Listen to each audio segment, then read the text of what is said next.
A special welcome to the 2021 Black Blockchain Summit. It saddens me that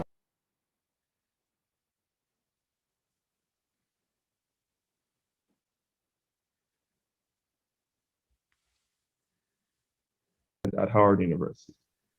Following the 2019 Black Blockchain Summit, I became interested in blockchain technology during the Howard University Blockchain Club launch. Since then, I've been intrigued by blockchain technology. I currently own over 10 different cryptocurrencies and non-fungible tokens, and have placed second in the first ever HBCU Students Battle for the Cryptos. I remind you of the team, Revolutions and Reparations. Have a great conference. Thank you.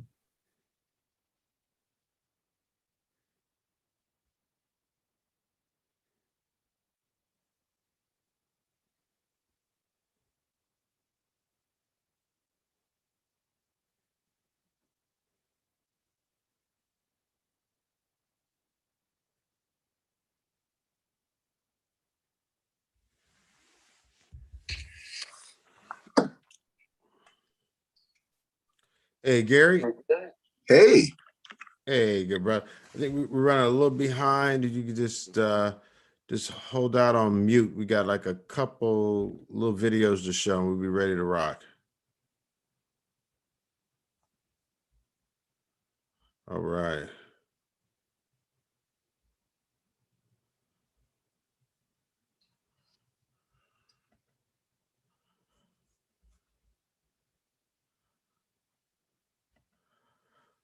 All right. Yvonne, do we have the video for Lindsay Parker?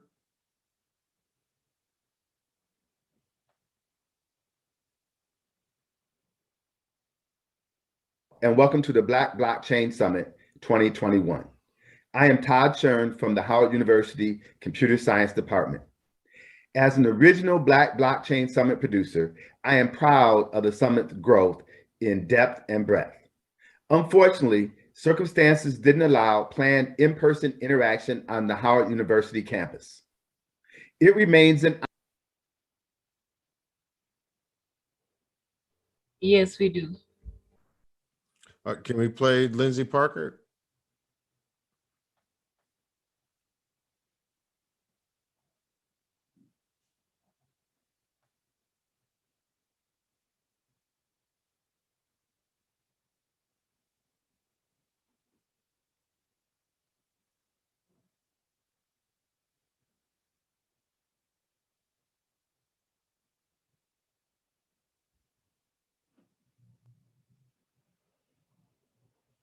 But I'm so thrilled to be able to join you again. This is year 3 for me, year 4 for you, in coming together to talk about such a massive innovation space for not only our community, our country, our world. I'm Lindsay Parker. I'm the Chief Technology Officer for Washington, D.C.'s local government, led by Mayor Muriel Bowser. And on her behalf, welcome to a virtual summit hosted in Washington, D.C. We're thrilled about the conversation that unfolded yesterday, more to come today, and can't wait to hear more about Blockchain Sunday School tomorrow. I am honored to be joining you, smart people, thinkers. We have so much work to do in front of us as innovators. Obviously, we just lived through what will, historians will look back on and show as one of the most challenging times that obviously our generation has faced, but maybe multiple generations have faced. And what that serves to do, and what we've seen time and time again throughout history, is when that happens, there's a moment of great momentum afterwards. And this is our moment. What we saw during COVID was a number of different doors to boardrooms, to interviews, et cetera, open online, which my hope is that means that more people of color, more Black and brown faces, get to sit at those board tables, sit in those boardrooms, and help come up with the innovations that are going to sort of change the way that our society works tomorrow, so that we can all prosper and we can all benefit.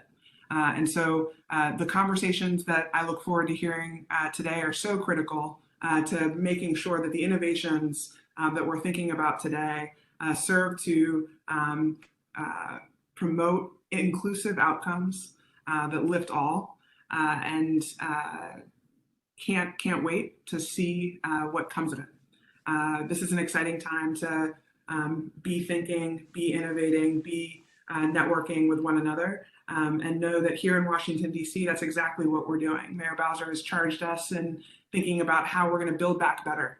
We're going to close inequities and those opportunity and health gaps that we saw even more exposed during the past 18 months. And those are the kind of innovations that I can't wait to work on with you. Check us out, see what we're up to. Tech Together DC, techtogether.dc.gov is an initiative that the mayor launched to really bridge the digital divide and make sure that we're bringing everybody along into the future. And so let's go. Let's get to work. Take care. All right.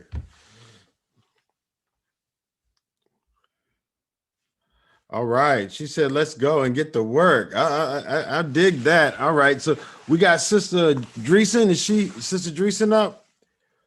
All right. We got Sister Dreesen Heath.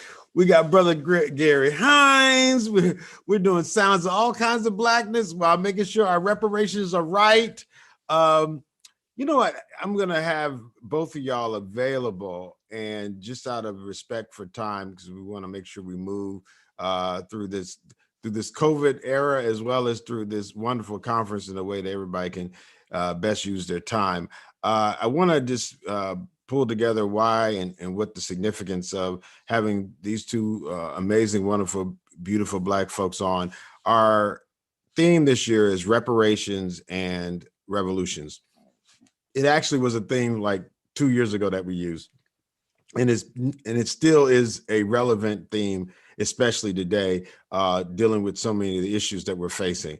And this conference is global. Again, we're literally broadcasting from Rwanda, Kigali, with Sister Yvonne and Brother Alex Wafula from Kisumu, which is near where former President Barack Obama is from in Kenya. So we literally have a conversation that spans the African diaspora. We never limit this conversation to so-called African Americans or how people define themselves. And even when we call it the Black Blockchain Summit, we know race is a fiction. We know we're all more in common, but racism is real.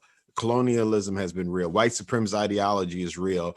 And the fact that we deserve and are demanding reparations is real. The fact that it's taken revolutions to obtain the gains that we've had that have been taken away from this white supremacist ideology. And we want to make sure we frame this with for a group of people who are by and large into technology, but technology without a direction and orientation probably could actually colonize us and actually take more away from us. So we want to make sure that our listeners kind of contextualize the significance of this theme, why it's important for us as a people. And there's an interesting play here where we're dealing with a thing called non-fungible tokens and artists being able to secure their own intellectual property and then be able to transfer it and still retain control. So I want to kind of say that as a juicy last, because with Brother Gary Hines, you know, he's been doing this with Sounds of Blackness forever and a day. And I'm not trying to make it too long, but he definitely is a great segue into the start. And there's someone who's been mentoring me in this space. And this sister is actually younger than me, but she's been mentoring me. And I thought it'd be great to have her set the stage to contextualize reparations. And I will be quiet because I know we're short on time. But I want to give Sister Dreesen a few moments to introduce the significance of reparations as a part of our theme, especially as it relates to something like blockchain and the Black community, the global Black community. Sister Dreesen Heath, Good morning, sister. Good morning, Claire. All right, let's do it. Good to see you. Good to see everyone, and glad you are coming together as community on these issues. I am, we're in a once in a generational life moment around reparations right now and around the movement.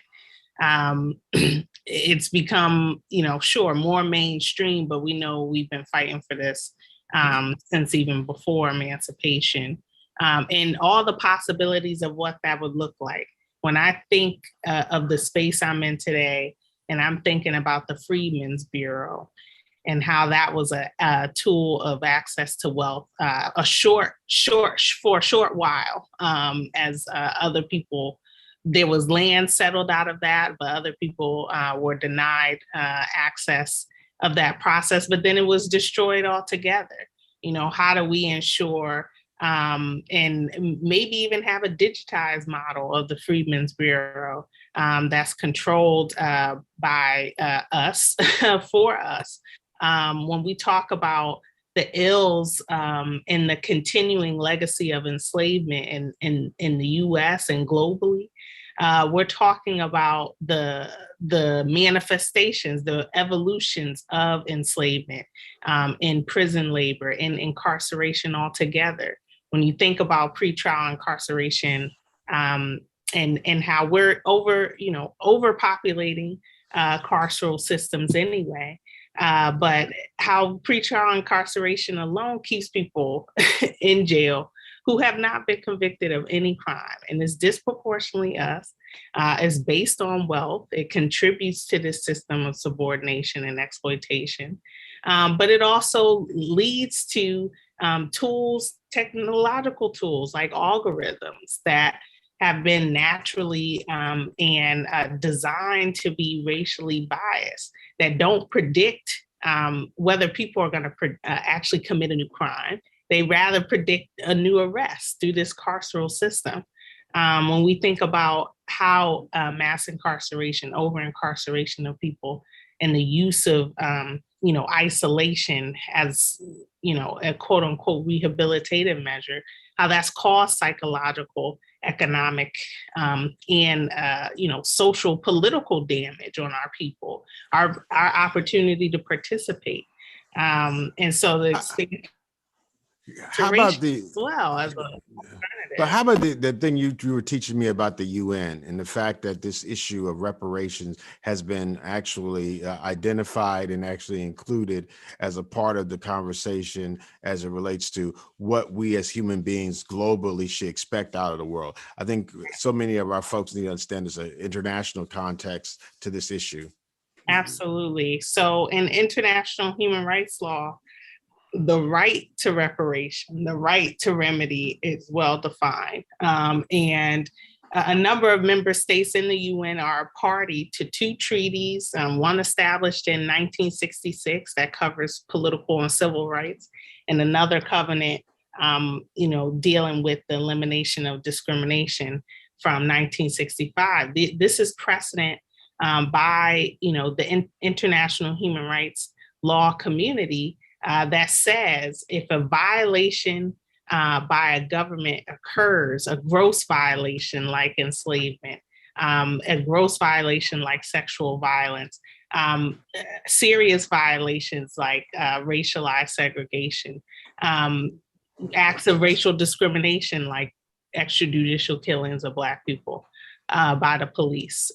These are all the myriad of things that qualify as needing remedy that is proportional to the harm committed. That's also a distinct point in international human rights law, that you can't just throw, the people that have been injured have to determine what the remedies are. And there should be as many remedies as there are harms to properly target that. You don't treat a tear in your shoulder the same way you treat, a broken foot. So you wouldn't assign a remedy that's a catch-all because the harm is so unique and multifaceted. So international human rights law guides us in not just this dismissal of reparations, but an obligation for government and private actors to fulfill. Well, thank you, Sister Dreesen. Thank you.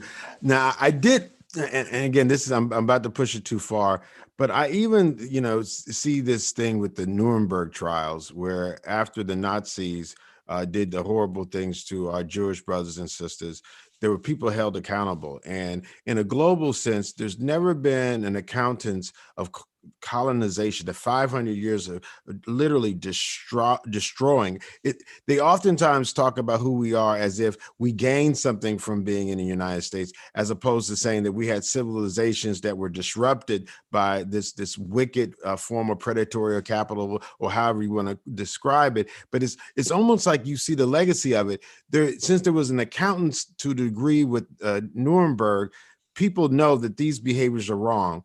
But when even today in Africa, as we as African Americans or even the Caribbean, it seems like that behavior towards a white supremacist ideology, dehumanizing us, it really doesn't have the same stigma. It's almost like a normalization. Like after colonialism happened, no European colonizer went to jail. Like we've had more Black African leaders go to the ICC, and literally not one no French, no British, no, the Germans are talking about some money, but literally this conversation of how if we don't hold people accountable, as you're talking about, how it could also allow people to keep injuring folks and actually normalizing it. And when you have settler colonial states, like in Rhodesia or when they had South Africa, these folks, they even did a thing called Truth and Reconciliation, where no one went to jail. Like literally, if you kill us, they'll come up with all kind of reasons not to hold people accountable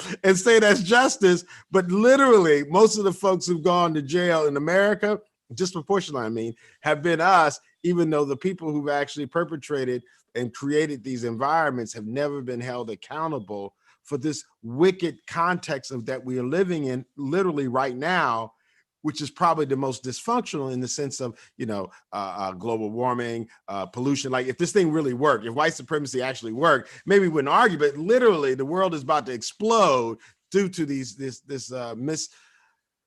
humbly, reparations now, HR 40, the bill is on the floor. Let's get that thing out there. It's got over, how many co-sponsors does it have? 194 after yesterday. Representative Charlie Crist, who was holding out for a while, finally got on board. So we're happy to have his support. All right. Well, we need to make sure we get that off the floor and get that passed. And then also make sure we take care of our Haitian brothers and sisters that are coming here under duress. Well, Sister Dreesen, thank you so much for joining us. And again, thank you for all that you're doing. How can folks get in contact with you? Because I know you need some support. We need as many people helping you in this, and there are so many people. Let me just say that. I know you never say this is about you. You're literally one of the many folks that are putting this work in, but we value you. We respect your sacrifice, and we know you're doing it for us. Thank you, thank you, thank you. How can they get in contact with you? Thank you. Follow me on Twitter at Dreesen Heath. Shoot me a DM. If you want to know more about reparations, if you need more ammo in your professions, because there's a whole lot of intersectionalities and we need all of our people involved in this, all of the pressure points. I think that's the best way for now. And really, really grateful to be in this space and soak in this revolutionary spirit. Thank you, Sister Dreesen. Thank you humbly. And thank you for waking up early on a Saturday morning, humbly, since after a long week. All right, great. All right, Brother Gary Hines. Look, I need to give you a proper intro with just the body of work with the Sounds of Blackness and the work you've done to elevate our artistry of our people. I think there's such a, we introduced the Blockchain Summit with your inspirational, your group song, and we want to make sure we have you discuss the song as well as the artistry that goes behind it and how important that artistry is to make sure that we protect it. So thank you and welcome to the Black Blockchain Summit 2021. Thank you, Brother Sinclair. It is my honor, man. Well, cool. Well, look, so tell us about this latest song y'all have, and kind of give us some context about reparations and how in the art arena you've seen this over the years be so important. Well, over the years, my brother, you know that every phase of the movement, of our people's movement for liberation, for justice, for equality, has always had music. Music as an African people is the lifeblood of our existence, and every aspect and phase of it. And so if we look even to the civil rights movement, there were several songs, Ain't Gonna Let Nobody Turn Me Around, Old Freedom Over Me, but everybody knows that the primary anthem of the civil rights movement was We Shall Overcome. Fast forward a decade or so, Black Power, Black Pride, Black is Beautiful. And of course, there was To Be Young, Gifted and Black, Aretha, Nina Simone, Donny Hathaway, all Young, Gifted and Black, of course, from Lorraine Hansberry. But we know that the primary anthem was from my favorite artist, the godfather of soul, James Brown, Say It Loud, I'm Black and I'm Proud. A lot of people don't realize how revolutionary that song was. In a 3-minute song, he dispelled 3 centuries of not only racism, but colorism as well. And defiantly, say it loud, I'm Black and I'm proud. Identity, and in its own way relating to the motherland, all those things that have been so dismissive about Black people in our existence, our history, our worth, our value, all in that one phrase. So fast forward again now to the Black Lives Matter movement, and Sounds of Blackness was honored to contact Sister Alicia Garza, one of the co-founders of the Black Lives Matter movement nationally, and present them with an anthem entitled Black Lives Matter. And now, especially in 2021, with the Congressional Black Caucus, the National African American Reparations Commission, and so many others, Sister Alicia's organization and so forth, really being in the vanguard of this current rendition of the movement for reparations, it needed an anthem as well. And that's Sounds of Blackness' job. The late, great Paul Robeson once said that all true artists have a responsibility to their people. And Sounds of Blackness take that seriously. And so we consider A Time for Reparations to be the anthem for the current movement, the current phase of this movement, ongoing movement for reparations. Well, look, I just want to say thank you for all your work. And I think we need to connect even some of these understands they're using technologies to these non-fungible tokens that allow us to actually secure the origin of digital art, as you know, sound or graphically, and be able to use some of these tools to empower artists such as you and folks who've actually made a sacrifice to make sure that we're in this position. Just want to say, first of all, thank you. If we had 1,000 tongues, we couldn't thank you enough for your contributions and continued contributions.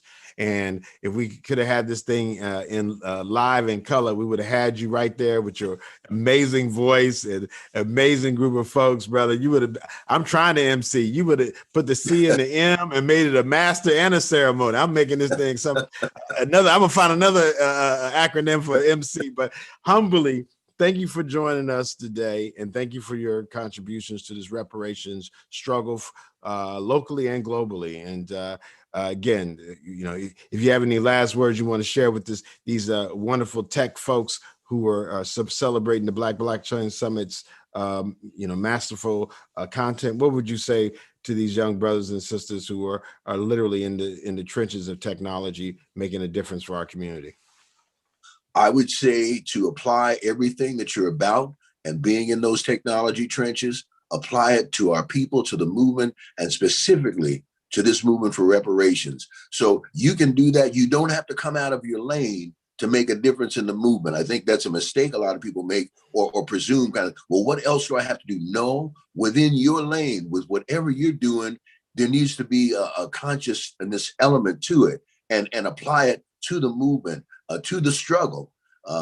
Frederick Douglass told us that power concedes nothing without a struggle. And so just aim what you do in your lane towards the movement, and in this particular vein, towards reparations. And that's what Sounds of Blackness do. We our music lane, you know, rather than just singing about being happy and everybody holding hands. And we want everybody to be happy and to hold hands, but it's like, no, right now we're being killed in the streets. We're at the bottom of the barrel in terms of health, wealth, education, mass incarceration, disenfranchisement, and all of that is directly linked to 3 centuries of free labor, Reconstruction, the evil segregation, and the ongoing disparities that our people face.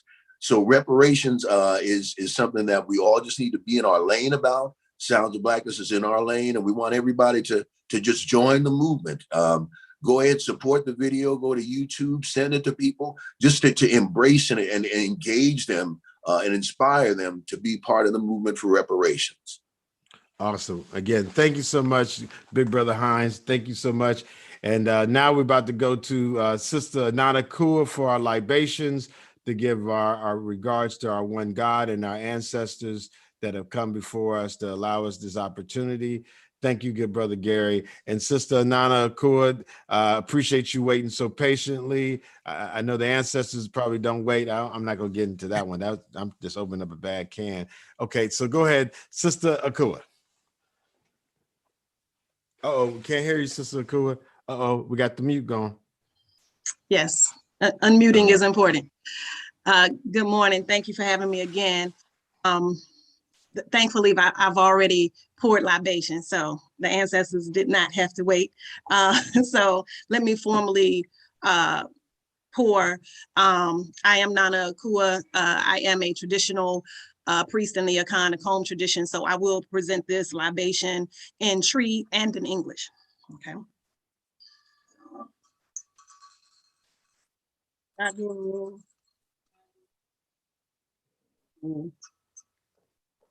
Anyame, oh, the Makamanya Kaponkwami, and Trillium Pon, and Yamanako, so I would a sa say ya.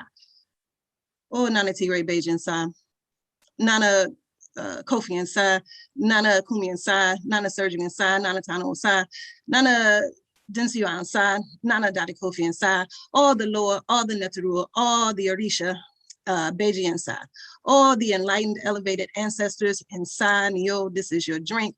All of the ancestors represented today, of all of the participants, sponsors, all of those who support this effort today, we pour to you, this is your drink. Nana no, mea konfo nana akwia adabor, nana tigre jiri. We come today for this Black Blockchain Summit to give praise and honor. We thank you, we praise you. We are grateful for you allowing us to convene again this year to promote technology in the Black community. We ask that you continue to bless us throughout this day, all of the people involved, all of the organizers, all the hosts, all the sponsors. We ask that all that you have willed to happen today goes forth smoothly, and all the information that needs to be shared is given freely and clearly so that we all can understand and absorb and then apply it to our community, to our people, so that we can uplift and liberate our people.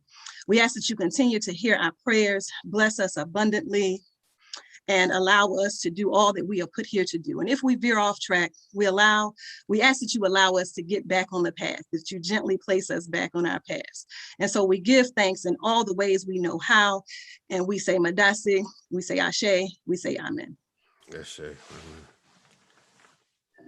And if you'll allow me, I know we discussed briefly, I wanted to, because in this era of COVID, I wanted to share some information on how to further protect ourselves. And of course, as we appropriately started in prayer, I want to emphasize that we continue to pray, stay prayed up.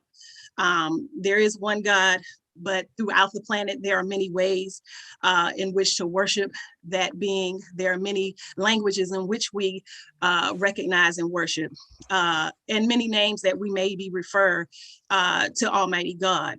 But regardless, we have to remember in these times to stay prayerful, to stay grateful, and to use all that God has given us. So if I may share a few tips of how we can perhaps prepare ourselves, protect ourselves. As a traditional healer of over 20 years, I wanted to just sort of highlight some things that maybe we don't often think of, and especially after we've been in it for so long and we've maybe seen some relief, and we've had some changes with relaxing some of the things that we've done to protect ourselves. I'd like to kind of remind us that we are still in the thick of it. And so as much as we can stay separate and distant, do that and kind of embrace some things that we can do on our own to stay healthy. As an herbalist, I always suggest that we go to the source. God provides us so many healing plants to use to strengthen our immune systems, to heal our bodies, to resist dis-ease and illness. And so, and not that I can recommend anything specifically, but what I have personally been using this last year and a half are some really healing herbs that are all natural, that have really helped me and my family. Colloidal silver, herbs like mullein, elderberry, golden seal, wild cherry bark, and the list can go on and on, olive leaf extract. Any of those things, in addition to whether you get the vaccination or not, whether you do it to kind of supplement or support or give additional assistance and support to your body, that's your choice. But just know that these things exist and can be used. You cleanse your home, cleanse your space using essential oils that help fight germs and other anti-microbial properties that essential oils may have. In diffusers, making your own antibiotic sprays and cleansers and such. Remember to not bring germs and toxins into your home. I'm a proponent of not walking in my home with shoes. I do it for spiritual purposes, but these days we can certainly do it for cleanliness sake.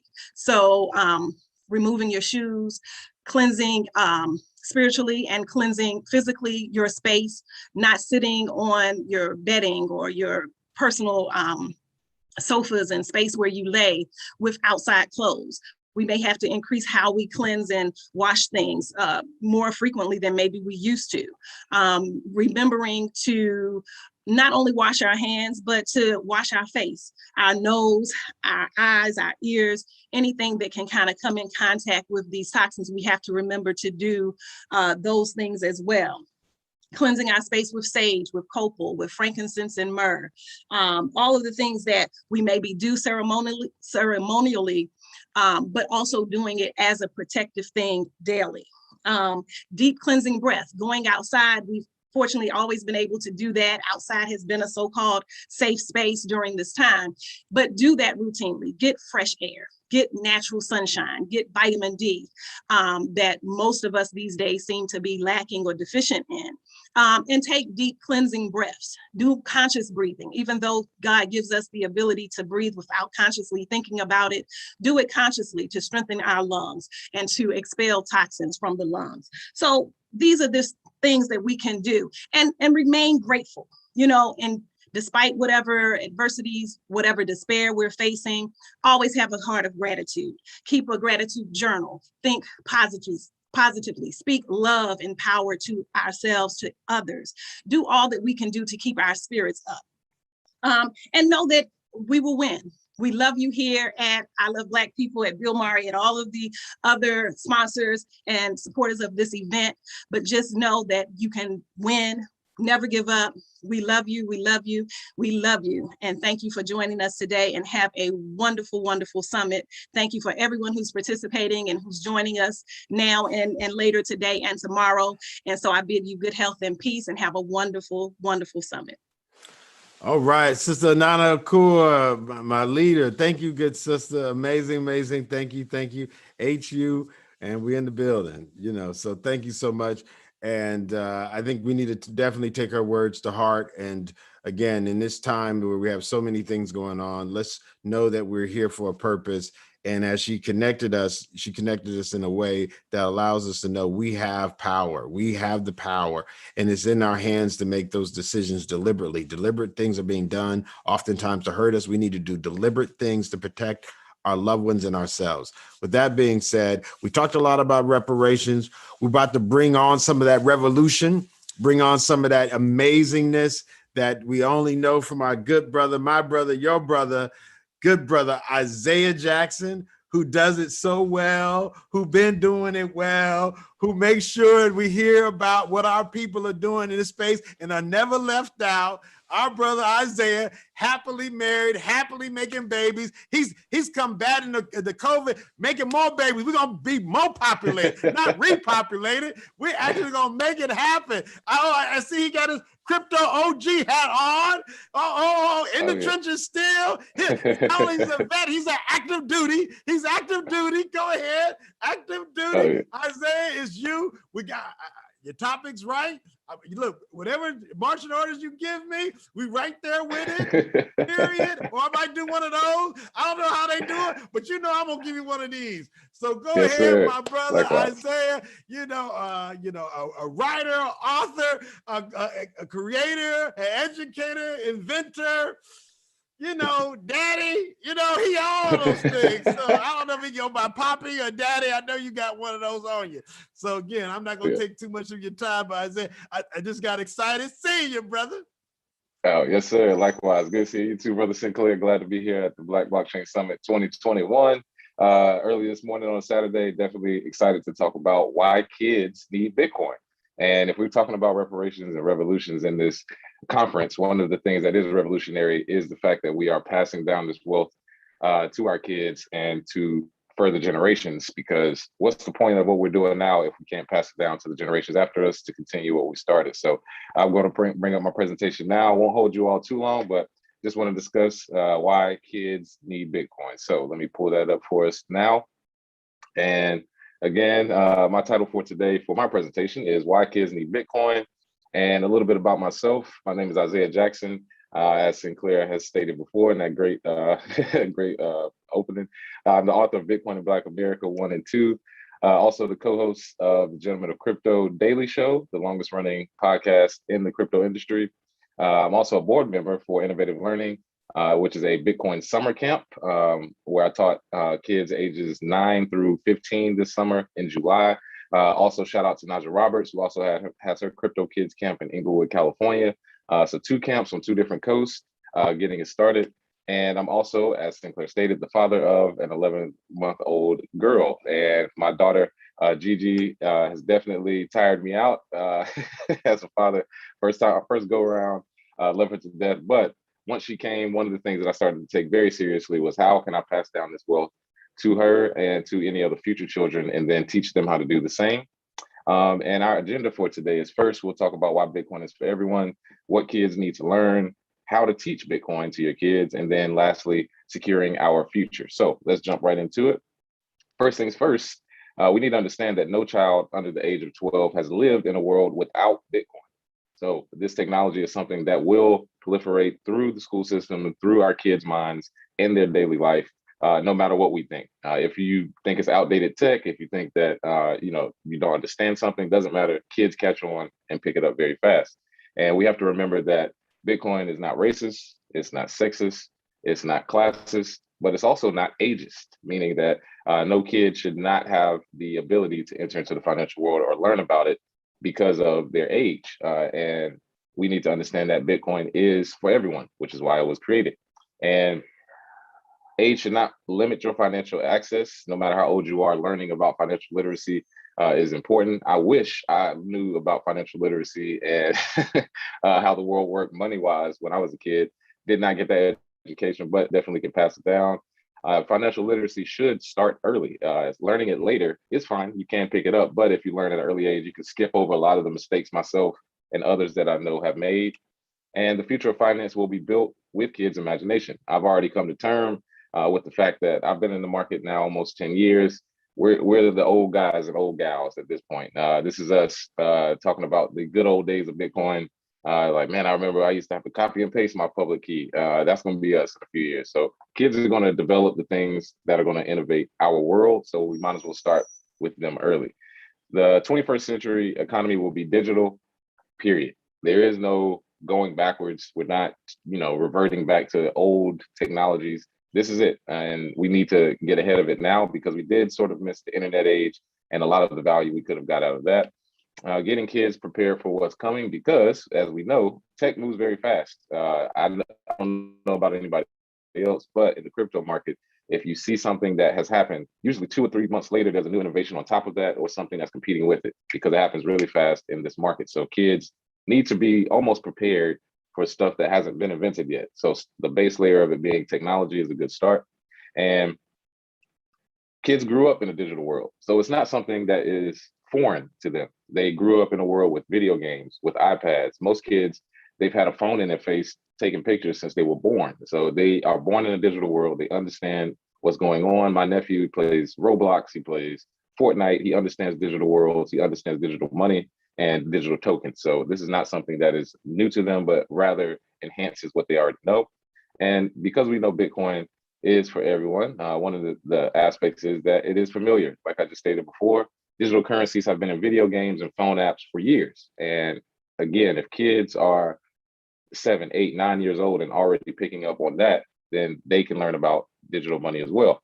Learning about Bitcoin is also very fun. The games that you can play, I have some resources at the end that I'll show. You can play card games, board games, in order to teach kids about Bitcoin, teach them about mining, also teach them some of the steps it takes to control their ledger and their keys. All of that is very fun for them because they get to see how money works at a young age very quickly. And because it is the future, you get to learn new tech, new math. You get to learn about the history of money, something I did not understand. You get to learn about the history of cryptography, different things that most people are not open to early on. And it does actually create job and career security.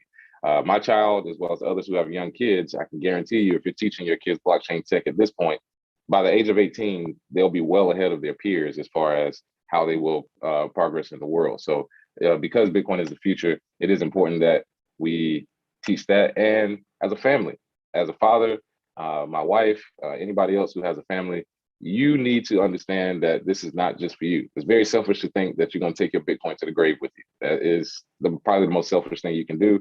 Your Bitcoin, your cryptocurrency, whatever tokens, and also your knowledge. You need to be able to discuss this with your family, even extended family, cousins, aunts, uncles, whoever. My cousin, them, whoever, best friends, in the Black community, our cousins could be anybody, but families need to discuss and use Bitcoin so that everyone wins. Even if there's pushback, I know a lot of people are like, well, they don't want to listen. They don't want to tell me. Well, be annoying. Just keep bringing it up every family function. Lead by example, show them what you've done in the market, and your family can start to understand how important it is that the entire family owns and understands what is happening in Bitcoin and cryptocurrency. A quick look at some demographics. Younger demographics appear most inclined to purchase Bitcoin.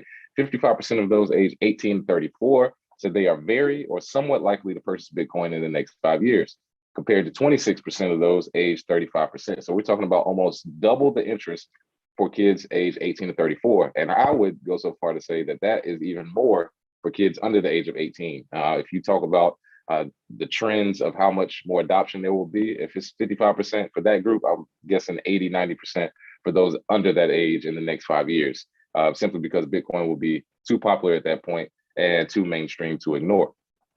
And times are changing. It's a quote here from Peter Schiff, who is a legendary gold investor.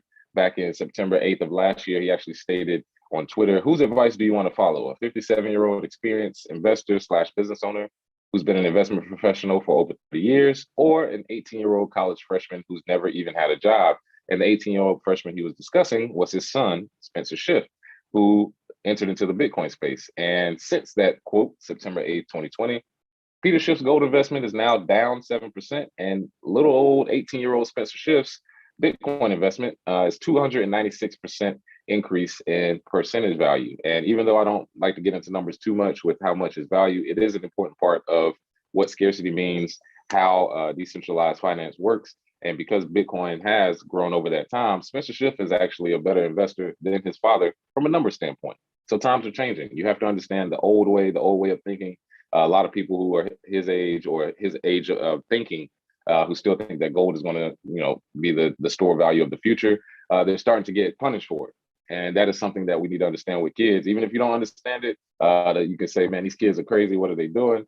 You have to understand that times are changing. And because those times are changing, one thing you need to learn is, how do I teach Bitcoin to my kids? How do I actually get this information to them? how can I teach them about cryptocurrencies in a way that is for their age group? And here are a few different strategies for how you can do that. As I stated earlier, gaming is very important. I think gaming is the #1 way to teach kids, even adults, a lot of times, because the gamification of information allows you to learn while sort of having fun or learning without knowing that you're learning. And earning Bitcoin and cryptocurrency for games and education is a huge market that is just sort of starting. If you've heard of Axie Infinity, if you've heard of different games like that that have $1 billion market cap, those games introduce people into the market, bring them in, and with kids, that is a great way for them to learn and to start using gaming. Also, entrepreneurship. I know when I was a kid, I used to sell candy at school, sell shoes or swap shoes with people, all different types of things, T-shirts when I was in college, things of that nature. So entrepreneurship, I think when you talk with kids, is a great way to teach Bitcoin, because if they start learning about owning a business, they don't have to get a bank account in order to start accepting money. They can say, hey, I accept Bitcoin, and you can open a wallet instantly, sell goods for Bitcoin instead of fiat. And even though fiat currency is available for them, if they start that process of learning, hey, this is my Bitcoin, this is my ledger, this is how much it's worth, those things can help teach a kid way more than going to business school, in my opinion. You learn on the fly. Bitcoin changes your way of thinking, so you automatically understand, hey, if I'm in this industry, if I'm taking Bitcoin, I have to learn about these different aspects in order to build up, which actually makes you a better entrepreneur. So that's a great way for kids to learn. Another great way is NFTs, non-fungible tokens, which we've discussed at this conference already. But creating art and allowing donations on the kid's birthday is an example that you could use for NFTs, allowing kids to mint NFTs and to learn about accepting cryptocurrency for those NFTs is a great way to bring people into the market. It's my belief that all roads lead to Bitcoin at some point, but the entryway is however you get in. And NFT seems to be the hot new way that people are starting to enter the market, which is fine. But with kids, NFTs can be very fun for them in order to learn about this market. And a real life example here is Michael Johnson, former Major League player, played for the Dodgers, good friend of mine. He actually created the Aku line, which is the first NFT that will be turned into a movie, a full production movie. So shout out to him. But he actually did an NFT for 2 young boys here. They have dreams one day of being a firefighter, soccer player, baseball player, deep sea diver, and pilot was some of the things that they named. But this QR code that is on the NFT, if you donate to them, it unlocks on their 18th birthday, and they're able to accept that Bitcoin for the dreams that they have. So if you want to create a time-locked wallet in order to donate Bitcoin, or have people donated to it on your kid's birthday, when they turn 18, that Bitcoin is theirs, and they can unlock that wallet and use it for what they need. And if you think about the value of Bitcoin, 18 years from now, or even 10 years, or however old your kid is turning, can be where it will, in my opinion, be worth way more value. So even small amounts are important. A few Satoshis here or there, and you can definitely make an impact. Isaiah, now look, what you Yes. just said was killer, bro. Like, people talking about this, let me just reveal myself. I'm a Bitcoin maximalist, and I know you understand what I'm saying on that. But when you just said there's ways to get into the space, I think that not only was that's a lot more smarter than what I was thinking. I was thinking ICO, here we go again with another. But I think the point you just used about how you said something in the beginning, how we got to leave something for our children, and the fact that there's a way to leverage the technology that we're developing through NFTs to unlock value later on in life for our own children.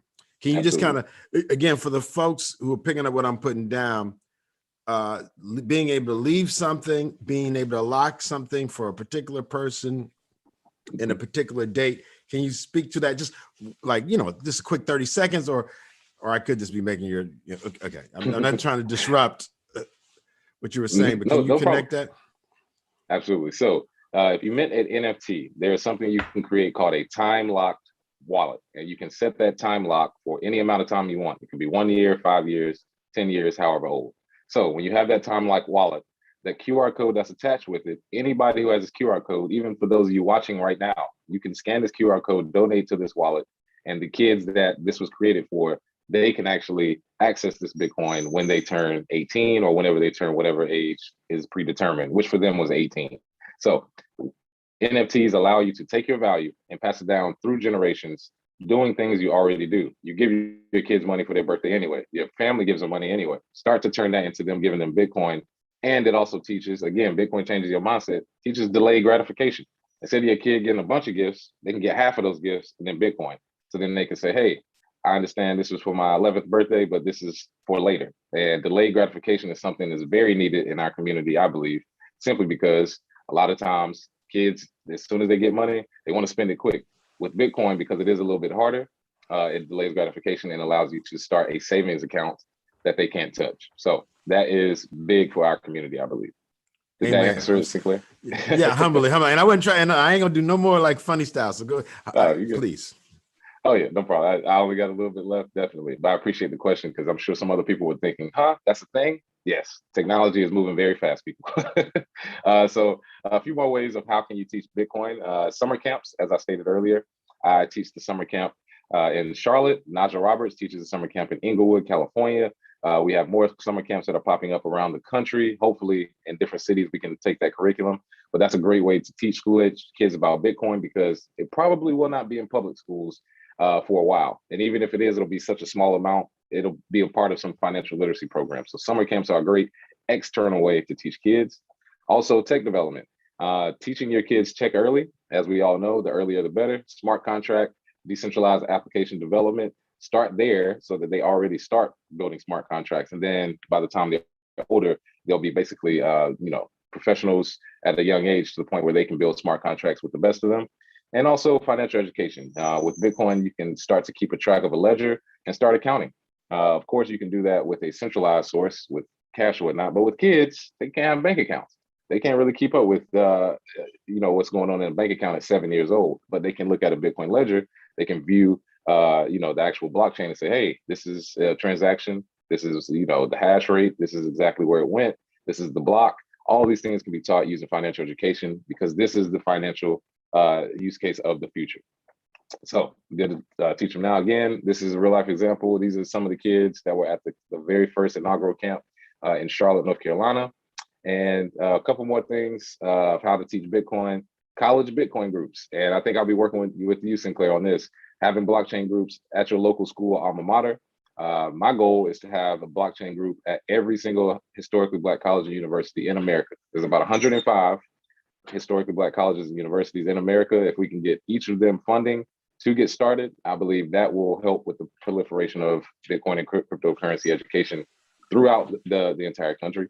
Also, giving your kids. Look, I think we could even connect the colleges with the alumni groups. Like you said, the 105 number, teaching the older folks and the younger folks and connecting them digitally through this technology.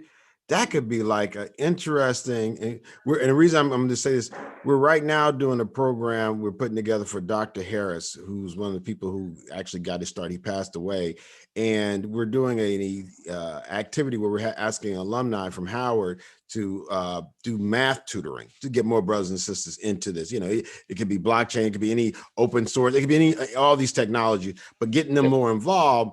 But the point you're making, get the college students. But even with some of those folks that we're getting involved with the math tutor, we're using black blockchain as a vehicle, but a lot of them don't like what you're talking about, Willis. So it might be, I think it's awesome. And let's please revisit that. That's awesome, brother. Humbly. Oh yeah, absolutely. Yeah. And we'll definitely have to build that out. I know it's a lot of people here that can help with that. So that's a project I want to get going by January, definitely. And Bitcoin for chores. If your kids do chores around the house, start paying them in Bitcoin. Again, that encourages delayed gratification. They can't spend it instantly. They can't run out and go buy candy, but they can learn that this is a savings account. You're going to see when you get older, all the work you did before, the increase in value. Also school curriculum, even though it's not in public schools right now, push for it. In your local community, for the school curriculum, you can push for new subjects and you can say how important Bitcoin and cryptocurrency is, and they can push for that in the curriculum. Bureaucracy takes a while, I understand, because I've been in the school industry before, so I understand that, but you have to start somewhere. And then also donate to different programs. Use the giving block, BitGive, donate to different 501c3s and nonprofits who do have educational resources because they're the ones who are going to teach your kids at some point. Myself, Naja, other people who have kids programs, donate to those nonprofits. Make sure that your kids can learn the information they need very early in life so that they can be ahead. We don't want to be catching up always. As Black people, we need to be ahead of this. We need to be first. So, and securing our future, one thing I want to leave people with is you don't actually own Bitcoin. You simply store it for the next generation. So as long as you remember that, that should be your thought process for how Bitcoin works and how to pass it down. And if you really want to secure it, make sure you have cold storage. Please do not keep your Bitcoin on your phone or on your laptop. Make sure you store it long-term and write the directions on how to access. I literally mean that. Write it down with a pencil or pen, because leaving it on a machine, it could go away, it could break, it could, hard drive could conk out. You want to make sure you actually write that down and maybe leave the instructions with your lawyer if you have a will. If you have a will, you have a lawyer you want to leave money to, your cold storage and the directions of how to access should be a part of that as well. Holding is another thing. Teach your kids the importance of saving, and that word again, delayed gratification. Also, share with your kids news and updates about Bitcoin because it's so ingrained in our geopolitical climate right now. I think people are trying to disintermediate Bitcoin from that. It's all a part of it. So they can start to see how the world works by looking at Bitcoin news and updates, even like the China ban yesterday. That's something great to teach your kids that, hey, if China bans it, you probably want to buy it because they banned Google, they banned Facebook, then now they banned Bitcoin. So that probably means Bitcoin is a great invention. So that's something you can teach your kids right now. Try to drop. Don't try to drop them jewels. You trying to drop them jewels. I see you. Hey, You, man. Hey man, just little nuggets I picked up along the way. Look, humbly, look. He has a little current affairs in there. Let me put a little current. Appreciate you keeping us topical. I do the news every day, so I can't help but throw it in there. And right. Last thing, a great activity to do with your kids, set up a node together. It's fun. Get a Raspberry Pi. It's about $40. You can get on something like Get Umbro. There's a few other applications you can use. Set it up with your kids. Show them how it works. Show them that, hey, we set up our own layer for payments. We can get invoices that way. Get paid monthly or weekly or whenever people do transactions, and just show them the passive income that comes from that. So set up a node with your kids. That's a good activity to do. And some of the resources that you can use to teach your kids, Bitcoin Elementary is a great book. Bitcoin Money, A Tale of Bitville, the Shaw-Marie memory game about Bitcoin mining. Roller Coin is a game that we use for our summer camp. Oh, do we got anybody with black arms? Might need some black arms. Yeah, so there's one at the bottom. Is that real light skin? That might be high yellow. That might be high yellow. I apologize. I want to introduce colorism. Yeah, he got the black fro, so I don't know. That might be it. But I want to send this presentation to you, Sinclair. Maybe give it to everybody at the conference so they can see these resources and use them. But Roller Coin is another one. Bitcoin: The Future of Money is a great book. OutSchool, that's an online Bitcoin camp that they have by Bill Bard. If you can't do in person with my camp or with Naja, that's one that's online. Hopefully ours will be online as well soon. Bitopoly, a game from Fold app, and Bitcoin Pop, which is available on Android for kids to earn Bitcoin playing games. So these are a few resources available to you. And again, my name is Isaiah Jackson. You can contact me here at any of these sources. And of course, thank you again, Sinclair, for having me on to present Why Kids Need Bitcoin. Man, thanks for supporting us from day one and actually being somebody. Some of the things they ask us is, what have been the benefits of having a Black Blockchain Summit? Now, I don't know if they've been asking these other folks because it seems like they just try to make a lot of money and have folks run around and get what they call mass spreader events. But I think one of the things that is important that this gathering actually allows us to come together, share what we're doing, and so we can better collaborate. And the fact that you kept using Naja, like very deliberate. One of the things folks don't realize, oftentimes in this particular technology, we've seen folks fighting each other, bashing each other. I'm just trying to be very clear, in a very immature way, where you end up leaving something that with a level of toxic, I'm not gonna say toxic male or white supremacy, but it's literally like silly kid stuff. Like we can agree to disagree and be grown. We can be like the 5 fingers on the hand, not the same, but literally work together. And I think, as much as we say Black, we're all different. And I know we both believe in the sovereignty of the individual, full stop, unapologetically. That being said, the use of kindness, consideration, Like there's some things that folks think that are not part of the tech conversation that you're going to teach your 11-month-old, like your mama's supposed to teach you those things. So again, we say Satoshi is Black and a Black woman. She definitely wouldn't tolerate some of these shenanigans. So I think I want to definitely say thank you so much for being a part of the reason why this is so important, and being someone who actually takes this space seriously every day and every hour, and we need it. And if we don't say thank you, brother, you know, I know this stuff is tough. That's what I'm saying. People see the shine, they don't see the grind. And this really thank you for your consistency. That stuff is hard to keep putting them points up every season, bro. Game after game, going out there putting them on humbly. Just want to say thank you, good brother. That's it. Thank you. I appreciate it, brother. And I'm coming to the house later, so be ready. Coming over. Go. All right. All right, yes, sir. I appreciate you too. All right. Who we got up next? We got Brother Lamar coming on next.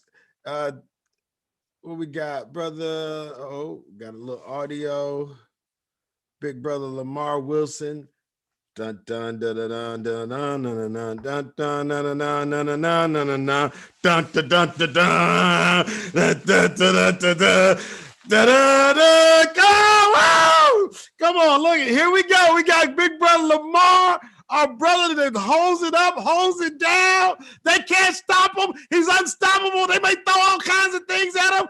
I don't know what he got on his face, but he got a lot of black beard hair. Some of us have lost the blackness, but we know you real.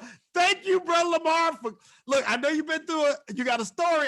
You always got a story, and we humbly appreciate you. Thank you, Brother Lamar. Welcome. Uh-oh. They better not take your voice. They better not take your voice. I can't hear you. They better not take your voice. Well, come get them, Lamar. Uh-oh, I see your beautiful face. Now, look, you got a whole lot going on. Look, I can hear you, black man. I can hear you. Hey, y'all help Lamar out with his thing. Can y'all unmute Lamar? Hello. Someone keeps muting me. Every time. That's my fault. I know it's my fault. Lamar, I know it ain't your fault, man. Look, what it takes to do you every day with that beautiful wife, beautiful kids. Have you tilling the soil? You tilling the fields, tilling the brains. You tilling the hunt. Look, good to see, man. I got work. Look, I'm okay. Yes, thank you, brother Lamar. Appreciate you, sir.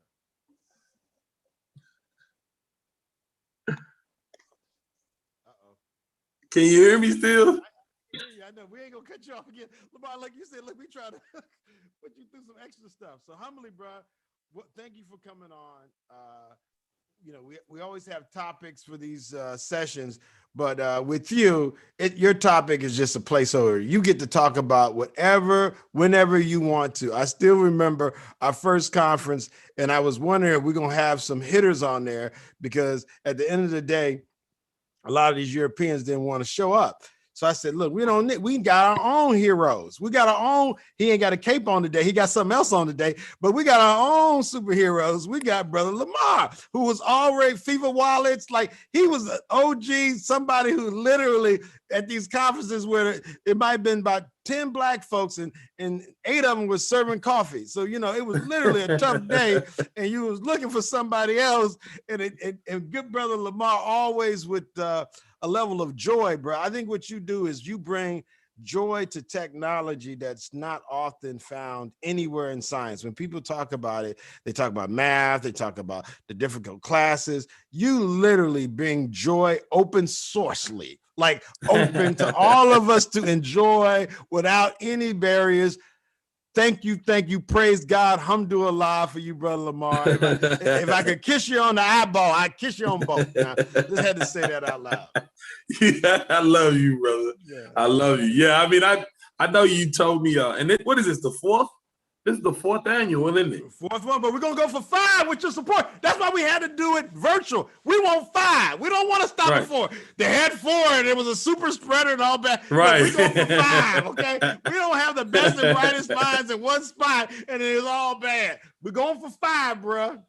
Yeah, man, I appreciate it. And I I appreciate you holding up the flag, man. Like the fact that you have been able to connect the diaspora, not just the Black folk in America, but you've brought people from the motherland, from the continent, over into Washington, D.C. And that to me is a very powerful thing that you've been able to do, is by connecting the two places together by way of this technology that we all are here to talk about. So yeah, man, I appreciate it. And I just love what you do. Man, I respect you so much, brother. You don't understand. I know many times in the past you've called me a mentor, but I have watched you grow into this thing that you have. I'm watching and trying to take notes from you about how to build these types of efforts. You dig what I'm saying? So, man, I appreciate you. You know it ain't nobody building like you, Little Lamar. You're so patient. Lamar, with some of the stuff when they say suffering fools, none of our people are fools. All our people are you crazy. Sometimes. But what you have, your patience with us, I mean, in spite of us, that's hard. And, you know, in this space, it's already hard just solving the problems.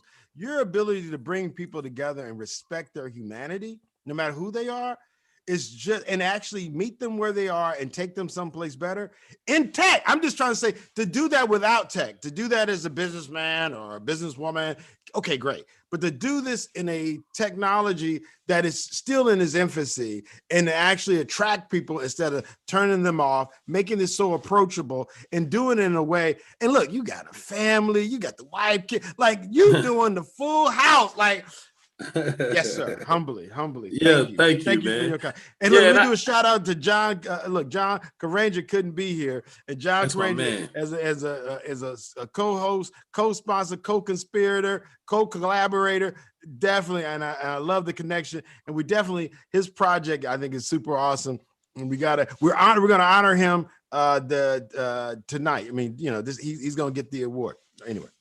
Yeah, I let that cat out of the bag with you, Lamar. You pulled it out. See, you pulled stuff out. You got like a super. You pull it out of us. Thank you. I just said I'm gonna hold that out, but you got on here and look, we're gonna give him a surprise. Humbly. This is good though, man. Because I mean, I love the title that you came up with. Right, you came up with the topic of Black survival in a post-COVID world, and I've been thinking about that subject for a while now. Because, of course, clearly, I wouldn't have this on without COVID, right? This oxygen that I am taking in right now is from a complication, or shall I say, is the residual effects of what had happened with me getting COVID. So, and I'm good now. I'm a lot better. This is just a little bit of oxygen. They just want to make sure that I'm getting my oxygen levels there. But it made me really think about it because uniquely, by me having this type of thing going on with me because of COVID, it has made my approach and thought of what we need to do from a survival standpoint moving forward, because the world has changed dramatically. The fact that you and I can't hug each other right now because we are doing this virtually, right? I enjoy my Sinclair hug every year. I'm not gonna lie to you. I enjoy running up to this joyful brother and hugging him because there's something about that touch, right? But the more and more our world moves towards us being divided and not being able to connect with one another, I believe that in that type of environment, we're going to need to connect with each other even more, because that's what's going to be key to our survival. Our survival as African Americans, or as Africans, I would say, on this planet has always been to be tribal. It's always been for us to have a village. It's always been for us to connect with one another as each other, right? And make each other equals on the same accord. And so when you have this disease or this virus that has jumped in the middle of all of that and stopped a lot of our regular interactions, our regular hugging, our regular, right? That stuff is part of our survival, because that unity we need to have is part of our survival, because we can't lose that. Like now more than ever, because of this division that has happened, and now we're moving more into a virtual world, we have to connect more virtually. If we have to, they won't even let us get on the plane to go certain places, right? When you have plans to go back to Africa and you go back to Zimbabwe and all these things, they're going to maybe require you to have a vaccine that you don't want to take because you don't know what the heck's in it. You know what I'm saying? They're going to require you to have some type of pass, some type of vaccine passport or whatever. So now you can't even travel. You can't even go and see the rest of the diaspora. You can't even go to the Caribbean. You can't go to South America. You can't go to, right? You can't go to all of these places. To Europe, you can't go down to South Africa. You can't do these things because what has happened is this disease has gotten us into a frenzy of us separating ourselves from one another. And not only is what's so crazy is that the divisions that have happened with us because of the actual virus, we are winding up getting more divisions politically. We're getting more divisions socially. It's like this thing has put a wedge in between many people and has created these polar oppositions to one another. And in this society, we can't, as Black folk, we can't afford that. We cannot afford to have any more divisions amongst us. Period. We have to figure out a way to combine our resources, to combine our knowledge, to combine our ability to utilize technology to be able to forward and push us forward, man. And so when you brought up that thing, Black survival in a post-COVID world, it's like, man, you know how deep that you know how deep that topic was, my good brother? It's like Black survival has always been about being able to work together. It has, like, just go back through the annals of time. It has been about being able to work together. And the great thing about this technology is that it allows us to connect our wealth across borders without us having to be in the same physical location. It allows us, especially with something like a Bitcoin, that is a global technology. That last evening I had a Twitter space, and it was called, I called it Bitcoin Love, We Speak to the World, because I just wanted to speak to people from all over the world about how Bitcoin has affected them. In the United States, we tend to get in these echo chambers where, you know, Bitcoin is this one thing for us, and you got these toxic Bitcoin maximalists, and then you got these other Bitcoin maximalists that are, you know, only about Bitcoin and sell your house and your car and all this other stuff. But the truth is that this technology is affecting people all over the globe. I talked to guys from El Salvador who were talking about how cheap it has become for them to send remittance. My man said that he has sent at least $4,000 worth remittances for a little bit of nothing. He was normally having to pay, you know, 5-10% to Western Union to do that. Now, because El Salvador has accepted Bitcoin as legal tender, he can get money from the United States. They can just send direct Bitcoin to him and they can use it at the grocery store, right? I was talking to a gentleman from Nigeria. He was talking about how their country is trying to bring forth the CBDC, which is the central bank digital currencies, for everybody who don't know. So basically, they're taking their actual currency and trying to make it into a digital currency. And really, a lot of these countries are doing that so they can track it more, have more control over it, the whole nine. But when I was talking to this gentleman, he laughed still. He said the central bank still doesn't get it because in that country, they are debasing that currency wholeheartedly right now. Like the Naira is almost 500 to 1 to the dollar, right? Which is causing a lot of those young people to understand that they're not able to save their purchasing power. When every day your currency is getting cheaper against all the goods and services, you're not able to save. And if you can't save, it's hard for you to build wealth. And if it's hard for you to build wealth, it's hard for you to pass that wealth down to other generations. And so for those guys in Nigeria, when I was talking to him, like I said, he laughed. He said, this is not going to stop us from buying Bitcoin, right?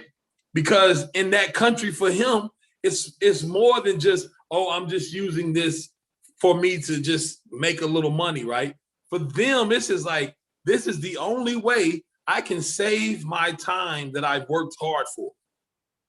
That's a very powerful thing. And I think Brother Sinclair he saw that a lot earlier, right? Brother Sinclair has been in Zimbabwe doing this thing with farmers and everything for a very long time. This brother, I would say he might be the godfather of bringing Bitcoin to Africa outside of my sister in Botswana, right? Those, Alakanani and John Karanger. But I think what you're speaking to, though, is the connection and perspective, though, as African Americans. I think we have to do better. And if we're gonna have anybody, Lamar, you're so awesome at it. The connection can't be made by scam artists. Like literally one of the biggest issues and I know you see this when our brothers and sisters we were wanting them to get in. We were like, I can't wait more Black folks in it. But next thing you know, it was OneCoin and MMM, all these weird, tricky things. We need to have more interaction and engagement with each other with folks who really love first. And that's what I'm saying. Right. You put that first. And again, I love Black, but you love us all. I'm just saying you put the love first. And I think, mentoring and even teaching our brothers and sisters as African Americans, when we leave out the house, we need to have our stuff together and not be colonizers in Black faces. We got to literally be brothers and sisters. And if you brothers and sisters, you act brotherly and sisterly. Hello. Hello. Hello. No, that's real though, man. That is real. And you're exactly right. It's like we have to, because here's the thing, the scam artists don't even understand what they're doing. They're out here just trying to get more Naira. They're out here trying to get more dollars. Not understanding that around the entire globe, governments are killing currency. Not just in Nigeria, it's happening in the United States. I tell people all the time, I'm like, when I was young, I remember you could get a tomato, go in there and grab one tomato, it's like 15 cents. And I'm not even that old. Now the tomato's $1.59. And here's what's so funny, they trick you and tell you that the organic tomato is more. But if you think about it, if you grow a tomato, it's organic. What are you talking about? Like, I understand the pesticides, and don't come for me, vegans. All y'all special vegans out there, don't come for me. But you understand what I'm saying. The fact that this seed I planted in ground 20 years ago cost me 15 cents when it grew to a fruit. Now it's $1.59. Lets you know that it's not the tomato because the seed didn't change. It's the same tomato. The only thing that changed was the money. And the fact that let me explain something. In a world of inflation, those that are wage earners are the ones that are at the chagrin. I mean, what's the word I'm looking for? They are the ones that are, it's a detriment to them because as they trade more of their time for money, their money becomes worth less. The time. And what happened? Yeah, exactly. So if their money is worth less, then that means their time that they put into it, they have to work more time.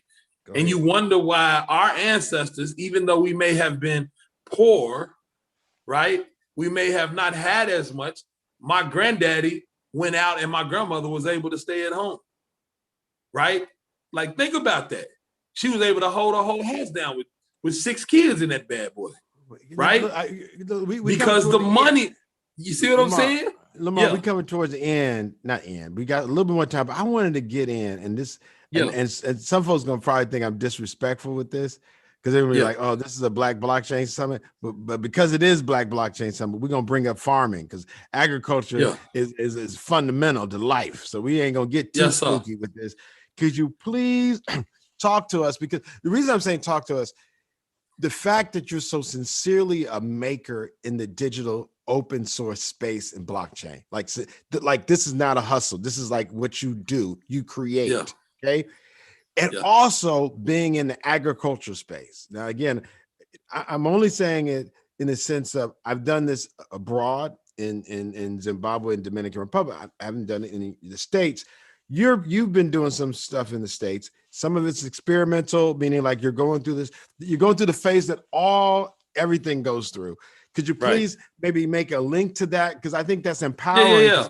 So it's not one dimensional. People think that we're just one dimensional, but you got about 18 hats. I like the red, black, and green hat, though. I like that red, black, and green. Thank you, sir. Thank you, sir. Humbly. This is the Black Bitcoin Billionaire hat designed by Toshi Tino. Go ahead. Shout out to love it. So no, but we are so also for me, okay, so getting to that. For me, sovereign money requires sovereignty. Not just you having money that you control. You also need to get to the point where you can begin to control your food source. You can begin to control your energy source. You can begin to control your water resource. Because the thing is that as we move forward into a world of sovereignty and where we move into a space where we own our money, if you don't own your food source, if you don't own your energy source, then you're just going to be giving your sovereign money to somebody who does. No, you just said it. You just connected it. Think about that. No, you just connected the title. The solution is sovereignty. Like the solution to this new era, all this uncertainty is sovereignty. Get your sovereignty on. Oh my God, you just Lamar. Right. I see you. That's one of the goals of Black Bitcoin Billionaire. We say it all the time. Like generational wealth is something that we focus on, but sovereignty is the goal. Because the truth is we want to get to a point to where we are not dependent upon anyone for anything. See, all of this, the thing is that all of this specialization and all of that has given us some pretty good technical things. Like us being able to talk right now, right? Us being able to have these phones, all of this stuff has come through the annals of time for us to get to this point to where we have these technology through specialization. But now I feel like we're in a point right now where we're hitting a wall on a lot of these technologies.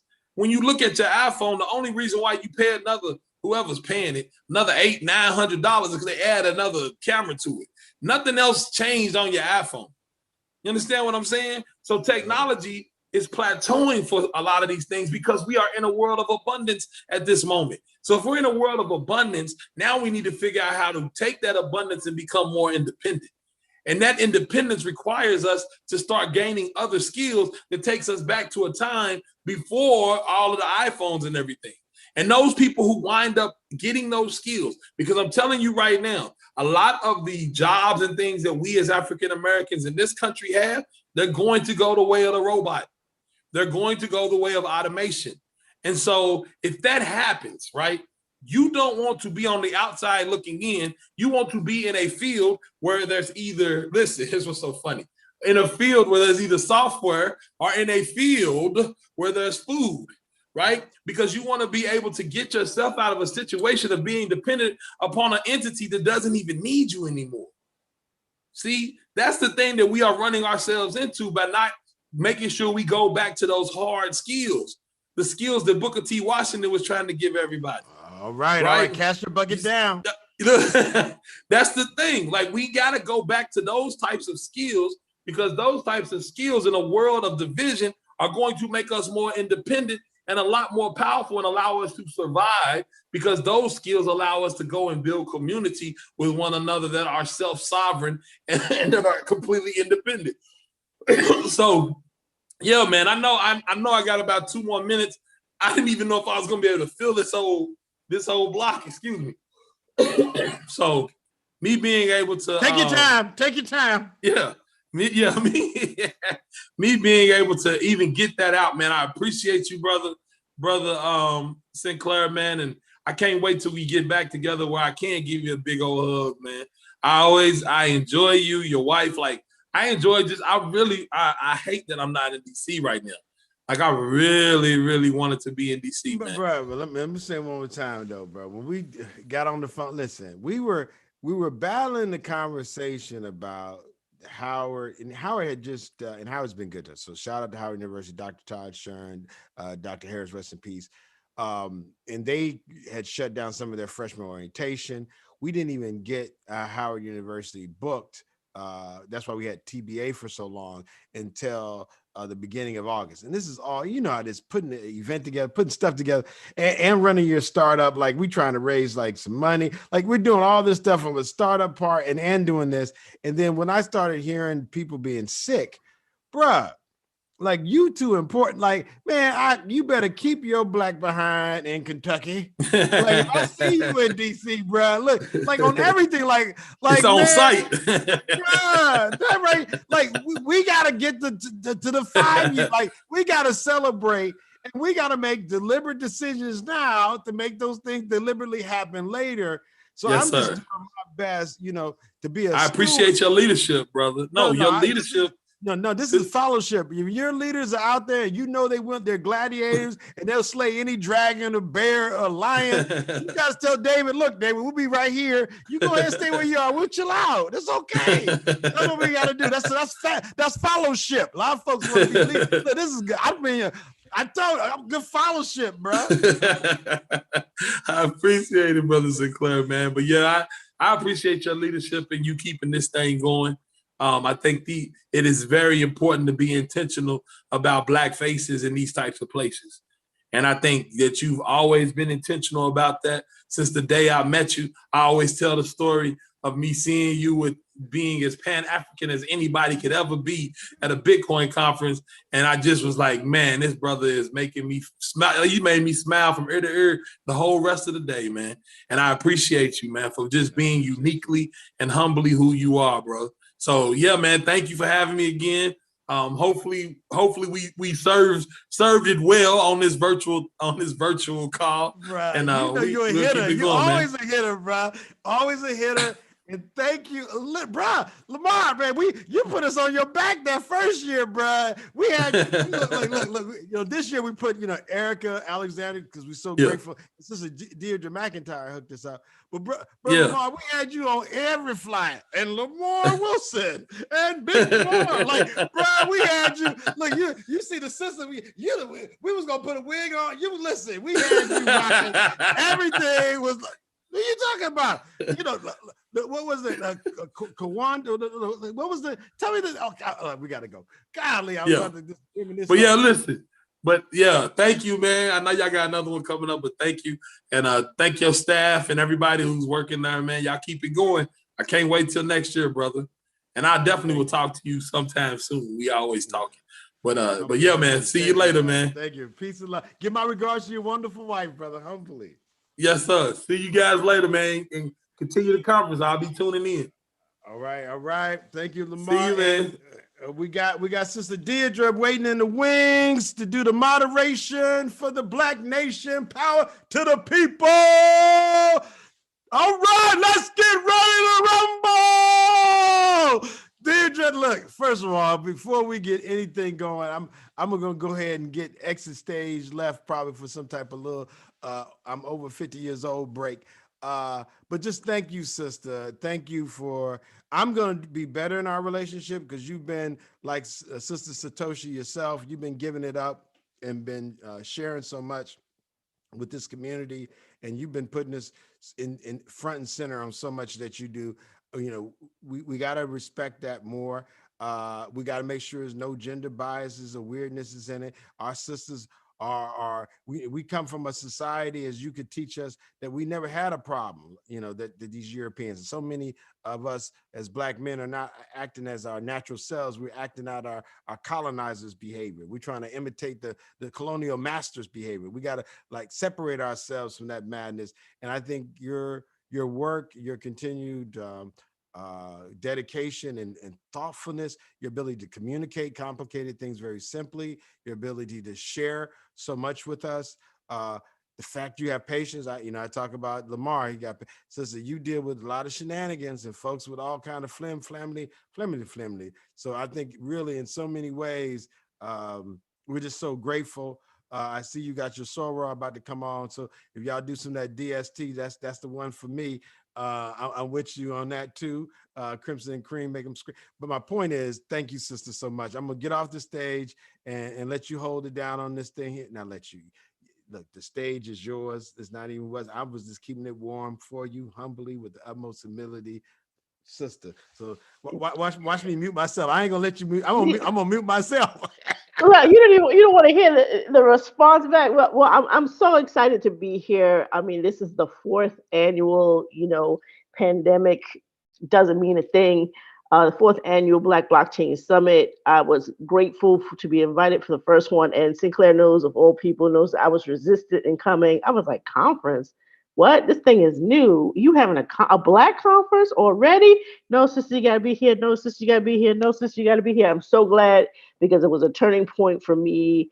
Really meeting a lot of people in the sector, developers, business people, attorneys, cybersecurity, you name it. There's no, this is a one-off segregated group. It's so many different types of backgrounds, and definitely a Pan-African experience from the very beginning. Kenyans, Ugandans, Ghanaians, Jamaicans, Trinidadians, everybody in Washington, D.C., where it should be, elected officials, representatives from local government. So it's a very exciting time. And today we're going to, without further delay, we definitely want to kick off this baraza. We use Pan-African terms. Baraza is the term for a panel discussion in Swahili. And I really want this truly to be a discussion. Even though I'm the moderator, I definitely want the panelists, after they introduce themselves, to talk to one another, ask some questions, because we might not be familiar with one another. Again, my name is Deidre Ramsey McIntyre, and I am a founding admin of Black People in Cryptocurrency here at Black Blockchain Summit. To this panel that we're about to kick off right now is called Community Colleges and Cryptocurrency. It's right up my alley. I actually have a master's degree in education and was a public school teacher in New York City. So education and media combined have always been a passion of mine. So let's go through the panel. Let's start. Just because I'm gonna play favorites, I'm gonna make my sorrow go last. I don't want to be accused of being playing favorite, but definitely let's start off with Jamal, then Trey, and then Jasmine. Give a 2-minute introduction, your name, who you represent, a little bit about your background, and how you found your way into this Bitcoin crypto sector. Hello, everyone, and good morning, near and far. My name is Jamal Basilio. I'm an accounting senior at the University of Maryland College Park. I'm also the founder of Late Night, a social review site that aims to use live geoanalytics and influence to engage the nightlife entertainment industry, as well as the entertainment experience. As an active learner, I was drawn out to the space of data analytics and tech through conversations with Sister Jasmine Brunson, who has initially fueled my interest to learn more about how the technology works, as well as how I can introduce this information to other melanated people as well, and how can we foster education and bring it towards entrepreneurship. Personally, I've been investing into the crypto space for less than 3 years, but just the introduction of data analytics has urged me to continue learning more how we can leverage technology towards benefiting our community, and how we can use technology as well to grow education with Black people. And thank you. Awesome. We'll go ahead and go next. My name is Trey Edwards. My pronouns are he, him, and his, and I'm a manager at Coinbase. I've been into cryptocurrency for the last 4 years. I started off and working in the traditional financial industry, and that's where it really just hit me. Wow, this system is truly out of date. There are a ton of problems and inefficiencies, and honestly, we can just do better. And that's when I started to learn about blockchain and digital currency. As many people here on this call, and I'm sure many in the audience as well, I went down the rabbit hole after that, and I absolutely just couldn't get enough of blockchain and crypto and all the exciting projects. It really just felt like a space where I knew that I belonged to be. So I wanted to go and to jump in. So I went and found a master's degree program devoted to the subject. It's currently the only one in the world. And I had the opportunity to get my master's in blockchain and digital currency. When I graduated, I was one of the youngest people in the world to get the degree. And now that I'm here, a couple of things that I'm super passionate about. So first and foremost, making sure that as the future of finance is being developed through this new technology, that our community is involved. And not only involved as far as just education like we're doing today, but involved as far as taking part and helping to build it. And that's really where I'm very excited to speak with the panel today about how people from all backgrounds, whether that's from traditional college, community college, or even no college at all, can bring a ton of value to this industry. So really excited to speak with you all. Eric? Hello, everyone. My name is Eric Mendez, and so I graduated from community college and I went to a 4-year university. And my Bitcoin and crypto journey has gone so far. I've gone from not knowing anything to watching hundreds and hundreds of YouTube videos, reading articles, and I just love finance and I love business and I love investing in people. And I feel like crypto is the best way to invest in people. Just like this event is trying to invest in you guys, I want to invest in the people around us in this plant panel. And most importantly, I'm just thankful that there is such thing as a crypto. There is such thing as being different than the standard. You know what I mean? So I'm just grateful for this opportunity. I'm grateful that we have cryptocurrencies, that we have a pathway for people like us to invest and have our money grow and invest in other individuals. And Sora, take the floor. Thank you so much, Deidre. Thank you so much. So my name is Jasmine Brunson. I'm the founder of Blockchain Culture. I also work in the DeFi space for Steady State Finance, a DeFi insurance company. So I'm the head database engineer. Throughout my college career, I've worked in machine learning, data science. Just right now, I'm working with Maxar Technologies, just looking at adversarial attacks and machine learning as it pertains to NLP, natural language processing. And overall, my Bitcoin journey started out with just going down the rabbit hole in 2016 with a movie called Dope. So those of you who know, that movie came out in 2015. And ever since, I've just been researching. And I think that's very imperative for our people to put research at the top of our priorities when it comes to coming down the rabbit hole, because at the end of the day, there are so many scams out there. There's so many vulnerabilities where we have to be risk averse and we have to think smart when we talk about building generational wealth. So I'm happy to discuss this conversation as it pertains to community colleges, because I'm an alumna of Prince George's Community College. All right, so let's take the first question. We can take it, round robin, any way you want to do it, just interject it. I like to imagine a baraza of us we just happen to sit down at a coffee table and we're waiting for some stuff to kick off, and we're just start talking and start vibing with one another and sharing our knowledge. So as a lot of times when it comes to technology, we always think of, okay, well, you have resources if you went to Howard, you have resources if you went to Spelman, you have resources at Morehouse, you have resources at Stanford, you have resources at MIT. Where do you think, in your opinion, the community colleges fit into this? Are they at a disadvantage or advantage? And to add on to that, not only where they fit into the scheme of cryptocurrency and blockchain, but if someone's at a community college and they think they want to be involved, where should they go to start something on their own respective campuses? So just to start off, I think that community colleges are at an advantage, because I think community colleges, as it pertains to being an academic institution, is like the only one that actually has a connection with this external community. And you can make the argument that universities do, but I've seen it even going to Prince George's Community College. I've been in classes where there's eclectic students, there's students from different types of background, different ages, creeds, religions. And so I think that the CC in itself has that pull where they can pull people externally from its community and bring people in and educate them as it pertains to blockchain technology. In terms of students, just starting a blockchain club at your university, I think, or at your college, can be a very big game changer. And there's resources out there. There's communities that will support blockchain education. And so it's just about being that person that starts the movement and just paying it forward. I also agree with Jasmine. I feel like, go ahead, Trey, go ahead. No, you first, man. Yeah, but pretty much, like, I feel like you have to be the first one to take that stepping stone, like Jasmine was for me. And you have to like share your experience and share what you want, and see people who are like-minded like you. And that's one thing that I feel like community college does very well. They help you share your thoughts with like-minded individuals. And maybe if it's not there at your community college, you can make it there. And I feel like that's what differentiates a community college from a four-year college. There's so many people, there's classes, there's finals. I mean, there's finals in community college as well, but it's a different level of expectation. You can more explore yourself. You can see what you like, what you dislike. And I feel like community college overall, like, that's where you can find like-minded individuals in a closed environment where you could feel safe.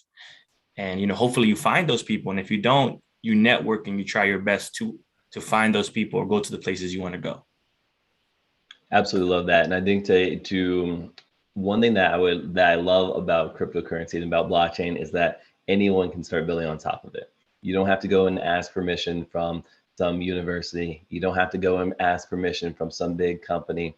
Instead, you can go and just start coding today. And so I think one of the beautiful parts about community colleges, as Jasmine and Eric have talked about, is that the community aspect. And so as a result, you have so many people around you that I'm sure are also into blockchain and into crypto. And so go and build those clubs and start building, because this is something where you all can really start and to create the next big decentralized application right there from your community college. And you don't have to ask permission from anybody. So I think that y'all are at a huge advantage when it comes down to that. Thank you, Trey. Jamal, did you ever come across any resources that you found that have been able to be plug and play? And Trey, we could double back to Coinbase and find out if they have any resources that this kind of roadmap for, I'm in class, I'm in school, there's some clubs, I have ability to start a club. What have you seen online? They say, well, I can really implement this on a college campus.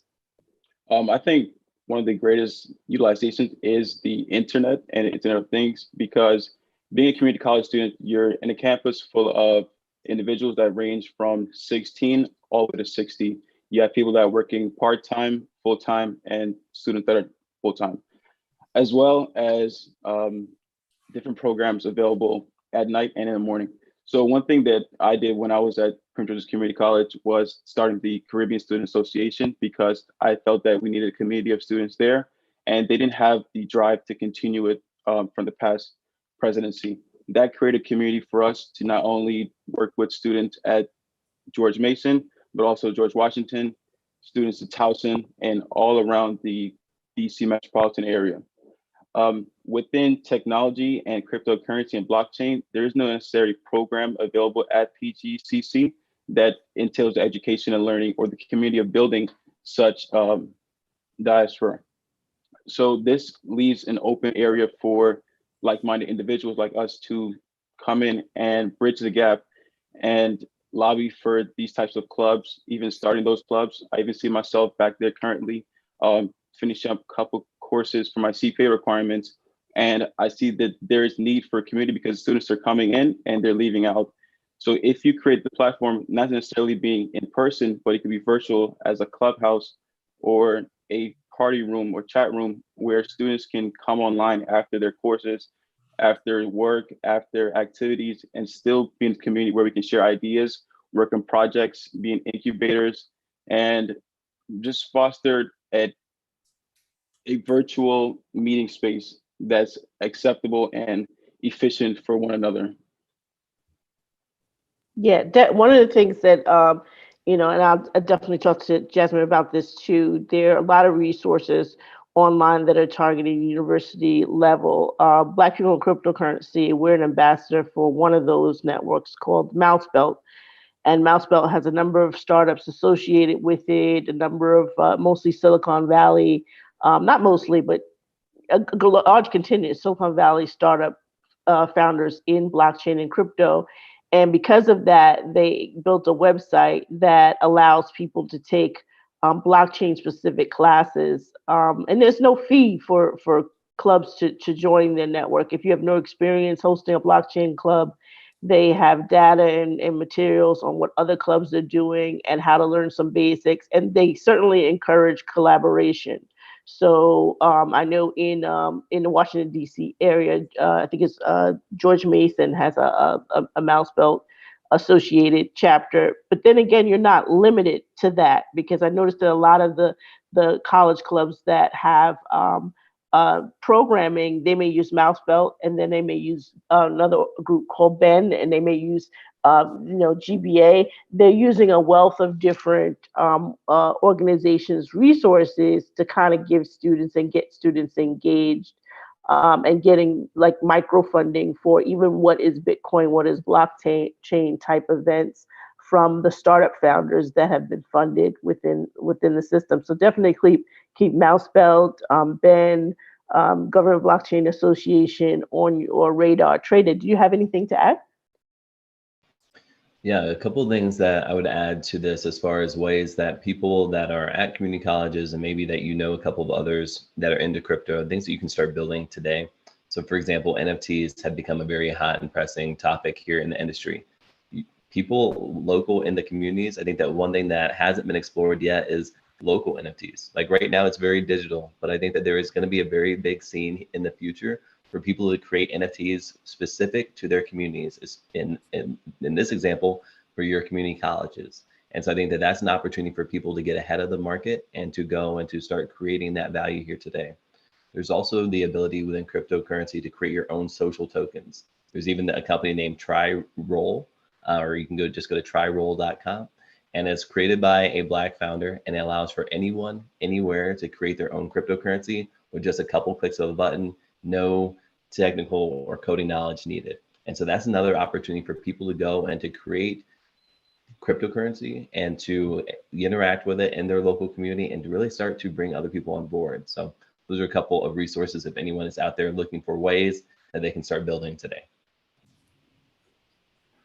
And Jasmine, what are some ways that you've been able to engage? Because you've brought a lot of people here to this panel. What are some ways that you've been able to engage people to kind of look at blockchain and crypto on the college setting? Because I know that a lot of times, the overshadow is the brands that the Googles, the Amazons, other IBM, other ventures that are not necessarily, they have blockchain, but it might be a fringe or it's something in the future. And a lot of times students are drawn to those things because, first thing you want to do to get out of school is to get a job and get a good paying job and move your way up the ladder a lot of times. So what are some ways that you found to be able to attract the students that you have to cryptocurrency and blockchain? I would say about 90% of the conversations I have with random people, I will always tie it into Bitcoin somehow. What I've been able to do is just get to know the person. And then a lot of times, think about their major, stuff like that. For example, supply chain. That's a direct correlation with blockchain. I feel like blockchain touches so many industries, so many things that it's very easy to just talk about randomly with folks. And so that's what I've been able to do. And it's been very incredible. Just talking to folks in the gas station, it's very easy. And I definitely want to continue like transferring this wealth of knowledge because that's the in of blockchain, distribution, decentralization, sharing information, having access. So I never was kind of privy to just keeping this to myself. I definitely wanted to continue educating people about the space, letting them know what's there, what resources are there. Shout out to Isaiah Jackson. I always talk about Bitcoin in Black America. I always talk about this book by Stephen Williams called Blockchain and Next Everything, one of my favorite books in the blockchain space. So there's a wealth of knowledge out there. I definitely just want folks to just sit down and do their own research. I'm going to continue pressing that on because I think it's very imperative before you do a deep dive. It's very imperative to do your own research because you can't blame your mistakes. Say you get, faulted by like a pump and dump. You can't blame your mistakes on a celebrity that told you didn't do your own research. So and that also goes back to me being an information science major, having graduated from the University of Maryland. I feel like I chose the right major to pursue the space. Information science gets as granular as data science, and then we go into programming and then understanding the ethics behind being a data scientist. Typically, they don't talk about that in technical degrees, but that's very important in this time, in this information age. Eric, what are you studying? What have you studied? What do you plan to study? Where are you going to find this stuff to study? Because the reality is community college or just elite college or anybody's college or university, they're not going to have, 9 times out of 10, not going to have a blockchain or crypto course. So what kind of roadmap can you lead for people of what you've done in the past or what maybe you want to do in the future that can help guide someone who's watching? Great question. So I think for me personally, I've always wanted to do business. Like business is me. So that was pretty easy for me. But if business isn't for you, I would say the technology space is 2 ways I view it. There's technology, there's the business, and then there's like a banking financial aspect in the middle, maybe like an economics degree. But I think most importantly, it's what you're passionate about. if you're passionate about technology when it comes to innovating, like software, like any type of sense of that path, I would say definitely go to computer science, definitely look for things in that area. But like if you're like me and you're an entrepreneur and you want to make businesses and you want to invest in people, you need exponential growth. You need Ethereum, Bitcoin, like 10 years of growth. So you want those environments where you're with people who want to grow at that level.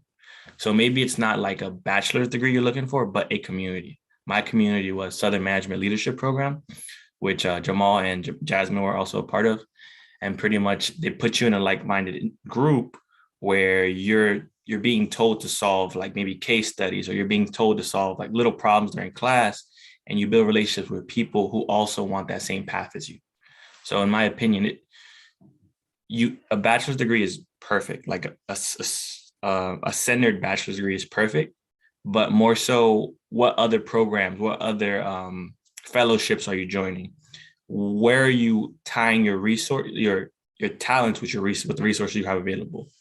So I would say computer science, economics, business. There's probably way more than that, but those are my fields of what I understand pretty much. Yeah, I think people have to realize there's definitely pathways in business for blockchain and cryptocurrency, because you've got to be able to merge. You got to be able to say, well, this is not a use case for blockchain or crypto.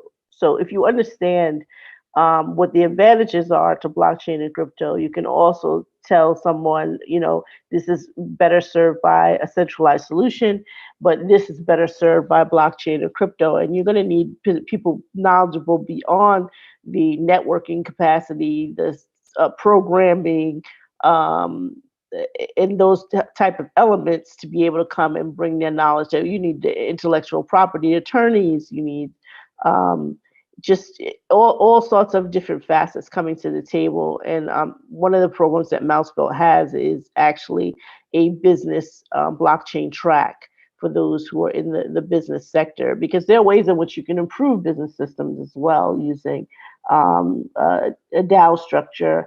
DAO structures aren't always warranted, but decentralized autonomous organizations in which you're making community decisions. And if you think about it, we do have these type of setups within our system that might not be used in the corporate sector as much, but a lot of fraternities and sororities, a lot of when you're dealing with decisions that are made within an organization, things are brought to a vote, and pitches are made. A lot of religious denominations, definitely it's a council almost in some instances, in some religions that are making decisions. So we've had these type of business organizational structures before. It's not necessarily exact mirror of how corporations do things, but people are turning, it's a pendulum swing. You go one direction one way, and then it swings back in another a different direction. So the idea of being able to study, using for corporate decisions, this decentralized autonomous organizations, these votings, and people having different stakes and different amounts of votes to make a decision on how to spend money to execute a business decision, is something that blockchain is bringing back into the commerce world, which still has always existed within our religious sectors and within our social organizations. You're seeing that return into a blockchain. So you definitely need someone with a business mindset that says, not everything can be voted by committee, but these things can be, and there may be a benefit to attracting consumers, that they have a greater voice in the decisions of the corporations that they love. Any last words? Go ahead. Mm-hmm. I think one thing that we haven't really touched upon is crypto in the nonprofit sector, especially in the religious sector. Like, imagine where you can make your donations in Ethereum and Bitcoin and Cardano, and now you're investing in the future of a long-term but asset/belief system for the community of people you're around. So right now we're donating in dollars, but imagine if you told your pastor, I'll donate you, but I'll donate you in Bitcoin. And then you're sparking something in his mind. And he's like, wait, why are you donating it? And why does it hold value? Then you have to explain it to him. Then he explains to his congregation. It's more so like a ripple effect where I think we haven't even gotten even close to touching. So I think that's something that like I'm really interested in.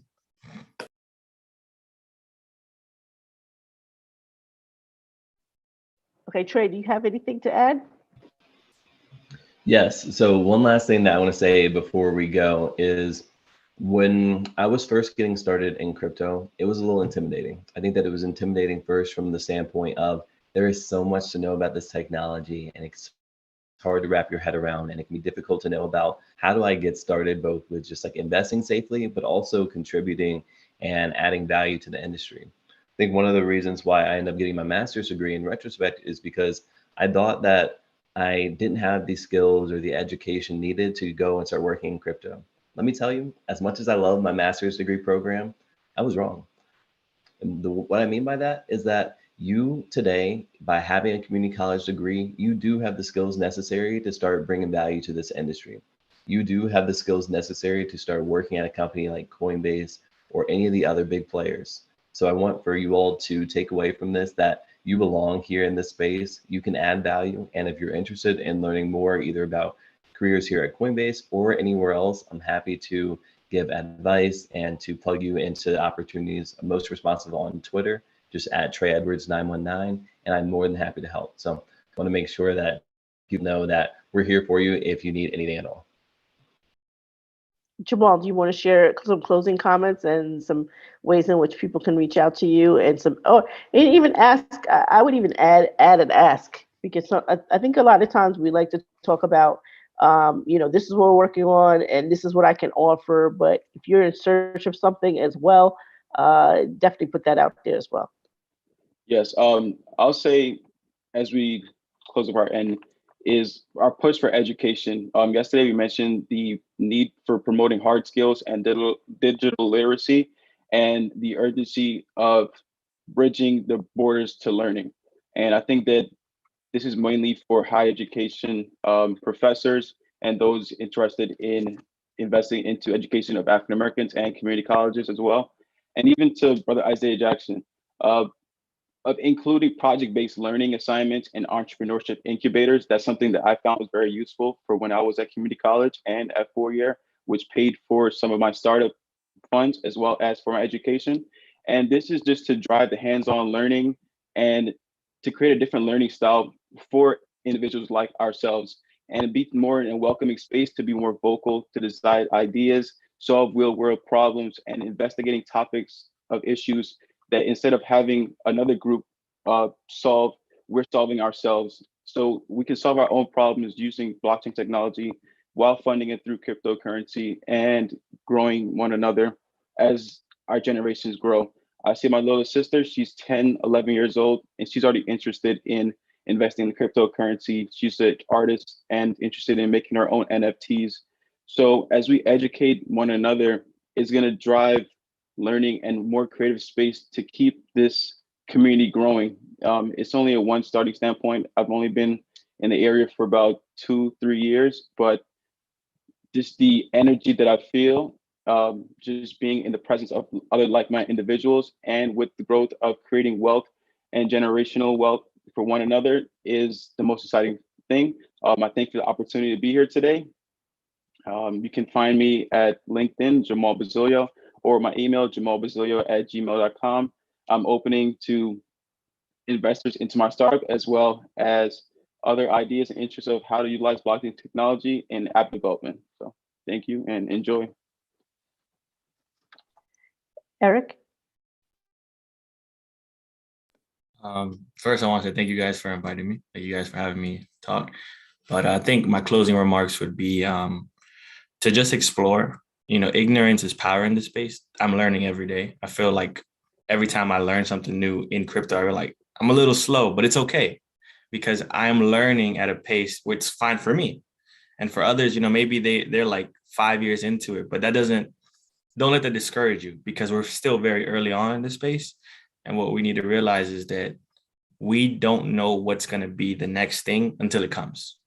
I feel like Bitcoin and Ethereum, they're what's present, but we don't know the future until the future already happened. Like we have iPhones. We didn't know the iPhone was the iPhone until like a couple years later, like everyone has one. iMessage, FaceTime. So I think this is just like a motivation to just keep learning and to just keep seeking new knowledge, keep seeking new relationships in this space to just grow your network and also your self-development. You know what I mean? So those would be my closing remarks. Thank you. Jasmine. Thank you so much. So just to close it out, just wanted to say 1.7 billion people in the world are unbanked. That can be changed with Bitcoin. It's changing with Bitcoin. About 90% of Bitcoin is in the hands of men. That can be changed through blockchain education. I definitely want to just say this space is more than just financial. It's more than just focusing on building generational wealth. The blockchain technology in itself can be applied to democracy and governance, agriculture. There's a plethora of spaces in which it touches, especially with art, now that we have, this NFT boom that's happening. And so I just want folks to just realize that this space is beyond what we can ever imagine. And so to get in now and to sit down and, reach out to people, build your network, I think it's very imperative to do that. And I just want to thank everybody. I'm very excited to be here. So everybody take care, but we have to get it going. Black America, we have to get it going. And I'll close out just to kind of recap a lot of the things we talked about. There are many ways in which community colleges can get involved in cryptocurrency and blockchain, but you're going to have to go get it. If you sit and wait for the schools to implement, you may be waiting throughout your tenure there, and the next tenure, you find yourself behind. But there are a lot of free resources out there. Look for Mousebelt. Mousebelt University is what it's called. And you can complete an application there. This is a good time because a lot of these programs, they're not charging any money for students. They want to encourage students to start clubs and activities around blockchain and crypto, and they have the information. And it's good to diversify. It's good to, okay, I'm going to take Mousebelt for this, but I'm going to look for a blockchain education network. I think it's called blockchain. It's BEN is the acronym. If you just do BEN and blockchain, you'll stumble across them. They have their own program. There's a government blockchain association that has data, but collecting as much data, and then don't try to get fancy. Stick with the basics. Go with, we just want to do a pizza party, and what is Bitcoin? When you're able to aggregate in person, or maybe you want to do something virtual and have a guest speaker in which people can come and if you're a person that's hosting a college event and you're not very knowledgeable, the reason why these resources are important, and you say, look, we've heard about NFTs. Do you have a speaker in your network that can give us NFTs 101? And you're just hosting a Zoom event and then have like a fun competition or a little gameplay. I mean, it doesn't have to be that technical. You just need to start.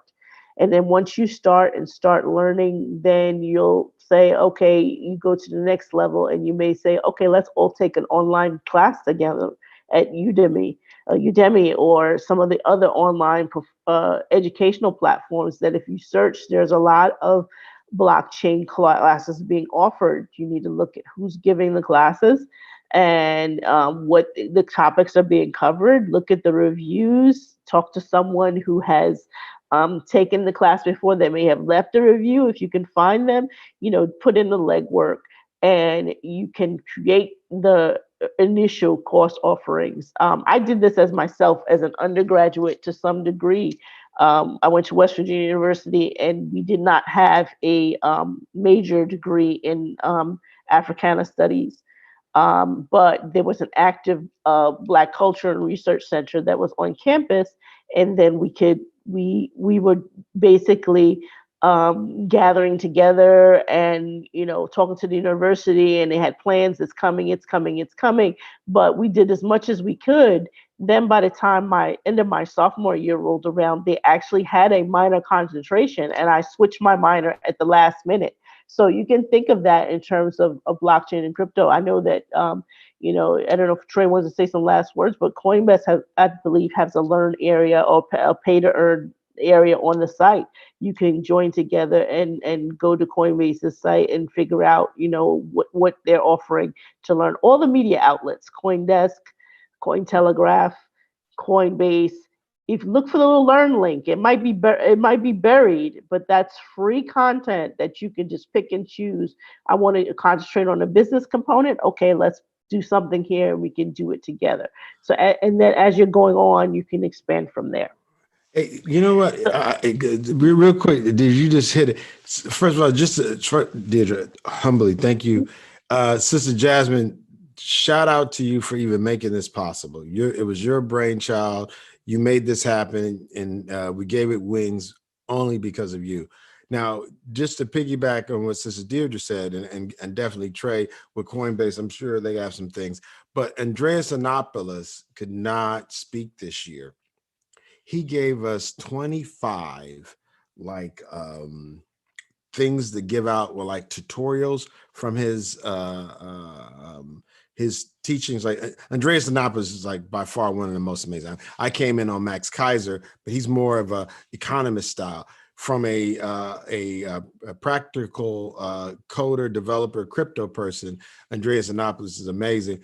I would love to be able to see if we can share some of those. I was going to share some with Howard, but share some of those with some community college folks so that we make sure they gave us 25. I don't know what the split is, but Jasmine, I would charge you to hold me accountable for those things not to go to waste because I'll get distracted. So, that being said, I know we got to get to the next one, but I just wanted to say that out loud so I can be held accountable. Yeah, we cannot forget Andreas Antonopoulos and all the work that he's done. Everyone pretty much tunes into his videos as much as he's able to share. And I think he's on Patreon now, giving more detailed and more advanced courses. I'm always sharing his stuff. Like I follow him on LinkedIn. But yeah, there's plenty of resources. Definitely Isaiah Jackson has mentioned many times that he's keynoted here as well at this conference. But his book specifically targeting us. There's some other authors. Jasmine, you're gonna have to send me that book title that you sent earlier because I didn't write it down fast enough. I know we have a Bitcoin Vegan has come out with a book. So more and more people in our community that are publishing and coming out with works from their various perspectives. Absolutely, we did incorporate their works into our learning session. So I think we're pretty much ready for our next panel. I'd like to thank the previous guests. I'm trying to think, is the next panel should be enabling sustainable energy, if I'm correct? Yep. Okay. Enabling sustainable energy and environmental justice with blockchain technology. So if whoever is here, let's have, okay, I'm seeing the name changes. I'm a little slow. It's a little slow on my end.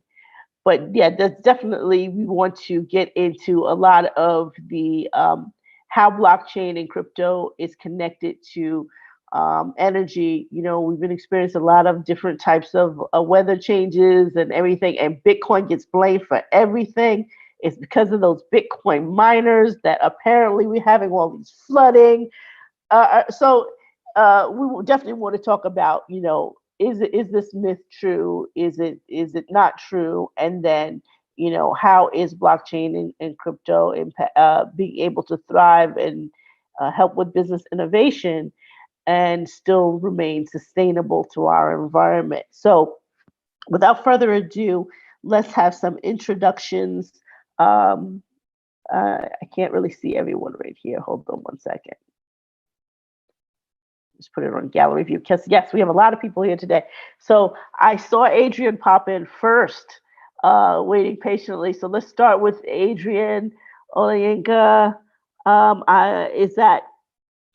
seeing, last name is Mason. First name is Karen? Karen. Yes. And then we'll go with, we'll go on from there. I think I've seen Dushan is as last. So go ahead, Adrian, give a brief introduction of yourself to let our viewers know who you are. Yeah, just very quickly, I call myself a recovering senior executive from federal government, and I do mean recovering And people have asked me, when is my recovery going to end? And I say, when I can shift the market by just sending a tweet, right? That's my big goal, right? When I can shift the marketplace, I can shift the stock price by just sending something out. That's what I'm about, right? And the question is, how do we do that, right?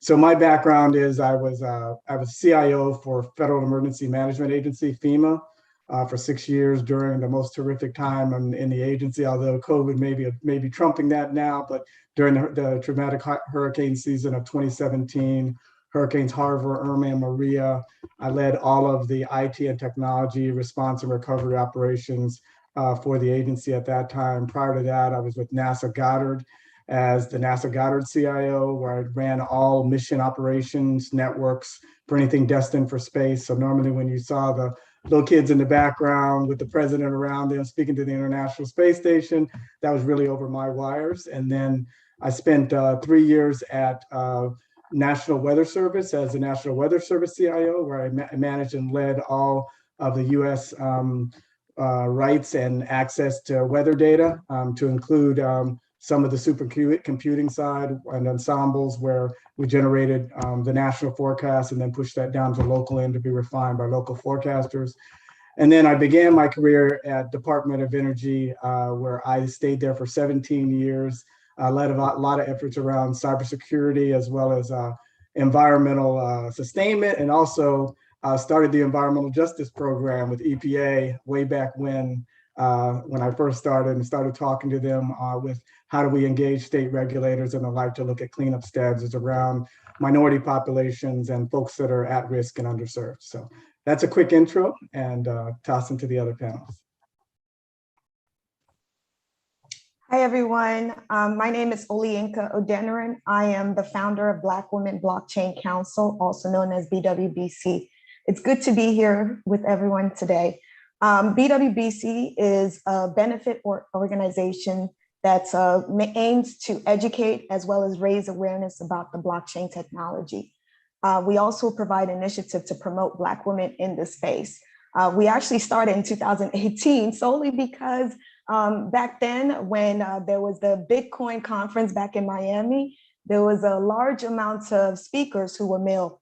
And unfortunately, the after party ended up being at a strip club. And that caused a movement which spearheaded a lot of women being involved in this space. I started to look around and realized that there wasn't a lot of Black women in this space. And this time around, I didn't want us to be left out. So I created BWBC to do just that, to make sure that there's inclusiveness in this ecosystem that we're building. And we're also getting a part to participate in the revolution in the future that we're also building. One of the things that we've done so far is provide education. We are on Clubhouse. We have a room called What the Hell is Blockchain? It's very important for people to be introduced to the technology and not just a lot of the use cases. I think once people are attached to the technology and understand that a lot more can be built on this technology, we as people can be more creators.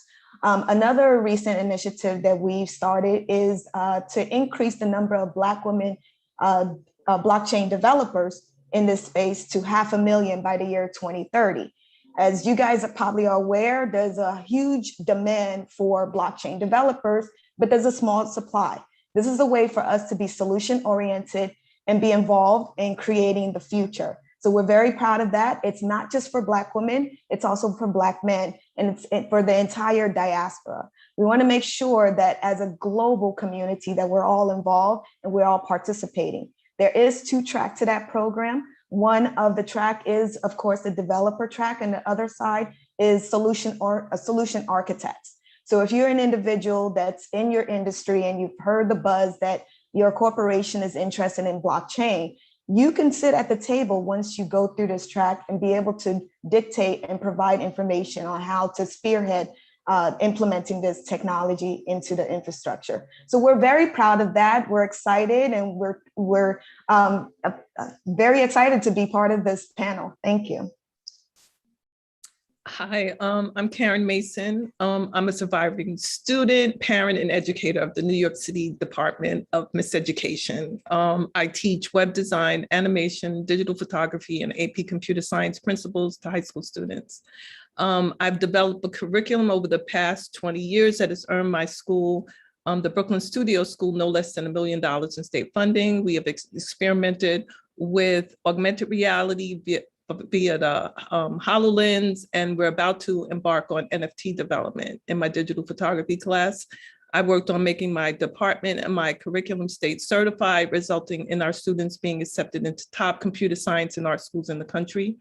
I take all of these skills and experiences and funnel it into as a UX designer and solutions architect, into my business Light Guide, and where we offer UX solutions for digital projects.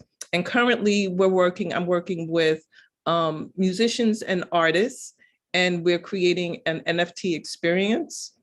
Yeah, so I'm working with international DJs and producers, and we're in our research and development phase of development.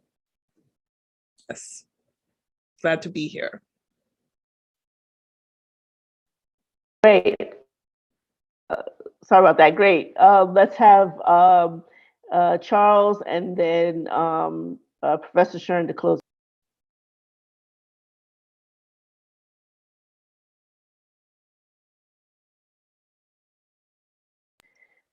Charles, can you hear me?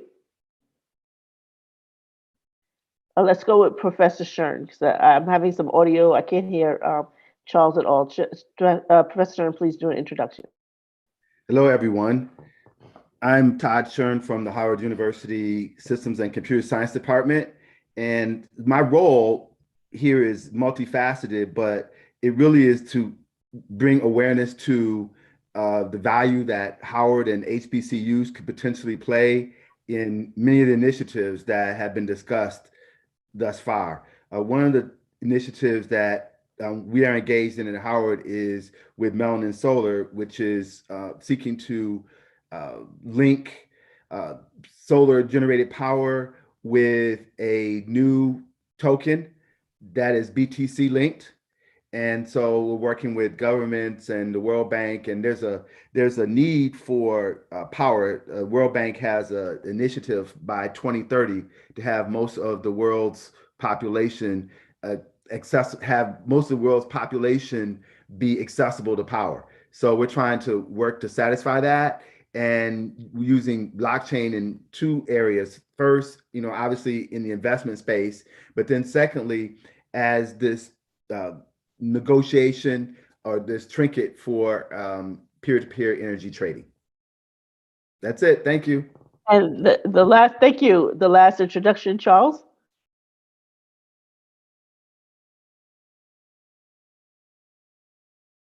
Hey, Charles, you're on mute, I think. Hello. I'm Charles Anchang from Odua Blockchain Solutions, and I am so humbled and honored to be here with you. I am originally from Cameroon, Africa, and I've been with Odua Blockchain Solutions since the genesis of it, since 2017. And we are the first Pan-African cryptocurrency with its own native blockchain. And we've been adopted by the African Diaspora Development Institute as the Pan-African cryptocurrency of choice. We are the #1 sponsor for the Wakanda One City of Return that will be taking place in Ghana, coming up December 2nd, and at the Cape Coast of Ghana. So we are a cryptocurrency with a message about bringing the people together and empowering them using blockchain technology. We are a cryptocurrency for all of us, our people on the continent, our people out of the continent who have been disenfranchised and have not had technology that could bring them together, create value for them, and assist them build wealth on blockchain. That's my introduction. Thank you. Thank you. Okay, we have a fairly large panel. Who wants to tackle and everyone doesn't need to tackle this, who wants to tackle the criticism that is often in the mainstream news that proof of work blockchains and specifically Bitcoin are contributing to our global warming situation and not beneficial, and that's the reason why they should not be utilized. I can say something about that if you don't mind. Okay. You remember when computers started back in the 80s, a computer was massive because of the technology that we had available back then. Now today, you can have a computer on your cell phone. Same goes with proof of work and proof of stake. Now, when when they started this blockchain platform, the block spacing to generate an algorithm that could create a new coin, they had to use proof of work because that was the technology they understood and they could use, which is very viable still. But as we evolved and we studied technology, we witnessed that proof of stake would deliver the same result in less time. And so proof of stake is a lot more eco-friendly because you wouldn't have, and it's low cost, you wouldn't have to generate as much electricity or consume as much electricity to generate the same result. So proof of stake is just an upgrade of the proof of work model. And it's more eco-friendly, and it's also better because of the inclusivity it offers. People who, especially for us like Odua, we're thinking about people of African descent, people in Africa that might not have access to electricity, to power. And we thought if we were going to create blockchain that would be adaptable to environments that were in remote communities, people that are in remote communities all over the planet, we have to make it accessible so that for the users, so that they could stake, they could mine the coin, and also stake, participate in staking. So proof of stake is a low-cost, more efficient method of mining, but it doesn't take away the value of proof of work. Bitcoin still stands its ground as a proof of work method. It would hold its value as a proof of, because that's the protocol it was created on. But we came on the Bitcoin protocol and we created something a little better because we had to adapt to technology. So the criticism is just, it's a debate, but that is just the way it is. When you create your technology, you could evolve, but the hard thing with Bitcoin is you just can't change the proof of work overnight, no, because that's the model that was created at the beginning. I'm going to jump in just for the new people that are watching and have no idea what we're talking about. Just to give a brief vocabulary, Bitcoin was the first cryptocurrency, and in order for it to dispense its coins, it said, "Hey world, if you want to lend some of your computer processing power, so basically like run software in the back of your computer, on an old computer or new computer, we'll have a system set up that randomly you'll be get paid for your sharing your computer processing power for any jobs that it does." Now, because Bitcoin was first, people quickly realized that the more powerful your computer was, the more likely you were going to earn fragments of denominations of Bitcoin. So people just started using higher and higher end computers and also having rack space at different places, using a tremendous amount of electricity in order to acquire this coin. And then you had conversations happening that maybe there's a better way that people can buy their way into a blockchain called proof of stake. Like you exchange your fiat for a certain amount, and because you're holding a certain amount, you have a certain amount of voting power in exchange. But it's very controversial.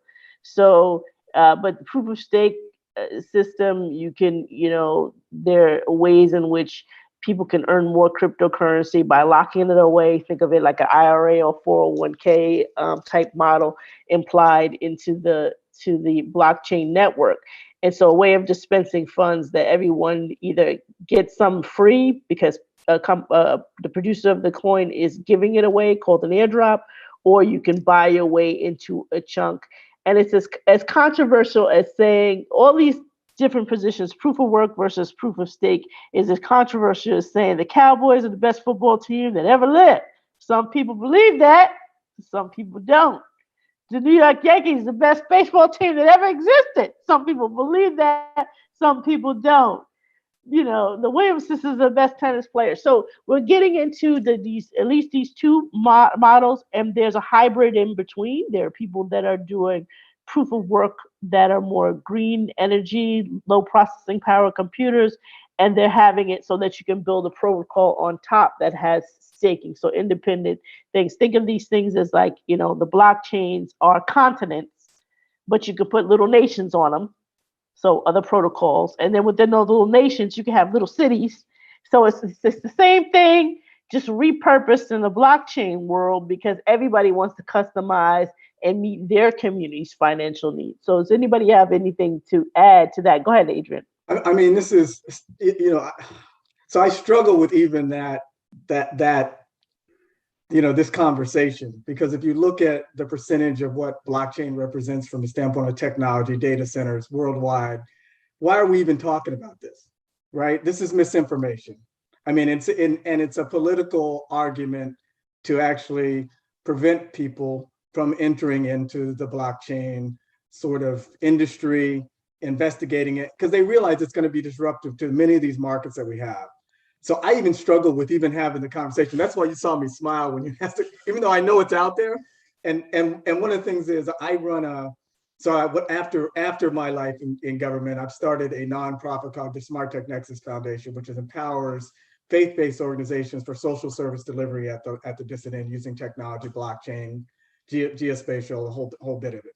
But you know, it's meant to keep the have-nots from joining this movement, and because they recognize it's going to level the playing field. And that's what I try to tell the ministers. I'm like saying, look, folks, you know, we had a group that came to us like, what about this blockchain thing? We heard that it's.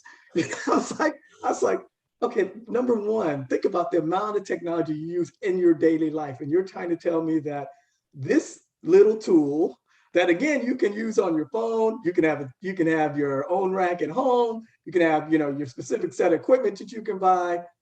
But think about the number of data centers that are around the world, like a Dell or Amazon Web Services, and think about the amount of energy they are consuming. And why should we be focused on blockchain as this little entrant into the sort of the technology space?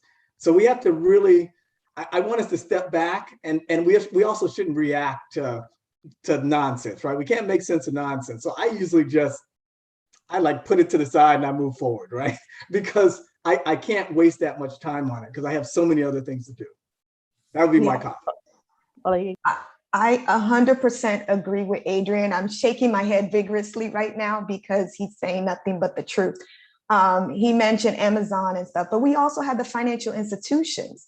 These individuals, they're using a lot of computational power as well, but no one is going to them and, you know, giving them that pushback, right? Because it's beneficial, right? So it's just another talking point, deter people from going towards decentralization, right? And it's effective because a lot of people are latching onto it. I mean, there's a huge ESG, environmental social governance movement, right? And a lot of the younger kids are really tuned in and focused on that too. Because I recall seeing like a young artist, they were twin sisters and they were young artists. And I told one of them that they should get into NFTs. They will make a lot of money. This is an opportunity for them. One of the pushback was NFTs, she's not really sure because of the environmental issue. And I'm like, wow, you know, I'm like, well, I mean, I tried to give her a reasonable response to that. But at the same time, how can you push against that when the narrative has already clouded a lot of people's judgment? So I 100% agree with Adrian. Yeah, I agree with that too. And just the quote, you know, Malcolm X, you know, the power of the media and their ability to make the innocent guilty and the guilty innocent. You know, they control the minds of the masses. So, you know, just to keep that in the historical perspective, You know, we can't trust everything that comes out of the media. And we also have to teach like media literacy to the kids, because we're getting it on all sides.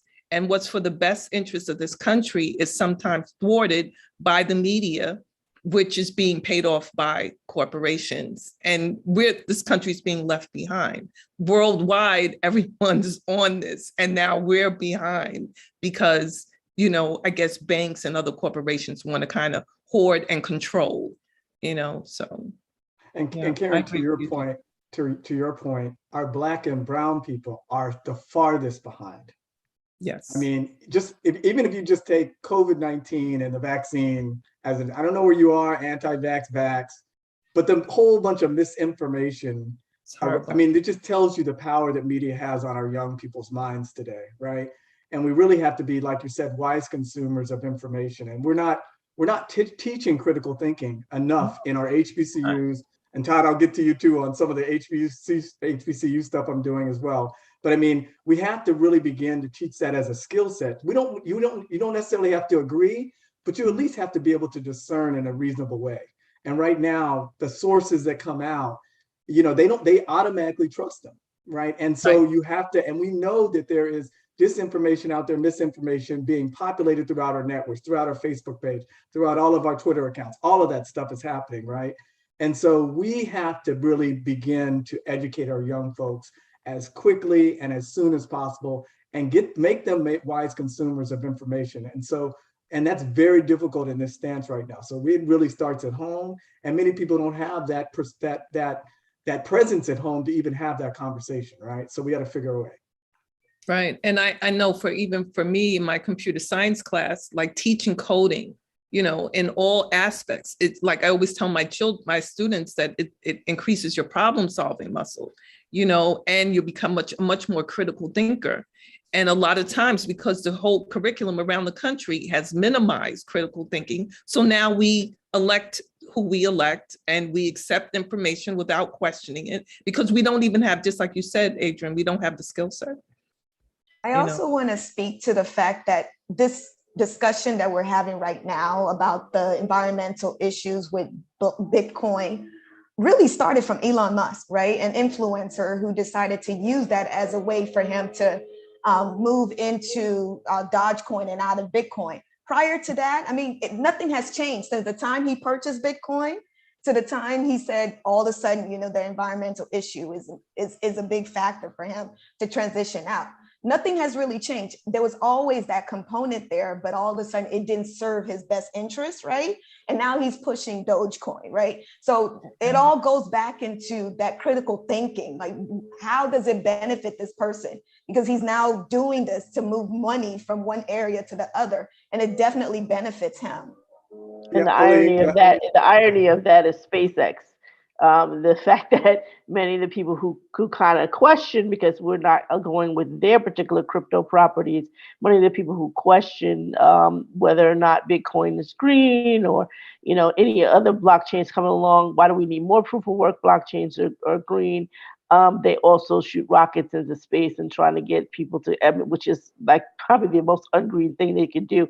I wanted to come back to Todd, because I know Professor Shern has actually co-authored a green paper for why. What type of response, if you've ever had conversations with people about why, or Bitcoin in general, how do you counter this notion that there is a marketing campaign that has happened, that has been a pushback to say, well, you know, it's not really green, it's not for the environment? How do you actually counter that coming from an engineering perspective? So I really can't say from an engineering perspective, because I'm a consultant with Melanin Solar. So I'm actually pushing it forward, right? I'm pushing why from the point of view of its value for peer-to-peer energy trading. And so I will acknowledge potentially damaging or extensive energy use in the mining of Bitcoin.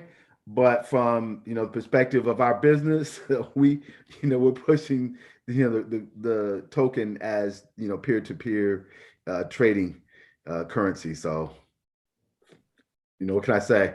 Businessman on this one. All right, so you're the businessman, but essentially, I think that one of the things that WIVE did was the fact that they give the greatest weight to low processing power miners of Raspberry Pis and Odroids, and it's ASIC resistant that you can't actually use those high end gaming machines to any greater benefit, and then the fact that they're tethering it to solar energy credits means that they're merging the current solar energy into a fungible with Bitcoin cryptocurrency that the wherever these solar panels are throughout the tropical regions, Africa and the Caribbean, are actually more beneficial than me in New Jersey. But where they are, that they're collecting these credits that they can bring to the marketplace, they have some fungibility out to Bitcoin. And if it has a correlation to Bitcoin, it definitely can have a if the person prefers, a U.S. stable coin or something like that. There's just fungibility with something that they can pragmatically use in their respective countries in terms of, because if Bitcoin is not readily spendable, they can just get it in USD, Euro, Yen, the denomination of their nation, and actually the elements of their country that have to partake of cryptocurrency. Because if you're a real person and you're living in an ethnicity in which the primary ethnicity within your own community is really cattle, that doesn't translate well when you want to spend a school fee because your child or your offspring are now in more urban centers. You can't necessarily readily sell a cow that quickly. You need some type of interaction with the currency based communities. So it gives rural people, miners, farmers, and others this entry into that central banking thus far has pretty much failed to provide, the unbanked, whether we're talking about Harlem or we're talking about parts of Kenya or Cameroon. Charles, you wanted to add something. Yeah, talking about financial inclusion on blockchain is a very important aspect, especially when we're looking at blockchain communities. When we talk about, we are very privileged in America. We have power. When you wake up, you have electricity, you have hot water, you have cold water. Now, if you go to a country like Nigeria, which is one of the wealthiest countries in Africa, in terms of crude oil, they're still heavily challenged with power supply, which is a big problem. So when you're talking about technology that's adaptable to a community, you must be able to be creative in creating technology that could bring these people back into the market. If you're looking at indigenous communities in Africa, people out in Australia and all over the planet, you must create technology that's adaptable to their environment as well. So proof of stake, as we're talking about, is actually very good for that kind of an environment. Why? Because some people might not have access to a computer, and they want to still participate in the staking pool. So they could also get included as participants in the gains of that particular platform without necessarily missing out of the opportunity because they are in an environment that is not well developed and they don't have consistent power supply. So those are things we should always consider putting behind our heads as we talk about the evolution of blockchain, the financial inclusion. The key thing is technology. How is technology in Africa going to assist people in Africa? Look at, is it 5G? How are we working on the continent? How are we working in the remote areas? Now we're having a lot of people from Polynesia that are coming together on the platform. How do we make our platform user-friendly for them? Those are key things. So, but when it comes to Cameroon and even other nations, how do you, in a proof of stake model, how do you prevent latecomers with abundant wealth from usurping all the smaller people who have entered the proof of stake maybe earlier, but just have limited funds? I think that's one of the major criticisms of proof of stake, is that you could get an Elon Musk or you can get a Charles Hoskinson to come in and they're lush with cash, and next thing you know, Cameroonians are even in their own blockchain, are basically the minority stakeholders in that blockchain. So how is your coin actually preventing someone of greater means from coming in and saying, well, thanks for aggregating all these little small people. Now I'm going to buy up a chunk, and now I'm going to make the decisions for it. So you have this window for colonization, French, British, American, Chinese, Russian, everybody except for African Americans, which we don't want to be the colonists anyway. But you have this opportunity, you put this window for a bunch of people to come over and say, yeah, thanks for getting things started. Now we run the show because we just bought this huge stake. Oh, great. Okay. In our strategy, in our token strategy, we have been very, very conservative in making sure that we control to a great extent how we decentralize the distribution of the coins. So now we have just about 5 million coins that we still held in the vault. And we have a method in terms of how we complete the project. We have a method which we use. We won't allow one person to get a majority of the coins because we're trying to get a 51%, a decentralized blockchain, whereas no one person would have that kind of, you can check us on Blockchain Explorer, no one person can have majority at all time. That would make them so influential on the blockchain network. So far, we've been doing well with that strategy, and we're still working very conservative, and we're very, very, very conservative in our strategy. As we complete the project by the end of the year in terms of mass adaptation, if you look at our internet at oduaexplorer.com, you would see the distribution of our coins, and you see that there is no one person. Now, with that limited supply and the small amount we have, we still are trying to the best of our capacity to make sure we limit so that the distribution should be much more decentralized. That's how we do it. But if you lock the coins, aren't you that one person? Go ahead, Todd. No. Okay, so right. So I say in the case of Wive, and the way you kind of took the question, it was kind of a softball, but you hit it, and now I'm going to take the softball and throw it again, which is that the work that you described is actually what we did at Howard. We worked on the algorithm for what would be a proof of stake. And so what happened is that we processor locked it, right? So if you came in with a big ASIC, you pretty much had no chance. I mean, you had to have a Raspberry Pi, and we just had this progression scheme of what the processor could be. And then with the low power processor, that gave you the greatest chance, in addition to the IP from where you were mining from, in addition to we looked at ways of time stamping everything. So, all right, if this person is doing it, we really tried to lock where the person was mining from. And we penalized folks in China.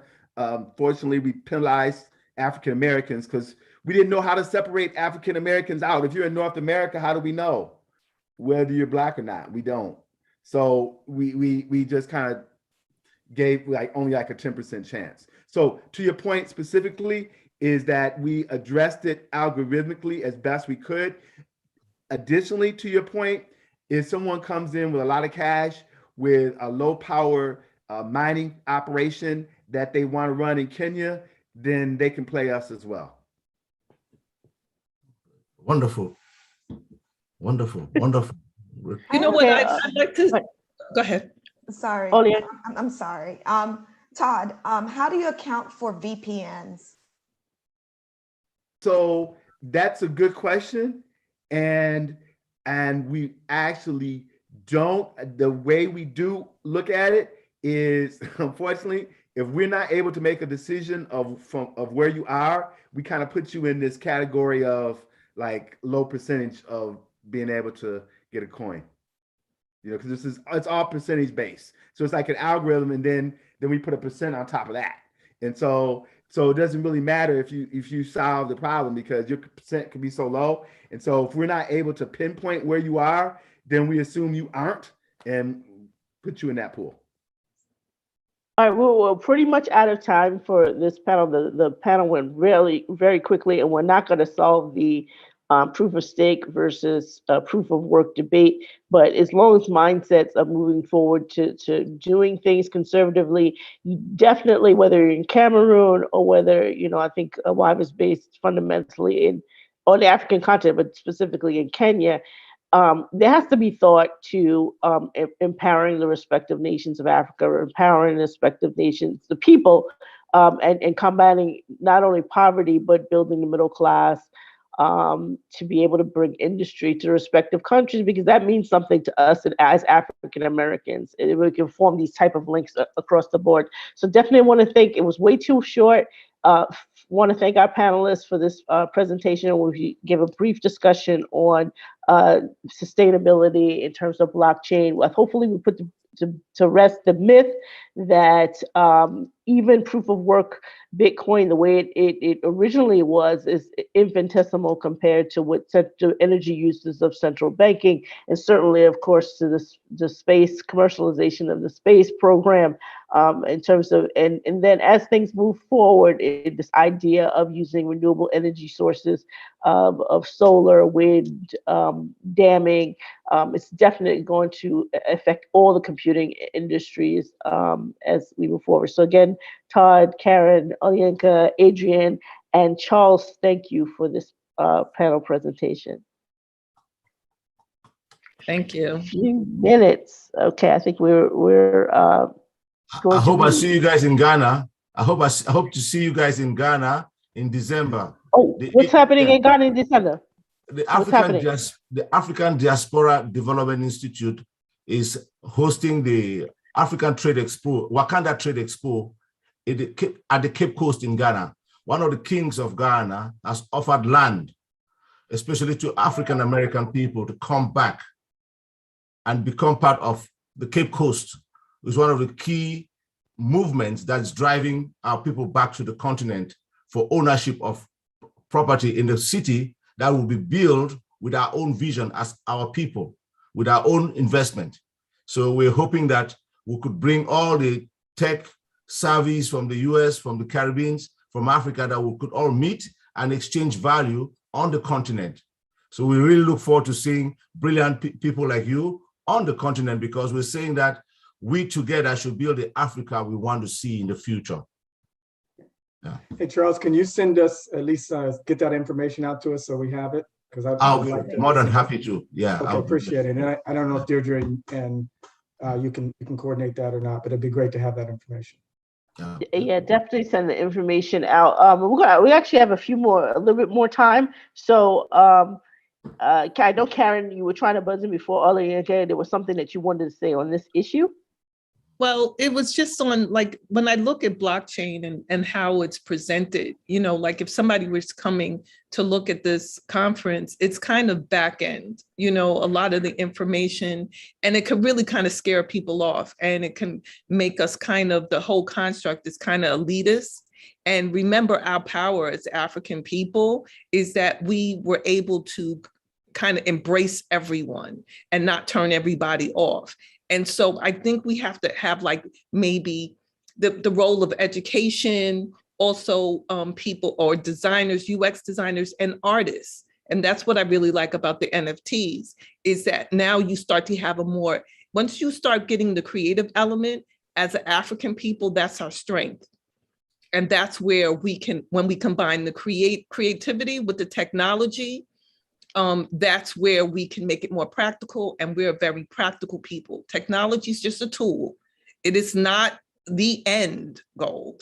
It is just a tool. So I hope in our talks, like, we kind of talk to certain levels of people, you know, so because we don't want to turn people off, and we want to get more people, because it'll only be powerful the more people get involved with it. Yeah, NFTs is one of our presentations, certainly one of the last panels of the day. Adrian, did you want to add something based on your experience? Just very quickly to the conversation that Todd and Charles were having. And to me, really, that's a governance discussion around how do you control sort of I'd say the market share. And so I would just want you to consider like a zero trust model, right, on the cybersecurity side. In other words, deny all until you understand, right? Which is really what Todd is saying. I kind of put you off to the side some kind of way, right? But you can do that electronically and architecturally, right? But really think about how a zero trust model could apply to the way that you're managing your Bitcoin and your exchange. So think about that, because there are principles out there that are probably outside of of sort of where you're looking, but if you could begin to apply those, I think that's an interesting concept, and that's the only thing I would leave.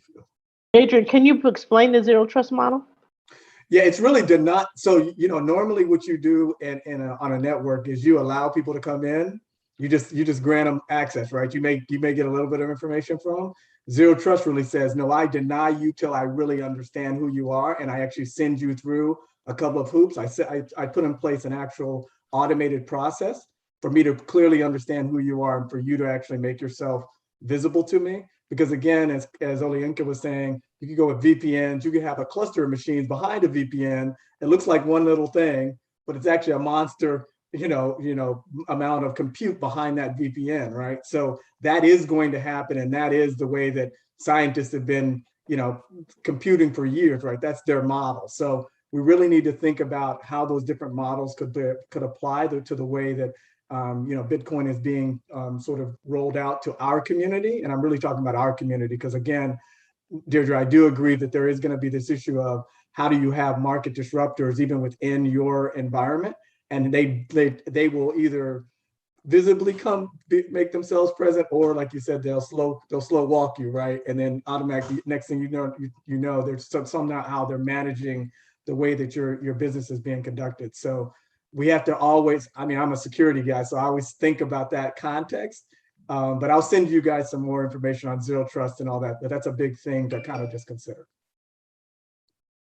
Yeah, I think as an outsider too, as African American, just speaking to Charles in general, I wouldn't expect to go to Cameroon and expect to use, something that's franc based or something that's euro based or something like that. I would love to see that. I have my crypto or whatever, and I have to exchange it something that's beneficial to Cameroonians, regardless of what type of linguistic side that they're on. But you want to see this kind of economic growth, because once you have this economic growth going on the continent and the Caribbean, then it frees up a lot of us in the Americas, because we want to, in the American side, we have a lot of our African American farmers that are disadvantaged, even though we have the longest agricultural history and brought agricultural wealth. We brought rice, we brought, sugar cane in the Caribbean. We brought all these things from Africa, and yet we get shortchanged every time when it comes to funding. So if it comes to the point where the only way to save African American farmers is that they can directly link with farmers in the Cameroon and have some type of thing, some type of supply chain is related to that, we want to be able to see that happens, because right now we're being played African American farmers into non-existence, because it doesn't benefit the greater American ecosystem, that there's a demographic of Black farmers, compared to, white male farmers throughout the Americas. So we're fighting for our existence. The stronger our Caribbean ties and our African ties are, the more beneficial that our own farming and stuff can change and meld and be able to be suppliers to even, American commercial systems. So, I wouldn't, just be mindful that, you want to protect your base so we can protect our base, and we can form those type of lines. That's why I see cryptocurrency and blockchain as a massive solution for people of African descent, for people especially in Africa. I look at it as an equalizer. Why? Because in Africa, what we're dealing with all soft currency. My CFA in Cameroon is connected to the French franc. The cedis in Ghana, and all that money is soft currency. You cannot even do cross-border trading on the continent. Already, that's a big challenge we're facing. And then also, if we take our currency out of the continent, it has no value. But whereas you can drive a dollar, you can drive a euro all the way to Africa, and you can do whatever you want. So we're trying to say, let's use blockchain intelligently. We're trying to even include on our own blockchain framework, we're trying to include Visa. We're trying to make it possible, whereas the people can use Visa as a method to get in and get out. And so that way we will be able to, you could leave America, travel to Ghana or Kenya, and you could spend.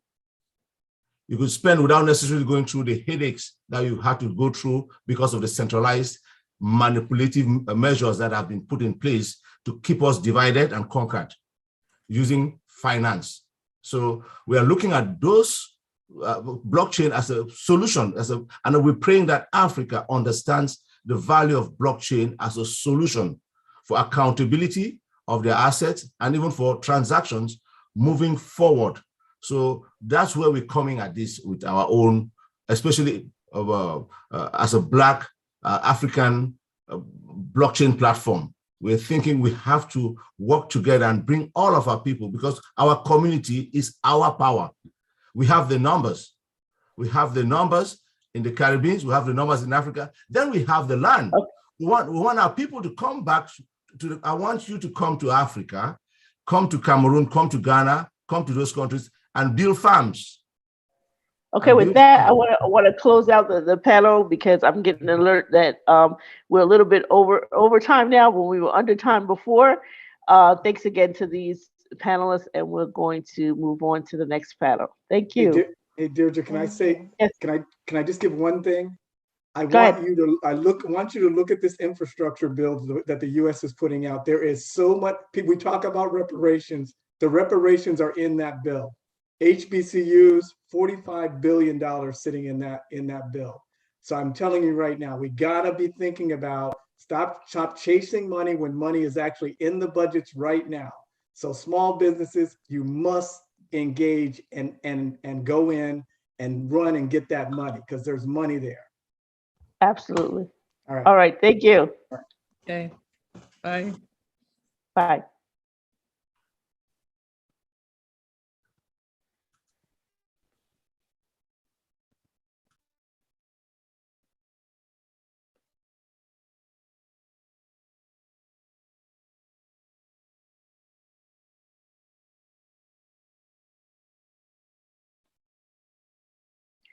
Okay, so now we're moving into the next. Hi, Naja, how are you? Good morning. I'm seeing all the names changing. Good morning, good morning, good morning. This is a really powerhouse panel here. I was like excited when I saw this one come up. It's Bitcoin Essentials Global Disruption, but we have Bitcoin Vegan, Justin Reddick, we have Naja Roberts, we have Genesis, who I haven't met yet, but I knew she was over at Gemini. Dr. Tyreen Wright, and I'm just making sure everyone else is leaving. And I think that it is everyone. So let's hop to it. Brief introduction for everyone that is here. Let's start go in the order of Genesis, Justin, Naja, and Dr. Wright. Hi, good morning, everybody. Thanks for having me. Excited to chat today. My name's Genesis. Most people call me GW. I am currently at Gemini Trust Company, working on diversity, equity, inclusion. Definitely very passionate about the crypto space and really just trying to work from the inside out on bringing more equity to the space in general. So yeah, excited to be here and to be a part of this conference. Hey, how y'all doing? I'm Justin Reddick, known as the Bitcoin Vegan on Instagram and Twitter, the author of From Bars to Bitcoin and a member of the Black Bitcoin Billionaires. And my message for years has been just educating the masses about Bitcoin as as we grow along. And as of recently, been pushing that message also into returning citizens and folks who are even currently incarcerated. So I'm glad to be here. Thank you for the panel, Ms. Deidre. And I love Black people, and I'm ready to get into the discussion. Hello, everybody. I'm Naja Roberts, the founder of Crypto Blockchain Plug, which is now I'm actually the only brick and mortar cryptocurrency exchange in the US. And I am also the founder of Crypto Kids Camp, which is an innovative camp where we say we go beast mode on breaks, and we'll talk about that, I guess, a little bit later. And just really big on educating the community in a holistic way. So just kind of meeting the community where they are, making sure that they get what they need. And I'm super excited about being here. So thank you all for having me today.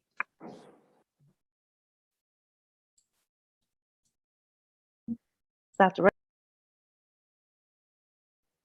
Hi, how are you? My name is Tyrene Wright, Dr. Tyrene Wright. I'm actually a part of I Love Black People, but I am an educator. I teach for the City University of New York. And just my entry point into this conversation is the historical and cultural context in which Black people can use Bitcoin and blockchain technology to circumvent the systems that have been oppressive and exploitive to our communities economically. And I teach for I Love Black People. I teach the ideological training course on Pan-Africanism and Pan-African history and Pan-African organizing. So each of you have very different backgrounds. We can take this round robin. Don't have to go in any specific order.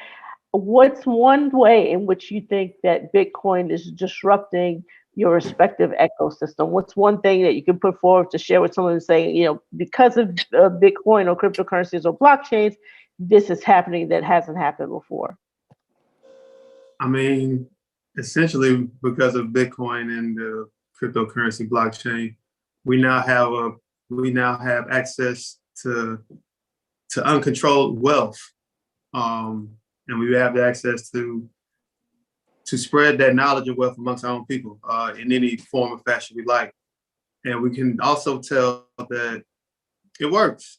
So one of the very general things I've noticed very easy on is just being able to have access to have a currency like this, have access to build, yourself or build, your career around this.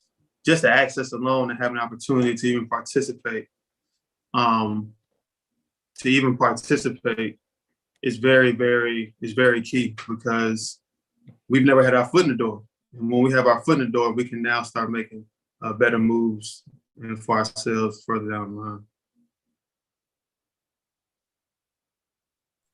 I totally agree. It's all about access. And I think for the first time in history, we have and I won't call it, it's literally a new monetary system. It is a new way for folks to just be able to be in control. And I'm just so super excited about those individuals that are starting to listen and are beginning to understand how Bitcoin is how it works, what it was meant to do, and how it could eventually really close the wealth gap that exists, that we've never been able to solve. We haven't been able to solve it in our current system. And so I'm just really excited about the possibilities.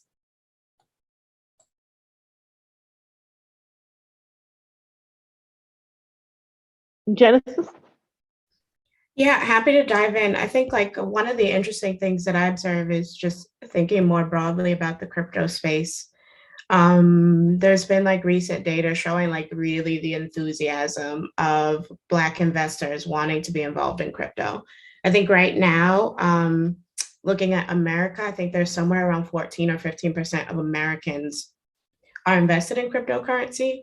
And of that, like actually of the investors that are invested in cryptocurrency, 30% of general investors, so 30% of Black investors actually own cryptocurrency, compared with investors who have portfolios generally across fiat and crypto. I think that's just about 17%. So when you look at the proportions, I think it's exciting, the enthusiasm around adopting crypto for all the reasons of kind of like thinking about some of the disenfranchisement from traditional financial wealth that has been in this country. It can definitely be used as a tool. And I think that is like something that's really important for exchanges to like really think about, is how to educate, how to appeal to Black investors who are really enthusiastic about being on the front lines of adopting Bitcoin and cryptocurrency as the new fiat and being able to build some of that wealth. Dr. Wright, have you seen any conversations in the CUNY system about crypto or blockchain? I know in New York, that's not the most Bitcoin friendly environment, but in terms of dealing with the students or any buzz around the campus, have you seen anything change within the last year? Oh, your mic's on mute. Sorry, actually not. And that's very interesting because, of course, the prior to the pandemic, New York can be seen as an economic center, but I think what's happening is that it's so rogue in many ways, right? It is a space where Black people can make money without subject to some of the regulations or the, traditional methods. And so, no, you don't hear a lot of conversation about it. I have some data that I wanted to discuss in a second. I'm trying to pull it up, but it just shows how it is an area in which Black people can accumulate wealth, make wealth very quickly, high risk to a certain extent. And I think it's probably shunned a little bit. Like it's very risky. Sure you want to do that, but it's a way that a lot of people feel like they can make up for the lack of wealth in the Black community. So no, I wish I could say yes. In those educational spaces, there's encouragement. I see encouragement for that outside of those traditional, academia is a very traditional space. And while it's supposed to be universal thinking, it is really the center of very traditional values that get communicated there. All right. So the people can say that they're, progressive. I won't say liberal, but progressive. But really what gets communicated by most educators is not exactly very progressive. Okay. They pass on the status quo. I don't want to go off on a tangent, but just side note, that's part of the reason why we can't talk about critical race theory and things like that. I mean, like in the truest sense, right? So if we can talk about the historical facts as to why Black people are economically behind, why the accumulation of wealth in the Black community has such a distance from that of white communities and white people, then certainly they're not going to talk about how you can recover from that in that space. Do you understand? Especially when it allows you to sort of go off of the beaten path. That's not really endorsed, in my opinion. I've not seen that. I've not seen that in a broad way in academia, and not even in a big public institution like the one I teach for. Naja, you've actually hit the road with Hill Hopper. You've been from Brooklyn to Oakland.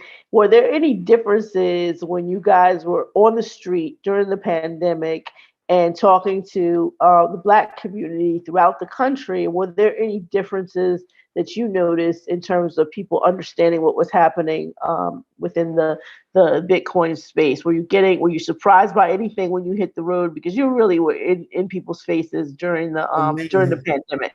You know what, Deidre, the surprising thing for me was that no matter what city I was in, it was exactly the same. It was the exact same mindset as it related to the types of vehicles and things people were purchasing during the pandemic, as it related to it is like a universal, I don't know. It actually, I was shocked because I've been a lot of places, but I think not consecutively like that. To just see that every single city, when I woke up, I saw the exact same behaviors, exact same mindsets, just everything was exactly the same. And so we've got some work to do, some major work to do. And I know that we all know that, but we've really got to get meticulously involved in our mindset. And man, this is no different from anything else that we've got to overcome in our community, just helping people understand how critically important money is. But first, we got to help people understand what money is, how it works, where it came from, like the basics in order for them to even understand where we are today and what we need to do. And so that's what I figured that out early on, maybe like my third city. I was like, wait a minute, I need to kind of shift gears here and bring folks into why we're here and what this means. And so once I got that kind of going, I was able to see it. But man, I'm telling you, from the Harleys to the I can just go in depth to what our community has been doing, especially during this pandemic, while everybody thinks they're pandemic rich. But That data is important because I'm surprised. I would think that you would have encountered definitely, regional differences, exposure differences, attitudes that are different. So it's a bit disheartening, but at least it gives you a framework of where we need to go. Justin, I know that you wrote and published a book. If your book is out, based on your perspective and your experience, but just even with your background of knowing the needs of those of us who have ever been incarcerated or have family members who are incarcerated, is there any disruption, any way that we can aid people in terms of that are in those circumstances, their extended families that are maybe on the outside? What is your take on that? And definitely tell us about your book as well. Okay, so you're asking me to give you my take on disrupting, or either speaking towards the status quo or disrupting the status quo, dealing with Well, what I'm asking is, in terms of Bitcoin and cryptocurrencies, anything that we could do that will push back against the prison industrial complex, improve people's lives, whether they're currently incarcerated or at least their families' lives, anything that you're noticing that this new movement can alleviate. If we can't outright solve, the broader issue, which is really more of a protest type mode and trying to get changes in terms of our incarceration practices. But anything that we can utilize now to even help the families of the incarcerated, just something real respectful. But definitely talk about your book, because I think I don't know, aside from mentioning and retweeting a tweet, I don't really know what your book is about. And I was like, oh my goodness, he's got a book. But definitely share your thoughts on that. All right, so on the first question of what you asked, a lot of it just comes with education and the speed of which you educate people about the simple ways of how Bitcoin can get used. So like from bars of Bitcoin on Black Bitcoin billionaires, or just Black Bitcoin billionaires in general. I mean, that's the disruption. That's the disruption right there. We don't, and of course, what we've all been doing with I Love Black People. So the disruption has already started. It's just about getting that message to different demographics within our community. And, the speed of which you apply that. Like sometimes I hear people say, well, they don't know if Bitcoin can close the wealth gap. The only way you can really close the wealth gap, you increase the speed of which you educate people. Because if everyone's money isn't going to move into Bitcoin at the same time, then we got to move our people with a different sense of urgency. Like, hey, still trillions of dollars out there on the table that companies and countries aren't buying with Bitcoin. So we need to be there, but they need to know the importance of that. So then within that disruption, it all comes down to education. For instance, there was a guy, Ms. Naja had actually recommended this guy to come in from Bars of Bitcoin. And he was actually in prison on Clubhouse. And he said, hey, how can I get your course? Like, man, just take the email. And then, give me your email. And I sent him the course. And then I said, I want you to send this to as many people as you know that are incarcerated. Whoever has the email, and you need to do it quickly because I know you can't have a phone forever. But that's how you do it. It's almost to a way of you're using the technology to hijack what's happening. And so it's something like Clubhouse, and you have folks who have access to phones. You just have to, I feel you got to spread that message across many mediums as much as possible, no matter where they are, and hope for the best, because you always have someone out there who can pick up on something to then be the next community leader to then do it to someone else. So within that, we do educate, but it's like how, and, at what pace, then like, what are you focused on to make the educational process better so it can stick? Because we got to move through a lot of different things. Like Ms. Naja said, to me, we really, with this wealth movement, we're now just coming out of slavery, the next form of slavery, and with Bitcoin, cryptocurrency, well, just Bitcoin, let's be honest. With Bitcoin, that's where, that type of freedom comes. I didn't recognize freedom, or I didn't recognize how embedded I was into a dangerous cycle until I did come home from prison. And that's something I talk about in the book. So the book is me sharing the story from basically homelessness in high school, like losing our house in the housing market crash, to going to college, dropping out of college, going to prison, coming home from prison, hopping into entrepreneurship, and just ultimately ended up in Bitcoin. But that story of what had to take place, the mindset adjustment that Ms. Naja talks about, that type of stuff is in there. You know, you have to also have people who can speak towards these mindset paradigm shifts, because, you know, just saying, hey, you got to do this, like, okay, I'll go do that, but now what? Like, you got to speak to someone as to why, you know, it's hard for you to understand dollar costs $10 a day, or why it's hard for you to understand, you know, I've been doing good my whole life, but you actually haven't, because you've just been, you know, buying and saving money, but you haven't looked at what's going to stop that process. You know, once people see that they're in a cycle, a dangerous cycle that's generations long, you start trying to find ways to break the cycle. And so that's why I go into the book. And the book is also about me sharing, you know, my downfalls through me building up a process, so people can see, like, you know, no one said this was going to be easy, but it is possible. And any problem you have that you share, I feel like you are giving someone else gems to succeed. So those are the qualities of the book. Those are that's what the book is about.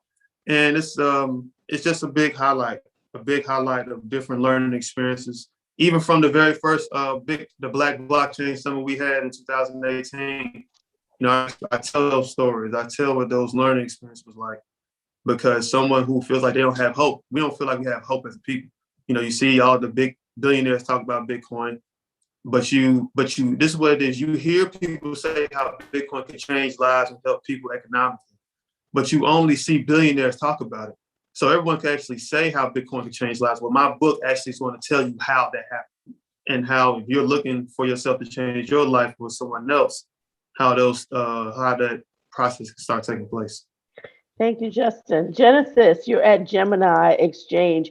How, I know Gemini has a learn area for people who are not familiar with the space, but in terms of your own professional development, can you share, how do you keep, is there ways in which Gemini encourages further learning and development, or there's certain things that are happening with your peer group that you, like, people outside can do this on their own and figure out their space in the sector? But definitely talk about, you know, Gemini's areas, but also, you know, your own professional development, because your own professional development can actually impact someone else that has not even considered the kind of insider information that you may be experiencing at Gemini.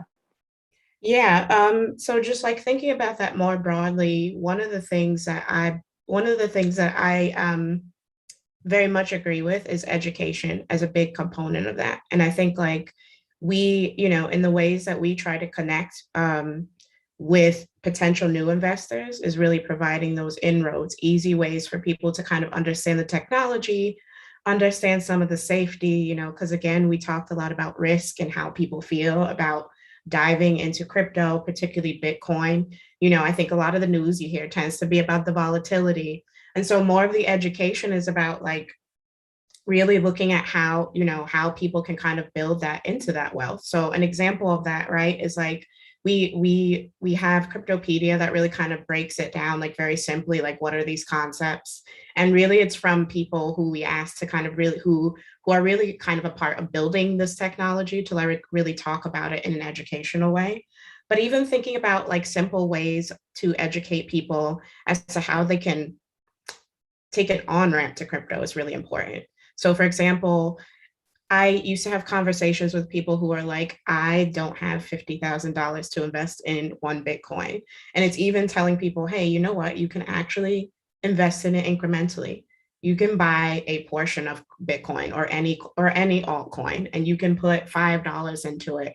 And so it's really just like kind of educating people as to how they can do it practically. And I think that's a big part of it, is there's a lot of interest in crypto. It's really taking kind of that interest and helping people understand how it can be practically used. That's going to be leading to that broader adoption.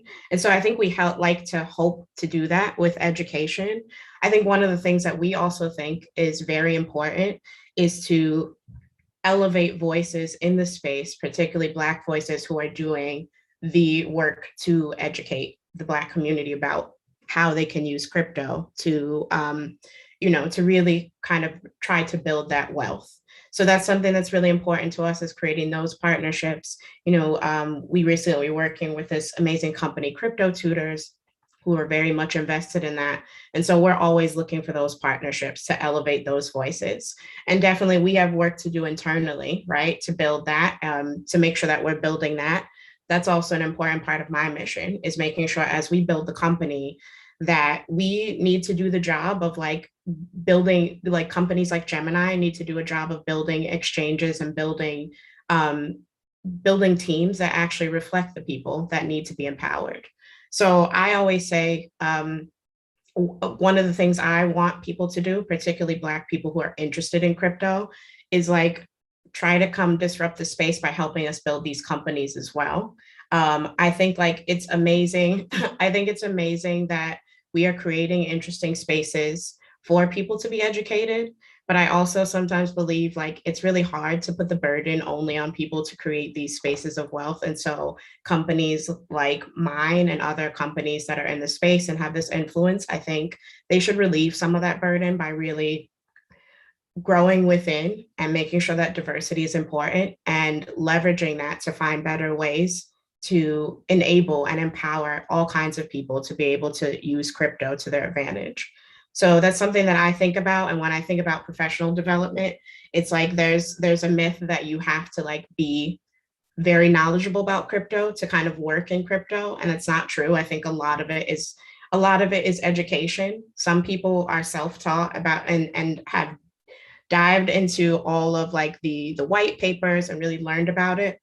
But we want to make that easier for people with stuff like Cryptopedia and with partnering with people who are doing amazing work educating the community. And so, yeah, I think like one of the most important ways to do that is like obviously building these inroads from my company is making sure that we are bringing Black people to the company who actually understand kind of from a community perspective what's needed and can help inform like how we build products, how we reach out to the Black community, how we make people feel safe and to invest in crypto and really just like empower them to adopt it from not only a wealth building sense, but also a practical sense. So that's something that I'm very passionate about. And, you know, it's definitely hard work and there's a lot of work to be done. If there wasn't, I wouldn't have a job, but I'm definitely very passionate about it. And I think it's like something that's really important to us. Awesome. With that, we have to close out this way too short conference, this baraza. We'd like to thank Justin, Naja, Dr. Wright, and Genesis from Gemini. You know, way too short. You all of powerhouses in your respective spheres. I respect a lot of you a lot. I have never actually met Genesis, but I had heard a lot about her even over a year ago. And Dr. Wright, I heard about you from St. Clair off and on through telephone conversations. So it's finally good to put a face to the name. Naj, I've been following them since the very beginning. We're crypto kids. Justin, one of the first people I ever met at Black Blockchain Summit. So everybody keep pushing. I think we've all agreed that education is one of the ways that Bitcoin is disrupting this world. Thank you. Thank you. Thank you. Thank you. See you later. Bye.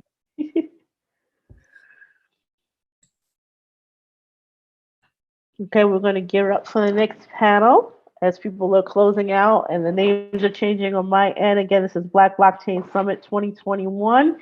And, you know, these barazas are really great. They're very educational for me in terms of meeting new people. A lot of times when you're attending a conference and you're not moderating, you kind of run out in the hallway and then you come back and you're like, what did I miss? What did I miss? Or I catch it later. So it's really great to be hearing from people directly what their thoughts are in their respective spheres. So we now have an area, but believe it or not, it's called Trading Digital Assets and Wealth Building DeFi. We're going to bring that panel on in a second.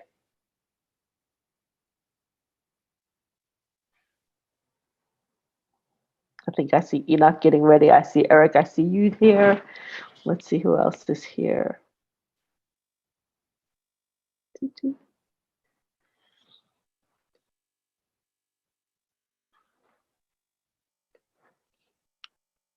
So if we're ready to go, I think we can go ahead.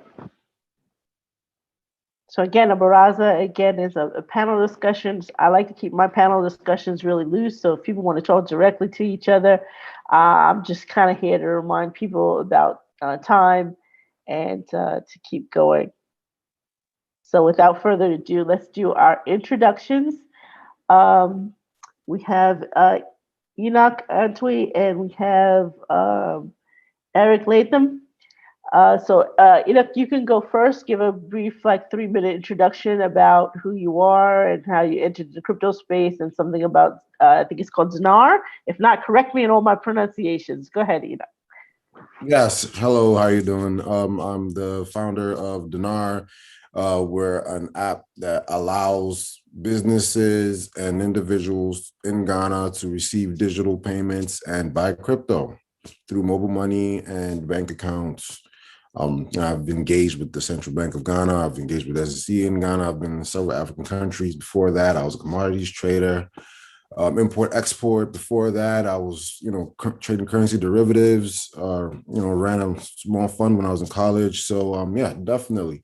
We're looking at other African countries, and we're really focused on being able to give access to digital assets in Africa. Thank you. Eric.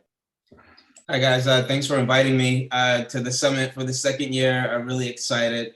So yeah, my name's Eric Latham. I came into the crypto space around 2017.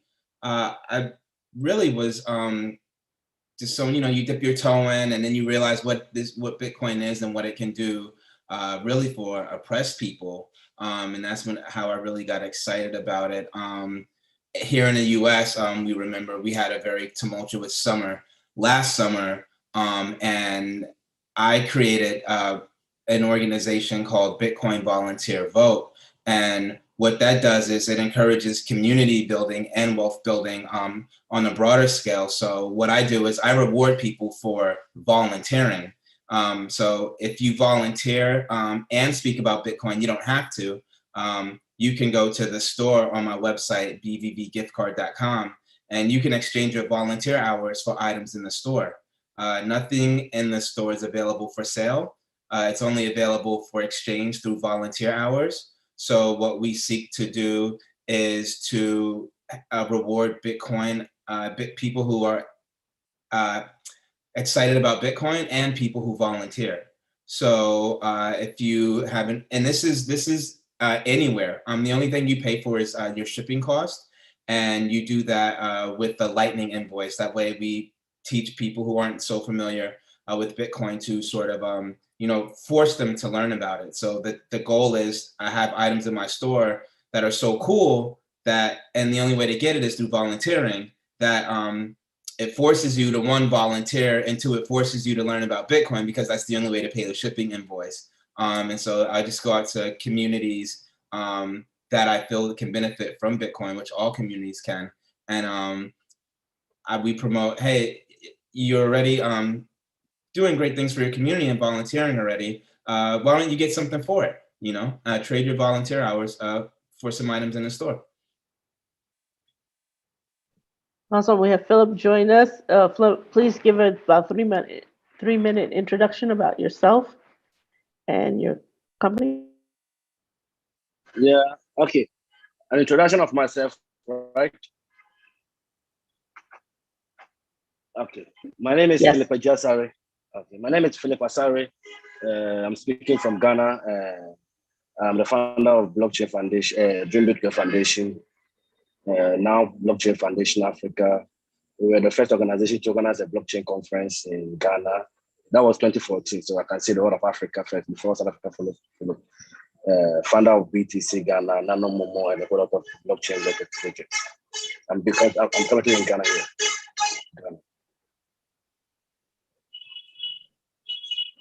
Okay, having a little bit trouble hearing you on your end, Philip, but let's get into the topic of conversation. In starting with Eric at this time, in what ways, when people come up to you and they say, look, I want to know about how to be rich, because that's the conversation, how to be rich through trading. I mean, what is your response to such a question? And we're gonna Well, let everyone tackle this question. So for me, I play it safe because I'm not rich. I don't have that much money to lose. So I just do it's called DCA, dollar cost averaging, and I hodl, which I just hold. I was raised through really simple means. My parents were just the edict that if you save more than you spend, you'll build wealth. So I just point people into the direction of, because if they're new, just play with it, have a little bit, and just hold it for a while, because I'm a very emotional person. So, if I see the price going up, I'm gonna why buy more? If I see it, and if I have a big investment, something to see it go down, I'd probably sell it. So I like to play it safe in terms of asking people to trade. I just say, hey, you know what? You probably do a lot better if you just hold, what you buy. If it's Bitcoin, if you just hold it. And I hear that a lot from traders too. A lot of traders I follow on Twitter actually don't promote trading, because they say, you're more than likely to lose your money if you trade. So I like to play it safe, and I like to say, hey, grab it, hold it, and then just let the cake bake. I want to be rich. How can you help me? What's your Buy response? Bitcoin, buy Cardano, and just forget about life. That's just that simple. Just buy your Bitcoin. I mean, technically speaking, if you look at the way cryptocurrency, the Bitcoin blockchain is designed, I mean, it's going to sooner or later surpass gold, right? When the price of Bitcoin hits 500K, it's going to surpass gold. I mean, this is a true store of value. It's only a matter of time before it hits 500,000. 4 years down the line, it's going to, surpass and probably hit 1 million, right? For one Bitcoin. So, I mean, even if you buy 0.1 Bitcoin, that 0.1 Bitcoin might be worth $4,000 today, but 5 years down the line, 5 to 10 years down the line, it could be worth 10 times more. So, I mean, the days of owning one Bitcoin or 500 Bitcoin are over because we didn't buy, right? So a lot of people didn't buy. So, just buy Bitcoin, buy some ETH, buy some Litecoin, and just forget about it. So, Philip, in Ghana, has the trading craze hit there, peaked there, or people just not aware? How are people approaching you who's knowledgeable about Bitcoin and cryptocurrencies about, trading? You're on mute right now, in case you're wondering. Yeah, hello. In terms of trading, I would say when we started in 2014, what I'm saying now is crypto is really growing massively. Because I can see people selling $20,000, $100,000 in a day. People are willing to buy, and what to do to the payment system in Africa here. So most of the foreign countries based in, let me give an example about Ghana here. So the foreign companies here based here, mostly the Chinese, they use crypto, especially USDT, making payment outside the country. So the demand for it is very, very huge here. So at the end of the day, I know people making like 5,000 Ghana cedis in a day. That's around like $900. I know people making even 10,000 Ghana cedis in a day. That's getting to around $2,000. So in terms of crypto, even the minimum profits that someone can get here when buying and selling, I think that is around like 100 cedis or 150 cedis. So in a developing country, whereby you can earn 100 cedis in a day, I think it's really good, because I'm not sure even bank managers can really even get that amount, can be paid in a day, like 100 cedis or 200 cedis. But I know people in escrow groups, I'm into about 20 escrow groups. And when I watch how they're trading, how they are buying the cryptos and selling, and the amount of money that's involved moving in terms of mobile money payments, I think people are making a lot of wealth from trading, buying and selling crypto. In terms of people holding it too, I had one friend from university. Back then, I introduced him to crypto, but when Dogecoin came, he bought some. So he lost, he lost access to the email or something like that. So recently, about 2 or 3 days ago, he called me that, oh, Philip, something that I bought $50 is now around 3,000 something, $3,800. So he just saw it, oh, Philip, I want to share some. So the moment he shared like 2,000, so Philip, this, wow, I want to show it to my friends. Because there's something I bought like $50. I bought it around $50. And today I've changed around $2,000. So if this is not about wealth creation, I don't know what would be much described for wealth creation. So in terms of trading, in terms of holding, I think it has really changed a lot of people's life in Africa here. So in addition to trading, and anyone can tackle this question, is there any talk about, staking opportunities or other aspects of DeFi that you see in your respective worlds that is increasing, or people just only talking about this idea of trading? And then how are they also, managing the tax implications? Because I know in the United States it's a big deal, but I don't know what, in terms of internationally, how that's impacting people's ability to be able to trade so easily. Anyone can take this. Okay, so I'll go ahead and take that. Okay, so we did like a survey with people who are actually banking in Ghana, between the age of 35 to about 20. And this is the demographic that is really, really into crypto, that has caught a keen interest in crypto outside of like some of the business people in Ghana. And what I've been able to find out is that there's actually people actually trust some of these some of the DeFi platforms. People are actually into DeFi. People don't really trust saving their money with the bank as much. The trust is, the trust is there, but it's gradually dwindling. I mean, if somebody is able to, if there's a platform that's able to yield interest, it is definitely going to catch fire. I know a few people who are into the banking space in Ghana, or for particular banks, that are actually using DeFi platforms. They're literally moving money from one account, from their retirement accounts, and put it into DeFi platforms. So, there's a lot of brewing interest there. There's definitely a lot of interest when it comes to staking, DeFi. People don't really know. I mean, if somebody's able to properly build something, you can literally potentially replace a bank, probably. It's very serious. Thank you, Dr. Eric. What was the question? Is anybody in your sphere looking at something other than just trading? Are they looking at staking and other aspects of DeFi, or is just the people you're encountering, just their first approach to you is how I trade to make wealth in crypto? The other part of that question is, what are the ramifications that you let people, in your opinion, because we're still in the United States, we're not allowed to give such it's considered financial advice.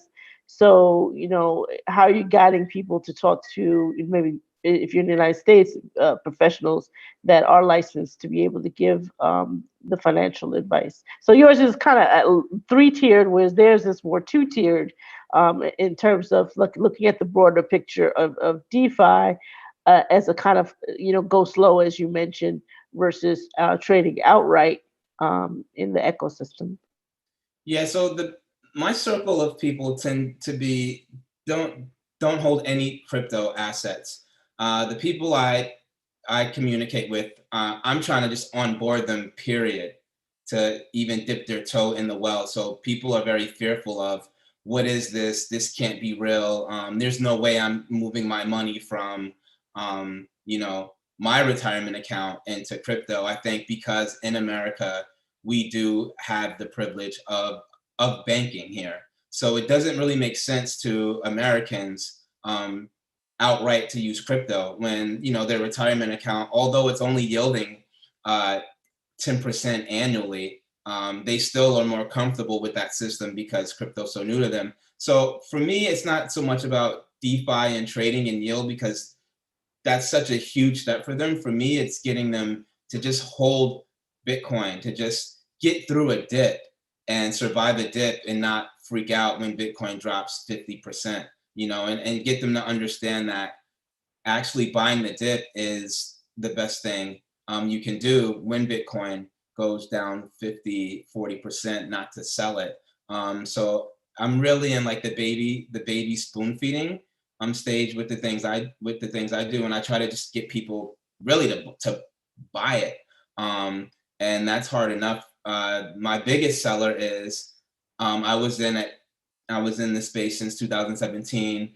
I saw Bitcoin at $700. And then I didn't even get it then. I saw it at $700. I saw it go to $1,000, and I was like, "Ooh, I better start like getting some of this stuff." So a lot of it is, you know, like, hey guys, you need to get off zero, and then when you get off zero, just hold it, and then see how that goes from there. So there isn't even a discussion on these two different levels, even Enoch experiencing in Ghana compared to what you're experiencing in the United States. It's kind of this wide spectrum of people of, I don't know what to do, to people like, look, I'll do whatever, you know, I need to do to be able to gain some wealth. Philip, did you have something you wanted to add to the conversation?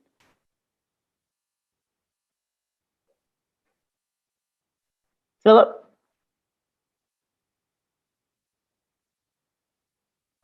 Because I think you're still on mute. Hello. Yeah. I mean, Yes. yeah. Okay. Did you? Yes. The question was, you know, even though you're also in Ghana, what are some ways in which are people delving into the staking aspects or just the trading aspects? In terms of staking, I'm actually staking Mcash. I don't know, but I know people who are doing futures and stuff on Binance. A lot of the crypto traders. But in terms of staking, I am actually staking Mcash and other cryptos, but I don't know about others. That one I don't really know much about it here. But I know guys doing Binance futures and stuff. And the crypto adoption here is really getting massive, not as compared to previously when we started. All right. So, in terms of in terms of lawmakers, are you receiving any pushback in terms of the government in Ghana saying, "Look, you know, you got to stop the trading like Nigeria experienced," or if right now they just kind of have everything frozen? Well, Enoch and Philip can take that question actually. Yeah, okay. So in Ghana, you know, Ghana was the first country actually to discuss to come out with a pilot program for CBDCs. You know, so I mean, and they also have a QR code adoption campaign going on right now. So, you know, with that in mind, you know, Ghana's aiming to be cash light. And so there's this notion, I mean, there's definitely an understanding that Bitcoin it helps become more cash light, right? When you look at the demographics of the population, the majority of the population under the age of 35, right? 40, right? So, you know, with that, you know, these are the more savvy users with smartphones that want to be able to transact digitally, right? There is a fear of Bitcoin as an underlying threat, which will only come with it will become more accepted over time when there's a level of education involved. And so, you know, but then again, you know, you have certain regulatory authorities who are open to the innovation as well, right? And so, you know, they're gonna have to accept it. You know, Nigeria as well. Nigeria is gonna have to accept it. They're gonna eventually accept Bitcoin in Nigeria. You know, it really depends upon the stakeholders who are having a discussion and the engagement, right? I mean, Nigeria saw that Ghana was coming out with the e-currency, and they decided to also launch their own e-currency, which is great, which is fine, right? And they're now also trying to push a digital cashlight agenda with the QR codes. And so, I mean, I think the space is interesting. You know, let's see how the regulators are able to do their thing. However, you know, in Africa, you know, one thing I've learned, you do not ask for permission. It's just better to ask for forgiveness. You know, if you're launching any type of crypto product, you're going to depend on the regulators. I mean, in any market, really, technically, with the exception of a couple markets, you know, if you're going to launch something, you know, just launch it. You know, just go for it. You know, and make sure that you engage the regulators in the process, because at the end of the day, the regulators can be very slow to adopt, right? And then you also have African regulators looking at U.S. regulators trying to see what the U.S. is trying to do as well. And just because the U.S. is doing it, or the U.S. is doing it this way, I mean, it doesn't really mean that you should go about it the same way. Either way, they have already acknowledged it as an asset. So, you know, it's one of those things where I think it's an interesting space. It's great, it's exciting in the developing world when it comes to cryptocurrency. And there's more coming. Eric, you mentioned something early on about Lightning Network and invoice type thing product that you were using. Can you elaborate on what you touched on in your introduction? So my website, BVV gift card, which guys, anyone can take advantage of this. So if you know any volunteer organizations, or if in fact, if you're volunteering, you can point them to bvvgiftcard.com. And they can, you know, exchange. There's a section where you can redeem your volunteer hours. I'll show you how to do it for items in the store. But the only thing that you pay for is the shipping.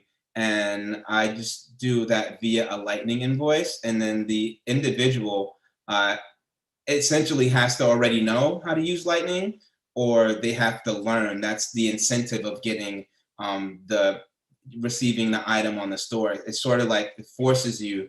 The idea is to force you to learn. Of course, I'm there to walk you through it, but it's just any Lightning platform that you want to use. You can use a non-custodial wallet, a custodial wallet. It's just it's just an educational tool. I've learned that I can speak about something as much as I want, and that's not the best way to get people to adopt something. I think the best way to get people to adopt something is through incentive.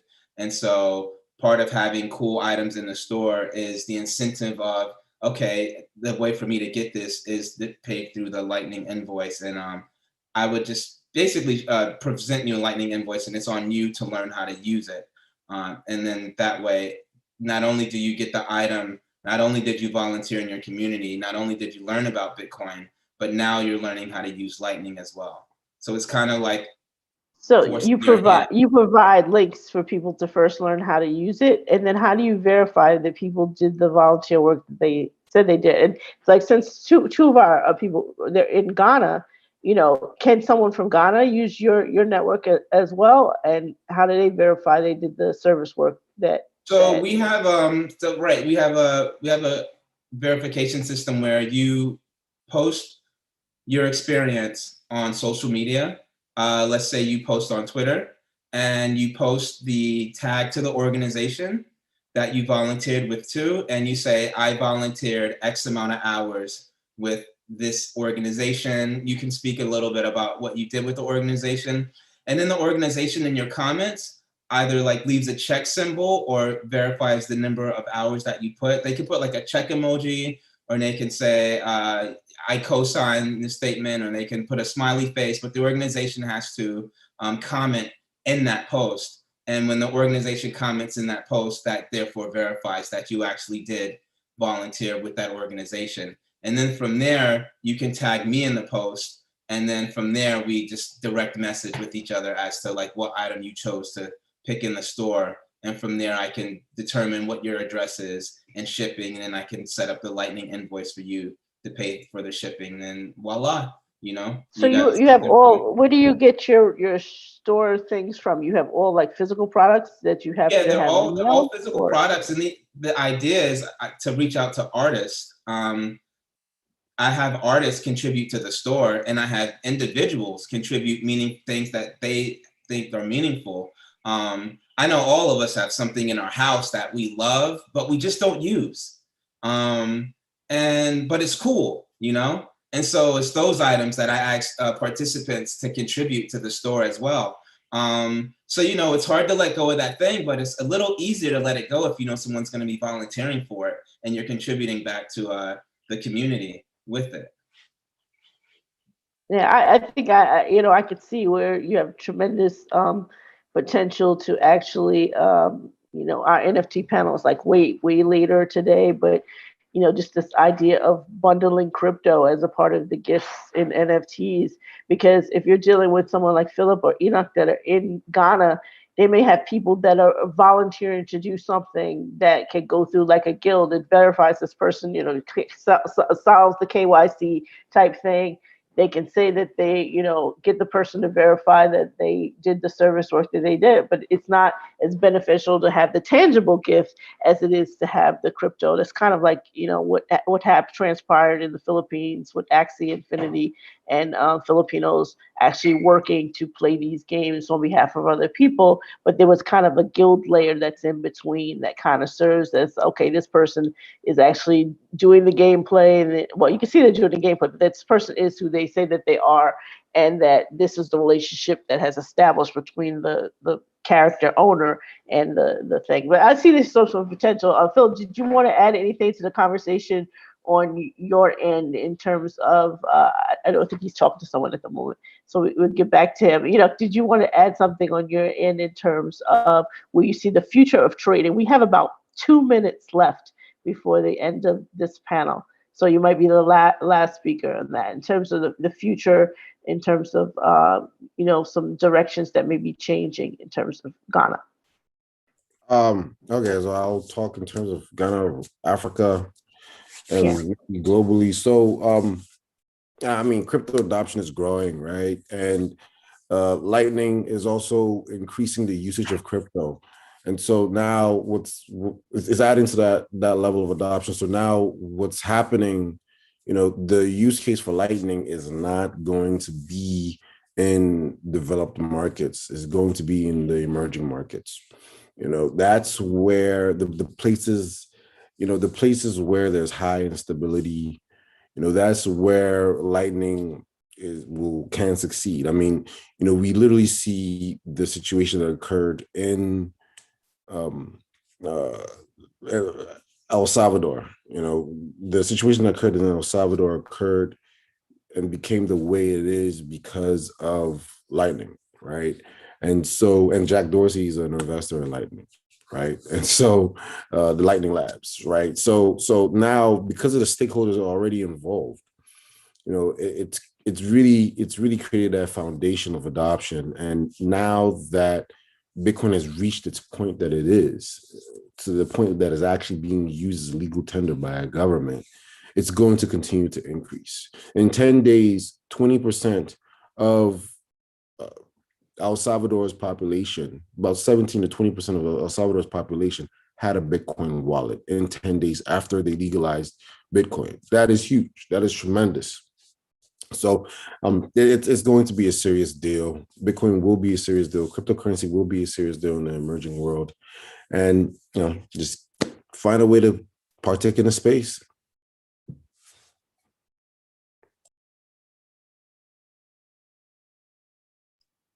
Are you on mute, Deidre? Sorry about that, I was on mute. But it was actually a good note to end on, Enoch, because our next panel is actually about Lightning Network specifically and what's been built on that. So we'll get it, but definitely thank you, Philip and Enoch, for sharing your experiences with us, especially giving us some insight onto what's happening in Ghana and on the individual and on the corporate level. And definitely Eric, giving us a perspective on people that are actually new to the space, not even at the level, just getting into dollar cost averaging, and then the incentivizing of them to learn Lightning Network. Thank you very much. Yeah, if you guys have volunteers with Black Blockchain Summit, send them over to BVB gift card and they can get stuff for volunteering for the summit. Absolutely. If you know my group, Black People in Cryptocurrency, definitely, try to join and, share the information yourself, because I think that's very valuable. It's very unique type thing that I haven't really heard of before. Thank you.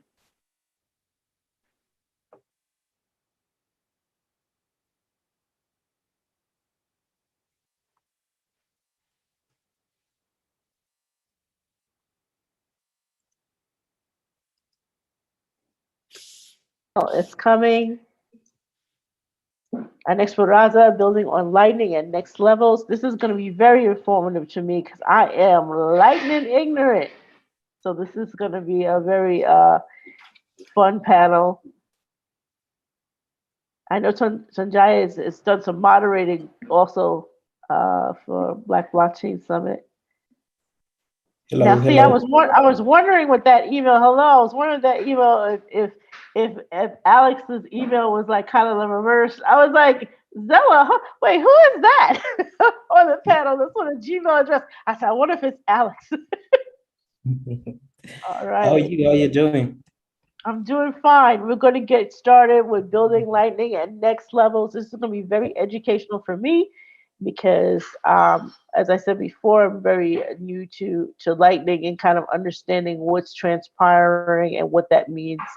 And I've actually seen Eric present when we had the 2019 conference, and I was like, my jaw was over. I was like, Fabric can do what? Who? What? I was like, it was certainly a level for engineers, but I was like, I appreciated hearing all the vocabulary that I had to look up later. All right, so let's get started with a bit of introductions. We'll go in order of how I'm seeing you on the screen. I think we have Alex. Is it Tongai, Eric, and Jarek. Is it Jarek? Yes, Jarek Warren. Yep. Oh, Jarek Warren. Okay, Eric, Jarek, and so we'll go through the panel that way. So I think that's everybody that's here. Yes. Okay.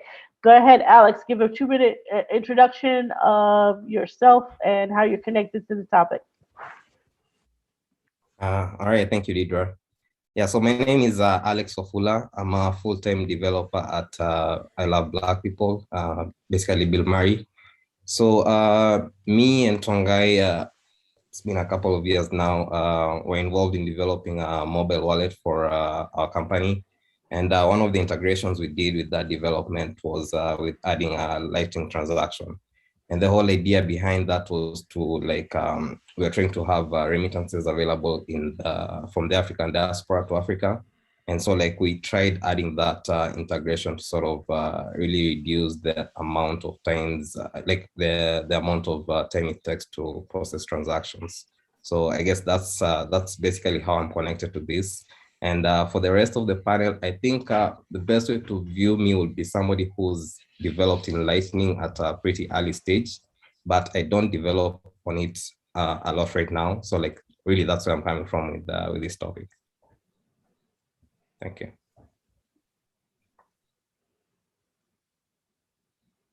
Tongai. Oh, sure. Thanks so much for having me. My name is Tongai Choto. I'm the co-founder and CEO of AfriBlocks. We have global Pan-African freelancers marketplace. And what we do is we seek professional, talented developers, designers, engineers, and marketers from the continent and connect them with remote jobs across the world. And we are super excited and super happy to actually be a co-host of the Black Blockchain Summit this year, which has been super educative with amazing blockchain leaders and educators, innovators, entrepreneurs. And about Lightning, like Alex just mentioned, we actually work together at Murray, now Bill Murray, and I was product development, working together with Alex, and we actually, did a few first. One of them was, to become one of the first companies to get a remittance license from a reserve bank to literally explicitly use Bitcoin to do remittances, which was amazing. We partnered with a local bank local commercial bank to do remittances from the USA to Zimbabwe, which is where I'm calling in from right now. That is Zimbabwe. So yeah, I'm super excited to be on this panel and happy to learn and to share more about Lightning. Eric, woo! Thanks, guys. So I'm Eric Martindale. I'm the CEO of Fabric Labs, which is more of a research and development house where we try to push the boundaries of what's possible with Bitcoin and blockchain-based technologies. For the past year, we've actually been working on a project called Portal, and I think I did talk about it last time. But basically, it's a properly decentralized exchange using atomic swaps on top of Lightning, such that you can trade assets across chains without having to rely on any counterparty risk. So I've been in the space for, I guess, the better part of 10 years. I've worked at a payments company called BitPay. I've also worked at the notorious Blockstream, which is another research and development house. So yeah, that's my background. I've been doing development my entire life, and Bitcoin has kind of subsumed it for the past 10 years. So. Hey, Deidre, let me just say this. Hey, Eric, thanks for the love, bro. Humbly, coming back on here. And I just want to say this, guy. Yeah, Eric's like a developer's developer, like just on that level of none of that, like fugazi, the hype of everything. He really is talking about building a brand new world to replace this other one. So when we talk about the revolution side and the allies, when we think about the African revolutions, the Russians, the Chinese were very helpful in liberating Africa from the colonial Europeans. Eric is definitely an awesome ally in liberating us from this oppressive, maddening system, because he's abolished the banks, all of them. Abolish all of them, you know, whatever it takes. I was about to say by any means necessary. So I'm off the screen, but this Eric, come on, I just had to say thanks for the love, bro. Awesome panel, and thank everybody for showing up. I just had to say that. Thank you. and Jarek, please do your introduction. Absolutely. I love the energy. Thank you, Deidre. My name is Jarek Warren, and very simply, I'm a mobile engineer at Gemini. I mainly focus on building out the mobile product and helping our customers navigate from onboarding to buying Bitcoin very, very seamlessly. I'm excited to be here and very passionate about educating our people on this new asset in all areas. So without further ado, I just want to say hello and thanks for having me. All right, as someone who is Litecoin ignorant, my first question is actually twofold. One is going to probably reveal how ignorant I am of Litecoin, and I mean not Litecoin, of Freudian slip, of Lightning Network, but it's something that's kind of stirring in my back of my mind. My understanding is with why not just work on Bitcoin alone? That's the first ignorant question. The second part of the ignorant question is I understand that Lightning Network has a denomination smaller than Satoshi.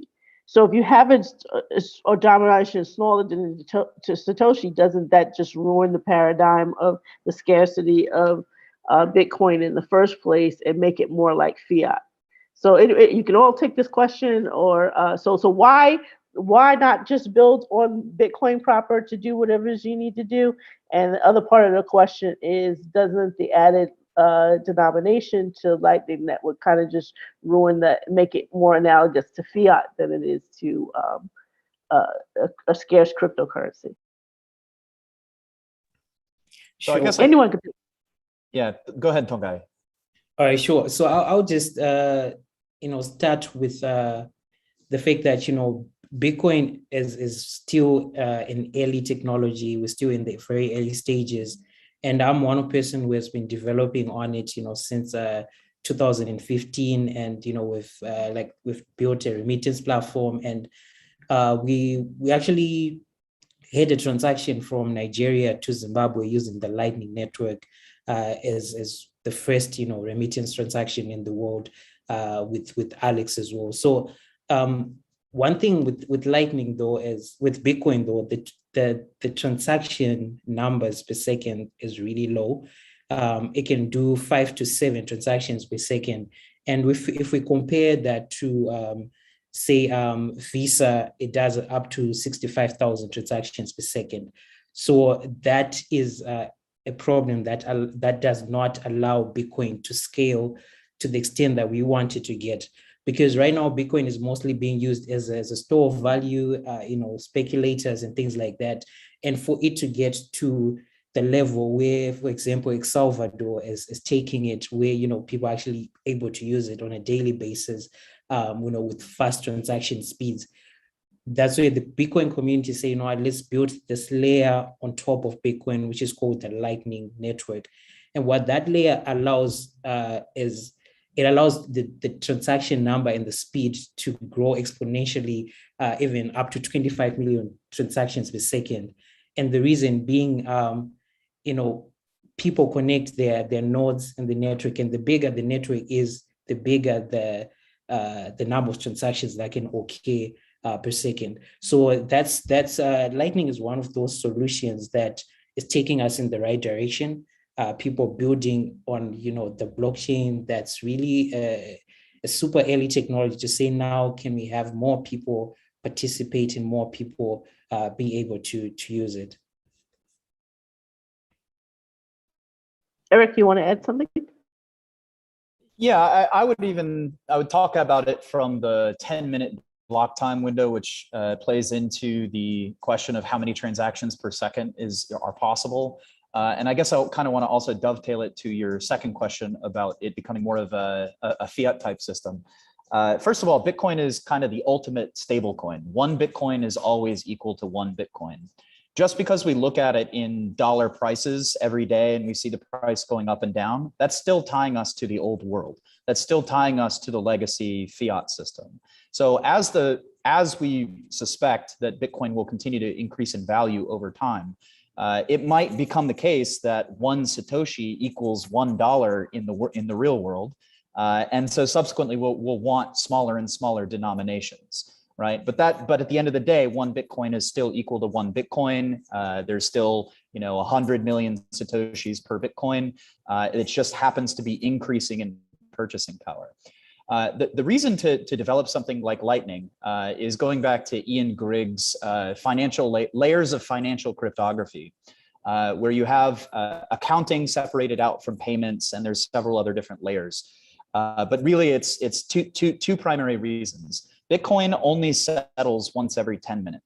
You cannot accept a Bitcoin transaction without confirming it in the blockchain. And that, at the end of the day, is going to take probably on average 10 minutes worth of time at a minimum, depending on how much fee you pay.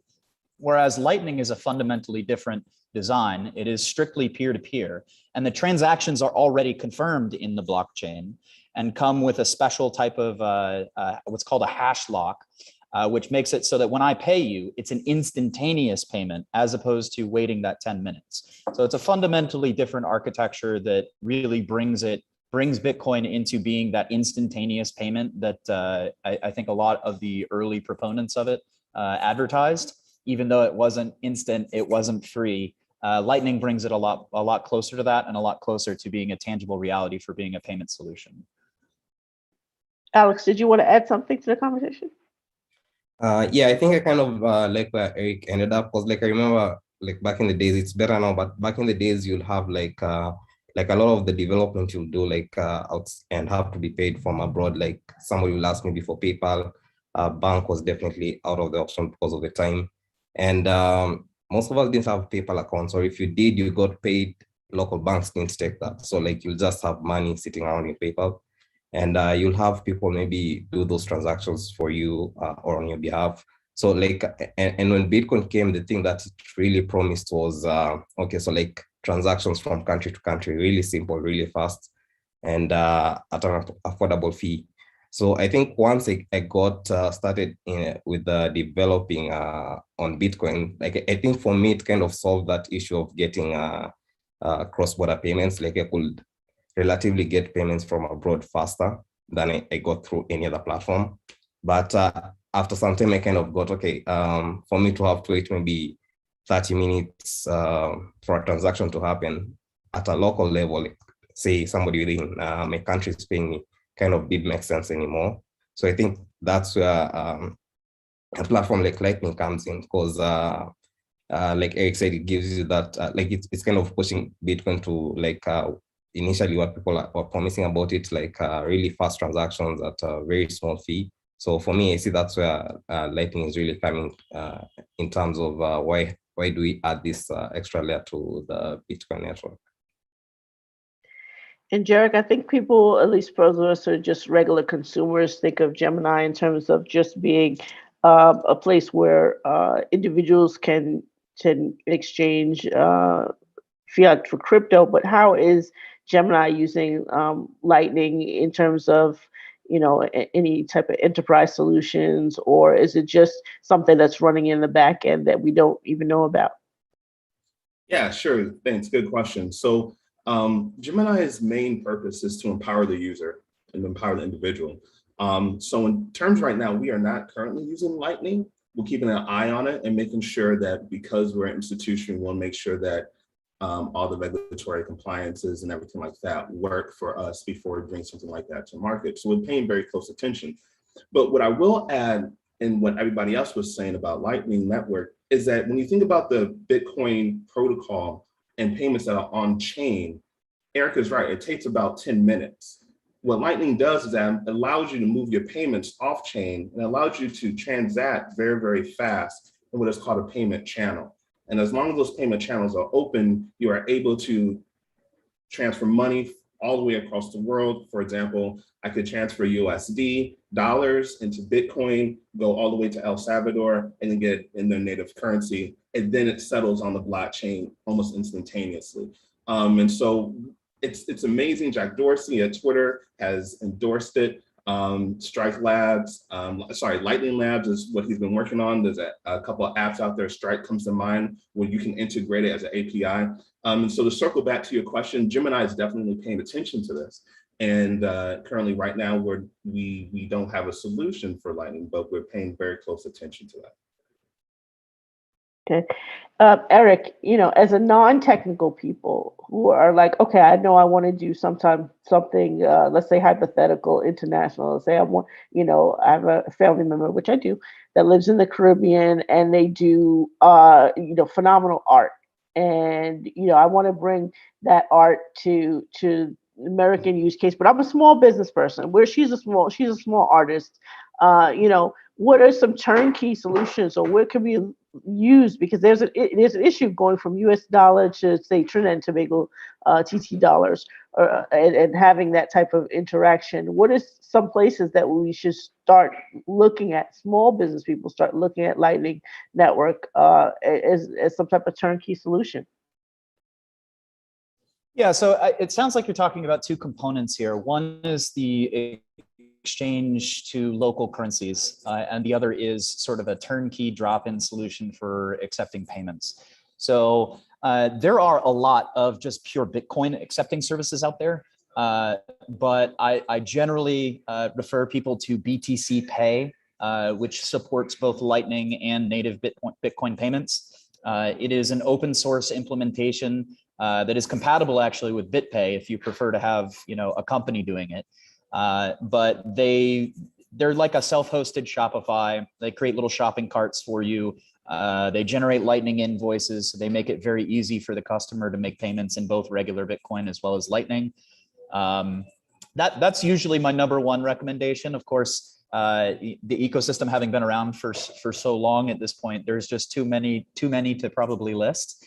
But I definitely lean towards recommending that people self-host or run their own solutions rather than trusting a third party, because after all, Bitcoin is intended to eliminate trusted third parties. So if you're relying on somebody else's services to do your business, you're introducing a potential point of failure at some point, someone who could potentially censor you and stop your transactions. So BTC Pay is probably my number one recommendation. So where do we go to learn about how to, especially as a non-technical person, on how to actually host your own node, and what is the learning curve for that? Because I think sometimes people just don't know where to get started.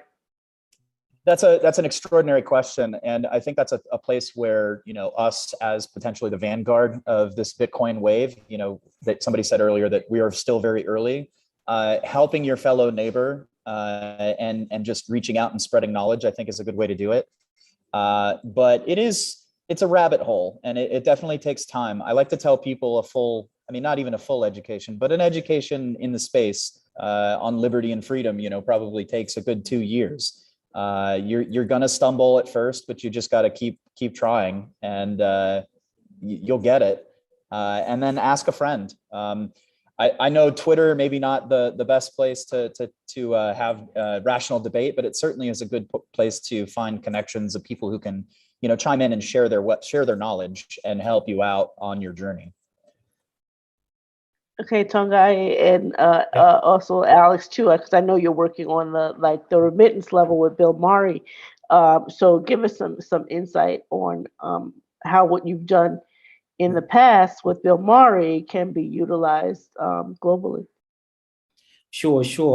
Yeah, just to add, lightning.network, that's a website that has helped me a lot to just learn the basics of what lightning, building on the lightning network means and what it is. But just to talk about some of the things that we're also currently building, because AfriBlocks is about 5,000 professionals from about 7 African countries. And one thing that has been a challenge was making payments, because these are different countries, different currencies.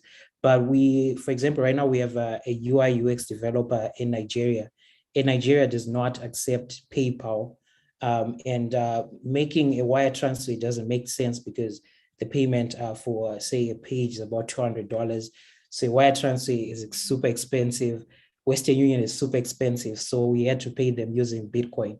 But the interesting thing now comes where, now you have this whole network, because what was difficult for African professionals to serve the whole world was you would find a professional, but as an individual, a small business in North America or the UK, you also don't have the time to figure out how to pay them. So what we are building is that technology infrastructure that allows those transactions to occur seamlessly. And Lightning Network is one of those solutions, because we have freelancers that do 3 or 5 jobs a month, and they say, you know what, I prefer to just be paid at the end of the month.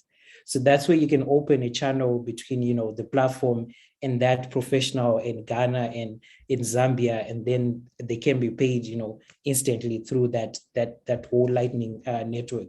So I know I digress, but I just got excited. These are some of the solutions that literally help us as Black professionals globally to be able to interact, to do business, and to be able to get a software system developed, get a website developed, and pay each other, and keep working together. So those are some of the use cases, and remittance, with BitMurray, with Bill Murray as well, has been super exciting. Like I mentioned, that transaction from Nigeria to Zimbabwe, that means we can do it from any country to any country. Because one thing that's crazy is Zambia is next to Zimbabwe, but if I want to make a wire transfer,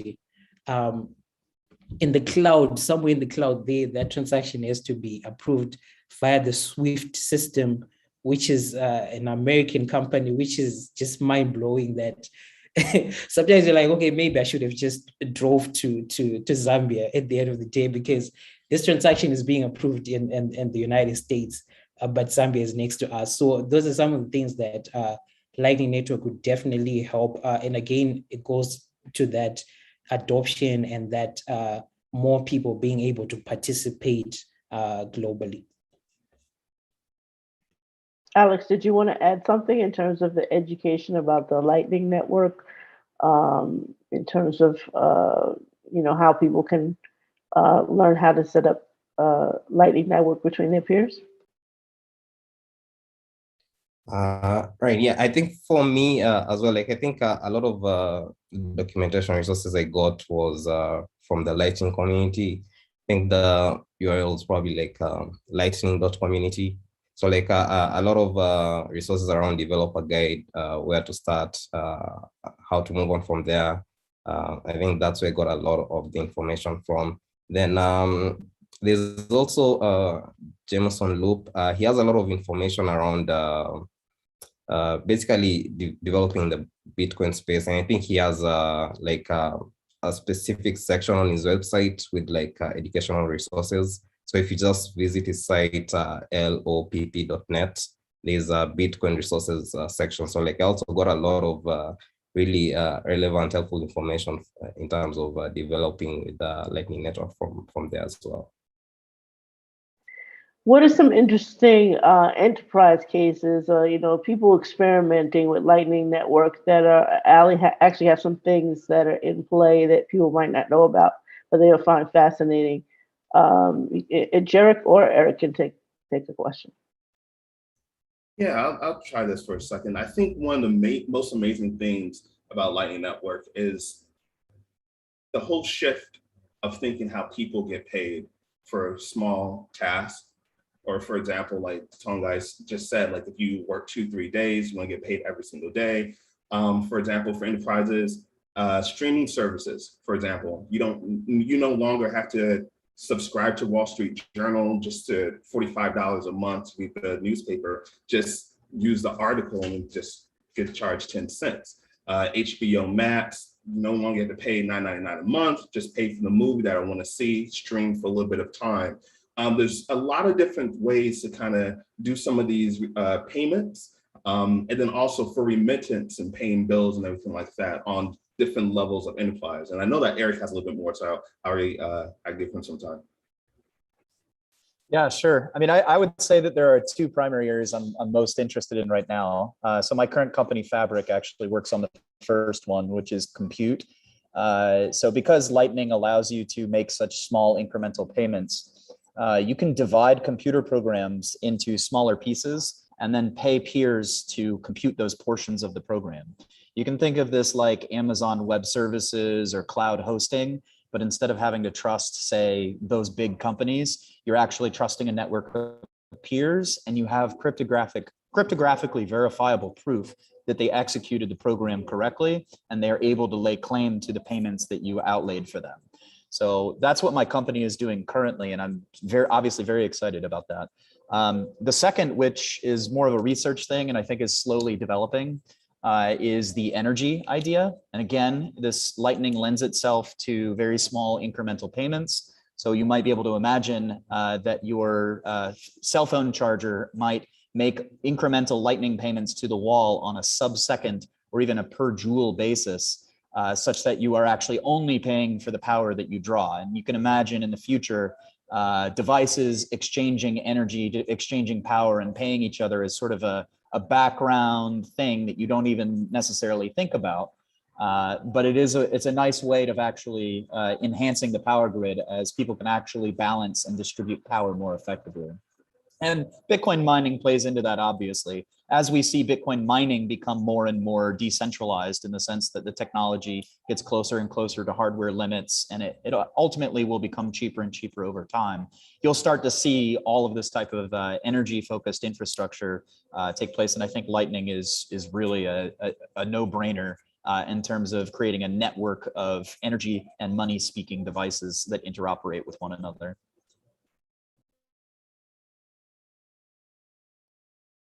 So who is this? Who is opposed to Lightning Network? Let's get into a little bit of controversial. We only have about 2 minutes to that, but in terms of what you may have heard or whatever, in terms of people's phobias, what have you heard that people are like, oh no, we don't want to go in that direction? What type of excuses are they making? Yeah, I would say mostly it's around other blockchains that are like, okay, we can solve this speed issue in another way.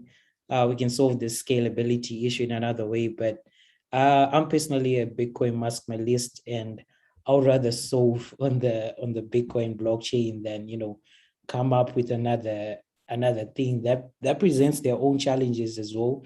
That's, I would say those are the main people who are opposed to Lightning. But I think Lightning is the right direction, building the second layer on top of the blockchain to make it faster, efficient, and scalable, as opposed to taking, because most of these blockchains, they're code based, probably half at least is based on Bitcoin anyway.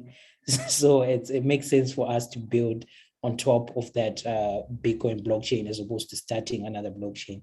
Yeah, that's my opinion. But those are the most people who are against a Bitcoin Lightning Network.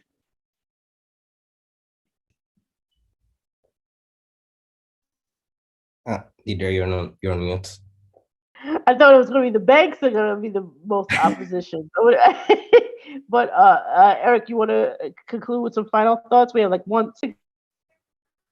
Yeah, just in closing, I mean, again, just to reiterate some of the thoughts that other people shared earlier. I mean, both Bitcoin itself is still in the extremely early phase, right? And Lightning as an extension of that is just the next step forward. And we're extremely early in Lightning. I think everybody listening would do well to just go to lightning.network, lightning.community, Jameson Lopp's resources, install the Moon wallet, MUUN, and just start playing around with it, because it's a skill set that will become more and more useful as time goes on. As the banks lose their power, as governments lose their power, Bitcoin is really our salvation at the end of the day. And I really encourage everybody to dig in as soon as possible.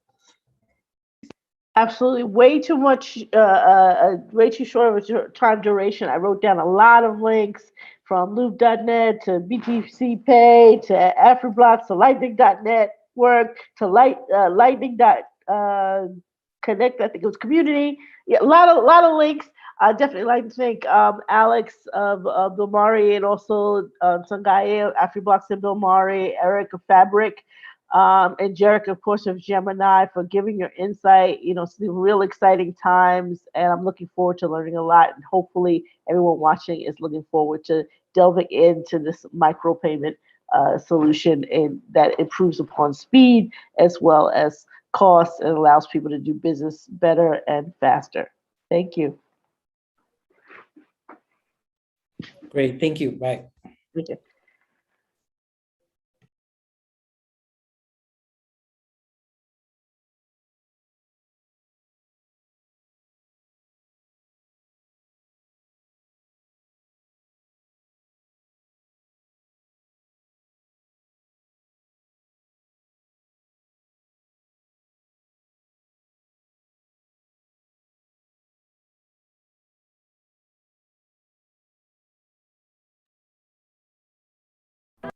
One of the things that we as AfriBlocks started to do early on was to tell our story right. There are a lot of amazing people, amazing talent, and amazing cultures on the continent of Africa, but people don't know about them because we don't tell our story right. So that's one thing we say, you know what, let's tell these stories about the amazing designer, the amazing website developer in South Africa, in Zambia, across the continent, and share their work and connect them with remote jobs across the world. We are AfriBlocks. We're a global Pan-African freelance marketplace. And what we do is we seek talent across the continent and connect them with remote jobs, made in USA, Canada, and the UK. And one thing that is amazing though is there are over 200 million people in the African diaspora, and over 2 million Black businesses, mainly in North America and the UK. And if we manage to connect this African diaspora with the continent at the level of professionalism, connecting and working together, that graphics design, that small business card grows into software development, grows into amazing things. And that's part of our vision and mission, to keep connecting Africa with the African diaspora. And this is a huge opportunity. One thing people think is that this is just a small or niche, but it's huge because there are 1.3 billion people in Africa and over 200 million in the African diaspora. And the role that the African diaspora plays in the growth of Africa, the exponential economic growth of Africa, is immense. And it is evident, when you look at things like money transfer right now, there's a lot of money coming in from people who live and work outside Africa into Africa. So now what we're saying is, So that work that you already do, and be it in the UK, the same work, that website development, you can give it to your brother or sister back home, and channel in funds and be able to support talent on the continent. So that's what AfriBlocks is trying to achieve. And what we're doing right now is building that technology infrastructure that allows those transactions to occur, that allows someone to post a job, connect with someone who can do that job, a freelancer, be it in Ghana and in Zimbabwe and South Africa, and work on that job, collaborate until the job is done. And the platform also facilitates a system that allows people to accept those payments, because right now payments are extremely difficult for freelancers across Africa. So we are building that technology infrastructure. Our vision is huge. We're not just thinking about one country or two, we're thinking about covering at least the Southern African region to start with, and then we go into other emerging markets as well within Africa.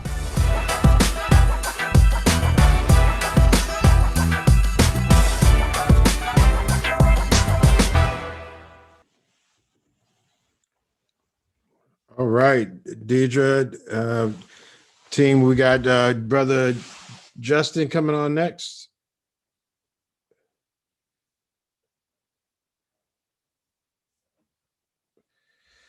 Bitcoin Vegan, do we have brother Justin up on the microphone? I see he's connecting to the audio. Good to see everybody. We rock and roll. Deidre's crushing it as she does. She doesn't really talk about her background as journalism. She knows how to get the right questions, connect to the people, communicate it back to the audience. Super amazing, as well as well-versed in the technology. So we got, I'm here. I got it. Something it looks a little sidewaysy. I think there's a song talking about sideways. All right. Da, da, da, da, da, da, da, da. Let's do it, baby. It's that time, Justin. Look, you got books launching. Come on now. This is number 4. We're going to get some more. This is time. Break it down. Let's do it. I know you've been all over social media. You've been in all these different channels. You all the places that need to be seen. You got more hair than me. I know all these things. I appreciate you kind of pulling it back instead of showing out. But humbly, thank you, brother. And I know you Black in DC in person. And even though we virtual, you in live true color. Thank you, brother. Thank you for keynoting. I guess you would kind of say you was like the warm-up now. You shouldn't be caught. But I'm gonna tell you, because after you is Sister Erica Alexander. So you like that, like we got Jay-Z and you like the up and coming, not Lil Wayne, I don't know what we call, but like Drake. You like up and coming Drake. You up and coming, you the dark-skinned Drake style. So that means, or brown skin. I know you brown skin. I ain't gonna push it too far on you. But humbly, thank you so much. You really saved us on a lot of these panels too. You came through like a phoenix out the fire on that Albright one, Ross Albright. Thank you so much for moderating that and adding really good context and glue to make that work. And again, it takes a collective. It takes a village for the young people. Brother Isaiah was saying, I think it takes a village for all of us. So I appreciate you being that village person without any other things. I don't want to eat up too much of your time. So I just want to say thank you, good brother. And the stage is all yours, Black. Peace. Hello, everyone. How you doing? It's me, Justin Redrick, Bitcoin Vegan, author of From Bars to Bitcoin. I'm one of the Black Bitcoin millionaire mods, and this is a very great room. I want to say thank you again to all of Black people, Brother Sinclair Skinner. I call him the GOAT, and everything he's done, in this space for our people, and just the opportunity to have different generations of the African diaspora, to be able to come and speak their piece on Bitcoin and everything aboard. So today, I'm here to speak about, a little bit about what it is I see as far as like in Black community. I know when we were on Clubhouse earlier, not Clubhouse, but we were on the platform with Ms. Deidre. She was speaking about just ways of disruption and, and she was asking the question like, how could that disruption be used for Bitcoin? And, I started to take it a step further because like in one of my own stories, I share how I always felt disruption was important. Like even in my book, From Bars to Bitcoin, I tell a story about just how, you want to try to pull yourself up from wherever you are. It started off with homelessness in high school, losing our house, losing a friend, going to college and dropping out, going to prison and coming entrepreneurship and into Bitcoin. And, there has to be a different level of thought because when I came home, I'm just like, I don't want to do anything that's average. I don't want to do the status quo for what you have people who come home to do. So I remember I said, whatever's going on in the world, whatever is going on in the world that I could majorly benefit from to be early, that was something I had wanted to do. And, I ran across Bitcoin Isaiah Jackson, and we started talking about Bitcoin. Now, one of the reasons why I felt it was important to find something that was going to last, long term, because all of the heartaches and all the struggles were so immediate back to back to back that having a short-term, short-sighted view of life was one of the biggest obstacles I feel like we face as people. We all, as a collective, seem to have like a short or very high time preference. And that will always, be a dagger in whatever you can have.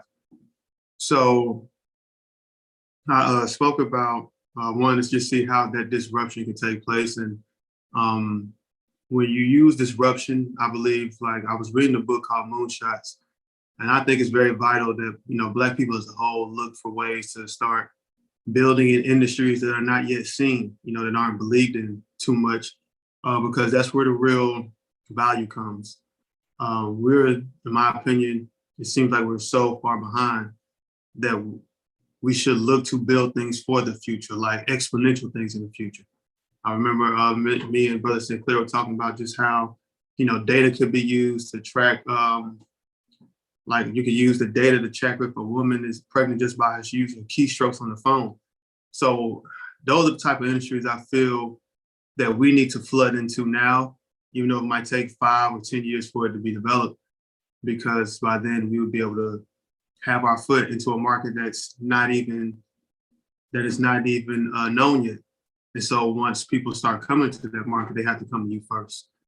So within that, I always hear people speak about the wealth gap, but to me, the wealth gap won't be nowhere near shortened if we're doing the fundamental things that everyone else has already led or done, or left the crumbs for us to pick up. And I think Bitcoin is a way to do that. If not building a company on it, if not educating on it, just being there and learning it and using it. In my opinion, everything's about speed. Everything's about how you can effectively move forward. And in the book From Bars to Bitcoin, it's also detailed as just, where you apply your focus. You don't want to have the focus of someone who can't move forward, someone who cannot, think past your present, your immediate circumstances. Come on, Justin, and you're doing a great look. Man, what made you write this book, bro? Like tell them the real deal. You giving me the Professor Brett. And look, we down with this is all PhD. We got it. We all good. But come on, Professor. Look, talk about this journey, bro. Like, what happened, bro? Don't give us the you got to do cliffhangers. I'm sure you're only gonna give me a little tease, but kind of like all right, I got bars. You. Look, I got you. Bars. Man. Is it bars in the club? What are the bars? Oh, I see bars. It's prison bars, man. So being in prison it's like when, like, so coming home, well, maybe writing the book was the fact that people are lost, man. You know, we're lost as a people in certain areas, especially coming home from prison, man. I would come home and I would notice that they just had a lot of random programs for guys who come home, and you're like, okay, this is cool, but this isn't setting nobody up to win. Like, I don't want to be 35. I don't want to be 35 or 25, 26 coming home, working for 18 or $14 an hour with these teenage jobs. So you just start seeing just how I saw myself, like, man, damn, you don't really want to do any of this. And nothing really challenges you. So you're stuck, you're getting taken advantage of. Like, I used to work this crazy job. I work $12 an hour for $12 an hour, 8 hours a day or 12 hours a day with no insurance. And just because you have a record, here, take the money, just go work. So, you know, you're taking advantage of a lot of ways. So then I also had the component of just how you could build yourself up from zero with Bitcoin. Because a lot of times we hear people say, oh, Bitcoin is great. It can help you it can help you build yourself. But most of the people talking they've already were built before they came to Bitcoin. So it's not a great demonstration to hear you. But how did it differ from some of those programs? When you look at what you've done with Bitcoin and what was being told to you when you got out, what are some of the things that you see that, you know, were different? Like what, you know, give me some of that. What was different? You said the other ones were, you didn't really see them as being helpful. What was the real difference? Oh, the real difference was that, like I was speaking about disruption. The real difference was that we were early to something. Everything else was already watered down, you know, like no disrespect, but you're having people go through, get jobs that won't get them past a certain tax bracket or that just over broke. You know, like you're going to constantly be in that fiat. Like I saw that the money was safe. There was no disruption. I mean, there was no government in the way. There was no authority figure. It was just bam. So was that from the utility of it, or were you in conversations with people about actually developing, like, you know, programming on, you know, learning Solidity for Ethereum or C++? Was there any type of coding in that conversation, or were you saying in the ways that we looked at it, was this could be something that replaces something? So even if I don't know how to code, like, tell me the spectrum of opportunities that you think would be advantageous for somebody coming out of a, you know, like my you know, I got family members in drug rehab right now, as well as prison. Like when you come out of those things, the first thing he got was like a job at the grocery store. He's been one of those frontline people during the COVID because, you know, they see him as, you know, even the mask was tricky. They wouldn't even give him a new mask every day. And he literally working, you know, but he's in California, so they got all benefits. So he literally working the grocery store and literally got they got workman's comp, they got time off, time and a half. I mean, California does have a good, like, you know, safety net. But that being said, the ceiling's quite low. What do you see in the, like, many of us have friends and family that have been incarcerated, looking at this particular industry, this technology, someone comes out, what are some of the most approachable ways to get them interested in this technology? Number one, showing them that it works. That's the number one thing. Showing, first of all, education, showing them that it's real. You know, what we do on Black Bitcoin Billionaires, what you all do, it always starts with that, but how do you connect that? So like when I tell guys in prison, you know, you really go, most Black people go to prison over money. 95% of black crimes, or even though that crime might be selling drugs, someone might have gotten killed, might have robbed somebody, they have a high percentage of all operating somewhere around money. But then, you know, we have the fact that we don't know nothing about money really, as far as like as a group, financial literacy is a F as a group. So what are the side effects of that? You have people going to jail for money that loses value over time. Like there's this one guy in the group, he's been in the group. Miss Kimberly Booker, she introduced us, and he comes from Bars of Bitcoin. He said he did 30 years.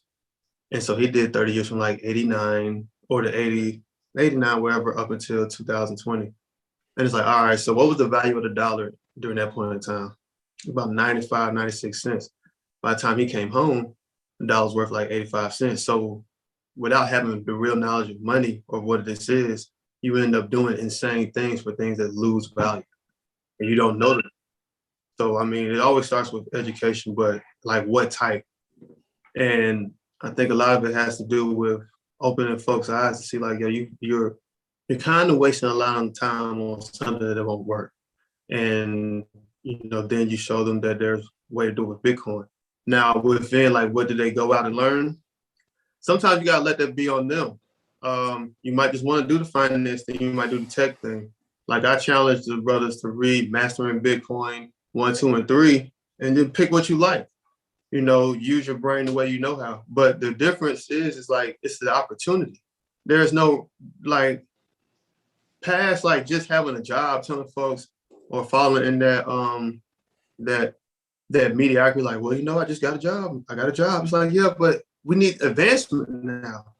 There's no advancement with just what's presented to most guys coming home from prison. Is there a stigma in the sense that I know when we're hiring, and this is why I know some of these projects are fake, because there's just not enough people developing. Like even when the ICO craze or some of these altcoins, there's just not enough blockchain developers for these things to get this prolific. And then the ones that do, who are out there, they get quickly taken by some of these companies that get disproportionately because of the white supremacist ideology in Silicon Valley. They'll pick a certain few folks to get funded, so then they have the ability to leverage it. And then you have brothers and sisters with their own dreams, so they're not necessarily trying to help you build yours. With having a coming out of prison, are the barriers less to get into coding and developing blockchain, or do you think maybe there's still a stigma and it gets funny style? Like, how would you say that? I haven't actually tried to get into coding. However, from what I hear, that stigma is there, which is why a lot of times, like just with certain incidences, I don't know if it's the entire whole, but I'm sure like they lie within there, because of that ideology, that even unconscious motives are there. Which is why a lot of times I hear, a lot of times in BBB, we talk about like developing it on our own, within the own network we have to create within, create those own projects or developments and make those types of realities possible. And that's probably the real reason why I can say I have not really heard much of it, because it's so, in Bitcoin and blockchain, you have to be so entrepreneurial that it's almost embedded in that, like my idea, like with Miss Kim Booker, she has an organization called BTC Impact. It's like, yo, you just come home from prison and you just hop in and learn about Bitcoin, whatever you want to do, mining, education or coding, because it's like, all you need to do is be taught correctly, right? And let's say we have great teachers like Lamar, and it's just how you funnel that in yourself. Because I mean, if the stigma is there, then it can't be there. I can't say 100% I know if it is or not. But if it is, what I already had, but if there's already a plan in place for it to be in-house, grassrooted from the beginning, then we wouldn't have to actually decide about the entire complex of that. But I can't say for sure how that is within the space, but I feel it could be. No, I think you're making a good point. You're saying by creating the world we want to live in, I don't know if they're racist over there. I don't go over there. There's nothing over there that I'm interested in, because I go places where people are happy to see me, not where I got to make them figure out it's okay to, So I definitely, I'm picking up what you're putting down. Somebody asked me that about Uber and taxis. He said, are the taxis still racist? I said, I don't know. I ain't called a cab in a long time. I call Uber. They still could be racist. That's on them. Yeah, but that's not on my time. Look, I'm not even entertaining it. I'm not integrating it. I'm not trying to explain it. I know, hey, my car about to come. I'll see you in a minute. Like, I'm that guy. Humbly I think I definitely catch the sophistication, the point you made. You know, if those people are not accepting, it is what it is, but you're creating the world you want to live in. How do we get more brothers and sisters? Again, so many folks have family members. If they haven't been exposed to this system of white supremacy ideology is at war with us, and some are political prisoners in some ways, and some of us been killed. I think those of us who've made it this far in minimum security out here, what can we do to be supportive of our brothers and sisters coming out through technology, through blockchain specifically? What can we do? I think that part about leveraging with the Black Bitcoin billionaires, it sounds like there's some community that's super helpful. Maybe within that community, what are some of the types of things you think would be super helpful? Because again, sometimes there's like the hype, and then there's the serious folks. So it takes probably both. You need some hype, woo woo, you know, rah rah, but you also need those folks when no one's around that's just grinding. So for that grinding type, what if you were going to say, look, this is what we need? Like if we had like 5 of these folks. So let me get this right. You're asking what types of person would you need? Yeah. There's many people listening that aren't on Clubhouse or Twitter or on any of these groups, but they're listening today and they might catch this. What is it that you're looking for in support? They might see what you're saying, agree with you, and like, how do I connect, or how do I do this for myself? What type of person are you looking for support, and what can they do to help what you're doing or help themselves? Oh, okay, great.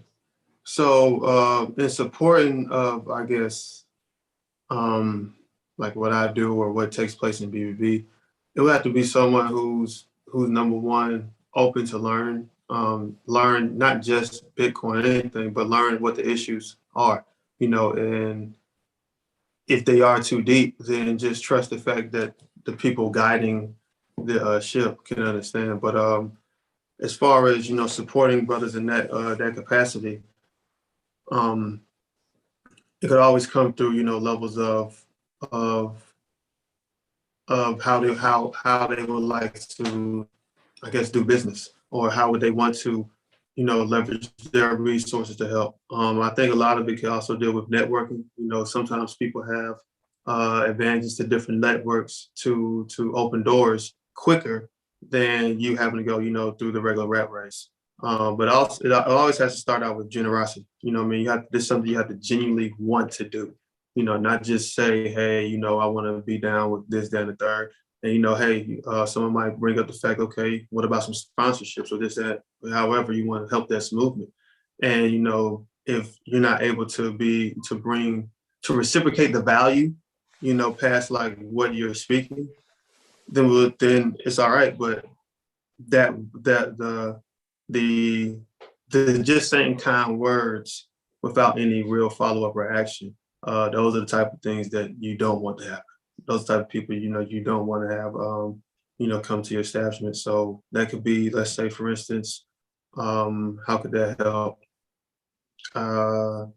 Anyways, could be as far as simply trying to, let's say with the book, I would like to have connection on how to get that book into prisons, whether it's on a list. There you go. Talk to us now. Now you talk. That's what I'm talking. Just say it. Make it plain, Black. Man, make it plain. Come on, Sinclair. I'm trying to. I'm getting. I'm to saying. you. All right, so No. Hold. Let's look. We need to get this book in the prisons. So everybody listening, we're gonna get Brother Justin Reddick's book in all the prisons. I know we got some folks from DC government listening right now, and we got. And I'm gonna reach out to my brother Ronald Moten. We're gonna get this book in the DC prison. Now, listen, we don't want nobody in the prison system, but for those that are there, we're gonna make sure they got bars from Bitcoin. Now look, because they always ask what happened at Black Blockchain Summit this year. This is what we do. You know, I tell people it's not about what happens during, is what we do afterwards. It's just like the Declaration of Independence. We know they did something because they went and start shooting them Europeans. So we're gonna leave here and start making sure that we got some books in these prisons as we defund the police. So with that being said, I think that's all right. So here's another thing as well. Like, all right, seriously. So now that I hear no, I'm how you serious, think, but I'm serious about that. I'm serious about that DC. So make sure you follow up with me on that. I'm going to follow. I always follow. I've been following up for 5 years. I'll make sure I follow up. So, and another thing is like just getting the knowledge in the correct people's hands, man. Like, all right, so there are situations where you have reentry programs and people cannot really help people re-enter because they haven't really been that person to re-enter. And to the point of like, all right, you're trying to lead people to do something you cannot do. You know, if you never had to re-enter society, then how would you be able to help someone successfully re-enter? You know, programs like that, get the book in those type of programs, people who might want to sponsor those to where like, hey, you know, you have these returning citizens who come in, whether we do want to be Black, but returning citizen or whoever. Here's a book. Most people who come home from prison don't mind reading. Like that's the population that actually still reads. So that'll be something that can take home and see like, all right, this is someone who built something off of what we thought could be impossible. You know, just being able to waken people to a different level, you know, because you have to have a different, that's what really made me want to write the book. Like I would go to different organizations, I would see, you know, nonprofits trying to say they can help people or people try to say they can do this, but there's still the problem. The problem had never really been solved because you don't know how, you don't have the problem. So I wrote the book to show how you could dissolve that problem, you know, any level. Even if they're not even into Bitcoin, then what it is, you still have to solve a problem. And most people can't solve the problem. All right. Well, on that, good brother Justin, we're gonna wrap it up. We appreciate you. What's your last words, and tell us how we can get in contact with you, Black man. The last words would be, man, want to just say again, thank you, brother Sinclair Skinner, for all you do, man. You got the DMX shades on right now. Those are very great. But again, I appreciate everything you do, man. If you want to get in contact with me, go do so by email. It's simple, justin@bitcoinvegan.com. That's justin@bitcoinvegan.com. If you're on Twitter, just follow me at Bitcoin_vegan. And if you're on Instagram, Bitcoin Vegan Justin. And make sure you join the Black Bitcoin Billionaires on Clubhouse and support I Love Black People and everything that Brother Sinclair always puts down for us, because you're definitely the GOAT, brother. No, thank you. And you're beautiful, brother. Thank you, brother Justin. All right, let's do it. Hey, we got, I think, a little break, and then we got this amazing sister Erica Alexander. So we got a little break, and we're gonna keep on moving it. And I'm gonna check Justin out later on tonight. Thank you, bro. Appreciate it. All right.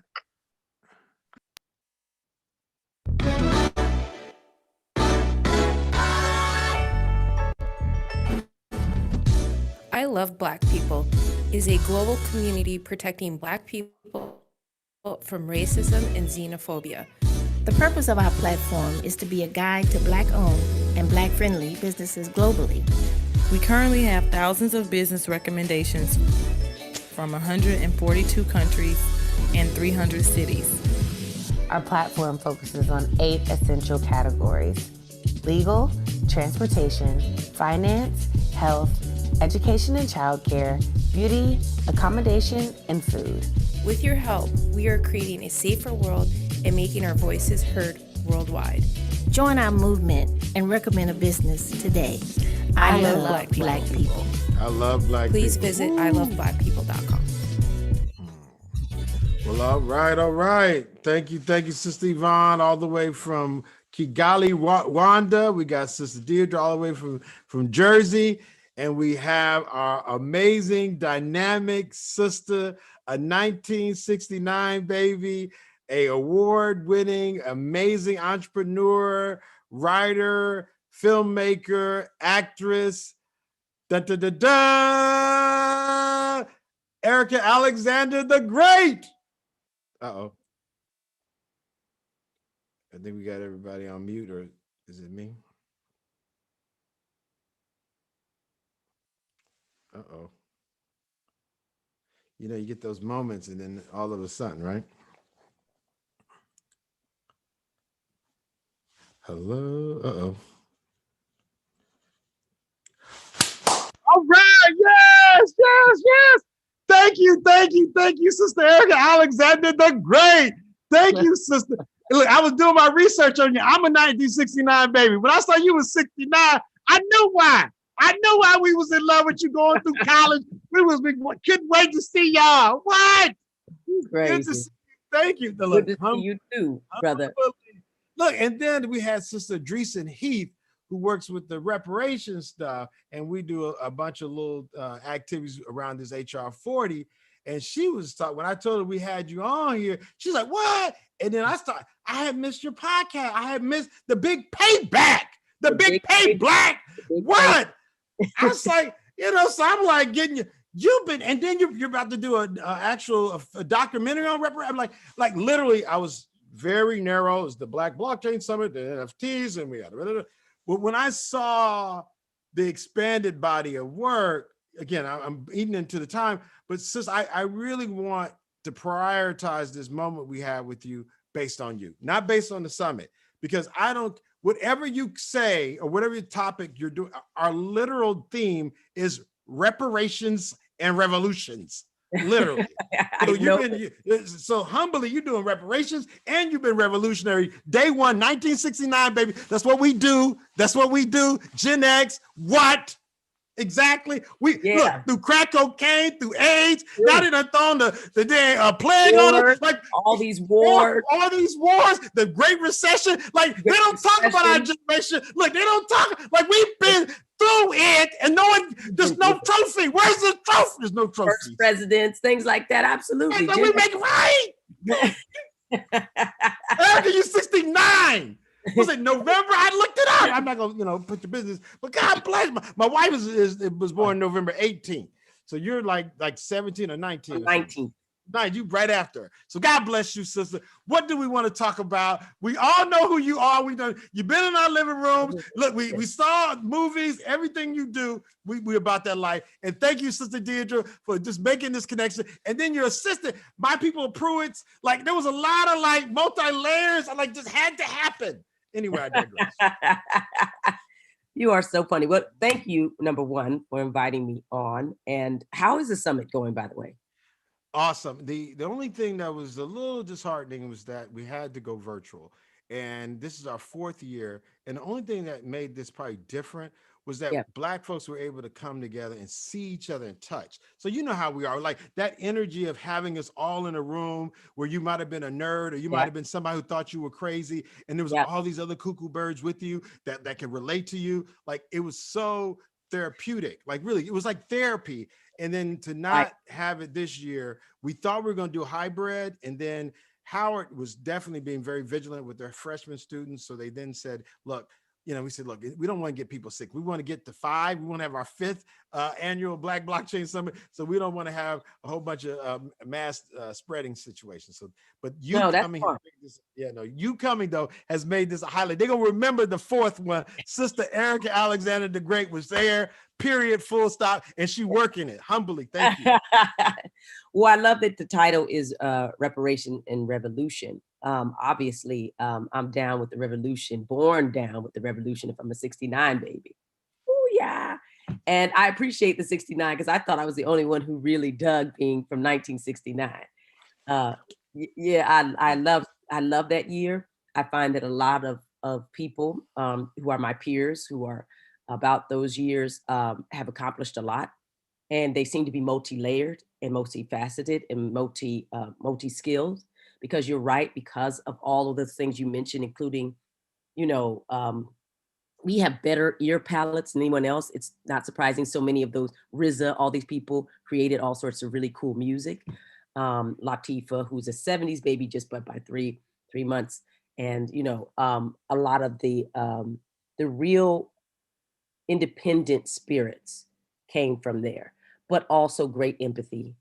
Great need for education, self-starters, self-taught, and have seen a few things. So if they've survived it now, they really are usually about teaching and trying to spread legacy, not just for self, but for building and trying to put back. So I love that. And congratulations on reparations. So I've been doing this reparations documentary since Juneteenth 2019, when HR 40 went and was had its first testimony on the House floor with Sheila Jackson Lee. And while we were doing it, a story came in about Robin Rue Simmons of Evanston, Illinois, who had passed the first reparations bill in American history with a mostly white council. She was an alderwoman of the 5th Ward. So we started to include her story, and we filmed all the way through COVID, which became monumental, not just because of the passing of the great John Lewis, but of George Floyd, the election, then going into the insurrection and all the stuff that happened. Reparations really came to the fore. COVID obviously started to point out the real disparities and problems that everybody kept saying. These essential workers, like they were like, oh, they're essential now, but y'all don't care about them once you get back up on your feet. No, you're not paying them a living wage. You're not doing any of these things. And those are the disparities, inequities that are built into the system. Wages, tipped wages, people making $2.13. I'm on the board of One Fair Wage. And one of the things that we're working toward is to get rid of that thing from slavery that was brought over by the British system. They outlawed it when they had all these free slaves. They kept us on a tip, just tipped money, not even wages. Then they actually codified it and put it $2.13. So a lot of these restaurant workers and people you tip make $2.13 an hour and tips. And that's if you tip them. And there's so many things built into to make people stay in poverty, not be able to take care of their families, but also treat them as third-class citizens. And that's one thing. So that's part of reparations. But the big reparations thing is obviously whether America will atone and repair for its great sin. And it has not yet. We don't have an official apology for slavery. We don't have any of those things. And do it and figure out how to do it. If they can write these big checks for infrastructure and all this other stuff, they can definitely give us trillions of dollars, as far as I'm concerned, for reparations, especially over time in education and all the other things that they owe us because we built this joint. I love Black people. There you go. So humbly and thank you first of all. And I even I hadn't known anything about that the tip part and where it came from. So I was listening to something preparing for this this fireside. So the way the narrative of your podcast is very helpful to get people into it, as well as very educational. It's not just like a bunch of clickbait pieces. It definitely was very helpful. I think our audience is very diverse. So even with I Love Black People, it's over 100,000 folks, but about 70% of them are outside the United States. And one of the things we see in Africa is, well, let me say contextually, that for Nazi Germany, they had a Nuremberg trial. There was an accountants for all the wicked things done to our Jewish brothers and sisters. But there's never been account for what was done with colonialism.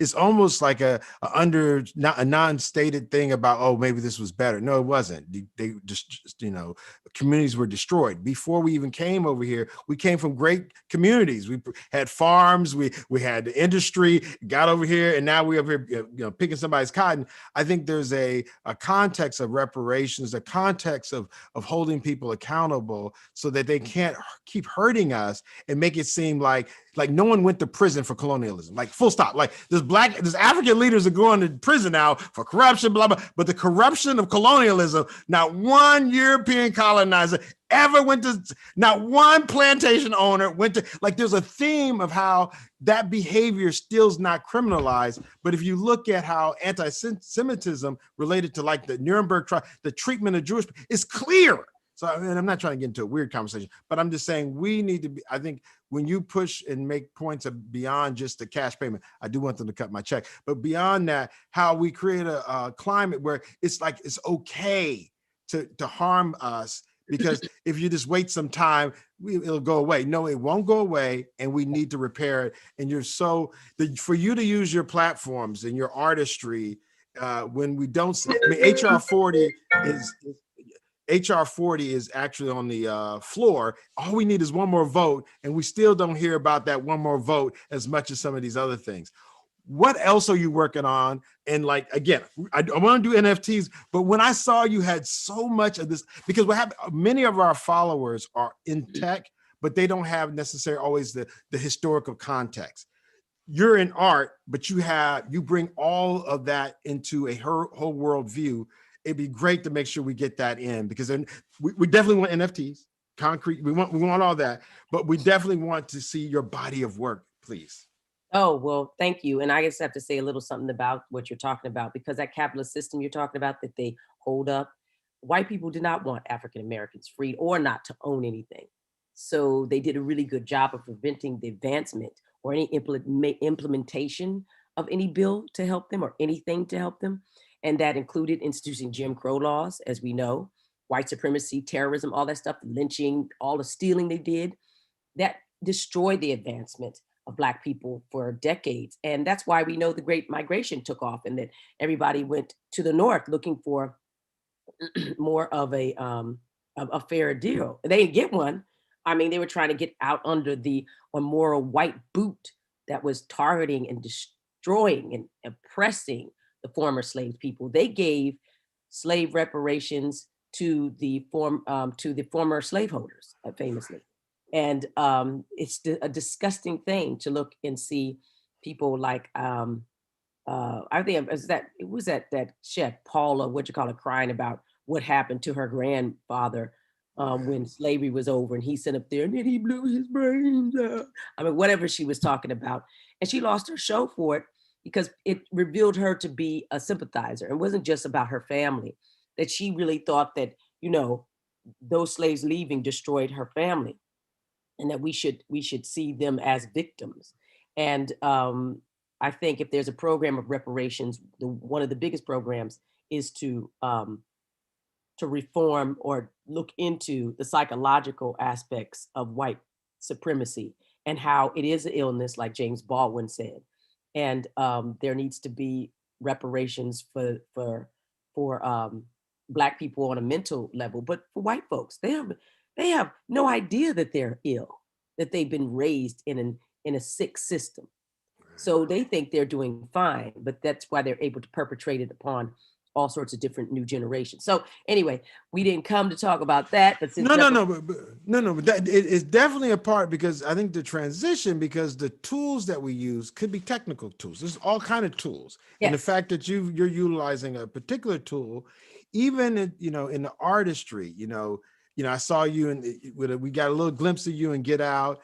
Again, we go back to Living Single for our generation, because you were iconic for us. You validated that, those of us who are professionals or trying to be professionals, you gave face to us. I think some of these images are less now than we had then. I think there's a struggle, like people don't give Living Single credit for being the precursor to Friends. Like people talk about Friends, like Friends was the first group of friends, when the first group of friends were our friends with Living Single. The reason I'm bringing it to that, because it is an industry that you came of age in, and this is what you've been doing, and it's racist as hell. So I'm just trying to get a feel of you navigating that the ability to use NFTs to make sure you get access to your rights.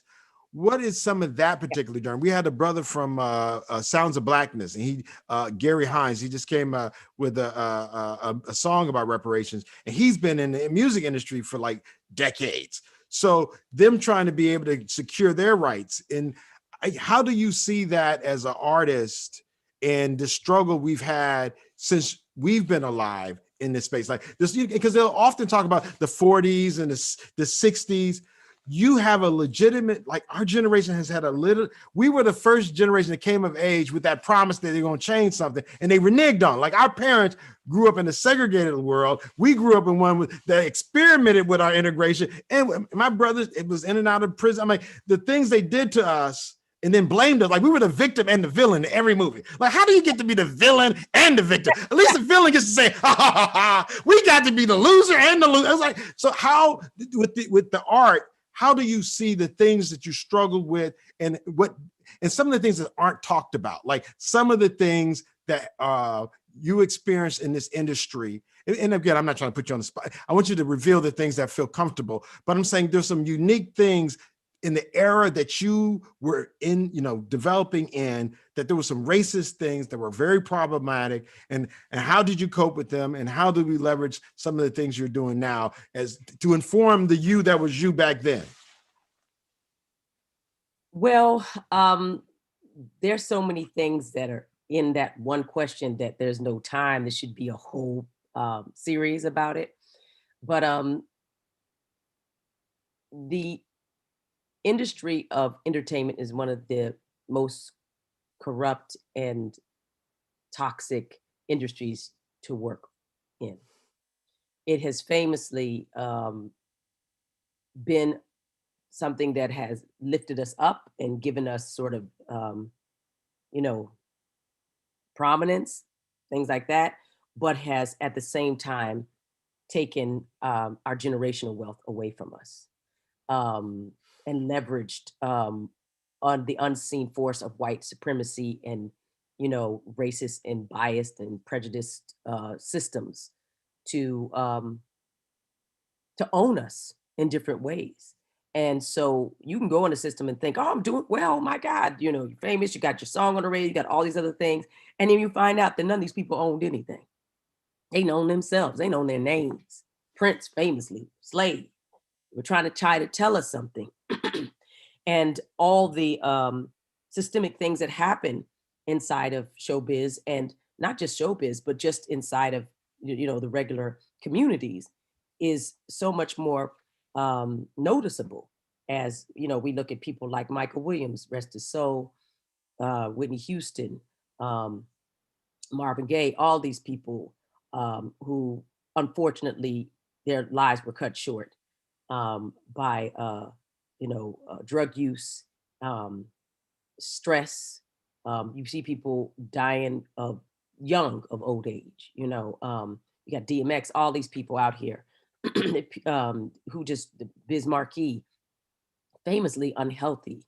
We're unhealthy in our own communities. I don't know why anybody think it would be different there, but it should be, because I think communities and nations that cannot protect their most vulnerable populations, which are definitely women and children and artists, creators, people who put themselves in the space and show us a different version of how to be human, is on its way to failure. Like we are watching the destruction of United States, because you can see if its best and brightest creators who hold us accountable, who make us feel and move, cannot be saved or are in a crisis and urgency, and no one says so, that's what's happening. So I'm saying that there are things that I grew up with that I believe that because of my background and because of my training, I didn't get caught up in, but it's not because but I feel like that was just an exception, not the rule. And if you were in 69, you know exactly what I'm talking about, where you walk through neighborhoods where you could just get shot in the ass and it wasn't no thing, drive-bys, all the stuff that were happening, all the drugs that they pushed into the communities, all the policing, all the abject, it was just awful. And yet we did survive. So how did I survive it? Well, it was really fantastic to have mentors and people who I acted with and who I performed with, who were about the mind. They were about training your mind more than anything.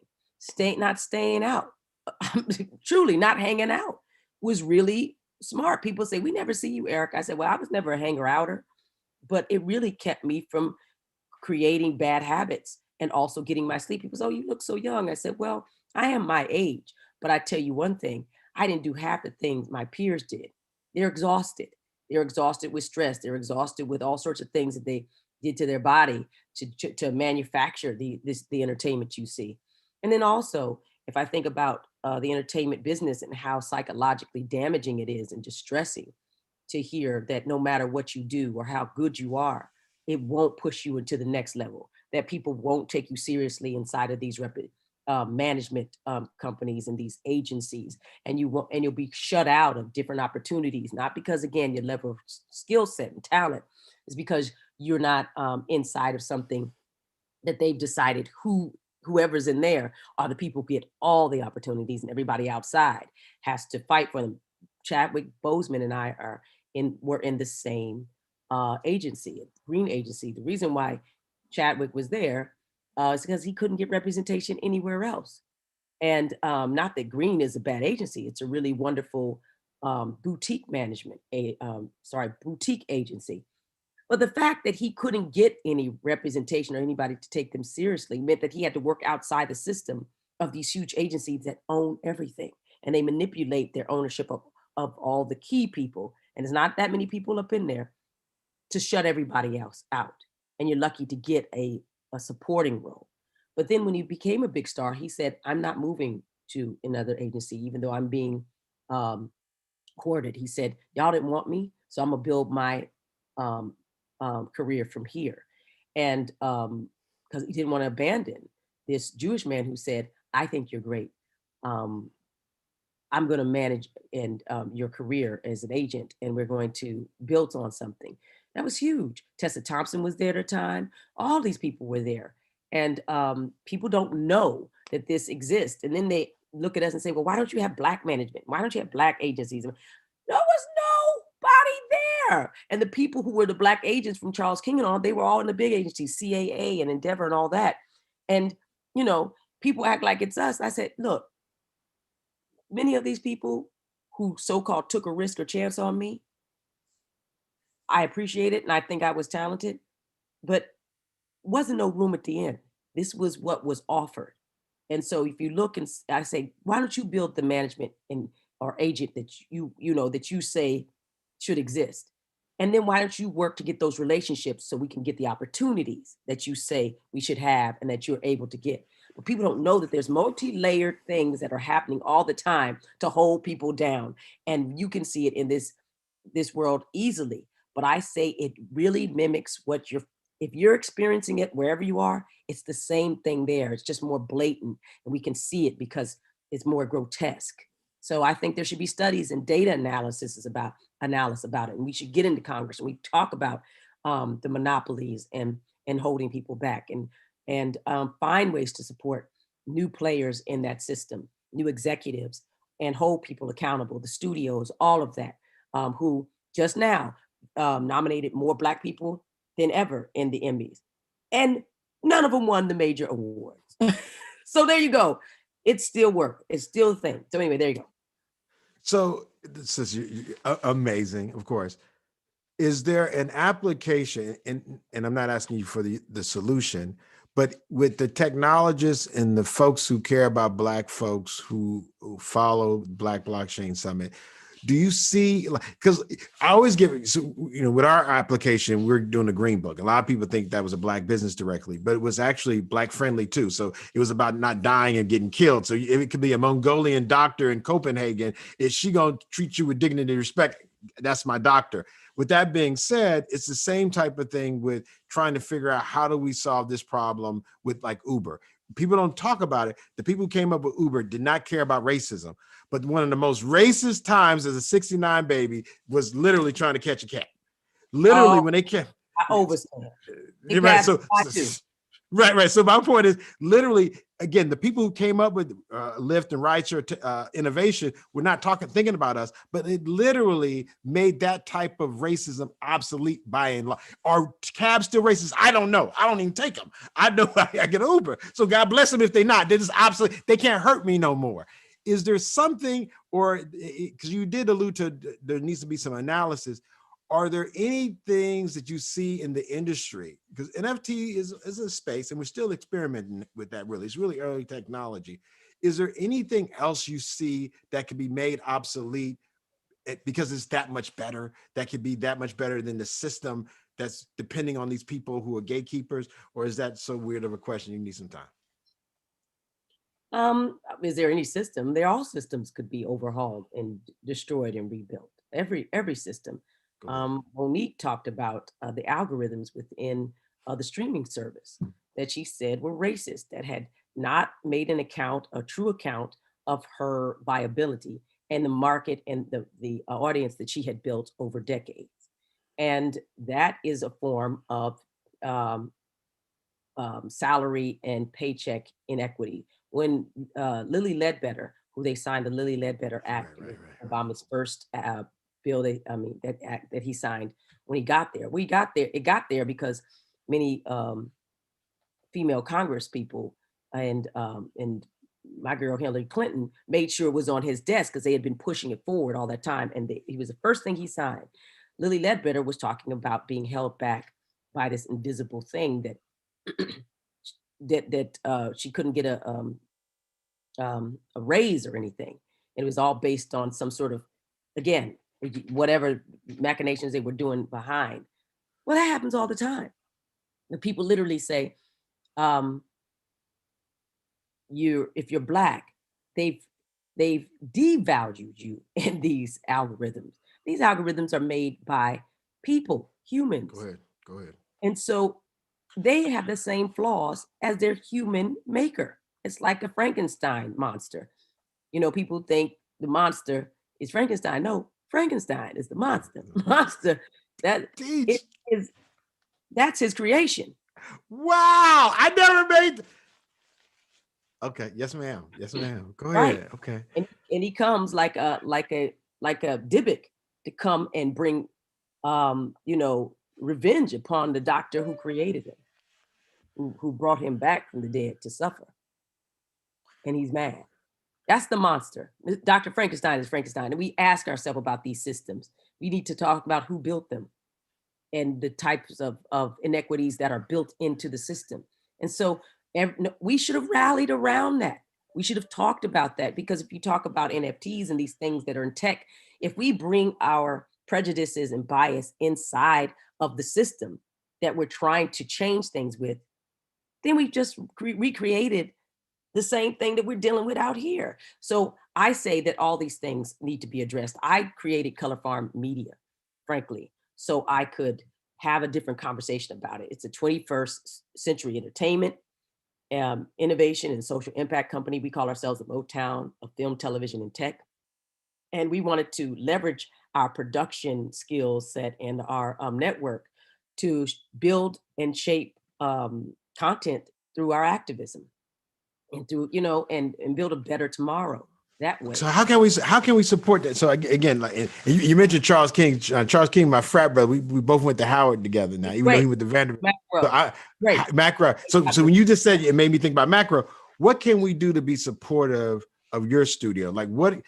All these folks listening, we got different professionals, literally from Kampala, Uganda to Jamaica, Kingston, Jamaica to Chicago, United States. What do these brothers and sisters do to support amazing people like you doing big projects? Like, what can we do better? And then we're going to definitely hit the NFT. But what this project, like, what can we do? We just had a brother that was talking about his book, and he was talking about bars to Bitcoin. And I was like, what can you do? He was talking to, look, he wants to get the book into the prison system so they can read it. We have access to people like in these different government agencies to get the book in there. What can we're not famous, but we routed, sister, we down, like we've been watching you, sister, for a while. Like we know, like we in our minds back, like we was waiting on Thursday. Like that was our life. Like sister, like really, anyway, I digress. What can we do to be helpful? Share content, rate it. You mentioned the Reparations podcast. Go and intentionally listen and rate it, and then do a review. Tell a friend.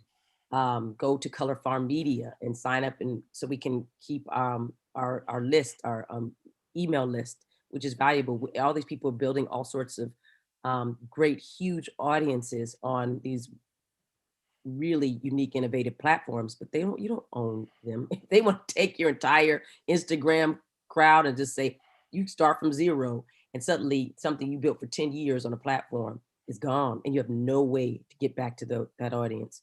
And we're finding people who are saying that's wrong, that if you've helped build something and they're leveraging their ad content and the advertising dollars on it, then why don't you own it? But you don't. So you got to build your own network so you can find your people and tell them what you're up to so they can amplify. Again, amplify. People talk about Color Farm Media and it's in the zeitgeist, and they start to write about it and say Color Farm Media, it pushes it up. So there's a lot of these things in the algorithm. You're not important unless you're seen. So we need to help people see these companies. Colorform Media. Now, everybody, we got to go ahead and get on there and get on the email list. Colorfarm Media. Colorfarm Media. Colorfarm Media. I think it's supposed to be 7 times, but Colorfarm Media. Colorfarm Media. Colorfarm Media. Yes, there you go. Thank you. That Okay. and then also they can remember us if they have something great happening. You know that we are a production company too. Right now, we're looking for funding. All these production companies are underfunded, but we are famously underfunded. We do a lot of things project by project, and people may get frustrated. Like, well, I sent something, and I said, well, we're finding funding, but don't think we don't see you. We're actually out there doing educational workshops. We did a 10-city tour when we first debuted, and we went to Philly and Chicago and Raleigh and Atlanta and Compton, and we invited people in, and we said, we see you. It was a tour called Keep It Colorful, and we did it with a platform called Seed and Spark. And we taught people how to crowdfund and build networks. And thousands of people came out for this information. Go ahead. We were at in Compton, Mayor Aja Brown gave us use of the community center, and over 700 people showed up. Grandmamas with their composition books being pushed in by wheelchairs and their grandsons, you know, and the Chains talking about, Miss Erica, I got a story to tell. I'm like, I know you do. We're trying to teach people how they can build for themselves and not feel frustrated that their stories and their projects die with them. And they die of encouragement. People, oh, you're great, but then they don't show them a way to move forward. And for everybody who says you should do it yourself, we don't need those people. What do they think people have been doing all this time? Themselves. Yeah. I learned that hyper growth companies where you can right the scale. You want to scale. That's what you don't want to stay small. Ain't nobody want to be small business. We all want to be big. Like small, what? I want to be big. So getting access to funds. Again, I think Reverend Barber say that Black people are underfunded capitalists. We're underfunded capitalists. No, I'm picking up what you're putting down. In the middle of a living room, pressing hair and doing all these other things, catering business, all the stuff. And they talk about do it yourself. We need to stop saying that and say how we can get people who have worked hard and who have a business model and need to scale the funds they need to dominate. Let's do that. Because there is a way to do that. Maybe if we pool all our money and say, what could we do if we all gave to a fund $100 a month? And out of that fund, we could build leverage and monies for candidates and people that we'd like and executives and. But I think that I like the way you're saying it now. I'm saying your projects, and I've seen this with Tariq Nasheed with Hidden Colors and him crowdsourcing. Like I think you having a project, and again, I'm not saying it has to be a cryptocurrency one, but literally, you know, showcasing, and I'm sure you've done it. So I don't want to be one of those other smart folks. I used to have dry cleaners. People just come in, well, you need to do it like this. Man, just shut up and give me I mean, like literally, they would always give you advice. But I think even the projects you're working on that can be easily elevated. Are there anything that you're working on now that you might be getting funding for in a crowdsourced way? Like, again, when I heard that reparations project, I thought that was super amazing. Are there ways that folks can directly support those things financially? No, there isn't, because I'm not crowdfunding right now. It's hard to keep running in place and moving forward. But it's something I've thought about. I've been trying to build from resources that I know are there, and maybe that's a faulty thing. You know, at this point I may be crowdfunding. I'm trying not to. I don't want people to say, well, why is she crowdfunding? She should have this and that.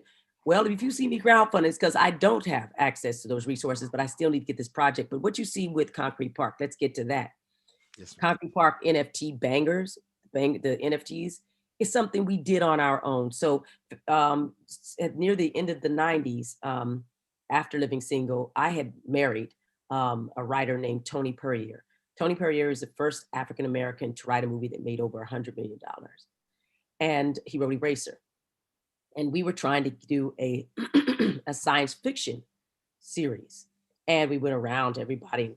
And because Tony had a background in advertising and visual, we had a really great presentation, and we would talk about it and people get excited. They'd see all these brown and black faces in the future and they say, oh my God. And We talk about what we want to do, but no one would bite.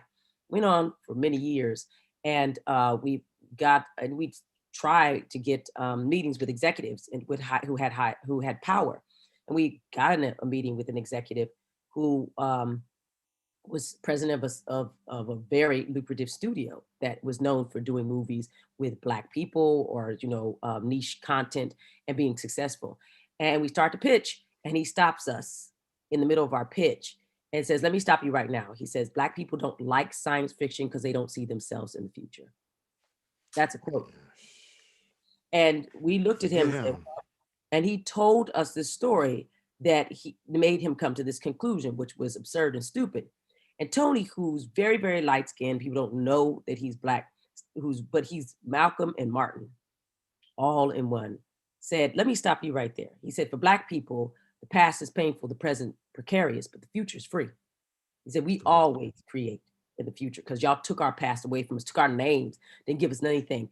We haunt us in our present, so that we are the original futurists of America. Because the now that you're living in right now is because a Black person made it." So he said, "We're the people that you brought from across the ocean to rock your world and make your planets drool." And dude didn't like hearing that, so he started pushing our stuff all around. Oh, but also Tony said, and by the way, you may not know about Tavia Butler, a great science fiction writer, or Samuel Delaney, a great science fiction writer, but you do know that Will Smith is the #1 science fiction star in the world. And that, nobody could dispute that. Independence Day, Men in Black, all this. But this man had the temerity to set them in our faces, 2 Black people, and tell us what we were capable of liking and why we would be unsuccessful. He certainly didn't get a load of Parliament Funkadelic, James Brown, any of these things, the future freakiness of Louis Armstrong, ragtime, the blues, rock and roll. We told him all these things was Black people built that. The mothership. What are you talking about? Mothership, baby. Come on with it. And so he started pushing our stuff around, acting like he didn't like it, and said, "Well," Tony said, "Well, now you calling my baby ugly." He stood up, he said, "Come on, Erica, let's go."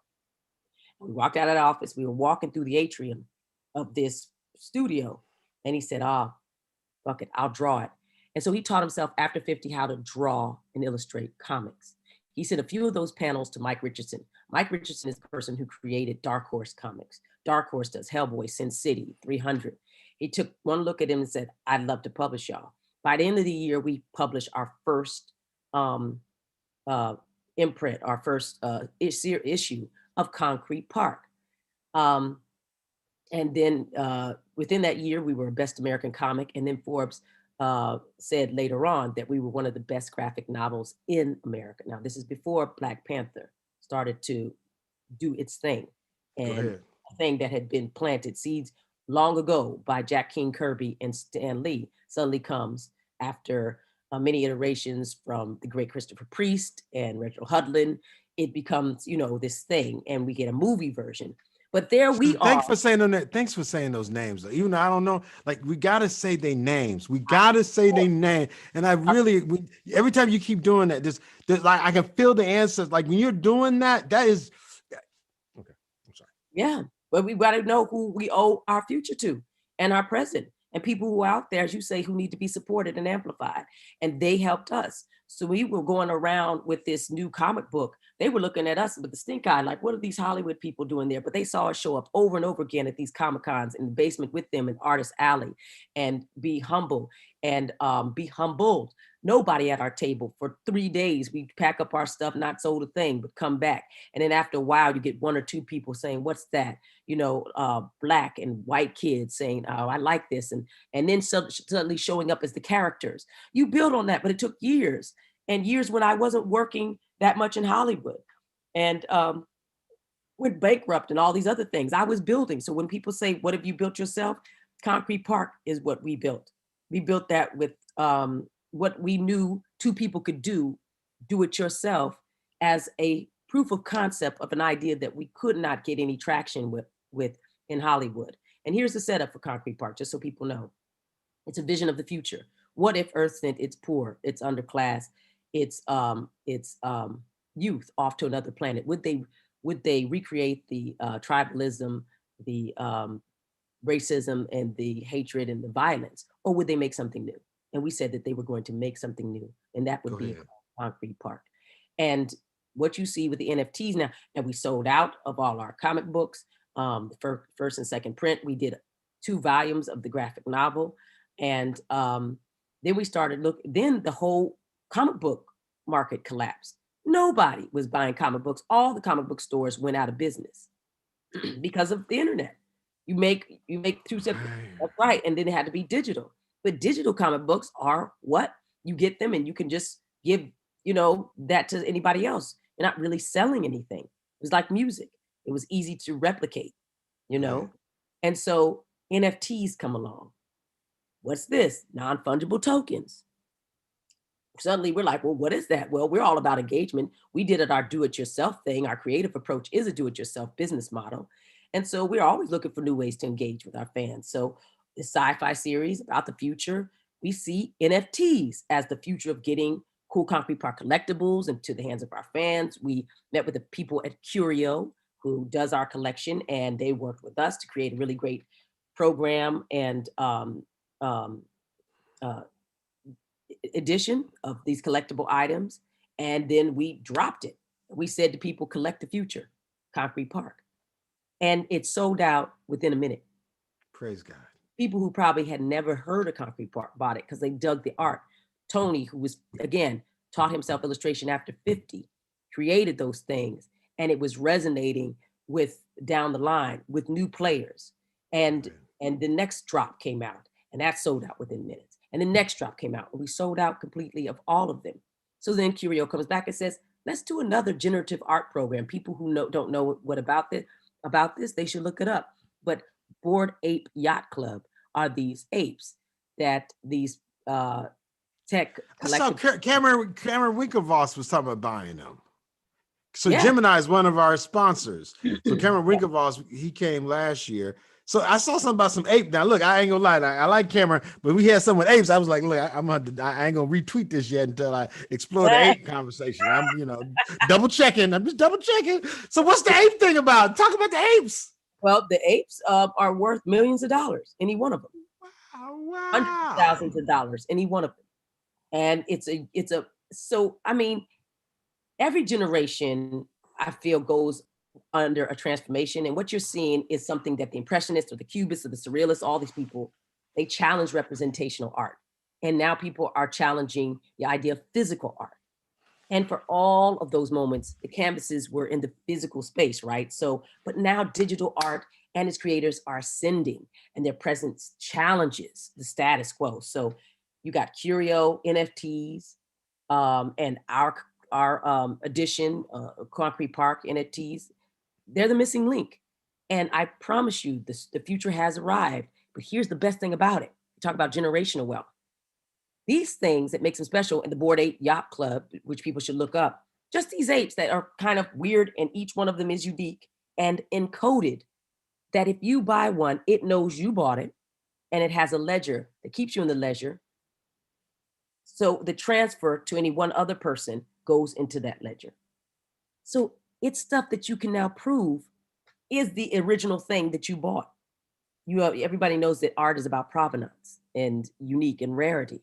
Well, that's what makes it rare. The fact that you can have this encoded through this new technology, this crypto technology, is why this thing has taken off. The thing that if people understand baseball cards, they understand it. You keep that baseball card pristine, whatever, you come back and you say, I have this original thing, then it is what it is. Our friends at Curio explain it this way. Rick and Mantry is one of the co-founders, and he said, listen, the Mona Lisa, we know there's only one. We know where it is. We can all go see it. And we line up to see it by the millions all the time. But you have a poster of it over here. And we know that that's just a poster. What do you think's more valuable, the original or the poster?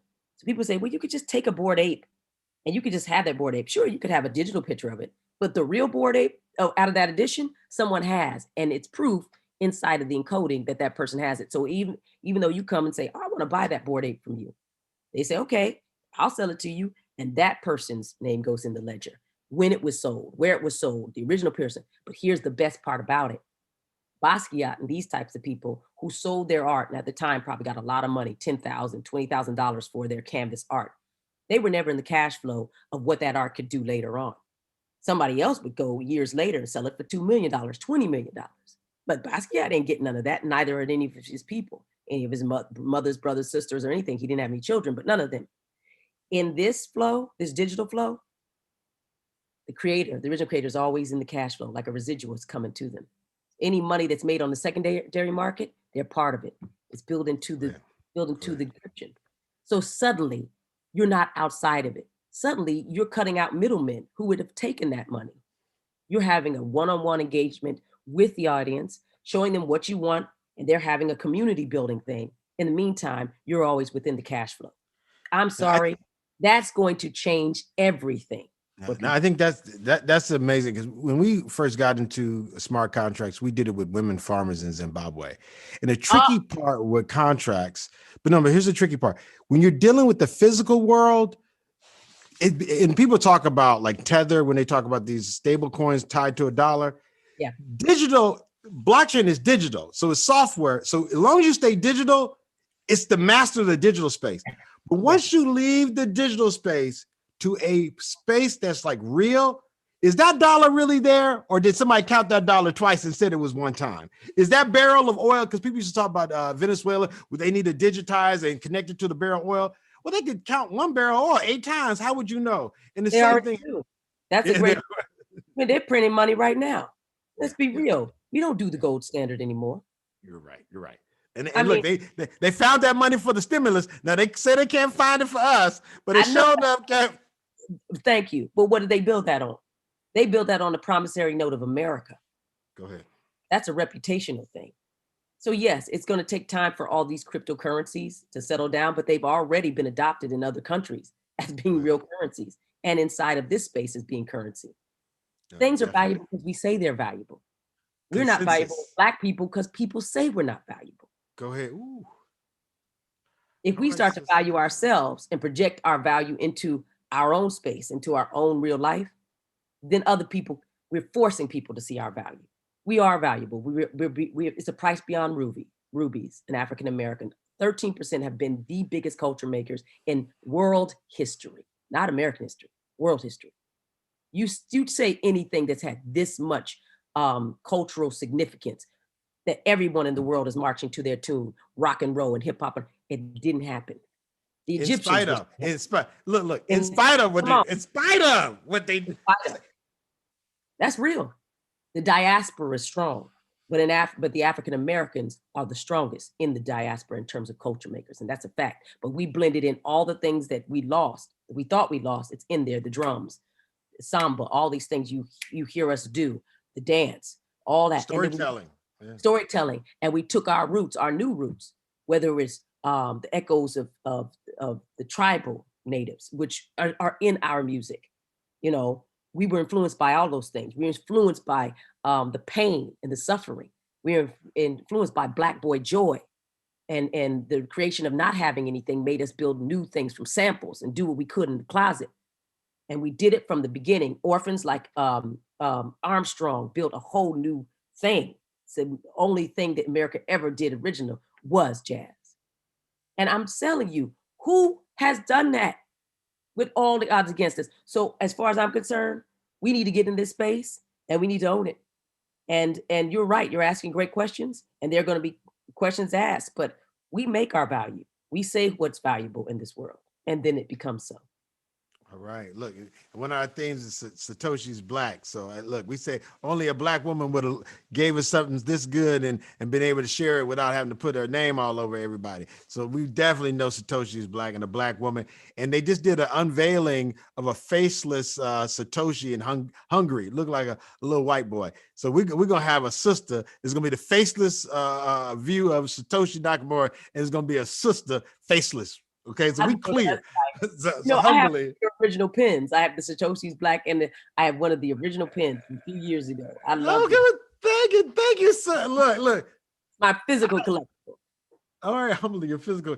Well, look, sis, how can they reach you? We talked about getting in contact with you. We appreciate you. Look, we appreciate your time, and we're gonna do this our 5th anniversary next year. You know, I know you're gonna be doing bigger and better things. Love to have you come back doing our next one at Howard University. Now we got a fine arts school back going, so I think we definitely need to make some strong connections between, because Howard University's engineering department, Dr. Todd Shern, and the former late Dr. Harris, who passed away, really were big with blockchain and making sure we could do this. And now with the School of Fine Arts, we got to make sure that we're making the connection between, like, I didn't even value art. Like what you're saying, like I used to think people who are artists should go get a job. Like I'm an engineer. I'm a mechanical engineer by profession, right? And my sister literally was pre-med at Howard and waited till graduation weekend to tell my dad she's going to go off to New York for a conservatory. He almost fell out. And literally we did like an EP of her first little like off Broadway show, the Colored People Museum.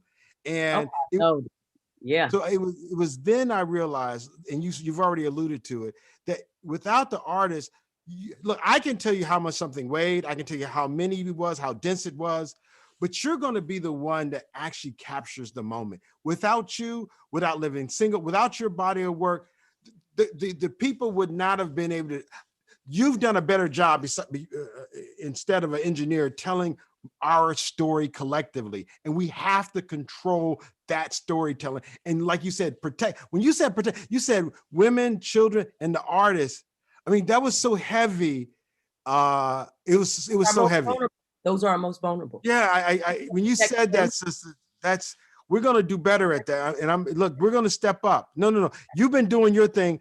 We got to be better followers. I'm not saying you're a leader, but we always talk about leading, and following is helping our leaders, protecting them, making sure they're in the best. I'm not going to ask, I might ask you some crazy questions, but I literally know that you're a high profile situation. I want to make sure you always looking up. Look, you look amazing without me, in spite of me, probably. But my point is, we want to make sure you're good. And I think when you said that, protecting them, because y'all are vulnerable, because you're out here revealing and sharing so much that would never be, if it's not shared, will not be able to be duplicated again. So I just truthfully that you truthfully do it. And I just think that's humbly. Thank you, sister. Anyway.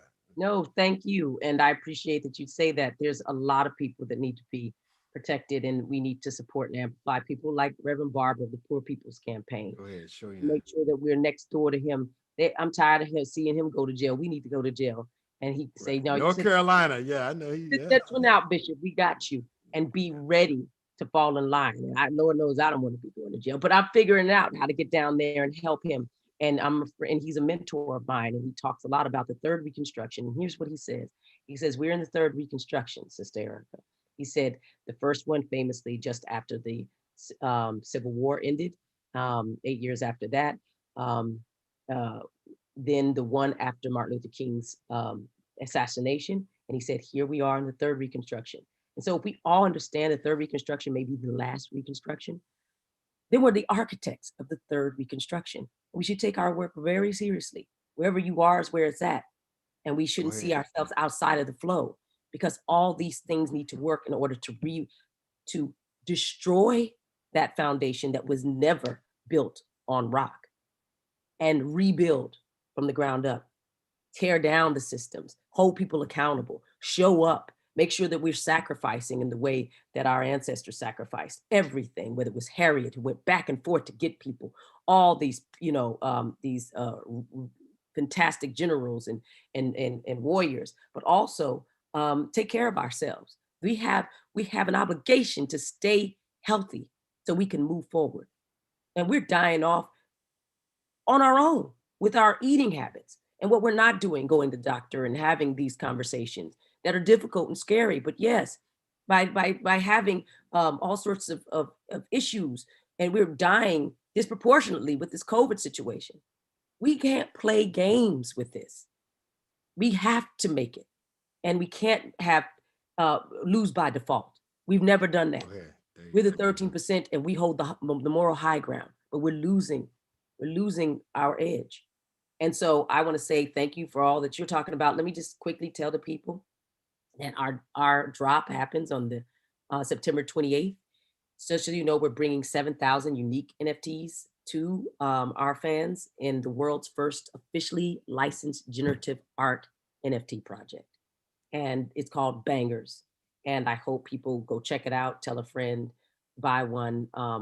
It's And where did it go? Where do they go to go check you out? Thank you. They should go to Curio, CURIO.com, on Curio, ONCURIO, on Curio.com. They should go to the Curio Twitter, Curio.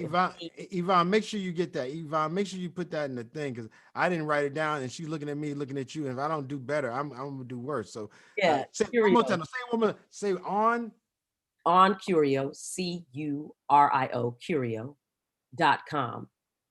Awesome. And if you missed that, just go to my Instagram and or my Twitter, and you'll see stuff that we're putting out all the time. We're working with this great young branding company named Uba Daima. They're fantastic. Got to give them a shout out. They've done a fantastic job. And obviously the Curio founders, the two who are of color. One's East Indian, the other one's Mexican, and the other one's Jewish, and has he's my partner at Color Farm Media and has a long history of being an ally. We'll call them a Black friendly. We're coming up with our own designation, Black friendly. So we're gonna make Black sure friendly. We're Black friendly. Okay, it is what it is. Let's keep it 100. We're gonna make that a standard. You better be Black friendly. Please. And by the way, we're looking for planetary transformation, and not just on this planet, but the ones that are outside ourselves. There are no borders. That's the first thing we need to go. It's a global. As long as we don't colonize them. Every time Elon Musk talk about colonizing Mars, I want to fight every colonizer. Every colonizer gotta go. In the ocean, though, we're gonna dump them in the water. Damn Mars, they're gonna go to colonize Mars. I wish you would colonize. Anyway. Well, let's not colonize, but let's funkify it. You know what I mean? Let's make sure that we in that system, we in that stream of consciousness. Because if they think that we don't want to be in the future, then that's the beginning of colonization, telling us that that's true. And us going, that's bull. I guess it is a joke. Somebody told me, like, in Silicon Valley, because I've spent some time, so they are progressive, but they're still racist. They'll talk about us all being in flying saucers in the future, but somehow the Black folks will be in the engine room. I was like, look, how are you going to project segregation into the future? Like, little like hype, like, yeah, but you know, and y'all be in the engine room. I'm be in the engine. I'm on the bridge. I'm Captain Kirk. So I'm clear, sister. We're going to be on the flying saucer. I'm sure they got all sorts of stereotypes in there. They probably got our Latino Mexican brothers in there swapping the dick. No. Right. We gonna funkify the future, and you're gonna see all sorts of beautiful things happen. And again, we create our future now. It doesn't exist. It's an illusion. It's a hologram. Everything we do now is the future. So let's act like it. Thank you, sister. And thank you, Sister Erica. Thanks for the love. Humbly. 1969 does it again. No. Thank you. Ain't no stopping us now. Thank you. Look who I got over my shoulder watching me. The great John Lewis. I can't lose. I can't lose. And you did a movie. You did a documentary, right? That's right. Color Farm Media. That's Color Farm. That's our first movie, The Great John Lewis. So if people want to know what we're about, boom, out the box. Know it. John Lewis, Good Trouble. Good Trouble. There you go. So everybody check that out. Definitely. Color Farms. We got, a lot to do. And it's September 28th. We have the On Curio to get the, was it 7,000? Unique generative art, yes, NFT project called Concrete Park Bangers. Go get a banger. Concrete Park, get a banger. Start learning about this unique space. If you're an artist, this may be a way that you can build some income for yourself over time, because you're in the income stream. This is new. This is groundbreaking. It can free artists up, musical artists, to have a direct connection with their audience. So I'm excited about it. Awesome. All right, Sister Erica, thank you so much for joining us, and we'll see you again. Thank you. All right, now. Keep going. All right, keep going.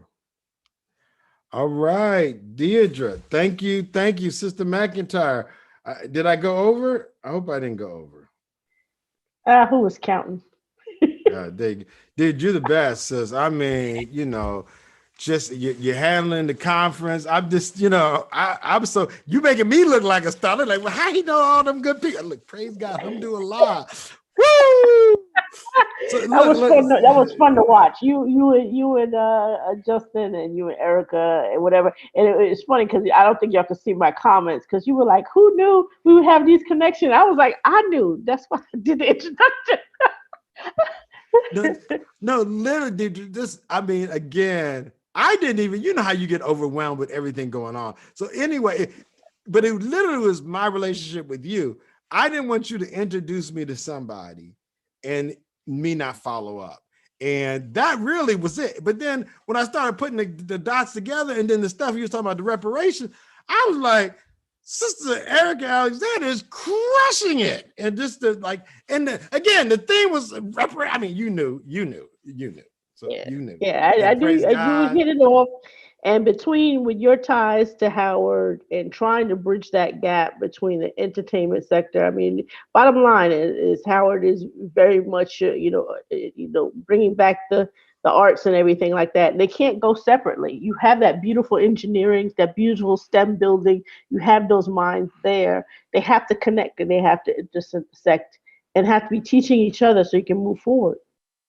No, you're absolutely right. And thank you for even making that environment or climate conducive for that. I think, do we got Sister Claire Messidor coming up? Who we got next? Who's up next? We got Sister Claire. She coming on at 2:10. She used to me being late, so I know we're It was about 2:10. You were early. I thought you went over. I was like, let me exit. Right. I thought Clev is doing some work though. You know about my internet problems. Tuesday, I was talking with Clev. Clev arranged a call for us to talk to the House Committee on Financial Services.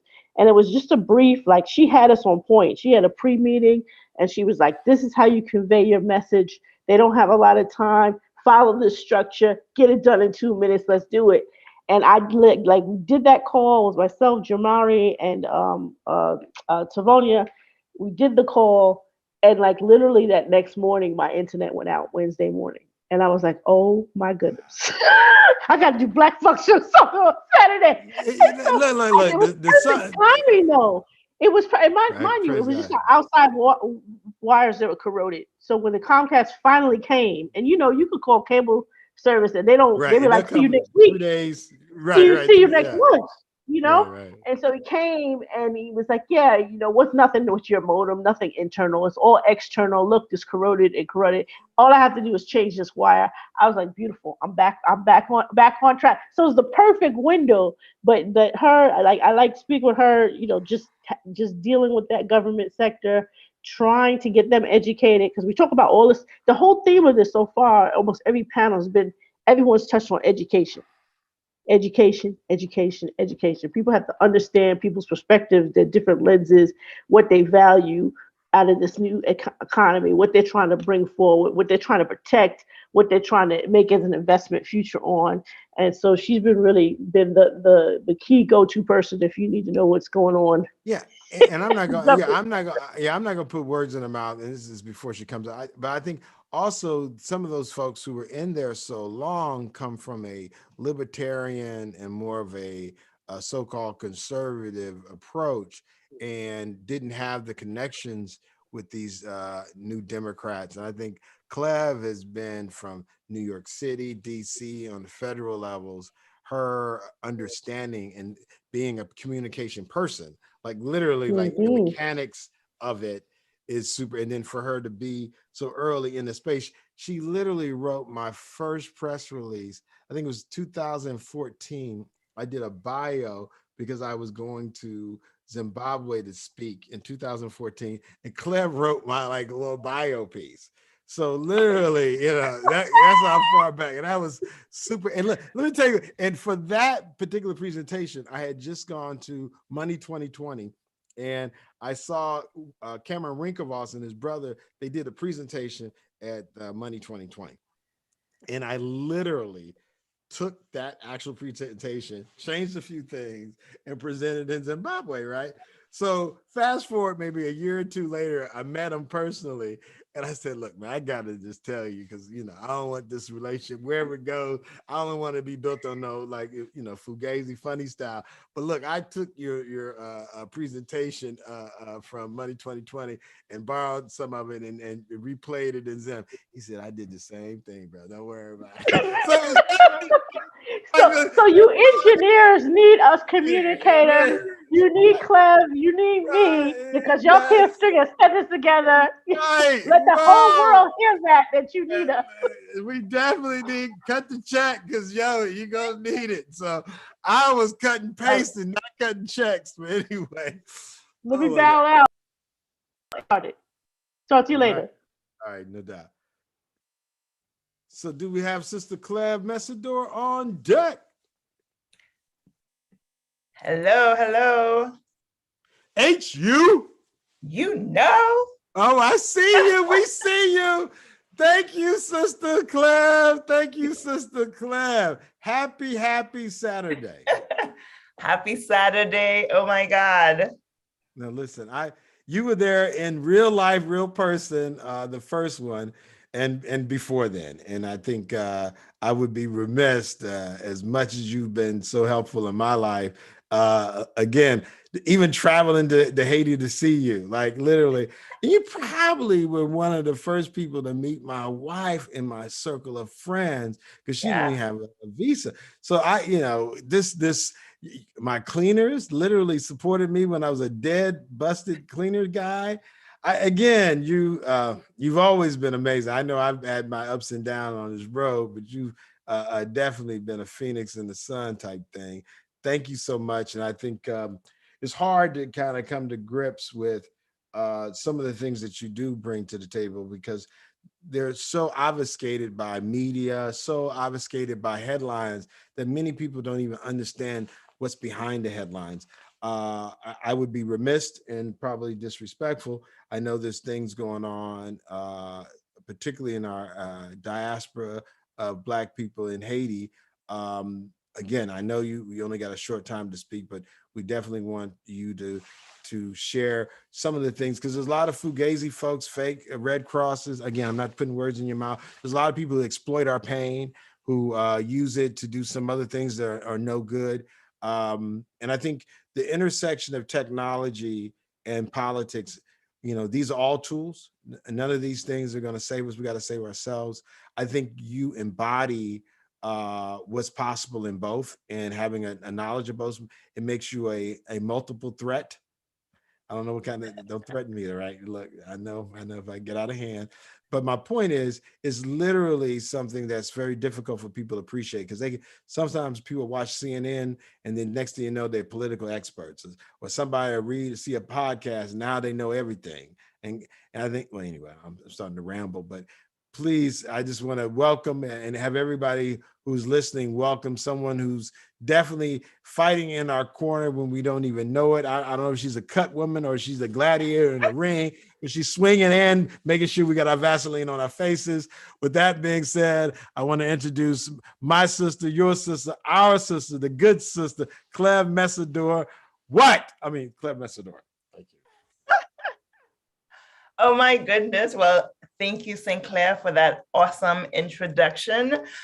I'm excited about this summit and this conversation. For those of you watching virtually, I hope you're enjoying the day 2 of the Black Blockchain Summit. I know Living Singles Erica Alexander delivered a powerful speech, so I hope you enjoyed that. As Sinclair said, I'm Clev Messidor. I lead the National Policy Network of Women of Color in Blockchain. We are thrilled to be a partner of the conference this year. I want to commend summit organizers, Sinclair Skinner and John Koanja, for their leadership and for assembling such a dynamic group of crypto industry leaders. I am disappointed we could not gather in person in DC at my alma mater, Howard University, HU. But because of COVID, we had to be fully virtual. But shout out to the Black Bitcoin Billionaires Network. They also gathered a few in-person events for those of us who are in DC, so thanks for that. Before I get started, I have a shameless plug. My book, The Clevolution, My Quest for Justice in Politics and Crypto, is available at Barnes & Noble's, Walmart, Amazon, and other retailers. I'm excited about the topic today. We're going to talk about regulatory policy priorities to empower Black innovators and foster an inclusive crypto economy. I work at the intersection of blockchain and public policy. I'm an advisor to the Blockchain Association. I also serve on DC Mayor Muriel Bowser's Innovation and Technology Inclusion Council. And I know you heard from some members of her administration during the summit. I have deep roots in Washington. I previously served as an Obama presidential appointee, a senior staffer in Congress, and in the leadership of national political campaigns. I also live near a police station and a fire station, so forgive the noise. At the core of my message today is this: Black, Latinx, Asian, LGBTQ leaders, entrepreneurs, startup founders must have a say in crafting crypto's federal policy and regulatory framework. This week, I joined 3 leaders who are also speakers at this summit for a meeting with staff at the House Financial Services Committee. And we delivered this very message. Guapcoin's Tavonia Evans, Deirdre McIntyre of Black People and Cryptocurrency, you just heard from her, and DeFi founder Jomari Peterson, we all highlighted that it is Black and brown software and hardware developers, miners, and stakers who will suffer the consequences of the cryptocurrency tax provision that is in the infrastructure bill that the House is slated to vote on in the coming week. At the end of the day, we are in Congress's blind spot. Consumer protection has become the justification for levying strict rules and holding the large players accountable when it comes to crypto. Yet, this seems at the expense of micro enterprises, the very ones that are fueling the crypto marketplace. Let's face it, the large players have the lawyers and the big bucks to survive and thrive. But it is Black and brown entrepreneurs who will end up paying the price and end up empty-handed. We saw this play out with the PPP loans last year. They were supposed to go to independent contractors, entrepreneurs, mom and pops, but those funds were quickly snatched up by corporations and wealthy businesses. And when Congress tried to tighten the rules, Black and brown businesses were further pushed out. Protectionism has rarely benefited the most vulnerable. Look at what's occurred globally. Stringent regulations without intentional considerations and safeguards for micro enterprises will continue to yield the same results. The rich will get richer. Crypto is in its infancy, and Washington wants to write the rules of the road. But they also have to listen to diverse voices in crypto, and there must be seats at their table for us, not just the wealthy crypto executives. Lack of inclusion in the policy-making process has further exacerbated the wealth gap, and also the social inequities that keep us locked out. When big executives have meetings on Capitol Hill, the red carpet is rolled out. Staffers line up to attend. This is not always the case for Black crypto leaders who have to jump through hoops to secure a meeting. Quite frankly, I don't think they see us. I don't believe they listen to us. And I'm talking about both Democrats and Republicans in Congress. They are so laser focused on the Goliaths, they ignore the Davids. Even when we get a meeting, they stay focused on the issues dealing with the Goliaths.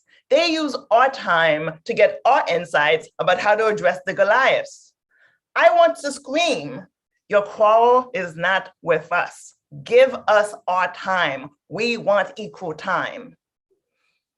I feel a unique message about strategies to advance economic empowerment is being eclipsed. They are having the conversation about financial inclusion with the wrong stakeholders. I don't even think some of them know that's in fact what they are doing. So we have to fight and scream to be heard. We have to do whatever it takes to ensure regulatory policy is not a tool to ensure the future of money reflects the same rules of the past, the same rules that make it impossible for crypto enterprises by Black entrepreneurs to get locked out of the marketplace. Last month, Senate Banking Committee Ranking Member Pat Toomey put out a request for ideas and legislative proposals for federal laws to support the development of emerging cryptocurrency and open blockchain networks. Yesterday, 12 blockchain leaders, including Sinclair Skinner, submitted a package of proposals to the Senate Banking Committee. Our letter will go into the official record. We asked for a meeting with committee staff to discuss the recommendations that we outlined, and we also stressed the importance of removing barriers to ensure Black, Latinx, Asian, LGBTQ blockchain industry leaders have access to the policymaking process. Too much is at stake for us to be forced to stand on the sidelines. I was encouraged recently when One United Bank, America's largest Black-owned bank, published a post to highlight the work innovators of color in crypto are doing. They spotlighted 3 of us as part of the Black Crypto League. I was honored to be featured along with Bitcoin and Black America author Isaiah Jackson, who you heard from earlier, Black people in crypto's DJ McIntyre. Both of them have spoken during the conference. Last week, I had a call with One United President Terry Williams. She is a visionary Black woman, and she understands the urgency for digital equity. And she wants to empower Black innovators and social justice advocates to disrupt the status quo and strengthen our communities. She shared that when she was coming up, she would hear folks say their ice is colder when they're comparing Black products and services with white ones. Today, she publicly proclaims that her bank is unapologetically Black. She was among the first, the bank was among the first to support the early Black Lives Matter movement years before it became popular. Those of us in crypto today, Black and brown innovators, we are pioneers. So we have a mandate, a burden of sorts. We must break ceilings and kick down doors. The barriers of Democrats and progressives in Congress, the barriers of conservatives and Republicans in Congress.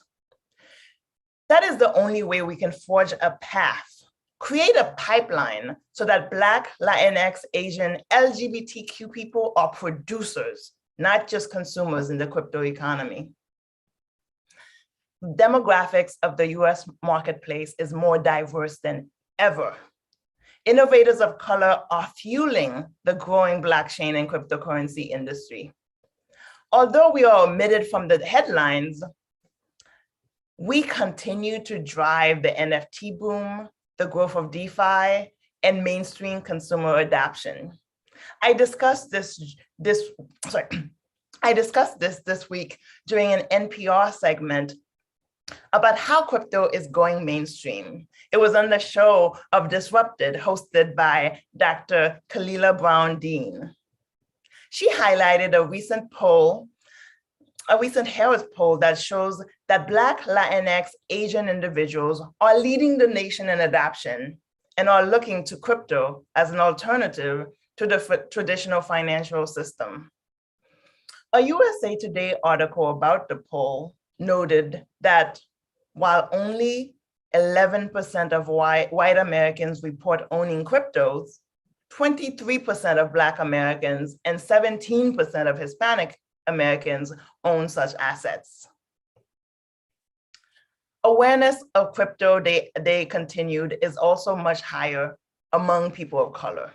Half of Black Americans, half of Asian Americans, and 49% of Hispanic Americans say they are familiar with it versus 37% of white Americans.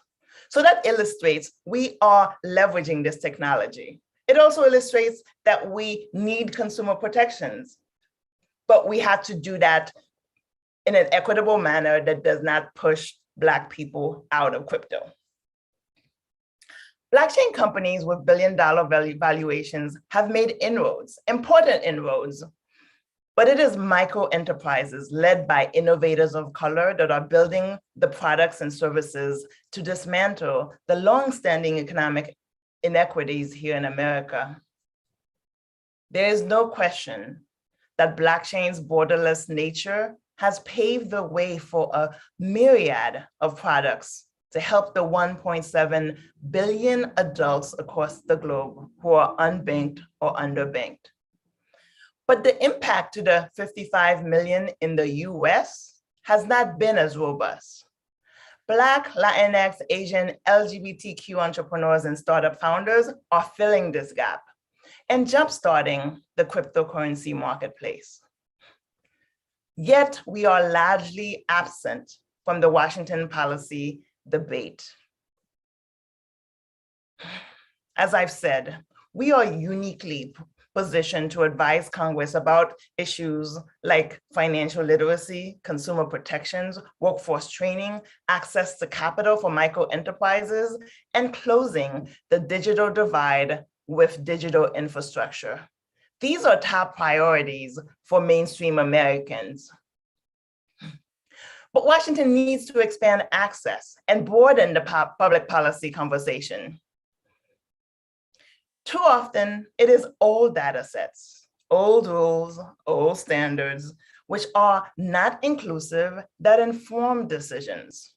We need new legislation to redirect funding to where it has been absent, to help rewrite the rules of engagement and level the playing field in order to truly build an open and inclusive economic future.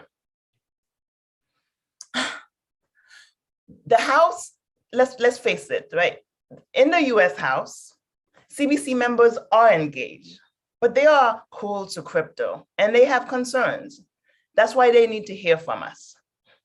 Congresswoman Maxine Waters chairs the House Financial Services Committee. This is perhaps the most influential committee in Congress when it comes to crypto, along with the Senate Banking Committee. Now, the Senate Banking Committee includes 2 Black senators on opposite sides of the spectrum. Republican Senator Tim Scott has been positive about crypto. Democratic Senator Raphael Warnock is focused on empowering entrepreneurs and small businesses. Shifting back to the House, Congresswoman Yvette Plaskett, who you will hear from later today, is a crypto champion in Congress. She was the first CBC member and the first female member of Congress to join the Congressional Blockchain Caucus. Now, we know the squad, they're powerful. They have dug in on this issue. They have largely focused on the big players and are definitely pushing back. Representatives Alma Adams, Emmanuel Cleaver, Al Green, and others are leading policy conversations. So we need to be in their offices having conversations with their staff. Now, I'm doing my part. As an advisor to the Blockchain Association, I help them to advance comprehensive diversity, equity, inclusion strategies that can actually help to foster greater inclusion. To commemorate Hispanic Heritage Month, which is right now, they hosted the Blockchain panel during this week's Congressional Hispanic Caucus Institute conference. And I was a speaker last week or 2 weeks ago during the Congressional Black Caucus Foundation's annual leadership conference. And I spoke on a panel about generational wealth creation, which included Congresswoman Nakema Williams, whose focus on economic opportunity. This month, the Blockchain Association also collaborated with the Embassy of Haiti in DC to host a blockchain symposium to shift focus to digital infrastructure as part of Haiti's rebuilding process. Now, while we're on the topic of my homeland, and Sinclair mentioned it earlier, I have a message for the Biden administration. There is absolutely no justification for your action to ship Haitians back to where they were fleeing from. They were fleeing from the 2010 earthquake, 12 years ago, when the US had $13 billion and squandered it to help them. So the same way people who were looking for help, you decided to ship them all back. People don't just disappear. Thank you for clearing the bridge, great photo op. But Haiti was just hit by the devastation of the assassination of their president. Recently, this devastating earthquake took us further backwards, and nature followed that up by a tropical storm. To say I am disappointed in this administration is an understatement. But there's something that the administration can do. The Biden administration can appoint a Haitian American to be the US ambassador to Haiti. This is critical. A Haitian American has never been the US ambassador to Haiti. There's always been this excuse that it should come from the ranks of the State Department. But what we saw in the previous administration, I won't even name them, the previous administration actually pulled from the ranks of the State Department and appointed a woman of color. I dare the Biden administration not to appoint a person of color to be US ambassador to Haiti. And because of what we just saw, it should not be someone from the State Department ranks who will co-sign and rubber stamp whatever the Biden administration wants. We need the Biden administration to appoint a US ambassador to Haiti who is Haitian American, and it should be a political appointment. We've come too far. We need to make sure that this administration is uncomfortable when it comes to Haiti, when it comes to my homeland. Enough with these policies. Immigration, we're criminalizing immigration, and it has to stop. Shifting back to crypto, as I wrap up, I want to share a save the date. Since 2019, I have organized a congressional briefing of women of color and blockchain in the nation's capital. We will again be hosting this in person next March. So save the date, March 2022. Please feel free to follow me on Twitter for updates. Thank you, St. Clair, John, and the whole team for organizing a wonderful conference and for having me on. And to the virtual audience, I hope you found this conversation useful. Thank you for tuning in. Enjoy the rest of the summit.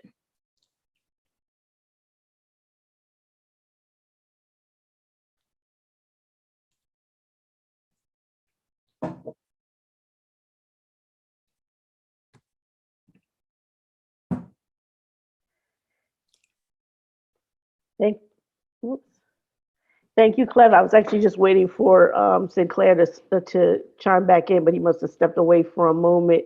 Thank you for tying everything together between, mention myself and Isaiah and, how we and yourself feel in terms of both administrations listening to us in the Black crypto space. I don't think I'm going out on a limb to say that the vast majority of us view ourselves as either Democrats or progressives. So we would love to see the Democratic administration actually, listen to our views on crypto. And you absolutely stated what needed to be said about Haiti and them dropping the ball. I mean, I think in my lifetime, every administration across the board, I remember being in college and protesting the Clinton administration's treatment of Haitians. It's been a constant of something that both parties, no matter who's in office, the administration, of how they've treated Haitians and not even recognizing, and with the burgeoning of critical race theory, not even recognizing what Haitians have done. You know, there's no New Orleans without Haitians.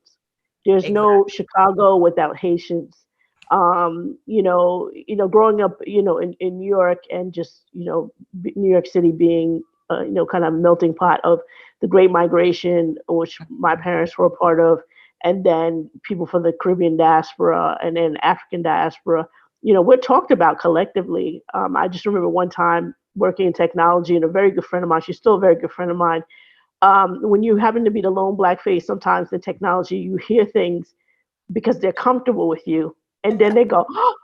So she was talking, and she made a reference of a code name of Brooklyn being called Little Africa. And then she looked at me because she was like, oh, this is something that, we talk about amongst ourselves. And I said, that's a very accurate characterization. Brooklyn is Little Africa, and people don't want to recognize that the diversity of Brooklyn, the heartbeat of Brooklyn, the reason why Wall Street wanted to extend into Brooklyn had everything to do with African American, Caribbean, African, whether it's north, south, east, west, or whatever, and the vibrancy that all of our communities brought, in addition with the Eastern European immigrations, to make Brooklyn what it is. So she was of Eastern European background, and even she recognized, she was like, yeah, we kind of call it Little Africa. And she's like, I don't want to leave Brooklyn. I love Brooklyn. And she still lives in Brooklyn to this day. And she's not Black, but she was like, I bet when you can go any part of Brooklyn and any type of festival and get every taste of every place. And Haiti has been a tremendous part of that flavor. So to kind of like treat it that it's separate apart, that hate of all things, something happening in this hemisphere is not a part of the American fabric.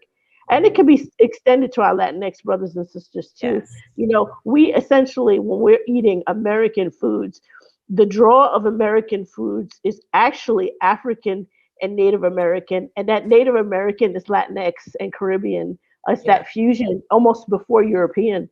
European is kind of third in the line. You think of American food, tomatoes and potatoes. All of that is coming out of the native culture, the native eating habits, and the adaptation of what Africans did in bringing their cooking styles to these American ingredients. We have to recognize the diversity, that we're all linked, and it can't be every single time seems to be an exception where people of African descent or Black people around the world, and I say around the world because we don't even talk about what's going on in the Pacific and between Papuans and genocide and all that stuff. And we know it's Blackness. It's that African phenotype. Melanesia. Yes, the Melanesian. I mean, it's literally called the Melanesian Islands. When I saw them folks, they look like Negronesians. I mean, they would literally look like us. I was like, okay, I get it. Literally called Melanesia. What projects are you working on? What are you doing? I know you're doing something back where your folks are from in Haiti. What anything that the community can do to be helpful with that? Well, thank you, Deirdre. I was loving, the preaching that you just did. Thank you for echoing my sentiments. And yes, obviously on the Haiti front, and again, Deirdre articulated the plight of the African diaspora, the inequities we face all over the globe. So, it's in the Caribbean, it's, Afro-Latinx people. So we need to do more. But I'm saying, but I know there's some things where, what part of Haiti are your folks from? My folks are from Lazille, which is we were actually at the epicenter of this last earthquake.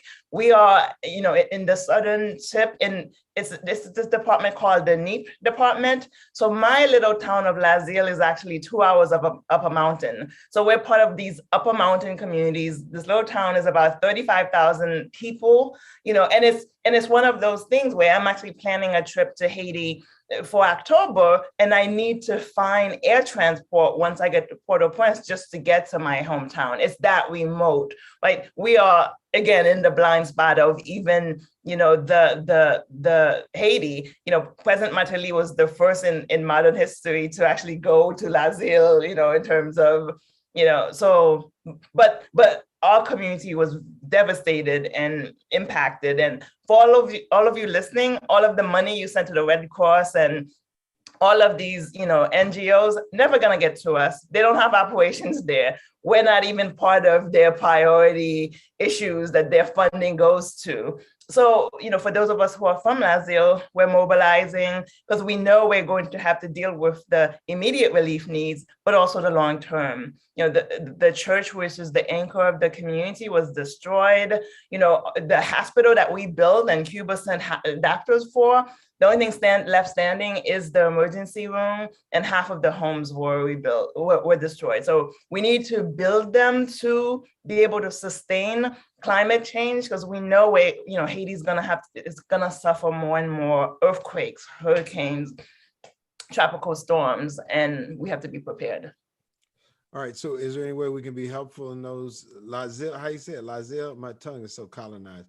Lazille, say it again. Lazille, yes.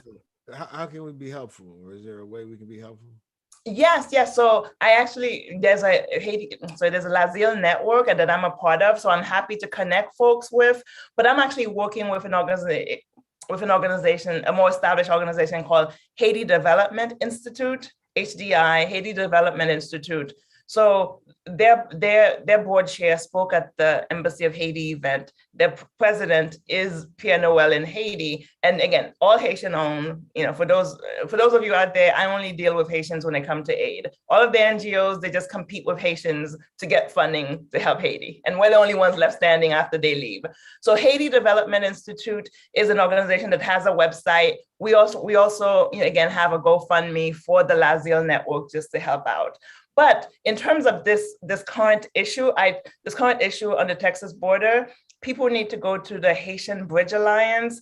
Guerline Joseph has been leading this charge for about a decade now in terms of the migration out of Haiti post the 2010 earthquake and helping Haitians on that border. So, and the work she does is thankless. She spends all of her time, at centers talking to folks. So Haitian Bridge Alliance. Anyways, back to crypto. We will be doing more on Haiti's digital infrastructure. We have to make sure that Haiti is well positioned. Bermuda, Barbados, and the Bahamas are doing too much in crypto for Haiti to be left behind.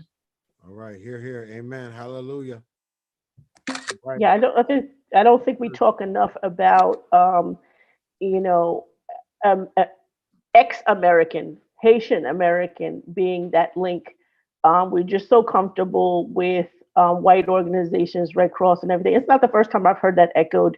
I've worked with Fabrice Armand, who's Haitian American, millennial generation, who told me this years and years and years ago. He says, look, I came to this country at 13. I know what it's like to be poor among poor as a young child, and to be fortunate to be in America, to have the education, but also to feel powerless as a Haitian American to help Haitians and watch other people step in and pocket the money that my family is suffering from and not receiving. So we have to end this type of notion that somehow a Haitian American wouldn't be an expert or the most qualified for issues between a Haitian and American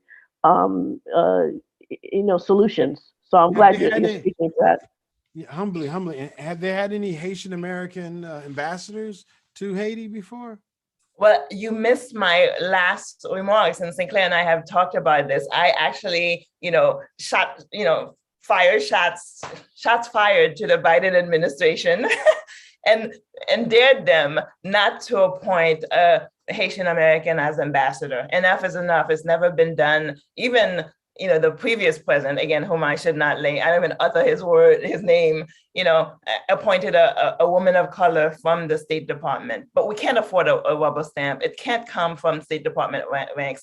They need a Haitian American who's gonna hold this administration accountable. Otherwise, we're gonna see more of this. And Deirdre, to follow up on your comment, and Sinclair also to follow up on your ask, there is a way that the crypto community can help. What I've seen in the crypto community in terms of philanthropy, they're just partnering with the same organizations that are the problem. They're just making it easy for the NGOs to make more money. For them, decentralization means that we don't go to the centralized parties, that we actually look for the grassroots entities. But what we've seen in terms of those who are focused on the philanthropy, they want to partner with the Red Cross and the World Bank and USAID. As a person who was born in Haiti, came here, had to deal with these issues, these organizations have been a part of the problem. So if you want to resource them to help them make more money in crypto, you're just contributing to the problem. All right, that's a shout out. That also came up also an interview I did with BankU's CEO and founder Ashish Gadnis. He has a term for it. He calls it green cycling. He says there are these people that are so used to making a livelihood by being intermediaries that they don't want to fix the problem of dire poverty and dire, so they sit themselves in between and they make a killing in a profit order, and they block you out who wanted to provide direct aid or a direct person. We definitely got to end that. And look, I know, Sister Clay, we want you to have the last say, or Sister Deirdre. I'm not going to try to do that misogynistic man trying to be the last one. But I did want to add this little piece, because what y'all said was already better. Mine is small like this one.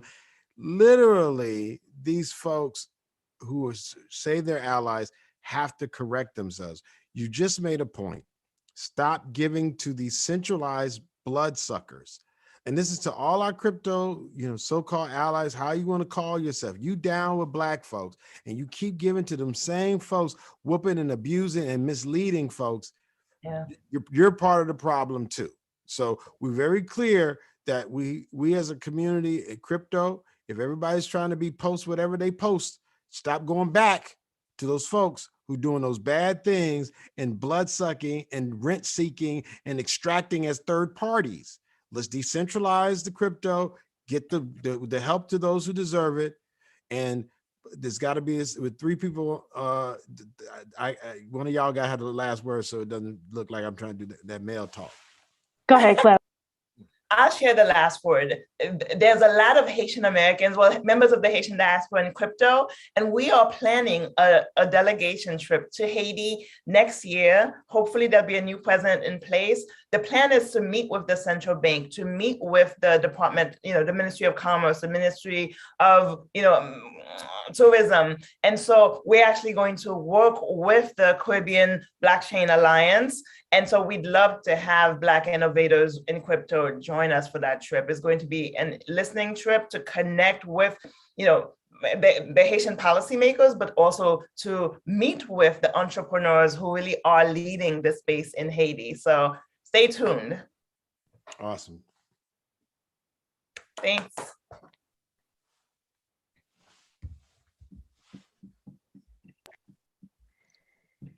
Good. I do believe that I am up next. Yes. Okay, we're back to the Barazas. Again, if you're just joining us for Black Blockchain Summit, Baraza is a term that we use for it's Swahili for council, for a panel discussion, because it is a Pan-African conference, and we're about to start the Baraza right now on securing Black innovations and IP through blockchain. This calls on the heels of the keynote from Erica Alexander and her discussing that part of the reason entering into the blockchain space was that artists, as products are sold long after a series has ended, the original creators of those works usually don't get any funding from them, or it's very marginal as it goes down the pipeline. And so there's this interest in NFTs and other properties so that the creator can constantly be be funded so they don't have to scramble for funding to develop something new while we're cheerleading their products and their things from years ago, and they're not making any revenue from them. So this is a very timely baraza on discussing intellectual property and what this merger of this new economy is going to look like from the blockchain perspective. So without further ado, because I see all the panelists being piped in at the moment, let's take a minute for everyone to go around and speak for about 2 to 3 minutes, introduce yourselves and your background and how it's connected to the topic of intellectual property. So the first person I saw come into the room was Candy. So we're going to start with Candy. Then right after Candy, we'll do Rob, Pascal, and Troy, because I think that's everyone that's in the room. So take it away, Candy. Thank you, Deidre. What an honor to meet you and be amongst all these gorgeous intellectuals. This is what I love about my Howard family. Wow. My name is Candy Nicole. I am the CEO of Productive Candy Entertainment based out of California. I graduated from Howard in 2008. Officially, though I was originally class of 06. And I earned my degree in economics. And I started out as a film major. But while I was studying film, I was learning the mechanics of filmmaking from the artistic perspective and the actual making of a product, which was very, very instrumental in my education. However, what I realized was, I don't have any money. How am I going to finance these projects? You know, you can have all of these amazing dreams and ideas and stories that you want to tell, but as you spoke to, Erica Alexander is very much on the front lines of having this conversation as well. So I'm glad you brought her up. We do not have a mechanism as Black creators to allow us to sustain the making of creative projects.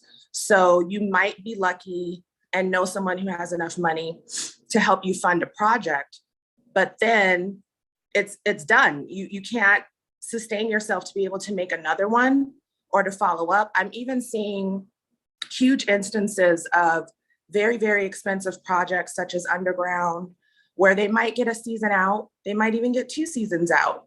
But if the expense is $60 million per episode to be able to cover the cost of production, then the sustainability of being able to tell that entire story, it just isn't there. And what I'm also seeing is we come from, as Black creators, we come from a background that's, you know, economically disadvantaged for a myriad of reasons. But what's really happening is there's a stranglehold of white supremacy, literally silencing our voices. And so you see a lot of slave movies being made because white people love being reminded of how good they are at enslaving us.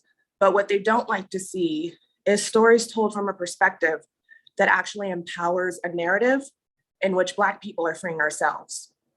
And so what's happening is you'll submit a script to a major production company and they'll literally tell you either these characters aren't Black enough, meaning oppressed enough, in order to continue the narrative. I've even been told, your characters could really be anyone. So why don't we just change the characters white and then we can finance your project?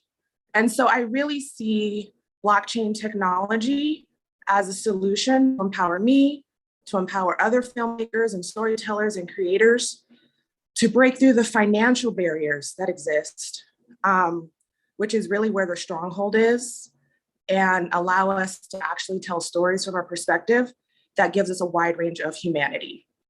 So that's really where my expertise on the topic of intellectual properties related to the blockchain comes from. And I also have a background in banking and finance. Just want to throw that in there. Good. Rob? Oh, good day, everyone. Rob Campbell, Med Cybersecurity. I'm a consultant, chair, professor of quantum computing research for PhD students. I publish papers on blockchain The most recent project that I worked on was for a Silicon Valley company in which I created, I would say, I think they've got 10 or 11 patents out of my work, in which I created a new type of cryptography that's usable in networks and blockchains.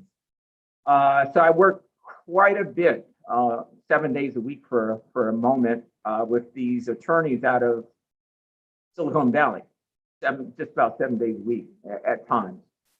So that's kind of my connection to IP and my understanding of IP and what I do.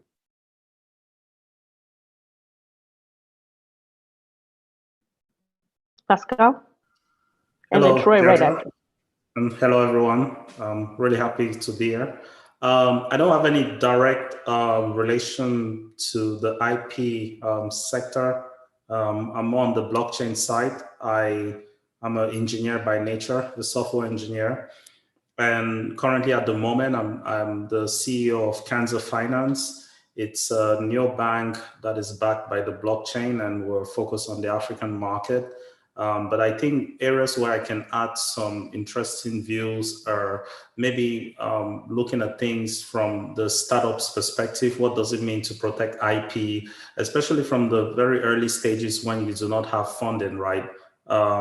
It's very rare for startups to start looking into legal systems and making sure they get patents and protect their business as much as possible, while at the same time they're running after VCs or investors, and at the same time they're trying to go to market. So it's so chaotic.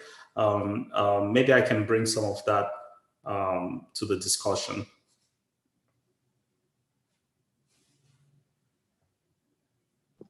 Troy, and then right after, Jesse was still doing introductions. So Troy, your introduction, and then Jesse. Okay, yeah, hey,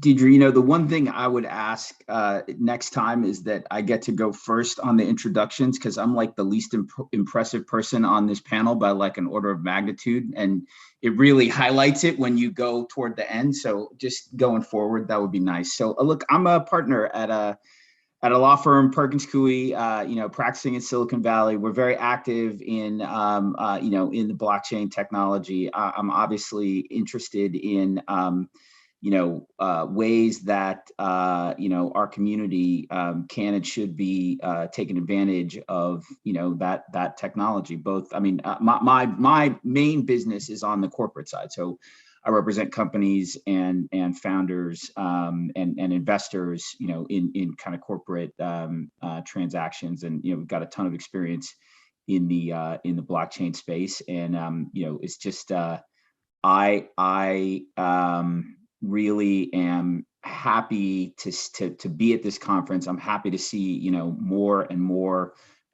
faces that look like ours in the industry, and I think that events like this are really important to push that forward, and I'm just happy to help that.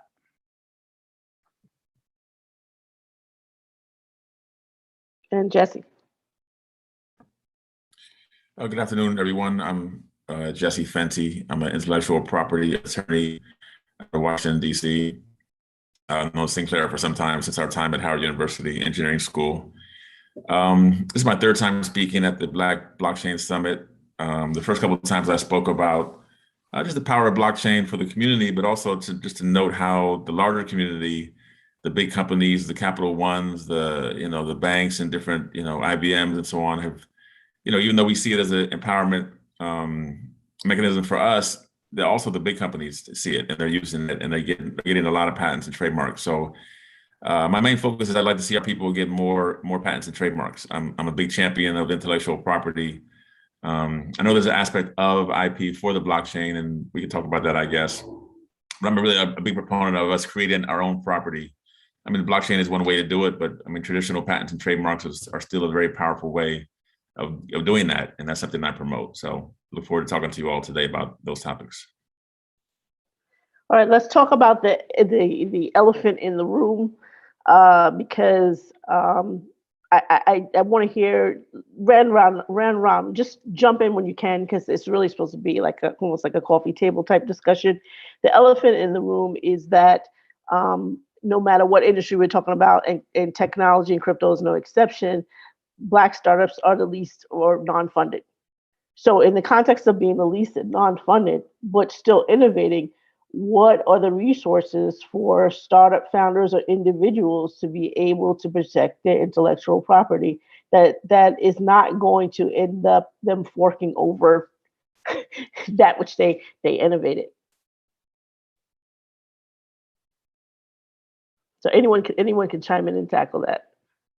Yeah, I mean, I'll just give you the way that we think about it, on the corporate side, right? So when founders that we're working with are looking to put companies, together and get them funded, right? Initially, there's generally, not a lot of capital to have a resource intensive sort of, patent kind of and intellectual property review on the front end, right? So what we try to do is get them to a place where they at least have the umbrella of the corporate protection, for them as individuals. The IP gets contributed to the company.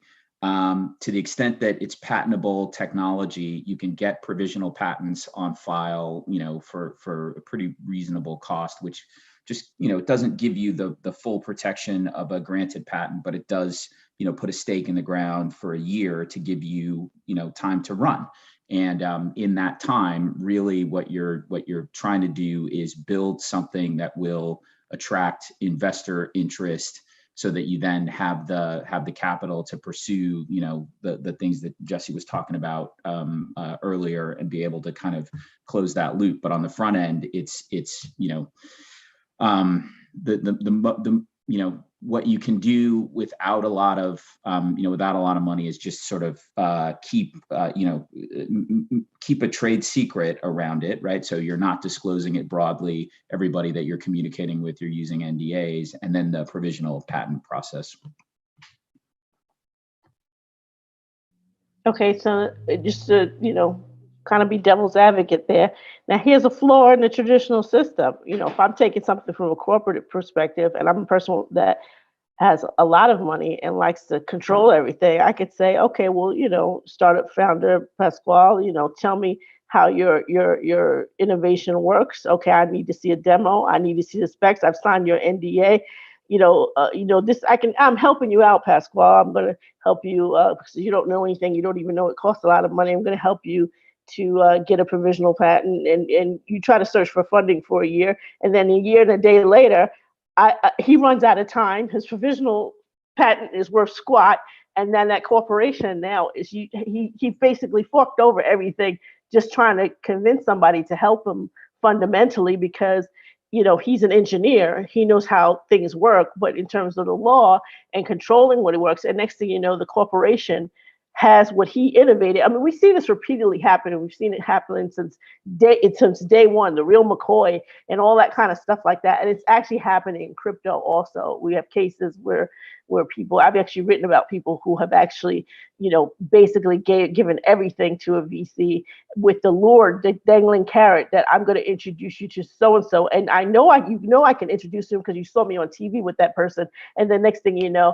they cut all ties and they've gone off and they're pitching their new thing, new brand, but they're even using chunks of your pitch presentation, using your exact thing. So that there's a problem with this way of which corporations have done things that I'm trying to fish out. Is there a blockchain or a crypto way to circumvent that to end that type of exploit that has been, and it is a real occurrence, So anyone can tackle that. I don't know if Pasquale or Candy, you had anything to add to that.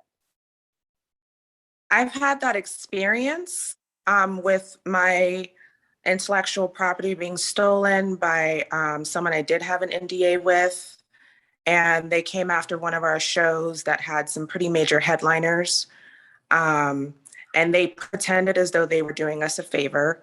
They trademarked the name of our show, and then they wound up owning, obviously, the name and we had to try to work around it and redo it. And I was angry at myself, at my partners, because this is exactly what Prince told us was going to happen. And it did. And it just became a situation where I had to learn, people always say, oh, it's just business, it's nothing personal. But what I've really learned in my experience is everything starts with the personal. And you're getting into ultimately these relationships with people who sometimes are pretending to want to help you. They'll even use language that sounds as though they are really on your side. And then you find out their true intentions later. As to whether or not the blockchain has a way of helping people be more transparent as to what their real intentions are, I don't know. I would hope so. I would hope that there is a technological solution to that. But at the end of the day, any technology in the wrong hands can be used for good or for evil.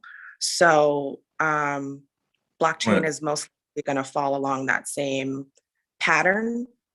And it really has to be a situation, for me, just learning from my own experience, it has to be about checking my gut and really trusting my own inner intuition. Because when I look back, there were signs all along. There were red flags the whole time.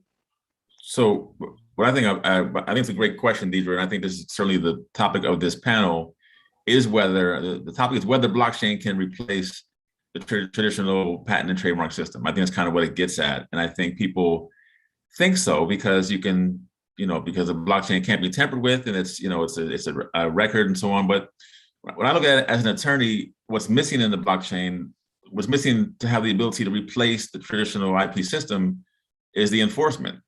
So with a patent and a trademark and a copyright, those are legal. The federal government is creating property. When it gives you the patent right and the trademark right and the copyright ability, it's creating property. It doesn't exist as property without the federal government saying this is property. Without that, it's just a letter. It's just an invention. But the federal government is telling you this is property, and they're giving you the ability to sue for infringement on that property. So to me, the blockchain is missing that enforcement arm, and so it's a great way to keep facts. It's a great way to keep records of who invented what first, or who trademarked it, or who published a song on a certain date. It's a factual record. So it's good for evidence for facts, which can be used in court. But to me, it doesn't replace the patent system for that very reason. But I think there's a lot of aspects to it, but I don't see it replacing the patent system or the trademark system. Not yet. Possible solution would be, after the government has approved the patent, that it would be registered. As an example, land registration, real estate registration is done on the blockchain all the time. So once it's approved officially, then it could be registered on the blockchain, so that, it would make it very difficult for someone to try to change that ledger or say otherwise.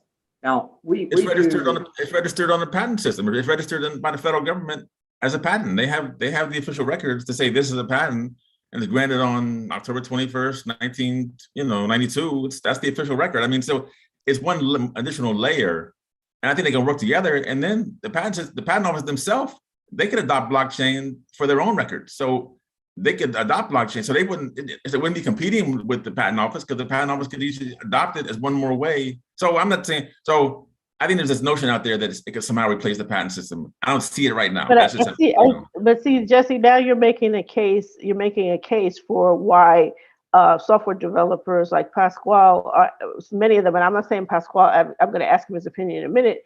But this is why they advocate for undoxed teams, that you don't know who the team is. Because if I've invented something and I put it out there and I've already had it in the structure that my team is quote unquote the owner, not really that they're getting a majority, but they're getting a significant chunk as an early or creative team, or the team that's developing stuff. So now you come along and you say, well, I had a patent to that and I'm going to sue.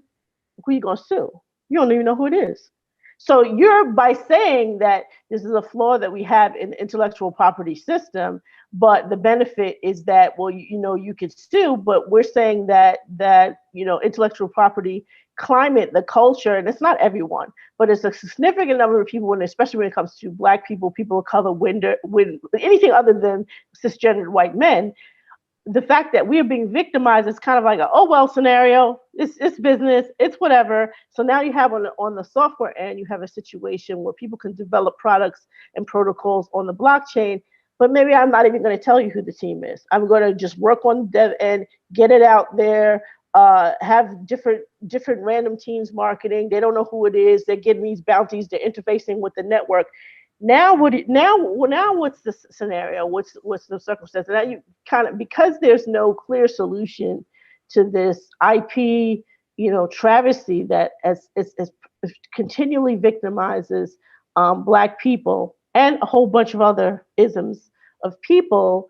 Now you're almost saying that you're giving a green light to these undoxed, these unknown teams pushing and producing content out there and just completely circumventing and not doing the government registrations at all.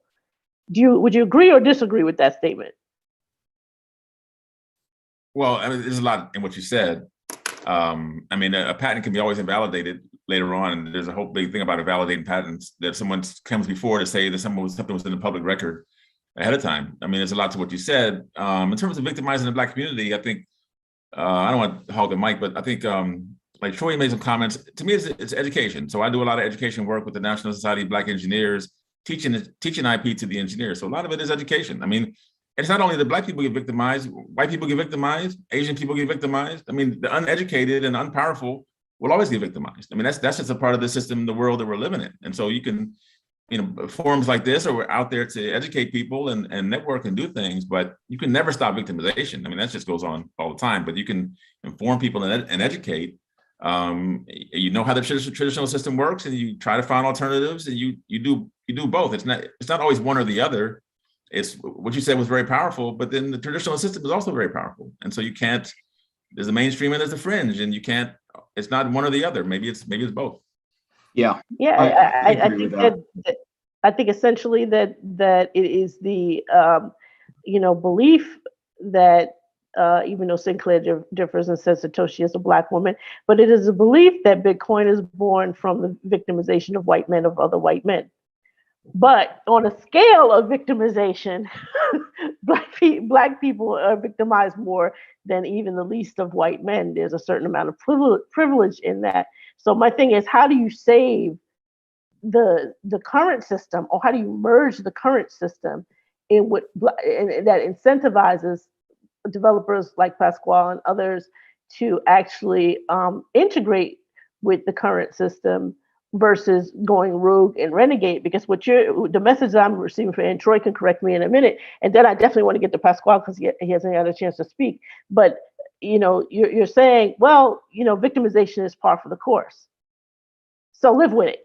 And we're saying, no, I just don't want to be victimized anymore. And it's not just us, it's predominantly white men who are driving this ecosystem. So it's white men that actually, they can't deny that it's these white libertarians who, whether it's a perception or reality, and I actually think it's a reality, because you're dealing with a circumstance in which people not going to certain schools are discriminating against other white men who haven't gone to those schools. So yeah, how do we save the system, basically, what I'm saying. Okay, so there's a lot there to unpack. Let me just start from saying that, like, I'm talking about this in a very narrow sense, right? Like, so I've been in Silicon Valley 20 plus years. Like, so I don't want to speak to Candy's experience in Hollywood or kind of the music business or anything like that, right? Because all those things, there's different there's different kind of approaches there. But like in Silicon Valley, the sort of innovation and thievery go hand in hand. Like, it just is the reality of the way that people iterate on ideas, right? And it's not, there's a debate, right, about how much of the value in any organization comes from the original kind of concept versus the execution that happens to deliver the concept and monetize it, right? So to me, right, you ask about how kind of our people can really protect themselves. I think Jesse hit it on the head, right? There's a lot of education that goes into it, and it's really nuanced, right? So it's like, if you think about being an engineer and somebody sort of right, violating an NDA and then going off and kind of starting their company, right? If they're in the fundraising process, maybe you're daunted by the prospect of a long litigation. But the reality is that a well-timed sort of nastygram, which is a legal letter. Jesse's probably written and received a bunch of those on behalf of his clients that basically says, hey, just a heads up that you're knowingly violating our kind of intellectual property rights. That can put a cramp on a company's financing and can bring them to the table in terms of negotiating a settlement and kind of getting compensation for the for the idea, if you will. So I do think there is a lot of education that can help through that process. Pascal, what are your thoughts?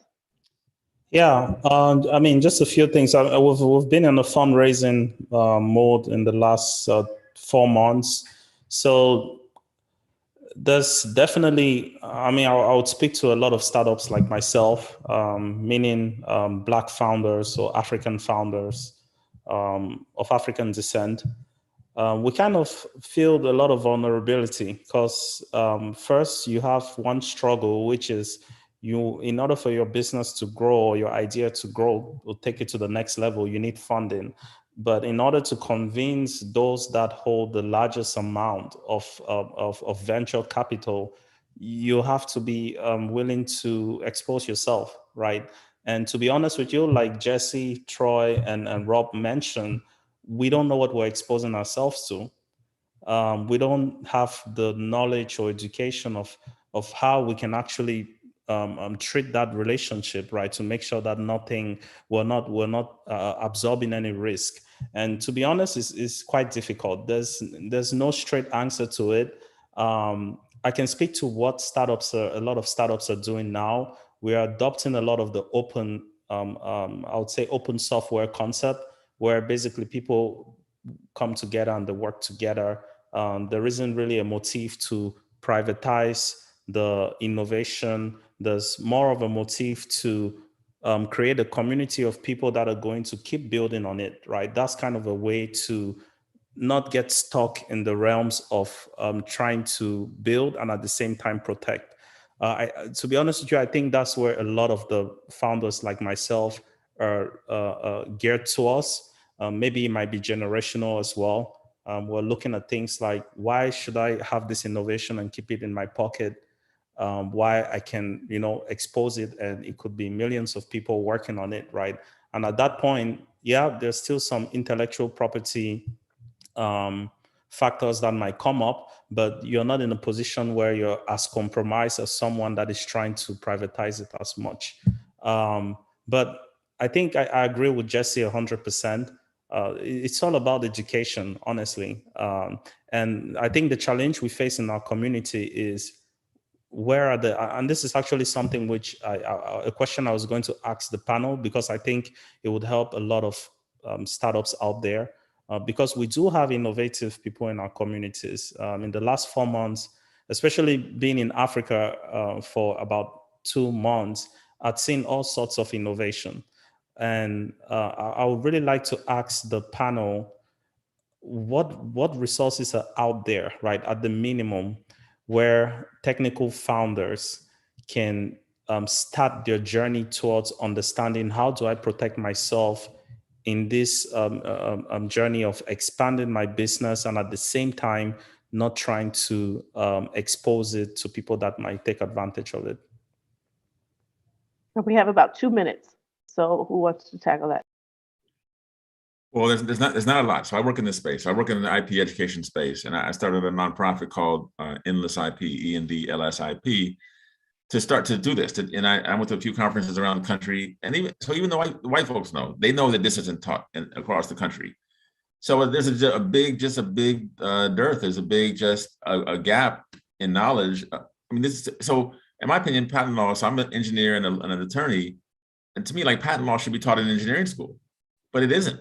So you got thousands and thousands of engineers across the country, across the world, who don't know about patents, but patents are engineering documents. So that there's a huge lack of education. It's not targeted towards anybody, but there's a paper that came out called Lost Einsteins that said white people, even though they're not taught this, like we're not taught it, they have connections. And so for the fundraising, Zuckerberg, he didn't know about patents when he copied Facebook or invented Facebook, Bill Gates and so on, but they just know people, you know? And so that's just the big thing. That's they got us under a rock. They got us here 400 years ago. We're still trying to catch up, you know? So we have the network. I mean, we can come out with a pamphlet out of this summit. We all got together and wrote up a pamphlet and sent it out to people and sent it out to other people. We have to do it ourselves, you know? I mean, there's information out there on the Patent Office website. There's information in certain places, but it's not out there for all of us. So we have to do it ourselves. Yeah, there's you know, it's funny. Gates, his dad, I think, was a lawyer.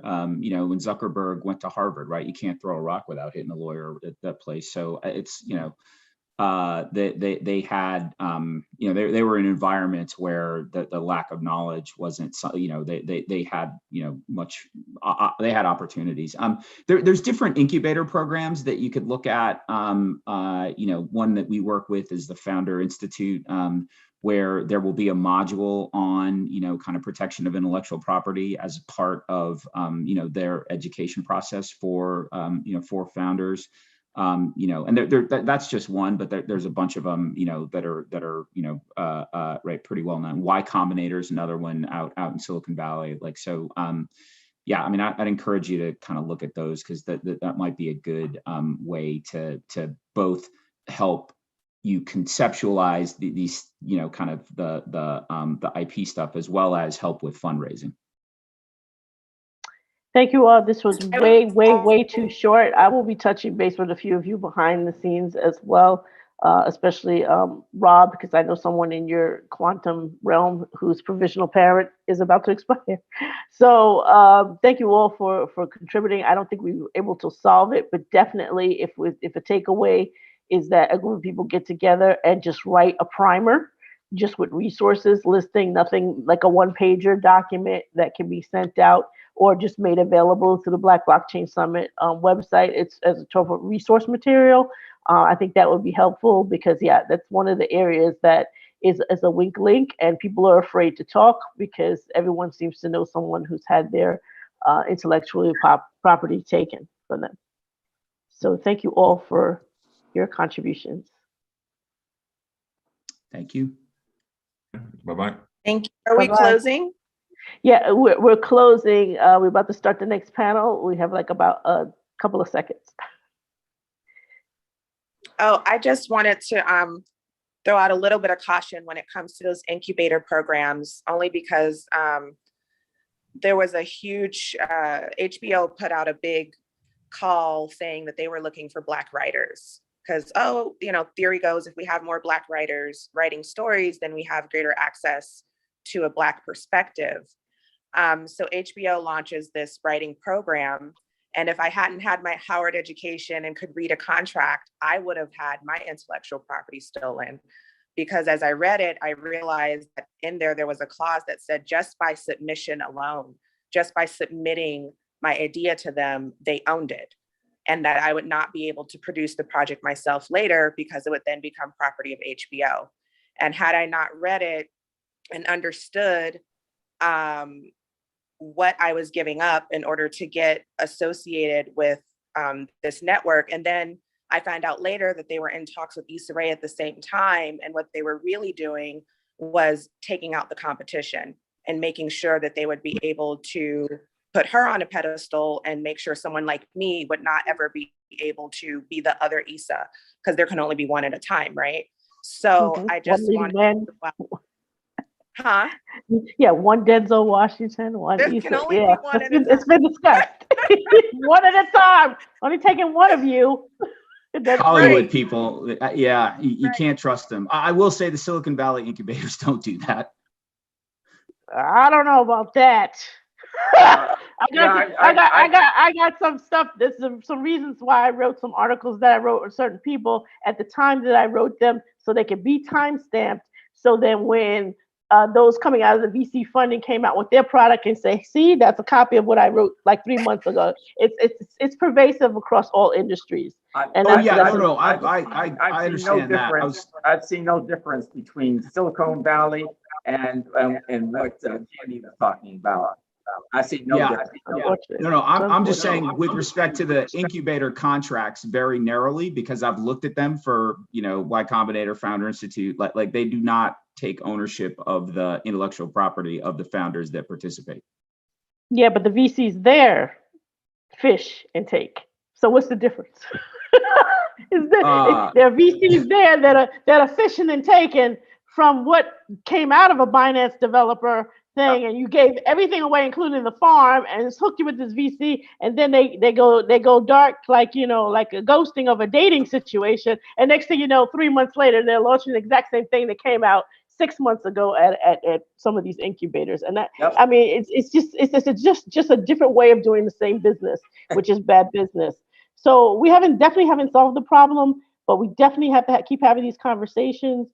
There's going to has to be a merger for survival. Otherwise, everything is going to go haywire in the future. People are going to start closing down. I really like what Pascal had to say, because I am aware of open law, and it's almost an extension of the open source movement, that you're better together if a group of people are running off the same type and building off the same type of software that's more sustainable in some respects, unfortunately. Okay, so we're going to get started with the next panel. Thank you all, Candy, Rob, Jesse, Troy, and Pasquale. Bye. Thank you. It was an honor. Thank you. Thank you. Bye-bye. All right, Bye-bye. cheers. Bye.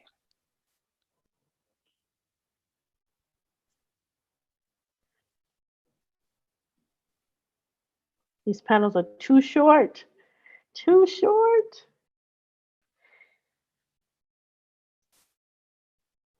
Hello, we are going to start the next panel discussion. It is called Black Wealth Matters. And I'm just waiting as people are shifting, and they put up, there we go, Baraza, Black Wealth Matters. Have a very interesting conversation with university professors as well as people in the crypto ecosystem.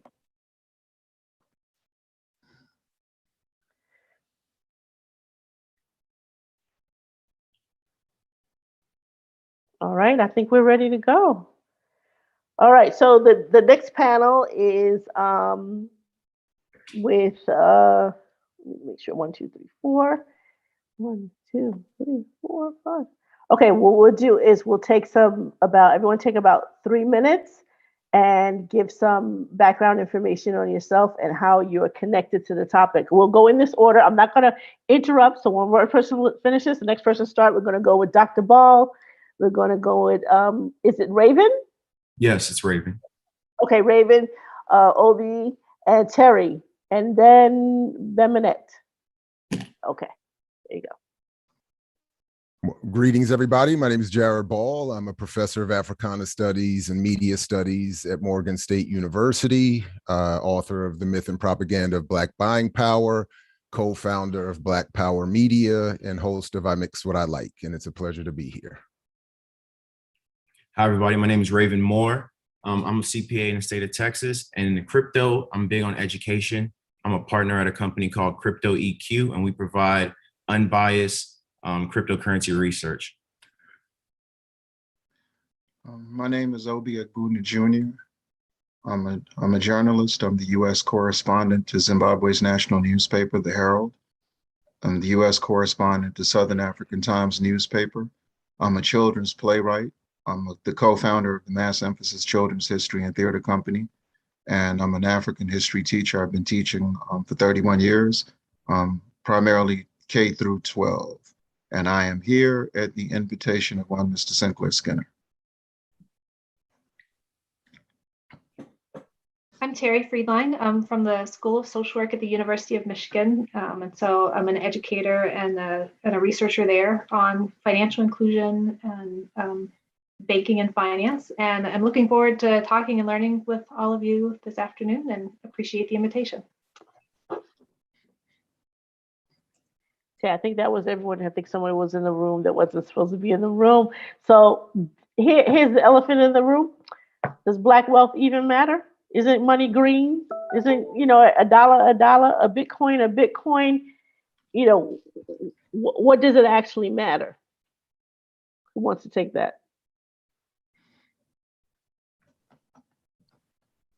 Anybody can jump in. Okay, I'll start. I think Black wealth definitely matters. Growing up, we didn't have very much money in my family. So it really is about starting from what little we do have and growing it where we can. And I think Bitcoin and cryptocurrency really brings an opportunity to grow wealth kind of exponentially. So with that being said, my purpose in life is to get this out to as many people as I can so they can help themselves and then be able to teach others in their family and in their circle around them.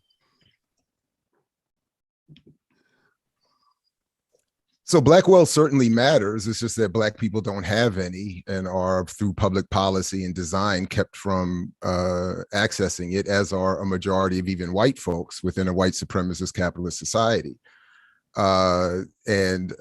The mythology is that investment and speculation or technology can change that. So whether it's cryptocurrency, blockchain, or other technologies over the past that have been said to be the solution to this problem, they won't be. The problem is we don't have access to public policy, political power, and therefore we cannot create wealth out of the no wealth that we have. And crypto and blockchain are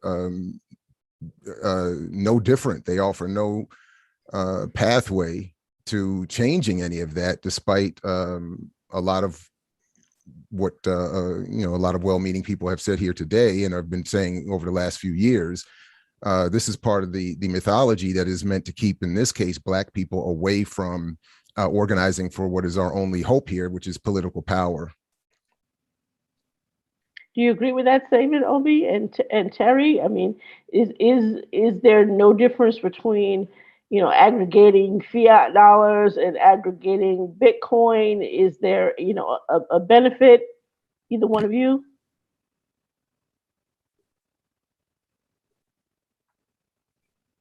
I can go ahead. Go ahead, Terry. I'm sorry. Oh, it's fine. Go ahead, Terry. I was going to follow up and say, I relate to Dr. Ball's position or support that position, thinking that, so much of the financial system has been developed by white people and around concentrating kind of wealth and economic power with whiteness. And so introducing a technology into that that's kind of built off of the rails that has done, such a precise job of exploiting Black and brown peoples and people of color and advantaging, wealth accumulation for whites, that I'm skeptical of the ability of technology, even while there may be good uses, to leverage it in instances for kind of individual benefit. Perhaps this kind of like collective system really underlines that. What's your opinion, Obi? Well, in the spirit of being historically obedient, I'm going to go with what that great son of Africa, Frantz Fanon, said in terms of the definition of wealth. He said that wealth is not the fruit of labor, but the result of organized, protected robbery. So understanding our relationship to colonialism, understanding our relationship to physical captivity, there's one fundamental question on the table. What do we consider the most important resource in the world? That could be slippery based on Africans' lack of exposure to a narrative rooted in resistance. Some people may look at the variety of material resources we have, since we are products of the richest continent in the world, and put emphasis on that. But the human resource is the most precious, the human resource is the most significant. And we're having this conversation at a historical moment where Forbes magazine says there's 1,755 billionaires in the world, but there's 784 million people on the planet living on $1.90 a day or less. 400 million of them live on our mother continent, the continent of Africa. Of the 25 poorest nations in the world, 22 of them are in Africa. The other 3 are the Solomon Islands, Haiti, and Afghanistan. So our struggle for liberation is a struggle to deal with this question, but we understand the paradigm. We are supposed to use the struggle against racism to gain momentum from capitalism, but that's not the case, because the more it prevails, and it has not failed, it has been very successful. It has created these conditions that we are fighting against. And to expose those conditions is to confront this question courageously, regardless of whatever narrative is fashioned. Well, can't a fiat exodus, because the way built Bitcoin is built, the people that are powering the creation of Bitcoin and the exchange of Bitcoin are the people anywhere who have lent their computers to the network. So an exodus from fiat, don't you think that would influence the politics? If I created some type of network that said, look, for whatever my contracted work is, only pay me in crypto, and then even if I'm paid in crypto, it's easier now. It's easier than ever to shop at your everyday stores. They have app converters and things like that. Although I might be paying out the wazoo in taxes, maybe that's the catch. But it's easier than ever now than it was 4 years ago when this conference started, to live more and more off of crypto and not deal with fiat at all. Don't you think that would better, or not better, it would add to the pressure put on politics to change in terms of combating white supremacy? No, currency is the result of political power and dominance and an extension of imperial power. So changing currency without having political power doesn't change the social relationships. Never mind that cryptocurrency is itself a Ponzi scheme. So all investing in cryptocurrency does is enrich the people who are already owning most of it, which is just like the world's wealth held by a handful of billionaires who want more people to invest so that the value of their already owned property goes up. This is already, so that's why they're using so much celebrity and public relations and financing. As I heard even earlier discussed on this conference, that's why they're offering free classes and inviting people, offering all kinds of incentives to get people involved. There is also the other part of it that is, as Seb Solomon and others have been writing about for a while now, that while people claim that blockchain is encrypted and safe and protected, and therefore cryptocurrency is itself, an alternative to banking and gives you more privacy, that's simply not true. The access, the encrypted protection is not as safe as people think. The federal government and other agencies have ability to get in it. They've built and been in process and been involved in the building of many of these networks and platforms. And they're investing. The most elite banking institutions, JP Morgan, Chase, et cetera, are investing in all of this and buying it all up. So, and I'm sorry, as Seb Solomon was pointing out, that what they're really, the inducements to bring the colonized world, Black people here, people in Central and South America, throughout Africa, et cetera, into the crypto world is so that they can become data mining sources. Really just giving of their own human labor and resources and data and information over, and helping transfer all of that information, which is being used to for all kinds of things. The data is being used for all kinds of things beyond what we're even aware of, and often to put us under more surveillance and whatever and whatnot. So again, this is not some sort of we can get away from fiat to become free. This is well, as I said, another Ponzi scheme and trap. I'm going to let Raven respond to that in a minute, but I just want to add that, to add some context to what is being said, there are more than 12,000 cryptocurrencies and counting. I think when this conference started 4 years ago, that number was less than 1,000 cryptos. We also have more than 400 exchanges that are listed. And people often, with crypto, you can buy peer-to-peer. It's like exchanging $1 with someone at a coffee shop, or so this kind of notion that there can be tracking in terms of just following where the exit points are. When does that fiat become a real world expenditure back into into fiat, but there are a lot of proponents that are in the sector that don't actually want to deal in fiat. They want to buy and sell in whatever crypto that they're dealing with, and they don't want to have an exit ramp. So, in responding to the notion that it's a Ponzi, Raven, is crypto or Bitcoin any more than a Ponzi than the current fiat system? That's a very good point. When we compare these systems, we're comparing it to the traditional finance system. So if we think about the way the dollar works today in the US, one could argue that that in itself is a Ponzi scheme, and it's a Ponzi scheme. The US dollar to other countries is also another layer of that Ponzi scheme. In my opinion, Bitcoin is a way to opt out of that traditional finance world where those guys are in charge, the governments and the banks are in charge. And I want to make a distinction here because you said there's over 12,000 cryptocurrencies. They're all different types of technology. A lot of these technologies, these assets do different things and they're built for different reasons. I would separate crypto assets, cryptocurrencies from Bitcoin itself, which is a truly different innovation. Bitcoin is secure. It is permissionless. Bitcoin is freedom. The innovation there is free and open access. Anyone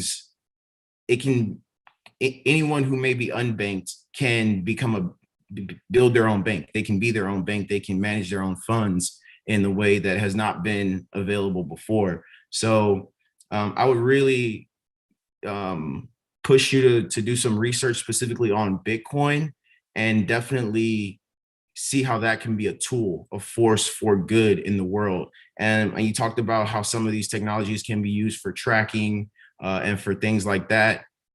That is dangerous stuff that you can opt into because a person may not understand, the security implications of using the technology. So there's a lot to be said there, but I think that Bitcoin is separate from cryptocurrency would be my main point. And the true scarcity there is something that we haven't seen because we can see the Federal Reserve Bank print dollars at will when they need it for coronavirus, for the infrastructure bill.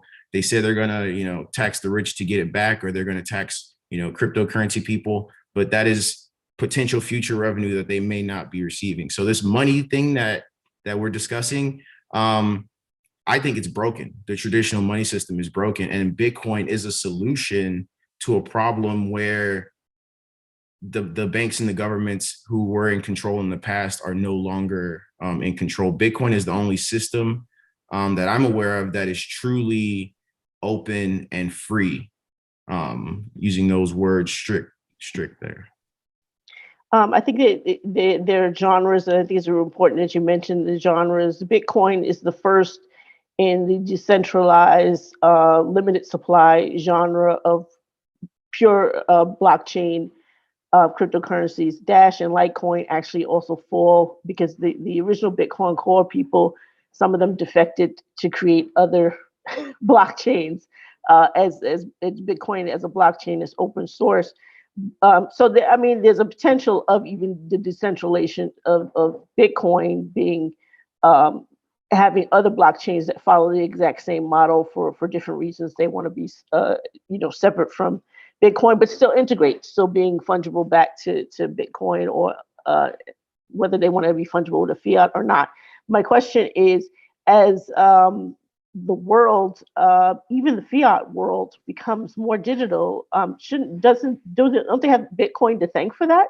I mean, we're seeing more and more in our lifetime since 2009 that now you have all of these QR code based money transfers of just fiat.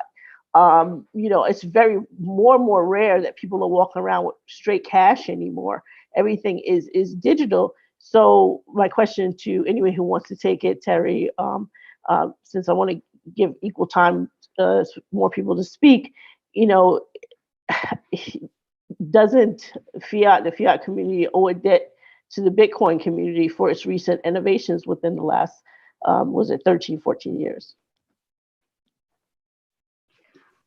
Yeah, I think there are a lot of synergies between, a lot of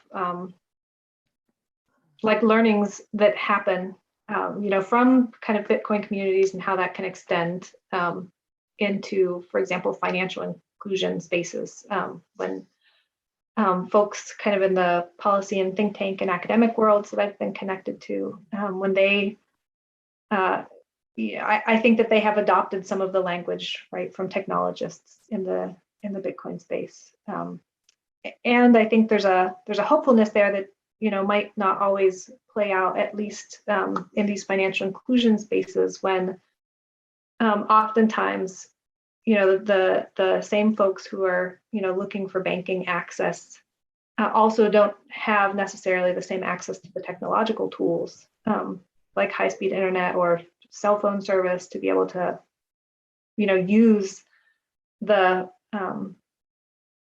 technologies, the financial technologies that are being developed. So it's hard, for example, to balance your bank account through an online banking system without high-speed internet or a computer in your home. And I think that while those technologies are available to some, they're not kind of universally available, and that limits their potential.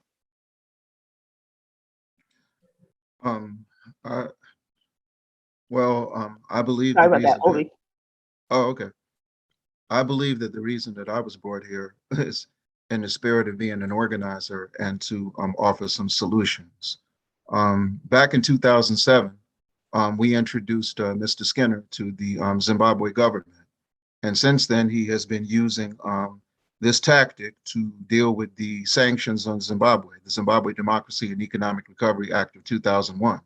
Many, many years ago, another great fighter in Africa, Acme Sekou Touré, leader of the Guinean Revolution, confronted with the same question, he said, "It is not the adaptation of political action to economic action. On the contrary, it is the use of economic activities for political ends.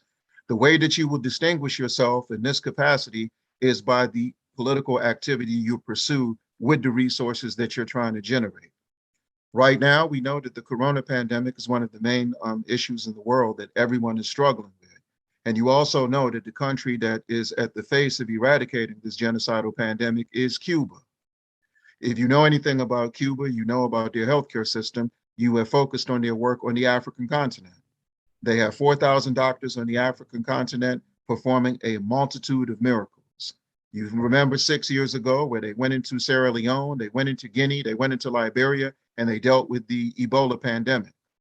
So at a time where the United States Agency for International Development, since its inception in 1961, has been practicing on the African continent nothing but all-out political blackmail, since George Bush has reinvented himself as a born-again humanitarian through his foundation and his exploits in Africa, you know what the Gates Foundation has done.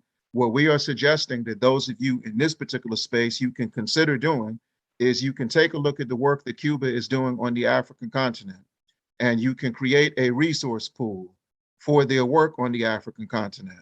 Right now, we are targeting Zimbabwe. Their work in Zimbabwe, their work in what's called South Africa, their work in Eritrea, their work in the Democratic Republic of the Congo, their work in Liberia, their work in Nigeria, their work in Ghana. We had to include Ghana in the equation because at this moment, our people are going to Ghana like gamblers go to Atlantic City and Las Vegas. So this is a practical example of what you can do if you're willing to do the advocacy, if you're willing to have the discussions, if you're willing to strategize, if you're willing to organize around it. So I would never dream of coming here and tearing down your platform, talking being a messenger of doom and gloom, if you will, but not offer you some activity that you can seriously think about, seriously strategize around. And as a matter of fact, Mr.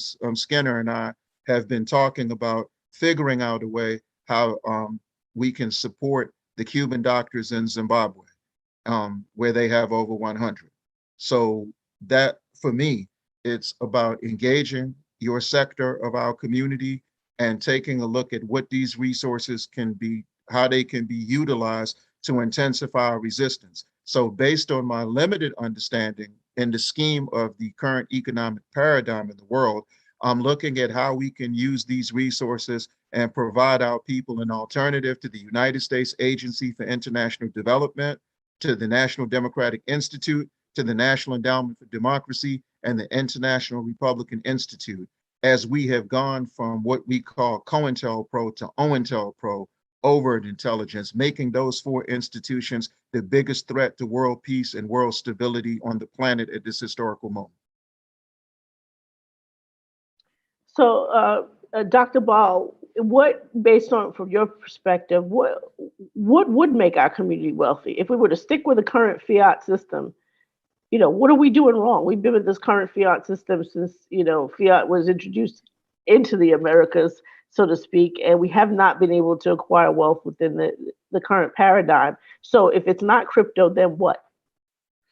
So I'm not advocating defense of the current fiat economic system. I'm saying it's also rigged and a hustle as well. And I wouldn't also describe it as what we've done wrong, as opposed to what we've been struggling within, you know, more akin to an internally held colony within the most powerful country in the history of the world that targets our struggles with every manner of the resources and every part of the resources that it has at its disposal. So I don't think it's that so much as what we're doing wrong as how we're being targeted. And this is one of the many schemes and mechanisms that has been deployed against our community in the struggle in this country for a long time. That is to willfully, consciously encourage engagement in this economic and even political system as it's set up, as is standard, as is made the norm, and encouraging us through all kinds of mythologies to, you know, become more financially literate, invest, save, work hard, start a business. All of these have been consciously wielded as psychological weapons to keep us distracted and focused elsewhere from what is our only real hope, which is political power to impact the public policy mechanism of this or any society that we are in. And then at that point, what we would be doing is creating policy that redistributes the wealth we are all contributing to the creation of already. We already contribute to a $20+ trillion GDP in this country that through public policy is redistributed upwards towards the less than 0.1% of the people in this country. So it's not an issue of what we're doing wrong, other than we're not organized. We're being encouraged away from organizing politically into the kinds of movements and organizations and efforts that are required. And being encouraged to do things that are very individual and limited in their capacity to address the needs of the entire community, i.e. start business, become financially literate, et cetera. When those in power know that that this is a distraction that they themselves, as Raven already said, he's right, that it's public policy that allows them to create money out of nothing and give it to themselves. It's public policy that allows them to not pay taxes despite making all the money in the world. It's public policy that determines how much we will be paid, or what is even wealth, and how it's defined and how it's distributed. All of that is public policy. It has nothing to do with the wealth that was created for those in power was not created because they invested in a new currency or started a business. It was through theft, colonial conquering, enslavement, military dominance, to set up a political apparatus that allows them to determine how society will run against us and for themselves. So that's what we need to be focused on. And I would encourage people to join.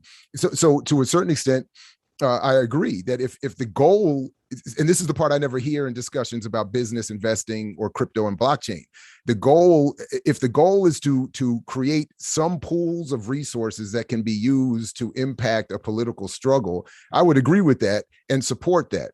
But what's being done is what we're being told is that through these processes, we can become free. We can become equal and wealthy just through these investments and engagements with crypto or some other business apparatus. And that's what I'm saying is not real and not true, and part of the mythology that has been intentionally imposed on us for 150 years at least. So anyway, so we need a system where there's equality of outcome, not of opportunity, and that requires political struggle.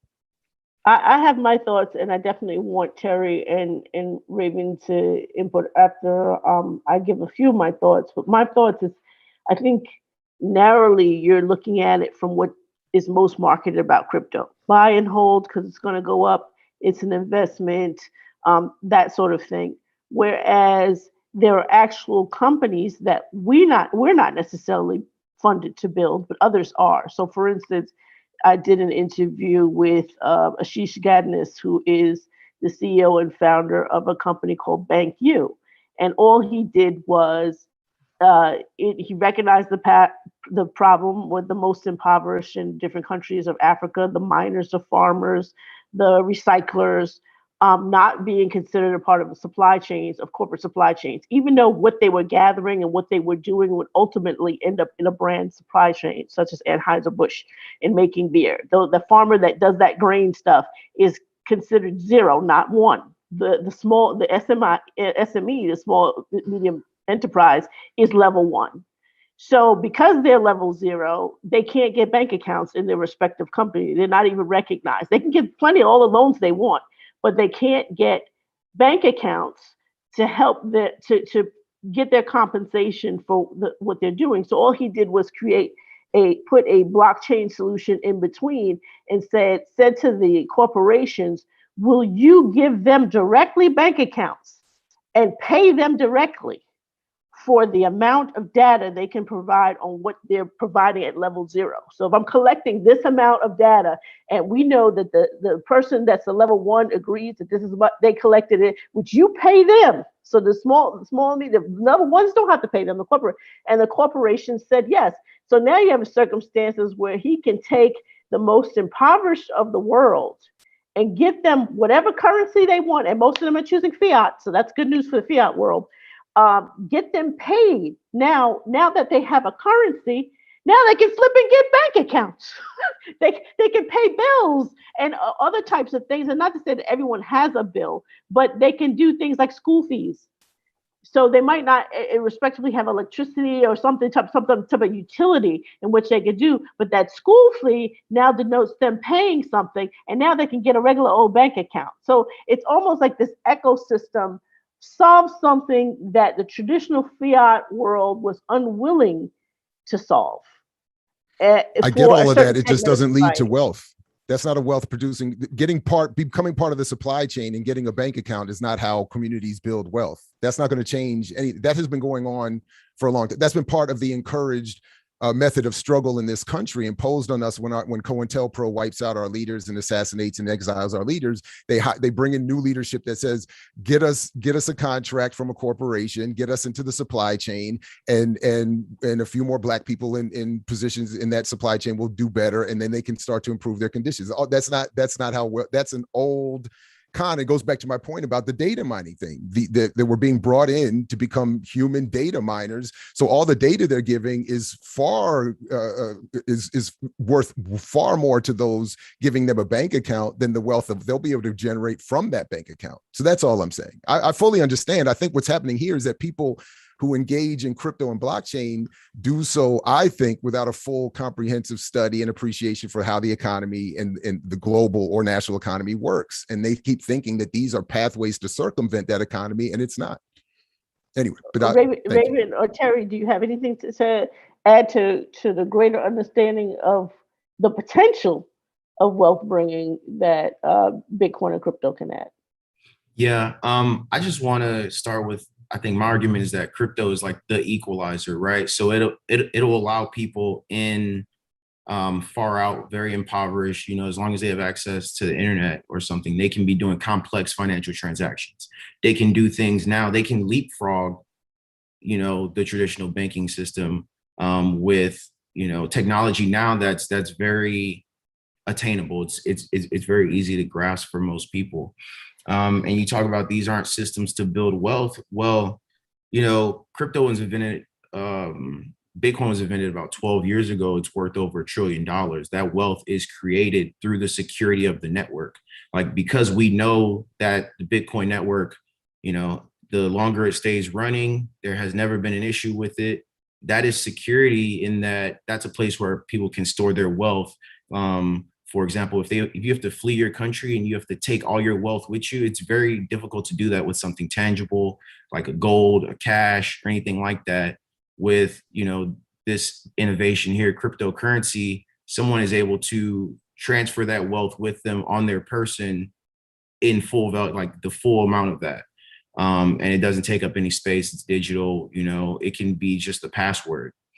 So I think that this technology really does a lot of good for the world. And what it does bring,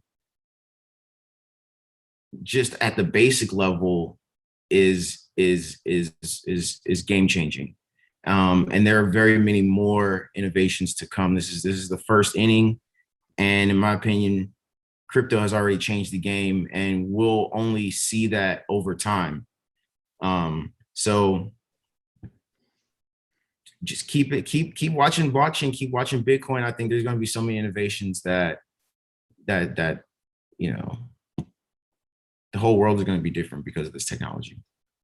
But go ahead, Terry. So I'll just add, I think of this this question on a couple different levels. So individually, there may be things, and there are things that I should do kind of as a person to divest from the existing systems and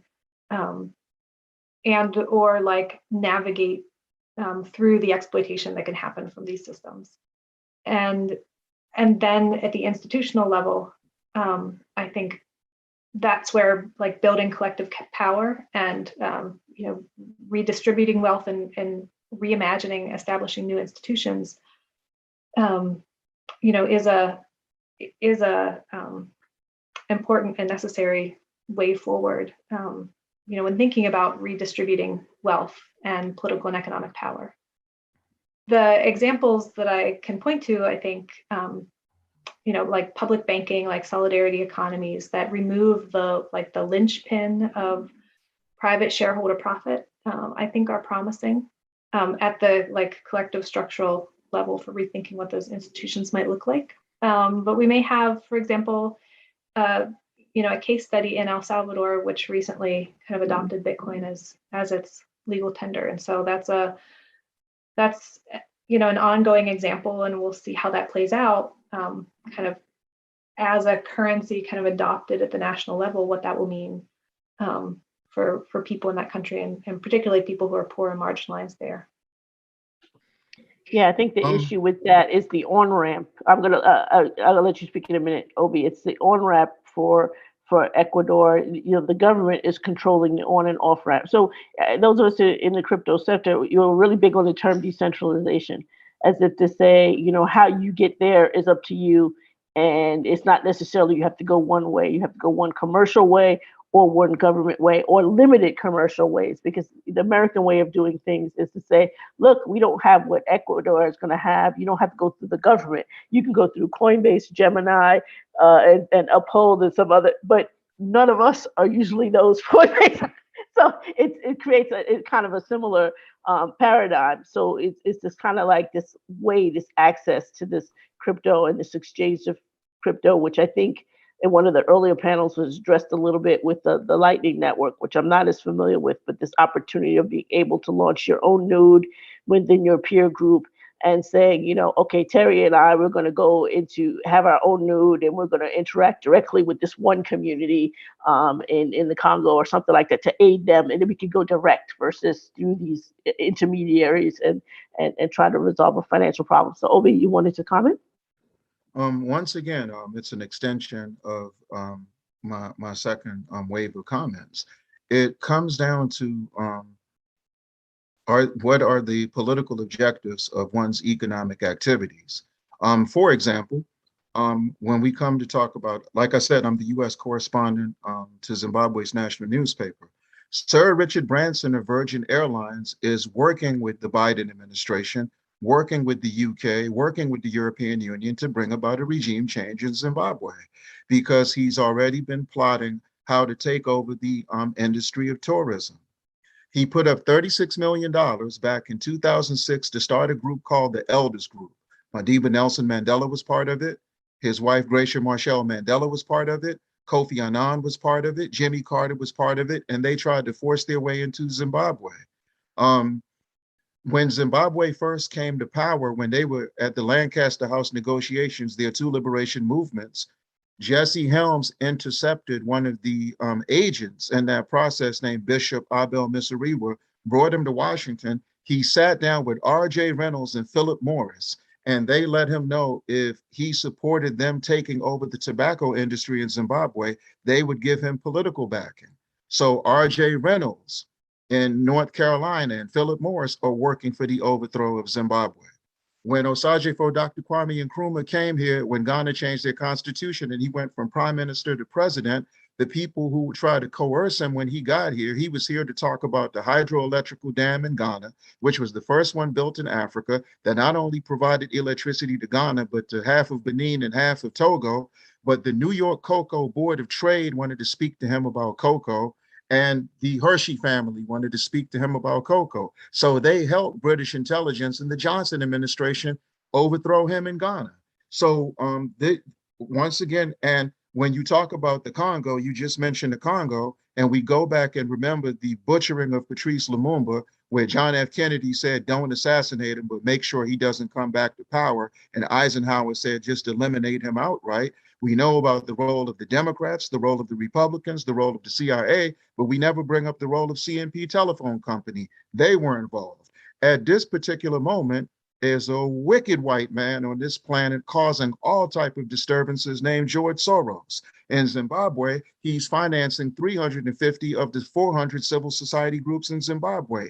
Here in the United States, he purchases our organizations comparable to the way our ancestors were purchased at what are commonly referred to as slave auctions. So if we're talking about having economic activities that are can be politically distinguished from what the imperialists do, politically distinguished from enhancing a neo-colonialist agenda in Africa or a neoliberal agenda in Latin America, then it is something worthy of exploration.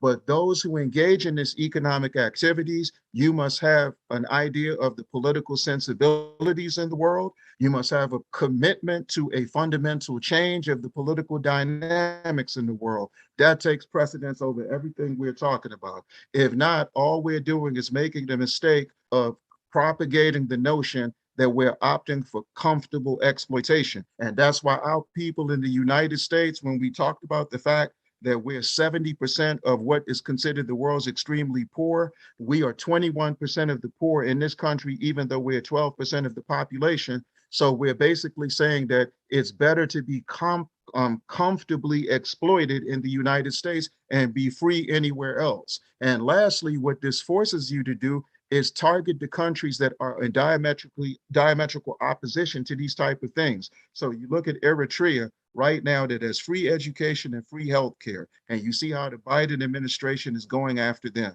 You see how they're going after Zimbabwe, who has a 97% literacy rate. You see how they're going after Cuba, how they're going after Venezuela.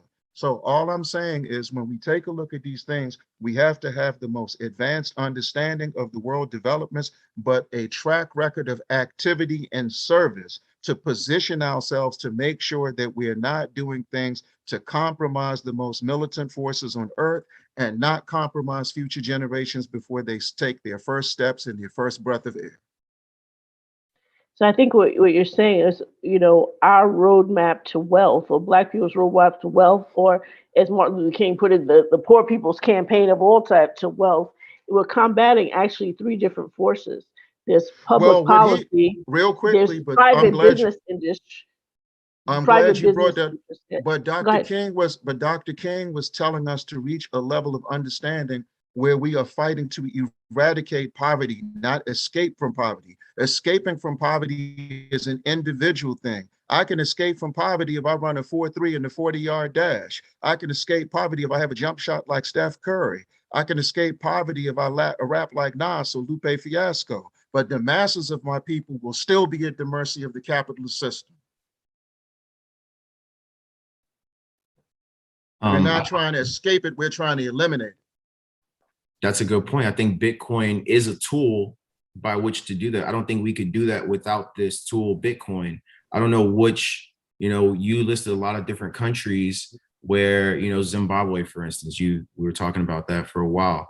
And then we can look at the local currency there versus the US dollar. And I think that Bitcoin would have been, instead of holding the currency of Zimbabwe, if you had hold Bitcoin, for example, that is a better situation for you. So somebody in Zimbabwe, Venezuela, places that experience hyperinflation, Bitcoin is a safety net. Bitcoin is a safe haven. And it's a tool for good that cannot be stopped by any of these major countries. Even if China, the US, Russia got together, the security of the network is such that even those three countries working together would have a very, very difficult time even trying to turn back 1 or 2 blocks of the Bitcoin network. The security and ability to disconnect money from these government powers. So Bitcoin is money without the government, right? So we can take them out, then we can change the money, then we can change the world. So that's a layer of control of power that they have over us because they control the money. So we got to get them out of the situation to even begin to correct. We have 2 minutes, but I think Dr. Ball made a good point. And we have to keep Ecuador in mind, or is it El Salvador? Sorry, in mind, even when it comes to Zimbabwe. Yeah, okay, Bitcoin itself could be great and ideal as a replacement currency for countries that their currency, their fiat has tanked. But if you have the governments that are regulating and controlling how Zimbabweans buy Bitcoin, that's how you have the hyperinflation individualized to that respective country, so that Bitcoin essentially doesn't help them if they can't say, okay, well, I have this amount and I can get it from like another country. So it's kind of, it can be manipulated. Their on-ramps can be manipulated, even when Bitcoin itself can't be manipulated. Madam Moderator, we got to move on. But I just want to, like this was one of my most exciting and favorite sessions. It really captures why we started this. We wanted to have folks in some of these so-called, social science and hard sciences come together because there is a need for a real critique, a real, real assessment of our contradictions. And I think so often we can be isolated in silos and never get a chance to have real conversations. If we're truly saying that we're doing something that's going to help our people, we should invite the criticism. And again, Obi was one of the early folks that we had, but meeting and reading Sister Terry's stuff and Brother Ball, man, whoo, you're so beautiful, Black man. Whoo, you just gorgeous. And happy belated birthday. I think it was a birthday. I've been stalking him on his social media. And I just wanted to say to our tech community, like, it's going to take all of us, what I'm saying? No one's coming to save us, and we have to find ways to collaborate and work together. And again, explore these, again, it's not criticism for the sake of criticism. Of course, we're going to have those are haters. That's different. Folks who actually are giving you information to make better decisions with, to help you make better solutions. We should invite that. We should say thank you. And I'm saying thank you to you, Obi. Thank you to Professor Ball. Thank you to Sister. I say, is it Friedline? I don't want to say it wrong. So I've been saying Terry. What was it, Professor Friedline? Friedline, that's all right. Friedline. I apologize. My tongue colonized. I don't say some of these things. Professor Friedline. Listen, I'm just so blessed that you guys all have been willing to take time out of your lives to actually share this. And my prayer is that all the people listen will seek you out, and we need to have more folks like this helping us with our projects. Now, even if they don't want to put their name, even if they just want to say a couple words to you because they don't want to get too involved with stuff they don't like, we really have to challenge each other to make solutions. And being out here in the arena trying to do it, we all are doing our best. If we can collaborate with those whose intentions at least are honorable. And again, everybody did it in a kind way. Like even the words, like even Ponzi scheme. Brother, I love like Ponzi, like, and you know what's so funny? Being in the blockchain, Ponzi, like being called, like that's like a common accusation. So you kind of like, yeah, I got you. Like, but tell me more. And the fact that you tell more and literally say beyond the sound bites. And the same thing, Brother Obi, back in the original day, people talking all this capitalist talk, knowing that we've seen capitalists do nothing but kill and destroy us, having these real conversations in a way that at least, I'm not gonna say loving because we just all met each other like that. But my point is to have it in a positive way but still critical, like unapologetic. No one said, I take no, unapologetically say what you have to say. And young brothers like Brother Raven, I know you ain't been on no Bitcoin, nothing where you heard folks talking about at the conference calling it positive. So this is for you too, Brother Moore. Brother Moore, you spoke, now you have to go home and do some homework, look these folks' books up, look their writings up, and so you can be better. There you go. This is what we do. This is how sausage is made. I'm not trying to push pork. I don't eat pork. I do eat meat. But I'm saying this is how it's made. This is the struggle of it. So anyway, I just want to say thank y'all so much. We were over time. And Deirdre, you're so great at moderating because, again, your wealth of background was able to actually encourage people to participate at the same time. Let everyone, I used to work with the Occupy movement. There were certain little things they would do so everybody's voice could be heard. You do it in a probably more convention summit style, but definitely thank everybody for participating. Happy belated birthday. Thank you all very much for having me. Thank you. Thank you. Yeah. Peace. Thanks. Thank you. Do we get a recording of this? Absolutely. Absolutely. Okay. All right. Thanks. Thanks, guys. This was great. Blessed to be here. All right. Good to be with you all. Thanks.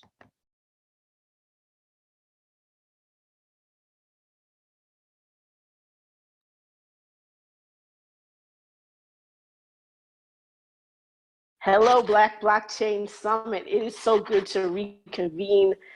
I know we're not here in person, but it's so great just to have some type of fellowship in which we can get together and talk about this wonderful world of blockchain. I'm your host for this, Baraza, Deidre McIntyre, founder of Black Blockchain Summit. I'm going to introduce our panelists in a minute, but I felt it was a good opportunity to play a little game with them first, something to kind of throw them off their rocker a little bit, kind of relax the mood before we get into the nitty gritty of our topic. Now, our Baranza is called Enabling Black Land and Asset Ownership Using Blockchain. However, I want each of my panelists to just give their first name and pretend for a minute that their favorite 10-year-old niece or nephew comes up to them and says, I hear you're going to be on the internet, an internet star, and you're going to talk about this Bitcoin thing. I want to see the panel. What's it about? How do you explain this to a 10-year-old niece and nephew who loves you so much and thinks that everybody on YouTube is a star? How do you break this down for them to understand what you're going to talk about today? So let's kick it off with Patrick first. And those of you in the chat, you can actually try to play along with this as well. What would you say to a 10-year-old child if you were on this panel? And how would you explain what the topic is about? Go ahead, Patrick. Hey, thank you so much, my dear. And I would love to start by saying to my 10-year-old niece, who's actually a reality figure in for real, hey, you know what this is about? This is about maintaining records of a purchase of a piece of land or pieces of land where we're going to build something and maintaining it electronically in the most stable means possible, using a type of technology that the way that we do it now sets up the template for you to do it better later on, and gives us the most secure way to do this so that it's accessible electronically or over the wireless networks that you use as securely and as safely as possible. Is that too big? I think that's pretty good. Chris, you want to take a stab at this? Sure. So I would try to break it down for the kid so they could understand what it means to them, in that when I was 10, I loved going over to my grandma's house to hang out with my cousins, and all the cousins would go over to grandma's house and grandma and granddaddy's house. So I would explain to that 10-year-old, like, hey, you have cousins, you go over to grandma and granddaddy's house. Sometimes grandma and granddaddy can't pay their bills. And we got to make sure that if grandma and granddaddy don't pay their bills, like 1 month, that they don't lose their house, so you can keep going over grandma and granddaddy's house. Because sometimes people will get in a situation like a pandemic, and sometimes people get sick and they can't pay their bills, and then somebody will come in and take their house away because they couldn't pay one bill. And the kid will be like, really?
One of the things that we as AfriBlogs started to do early on was to tell our story right. There are a lot of amazing people, amazing talent, and amazing cultures on the continent of Africa, but people don't know about them because we don't tell our story right. So that's one thing we say, you know what, let's tell these stories about the amazing designer, the amazing website developer in South Africa, in Zambia, across the continent, and share their work and connect them with remote jobs across the world. We are AfriBlogs. We're a global Pan-African freelance marketplace.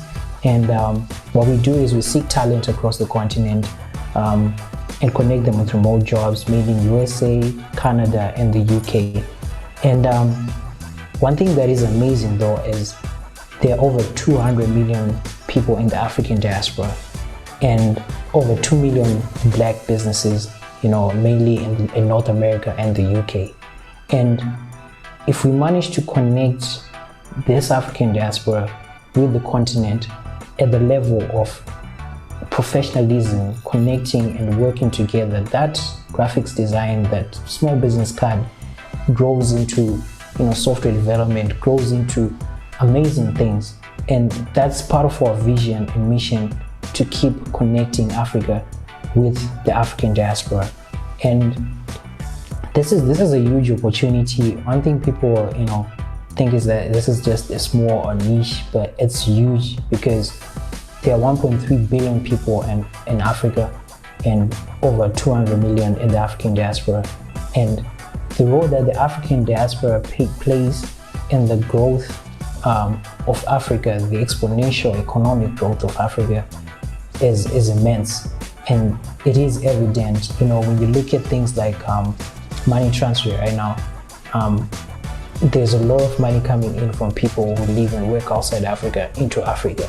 So now what we're saying is that work that you already do, and be it in the UK, the same work, that website development, you can give it to your brother or sister back home, and channel in funds and be able to support talent on the continent. So that's what AfriBlogs is trying to achieve. And what we're doing right now is building that technology infrastructure that allows those transactions to occur, that allows someone to post a job, connect with someone who can do that job, a freelancer, be it in Ghana and in Zimbabwe and South Africa, and work on that job, collaborate until the job is done. And the platform also facilitates a system that allows people to accept those payments, because right now payments are extremely difficult for freelancers across Africa. So we are building that technology infrastructure. Our vision is huge. We're not just thinking about one country or two, we're thinking about covering at least the Southern African region to start with, and then we go into other emerging markets as well within Africa.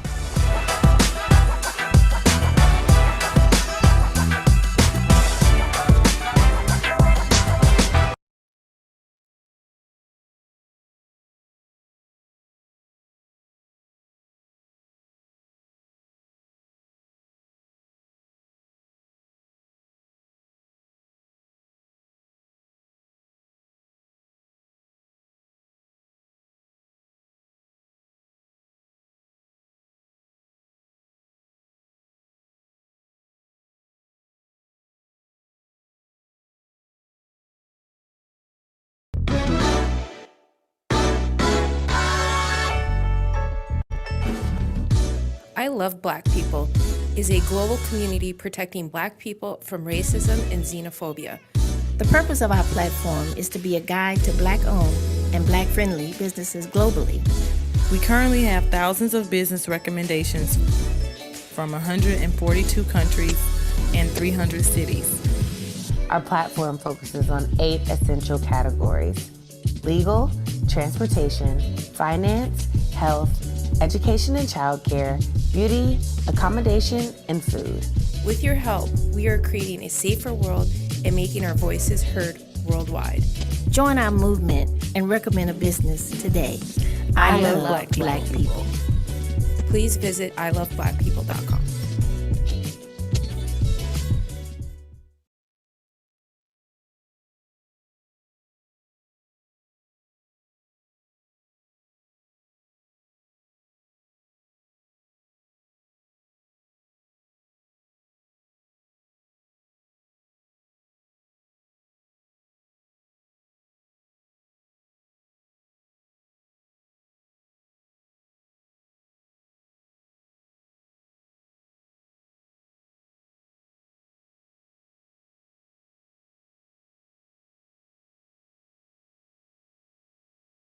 If we've learned anything from natural disasters to pandemics, it is that Black people are disproportionately negatively affected by abrupt changes in society. I Love Black People is a global movement using technology to protect Black people from racism and xenophobia. Our goal is to make sure that no matter where a Black person goes, they will be treated with dignity and respect. We focus on 8 essential categories that are important in human activities: health, legal, food, accommodation, beauty, education, childcare, and transportation. You have the power to change the lives of millions of our brothers and sisters worldwide by becoming an I Love Black People member or an ambassador and recommending Black-owned and Black-friendly businesses. To learn more and get involved, visit iloveblackpeople.com. I am because we are. If we've learned anything from natural disasters to pandemics, it is that Black people are disproportionately negatively affected by abrupt changes in society. I Love Black People is a global movement using technology to protect Black people from racism and xenophobia. Our goal is to make sure that no matter where a Black person goes, they will be treated with dignity and respect.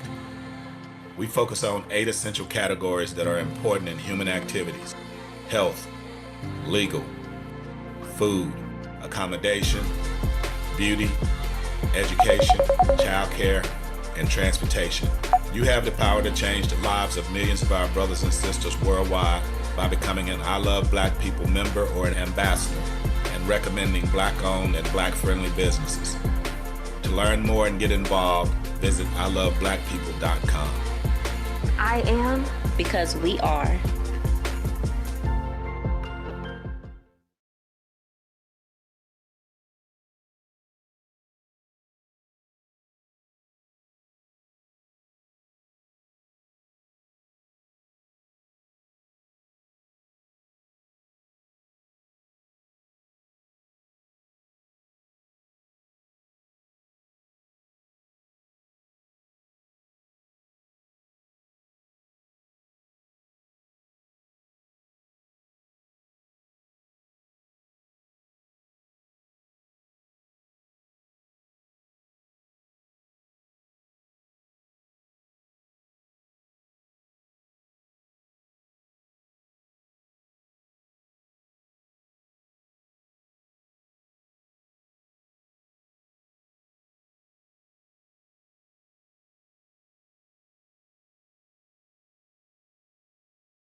Hey, how is everyone doing? It is so good to be here today for the Black Blockchain Summit. I have participated the last several years since the inaugural event, and this event and today is going to be probably one of my favorite things I've done. I always love being in person and seeing everyone, but today we have one of my blockchain heroes, and I can't even say blockchain, Bitcoin heroes in the room, man, for a fireside chat. Mr. Andreas Antonopoulos, how are you, sir? I'm doing great. How are you, Lamar? I am doing amazing, man. It's been a while since I've seen you. I tell people you're the Bitcoin John the Baptist. You're the Bitcoin Jeremiah. You know what I'm saying? One guy took Bitcoin Jesus, so we can't do that no more. But you know. No, I prefer the Bitcoin Walmart greeter. It's got fewer religious overtones, and also it's kind of like nondescript. Like, I'm the guy at the front door going, "Hello, folks. Welcome to Bitcoin. Can I interest you in some holding your own keys on aisle 1?" Man, I cannot. Okay. See, you've already done it, because this is exactly why I wanted to get on with you and talk with you. Because I remember when I started in Bitcoin, it was really about freedom. Like, literally, I got into Bitcoin because I read the white paper, and the only thing I saw, I didn't see money, I didn't see being able to get a lot more fiat value, I saw freedom. So before we even go into that, right, let's talk about you, Andreas. How did you even find out about Bitcoin? Like, where did it come from for you? So I remember clearly around the middle of 2012, reading an article, and I think it was on a geek website called Slashdot. It's a geek news website. News for nerds, stuff that matters is what it's called. And they had an article about Bitcoin, and it had a link to the white paper. And I think I had heard of Bitcoin once or twice before, but I'd only heard of it in the context of gambling sites, which were the kind of users in those days. People were using it for various gambling sites. You know, the US had prohibited gambling onshore, so a lot of people were doing that. And I had dismissed it. The first couple of times I heard it in relation to gambling, not that interested. When I read the white paper, though, because of my background in computer science, my interest in the whole cypherpunk movement, cryptography for social change, and all of the things I'd been doing since my teen years, when I read that Bitcoin white paper, it just pressed all of the buttons, and it completely derailed my career. It derailed my life. It derailed everything. It just completely changed my trajectory. And I had a moment. I had a moment that I've had before with technology, where I just get completely obsessed and lost in a technology. And Bitcoin did that for me. And the rest is history. Yeah, it tends to be a drug in that way, man. Like, if you're a person that is into code and economics, which same as me, like, I literally took the hit, and I've been down that rabbit hole for a while, man. So here's the thing. So you got interested into it, and I've had talks with you in the past, and I know you're all about freedom, and I know you're about justice, really. Like, me and you have talked about justice before. So let's fast forward a little bit from there until when I met you at the Texas Bitcoin conference, right? And I remember back then, that conference was kind of like the epitome of what Bitcoin was at the time. The type of people that were at the conference, it was a very eclectic, very diverse group of individuals. Man, talk about those early days of Bitcoin and the types of people that were kind of drawn to Bitcoin at that time, man. Well, I think the main thing was that at the time, very few people had heard of it, and it wasn't really, nobody really strongly believed that it was a money-making opportunity yet. And so as a result, it still had a certain naive purity to it, because people were not looking at this technology as a get-rich-quick scheme. And then, you know, it's like the days of the first Tesla sedan. You know, nobody was betting on Elon Musk for their portfolio then. You were one of the weirdos who had one of the weird cars.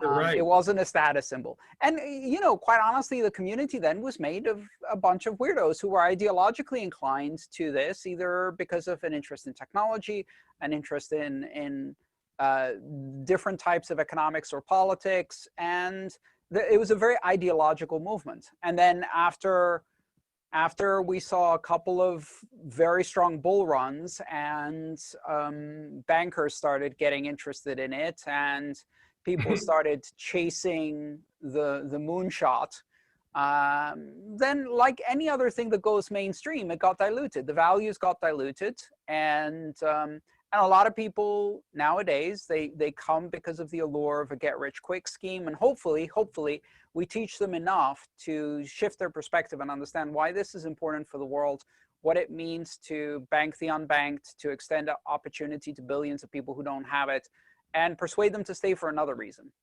Right. Yeah. And the thing is that, and for everyone out there who doesn't know what Bitcoin is, you're at the Black Blockchain Summit. So I've already thought that you've done some study on something blockchain related. So I'm not going to go into that with Andreas because there are probably 4.5 million videos of Andreas talking about what Bitcoin is. But I just wanted to get his perspective. And also, I was part of that weirdo group, so I really understand what it was, man. Like, I remember going into a bookstore down in Austin, and it was probably the epitome of Bitcoin at the time. It was like people with AKs on in a bookstore watching the video, right, about Bitcoin. And I always thought, like, this is, like, look around, I was like, this is my tribe, you know what I mean? And then I remember when it kind of changed. It went from the Texas Bitcoin Conference, and very quickly it went to Coin Summit. Do you remember Coin Summit? Yep. Coin Summit, I couldn't even get in. I didn't have enough money to get in Coin Summit, so I sat out in the line. So what do you think happened? Where did that shift come where the people went from having AKs on and vests and sandals to basically blue and gray suits? Because I remember Coin Summit was just such a different thing, and I kind of felt like everything I read in the white paper was kind of getting shifted a little bit, right? It was like, now all of a sudden people are in it for a different reason than the freedom, than the Porcupine Fest. So when do you think that shift happened, and how do you feel about that shift? Like, honestly, like, how do you feel about that shift? Well, to tell you the truth, I was never into the whole, you know, guns, red meat, and waving the flag contingent. That wasn't my tribe either. I was much more interested in kind of the elegance of the technology, and it had some important aspects to it.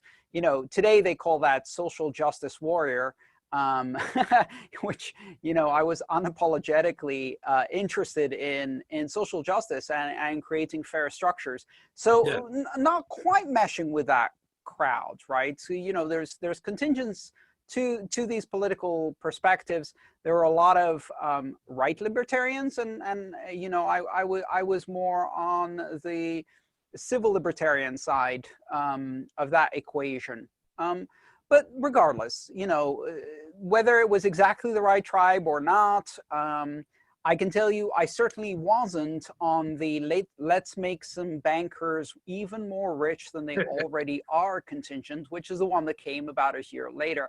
And I remember going to a conference where I was invited at the very last minute. They put me, and this was a conference in Vegas, and they put me on a panel, the last panel on the last day. And I show up, and the panel has investors, VCs, bankers, and me. And it was 4 suits and me on the end of the table in a leather jacket. You know, I could have put up my feet up on the table just to make a point. And they started on the other end, and they started talking about, how do we bring legitimacy to Bitcoin for institutional investors? And it got to me, and I was like, I reject the very concept that you, of all people, are going to bring legitimacy to Bitcoin.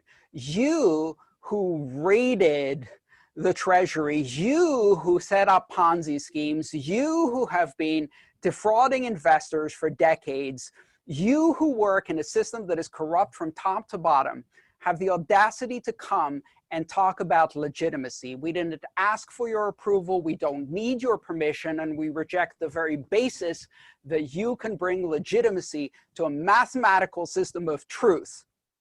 And I almost did a mic drop at that point, but literally, and a small contingent in the back of the room just erupted, right? And the moderator didn't know what to do with me.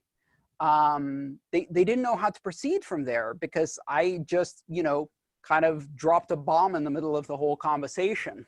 Right. And I think the thing is that like those types of events kept coming.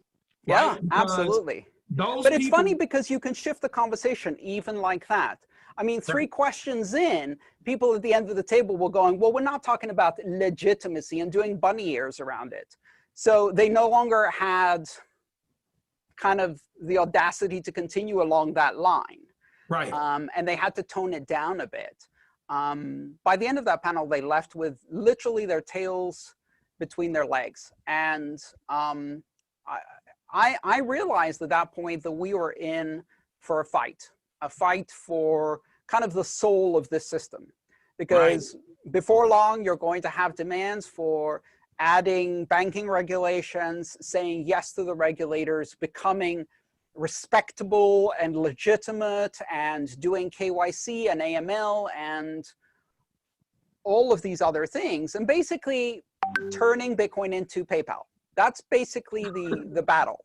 The battle was to turn, PayPal started it as an ideological system until it got completely defanged. And that's what happens to innovative systems. So I knew right there we were in for a battle. And that's a battle that's still being fought today. Today it's being fought on whether we will have an ETF in order to bring institutional investors. So once they give the approval, we can all get our moonshot. It has nothing to do with what we're doing here. No. And one thing I always say is Bitcoin already works. Like, I've been in the game for a while. You've been in the game for a while. It works. I can send value from me to you, and I don't know where you are in an undisclosed location. Most people know where I am. I talk about it every time. But I can send value from me to you in the same way that we were able to do back in the day. And so Bitcoin works. Bitcoin is Bitcoin. Of course, there are always going to be improvements. But here's my question. So one of the things that I like to talk about, as you know, I created the Fever wallet, and shout out to you, man. You did a really dope thing in the Chicago Bitcoin conference by telling people to grab it. And it was like people started, now that you gave it again, because me being a great black wallet. Yeah, me being a black dude, right? It's like sometimes people look for a person who's not black to give validation. Like real talk, you know what I'm saying? Because I couldn't even get on the Bitcoin.org site as a wallet at that time. And yet here you were in Chicago telling people, hey, great wallet for iOS, the only one you can get this wallet, right? And then that's when people were like, oh, Andrea said it, so I guess it's okay. And I still couldn't get on Bitcoin. I still have never gotten my wallet on Bitcoin.org, even though at the time it was the only place. So that validation thing, speak to the validation of Wall Street, right? And why Wall Street is so ingrained in us it's almost from a Wall Street, the US dollar is ingrained in us from a psychological level. Talk about that and why it's so difficult to tell people about Bitcoin because they're so indoctrinated. Like, talk about that a little bit, man. All right, let me give you a parallel, which is one of my favorite movies of all time, Monty Python's The Life of Brian. And it's the story of the Messiah, right? And the Messiah is trying to tell them to think for themselves. And he stands on a high balcony and he's telling his hundreds of followers, okay, I need you to stop following me. We'll stop following you. I need you to think for yourselves. We'll think for ourselves. What should we think? And no matter how hard the Messiah tries, the followers just keep repeating everything the Messiah says and completely miss the whole point, right? Yep. And what this speaks to is the fact that as a species, we want leadership. We want authority. We want someone else to make the difficult decision so that we don't have to make it, so that we don't have to take a risk, right? And that's a convenient adaptation for a social species, but it's also dangerous, right? Because what that does is it gives enormous power to the people who can sweet talk a crowd the most. And it's a very dangerous kind of tendency. And yet you see it, you know, for years we've been talking about this and going, hey people, this is a leaderless movement. You need to think for yourself. Don't take what I'm saying. Here's some resources so you can do some research. Here's a bunch of choices. I'm not endorsing a single thing. And I've been very, very careful not to endorse companies, not to endorse projects, because what happens is that people take that endorsement as a substitute for their own research, decision-making, research, critical thinking, etc. And that can backfire really, really badly. You know, one day you're on a pedestal and everybody respects you, then you make a mistake because we're humans, right? We make mistakes. And then everybody's like, ah, see, I got burned because Andreas endorsed this project. So I've been very, very careful not to do that. When I talk about projects, I talk about projects that I find interesting and always ones that I have absolutely no financial incentive or even perceived conflict of interest. Right. And only because I'm interested in the technology or I'm interested in the project. So when I talked about FIFA Wallet, it was because, you know, it was a really easy to use wallet that I had used repeatedly to give people demonstrations. You know, these are the days when I would go to a conference and I would give out 10, 15, 20 Bitcoin. Me too. To complete strangers. Right. In little bits, like here, half a Bitcoin, here, try it out. Let's set you up with a wallet. I'll give you half a Bitcoin so you can get started. Right. And, you know, it was a matter of, okay, what wallet can I use that works on iOS? And there were no wallets on iOS at the time. So half the people who came to me with iPhones, I couldn't help. What wallet works on iOS, easy to use, non-custodial. And it was FIFA. Really, there was only one choice. So anyhow, I wasn't trying to do anything with that endorsement. I was trying to solve a problem. And the problem was how to introduce people. You're trying to give people Bitcoin. And the crazy thing is that now I feel like we're in this weird space where we've accepted the validation. And what I mean by that is, I remember the tagline of not your keys, not your Bitcoin, right? That was what everybody was talking about all the time. Oh, I couldn't even see it. Yes, not your keys, not your coins. I have it in mugs now. It's probably the most successful 6 words I've ever said in my life. That's the truth. And I think we've all sold out to the Cash Apps, the Robin Hoods, because, and it's not necessarily selling out, it's just that as people got adopted, I mean, as people begin to adopt it, those are the places they can get them quicker. Because it used to be you have to come to a Bitcoin conference and meet somebody like Andreas Alomar who would get you a wallet and then send you some coins, right? It used to be that way. Now people are using links and going to these websites and they're able to get cryptocurrency really fast. But and I want to talk about this. Don't you worry. Don't you worry one bit, my friend. Those days are going to end, and they're going to end abruptly and with a very, very big bang. You think they're going to let this continue?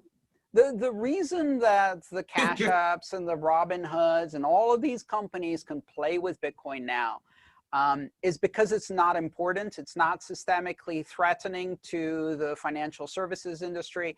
And because the vast majority of people don't need it in Western developed countries and therefore are not really that big of a threat. But you know, we're heading into an economic system that increasingly makes this necessary. When you turn a country into a third world country overnight, then you expect the next thing that happens is third world economics. And in third world economics, Bitcoin is useful. So it's getting useful for Americans, not because Bitcoin got better, but because the US dollar is rapidly heading in the wrong direction. So here's the thing. When it gets useful, you think you're going to be able to go on an app and get it? Absolutely not. They're going to shut down every single on-ramp. And as they do so, they're going to demand more and more hoops and more and more barriers. KYC AML is nothing, just wait. It's going to get much, much more difficult. And then, of course, what that means is that Bitcoin is going to trend more stealthy, more coin joins, more stealthy addresses, more non-reuse of addresses, more even confidential transactions maybe. And the other privacy coins are also going to grow. And so we're looking at a system that's going to diverge. You will not have legitimate organizations using Bitcoin, because Bitcoin is going to be illegitimate, because legitimacy is only bought by complying with a broken system. And Bitcoin can comply. Say that one more time. Legitimacy is, say it one more time. Legitimacy is bought by complying. Yes. Right? So eventually, people are going to have to choose. They're going to have to choose between a Bitcoin that works and actually solves a problem, or a Bitcoin that's legitimate and owned by the banks but doesn't actually solve any problems, because if it did, it would be illegal. It's as simple as that.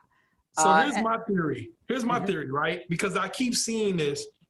Don't you think that the government has realized that Bitcoin is far more trackable if given KYC, AML on every address, it's far more trackable than cash? So they almost might opt us into it just to watch us even more, to survey us. That's my idea, because the more and more you have to, the on and off ramps are way different than they used to be. I remember going to Starbucks and getting my Bitcoin from some dude that had a hoodie on sometimes, you know what I mean? And I would go and sell and give Bitcoin that same way, right? Back in the day. Now, I don't think that's going to last though. I mean, I really don't think that's going to last. No, I don't, because push is going to come to shove. There's no way, because of course, that kind of Bitcoin can never be legitimate enough. Okay, so you do KYC and AML, but then there's this pesky 21 million upper limit that means they can't inflate it to shit. So how are they going to deal with that? They're going to demand changes to the protocol. And when they demand changes to the protocol, they're going to end up forking it into JP Morgan Chase coin. And at that point, those things will exist. You are going to get weak copies of Bitcoin that are pretending to be the real thing, but that have none of the revolutionary, innovative, disruptive capabilities. But there will still be a coin that does, or several coins. In fact, now it's a whole ecosystem of coins that still have the revolutionary capabilities. I have a slogan I use for this, which is, you got to think of this as our current economy is a plane, it's on fire, and I've got a parachute. So the main thing I'm caring about right now is, does the ripcord work? Bitcoin is a ripcord blockchain. What do I mean by ripcord? Ripcord, revolutionary, immutable, public, collaborative, open, resistant, and decentralized. That's what a ripcord is. And you'd better have one on your parachute, because if your blockchain isn't revolutionary, immutable, public, collaborative, open, resistant, and decentralized, then what it is a bank coin or a Fed coin or a Facebook coin. And then it's just a mechanism for surveillance. Right. And it's pointless. There's no point in doing that. We already have that. The US dollar, just in digital format. We don't need that. The world doesn't need more of that, although a lot of people will buy it. So these things are going to come to a head. This is not going to be a simple, easy transition. The bankers are not going to go, oh, well, I guess we should just reset the system and transfer wealth in the way it's never happened before. And I criticize the people who sell this idea of hyper-Bitcoinization or a kind of a voluntary transfer of power.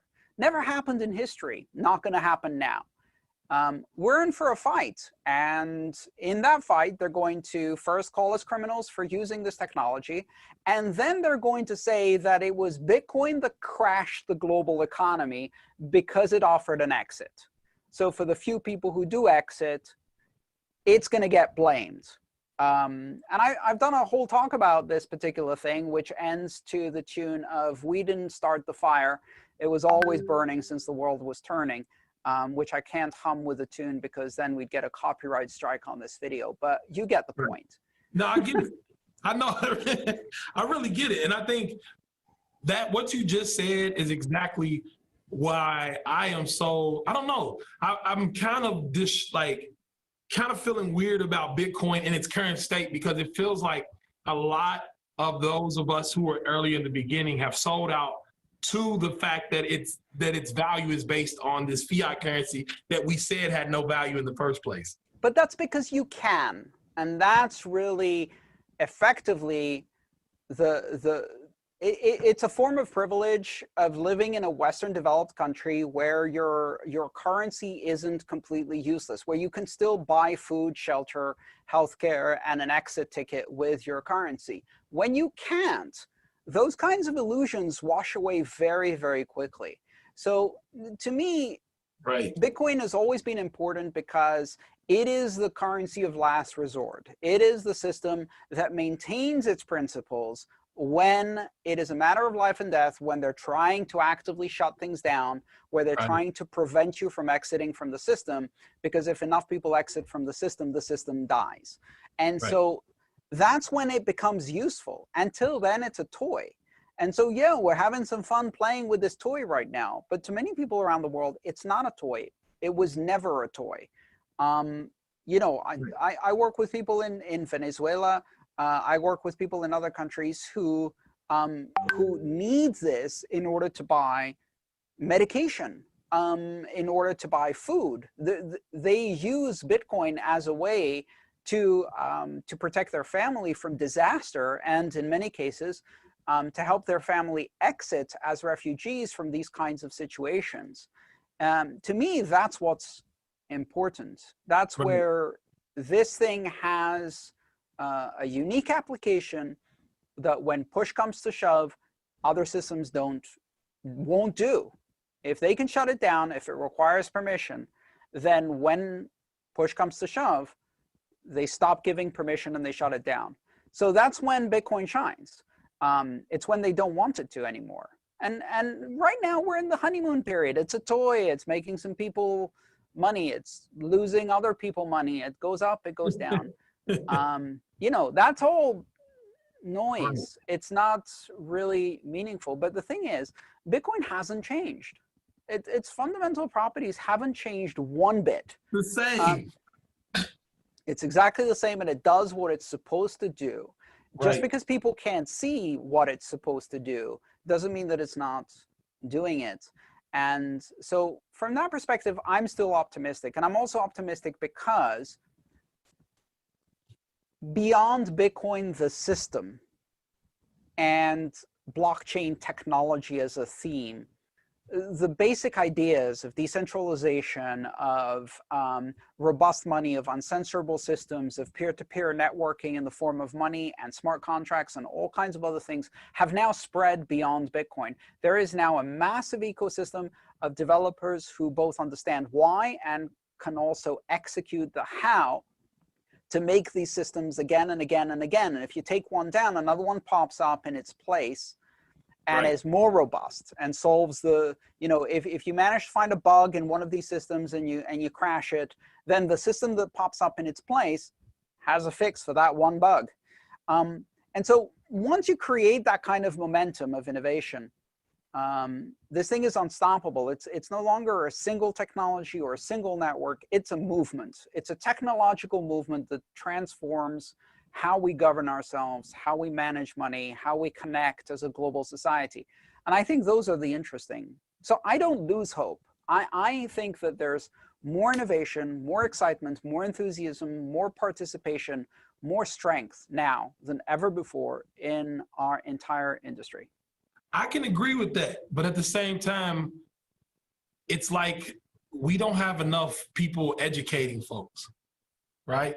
And what I mean by that is that most of the people that are getting in right now, they're hearing about Bitcoin and it's becoming this speculative asset that they can maybe get rich from, and rich in fiat currency. And so I'm not that worried about it, because nowadays the people who think they can get rich off this stuff are not even looking at Bitcoin.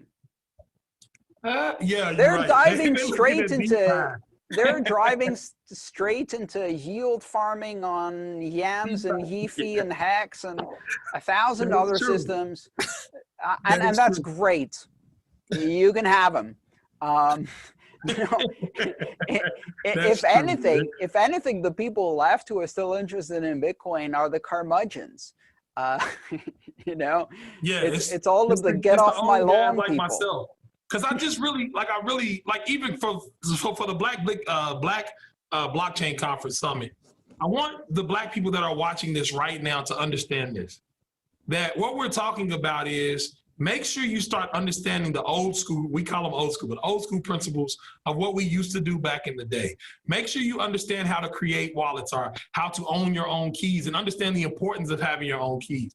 Understand that the decentralization is what gives it its power at the end of the day, right? Not having a single point of failure. Like those types of things. Because I was even looking at an article on one of these new DeFi systems that was supposed to be decentralized, and you come to find out it is like the most centralized thing you've ever seen, and there's $100 million worth of value locked up into this centralized thing, and it's like it's not the most central, but even those DeFi not things, the most centralized, but you know what I'm saying. I'll tell you, the most centralized thing is run by a dude called Steve Mnuchin, and it's called the US dollar, and it's a Ponzi scheme of monumental proportions that at the drop of a hat can divert $6 or $7 trillion to the military industrial complex and the big banks and all of the big corporations. Boeing gets a bailout. You know, all of these like shitty failed companies, these dinosaurs get bailouts, and then then after all that's happened in a weekend, everybody goes, but we can't do unemployment. We don't have any money left. Right. You know, that is a centralized system. You can't do, even in the DeFi systems that you're describing, you can't do that. So, you know, I think we should maintain a sense of proportion and perspective here. Even the most centralized of the decentralized protocols are still somewhat decentralized. Right. And they're still somewhat robust, and they're still an improvement of what we have before. That doesn't mean they're all good. Many of them are complete garbage. But you know, what we're doing right now is exploring and experimenting in a completely new environment. And that's the fun part about all of it, right? It's like we're experimenting. It's always an experiment. It always works. Here's my question. Because you've seen it, right? We've been along this journey. I think I got in probably a year after you, like from a timeline standpoint. And we've been along this journey. Shout out to Adam B. Levine, man, not the singer. But my co-host on Let's Talk Bitcoin, the original Let's Talk Bitcoin show. The original Let's Talk Bitcoin, my man. And I appreciate him too. But we've been on this journey for a while, and I've just seen it move, but I'm always holding. So people ask me all the time. I'm just like you from the standpoint of I don't recommend or I don't disparage anybody from getting into anything. I just literally just shoot the facts. Here's the technology. This is what it is. You make your own decision. But I've held over the time, right? And I've held on to the coin, and I still have. I guess I just want this freedom so bad. You know what I mean? Like I want people to understand, especially because this is the Black Blockchain Summit, so we have to talk about that, right? From a justice standpoint, we got to talk about the fact that Bitcoin actually allows people who are economically oppressed in this country to actually hold on to something that no one else controls and no one can take from you if you understand how to control your keys. No one can take it from you. They can't keep you from sending the value. Those types of principles are things that I think I am holding on for, right? Like that's what I'm here for. Can you talk about let's just talk about a little about the social justice. And I'm gonna let y'all know, one of the things Andreas told me a long time ago, and I don't even know if he remembers this, but he was telling me about the neighborhood he lived in, and he kept cameras in his car just for the police. And I don't know if you remember telling me that, man. I always remember that because I'm like, that is a cold-blooded thing, right? Like, put the cameras in your car because if they want to trip, you got them, right? But that's because they fucked with me repeatedly. Right. And the reason was I lived in a neighborhood, Flatbush Avenue, 71st Precinct, NYPD. You know, the most thuggish gang in New York. And on a daily basis, I would watch them brutalize people. And because I lived in that neighborhood, they tried to brutalize me too. And here's the bottom line. Right. You know, we talk about empowerment, we talk about social justice. When we're talking about these technologies, that's one aspect of it, is using technology to give yourself superpowers, right? So various technologies over time have given individuals superpowers, whether it's the printing press or a laptop that allows you to be a TV station like we're doing now, or be a blogger so you can compete with the news media, or be a journalist by using your smartphone to record the truth of what's happening on the street. All of these things are technologies that give individuals superpowers. And when you decentralize technology like that, you give so many people superpowers that they can even fight against highly centralized, very powerful adversaries like an organized state that is trying to remove their freedoms.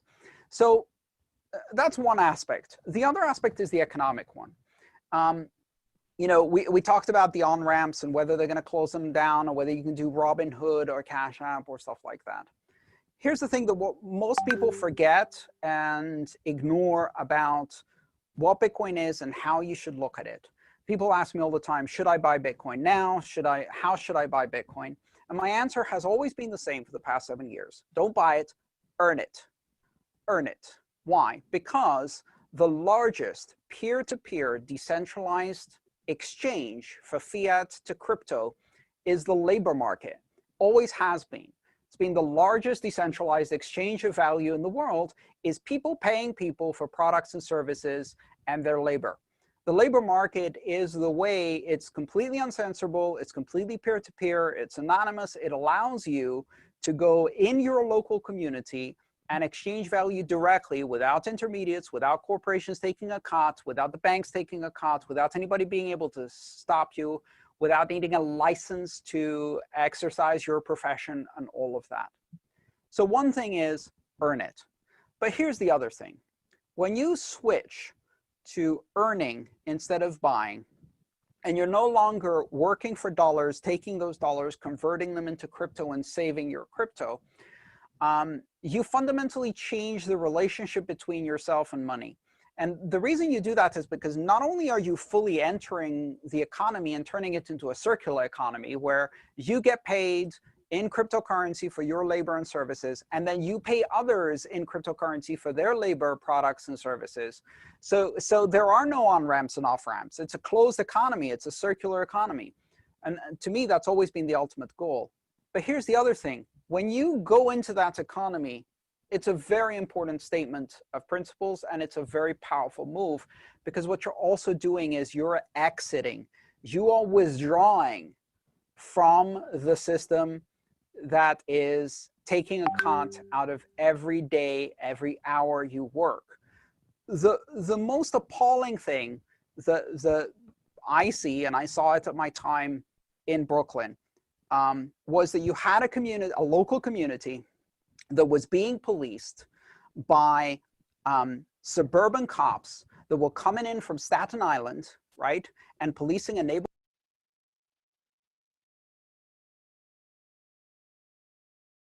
that wasn't theirs. All right. We got our closeout of all closeout, our brother from Howard University, alma mater. We're very happy and just blessed to have this brother come back to the Black Blockchain Summit. We got good brother, your brother, my brother, brother Reggie Middleton, the brother that, I mean, he predates so much. I've used his analogy of a dollar being a car needing a road compared to Bitcoin, where it's the car in the road. Without further ado, I'd like to invite onto the stage good brother Reggie Middleton.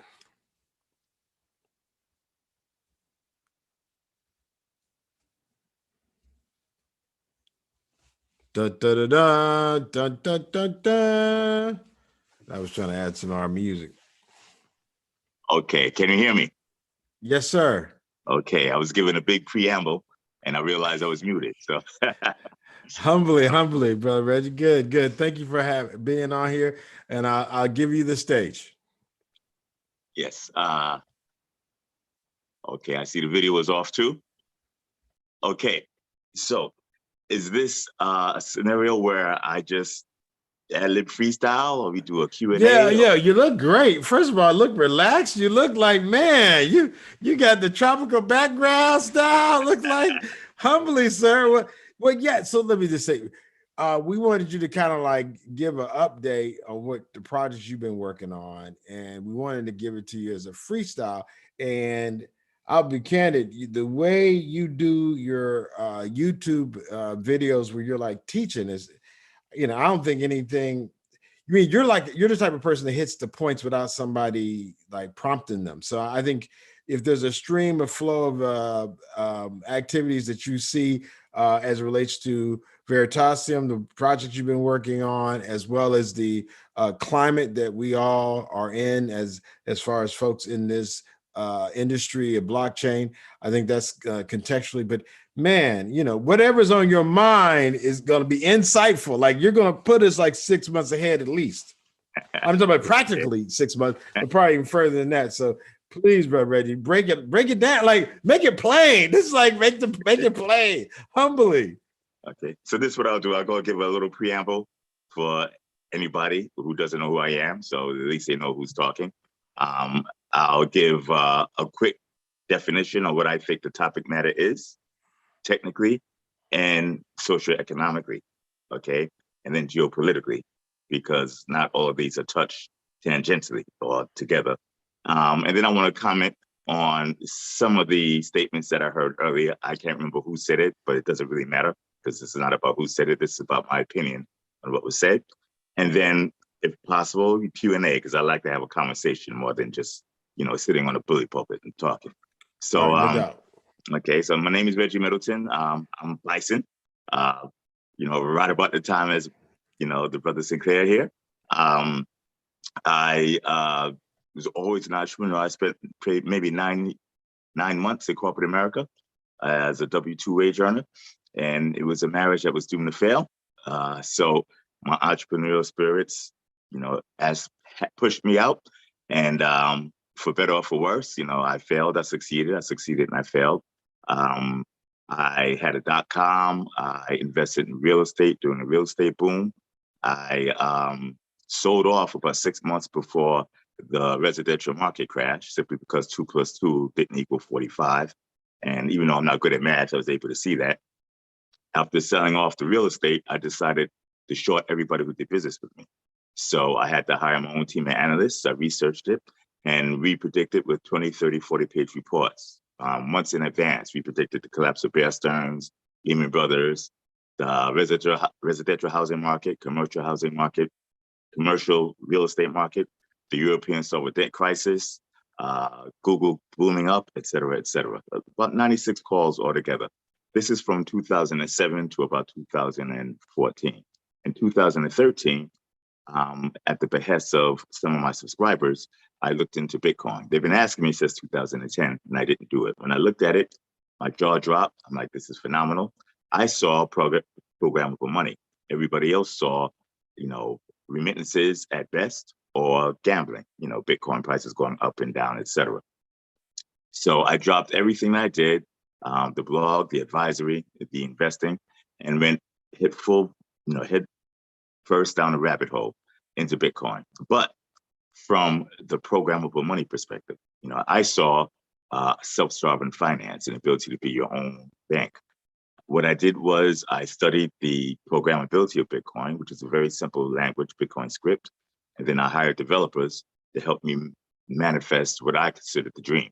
So I took what it was called an ISDA, that's an International Swap Dealers Association agreement, basically the legal document that allows people to do swaps, which is a derivative, and that enables you to replicate the value of anything. I send you value, you send me value back, and then the winner keeps the difference, the loser gives up the difference, okay, of the changes in prices. That is about 96 pages. When creating a smart contract over that, using the blockchain as a counterparty, being that the blockchain is very hard to corrupt and you can't cheat it, that 96 pages was congealed to about a page and a half. And that page and a half became a smart contract, and we created a blockchain swap in December of 2013. That's when we settled the first blockchain swap. That was the official creation of DeFi, decentralized finance, as applies to actual real corporate finance. We polished the application up, put it in the beta, launched it in beta in 2014. And very importantly, at the same time, we filed patent applications on our ideas around the world, in all the major, what I consider the major economic jurisdictions. We went forward with that, ran out of money, despite the fact that I had a pretty significant track record. I couldn't raise the capital that was needed, which is interesting.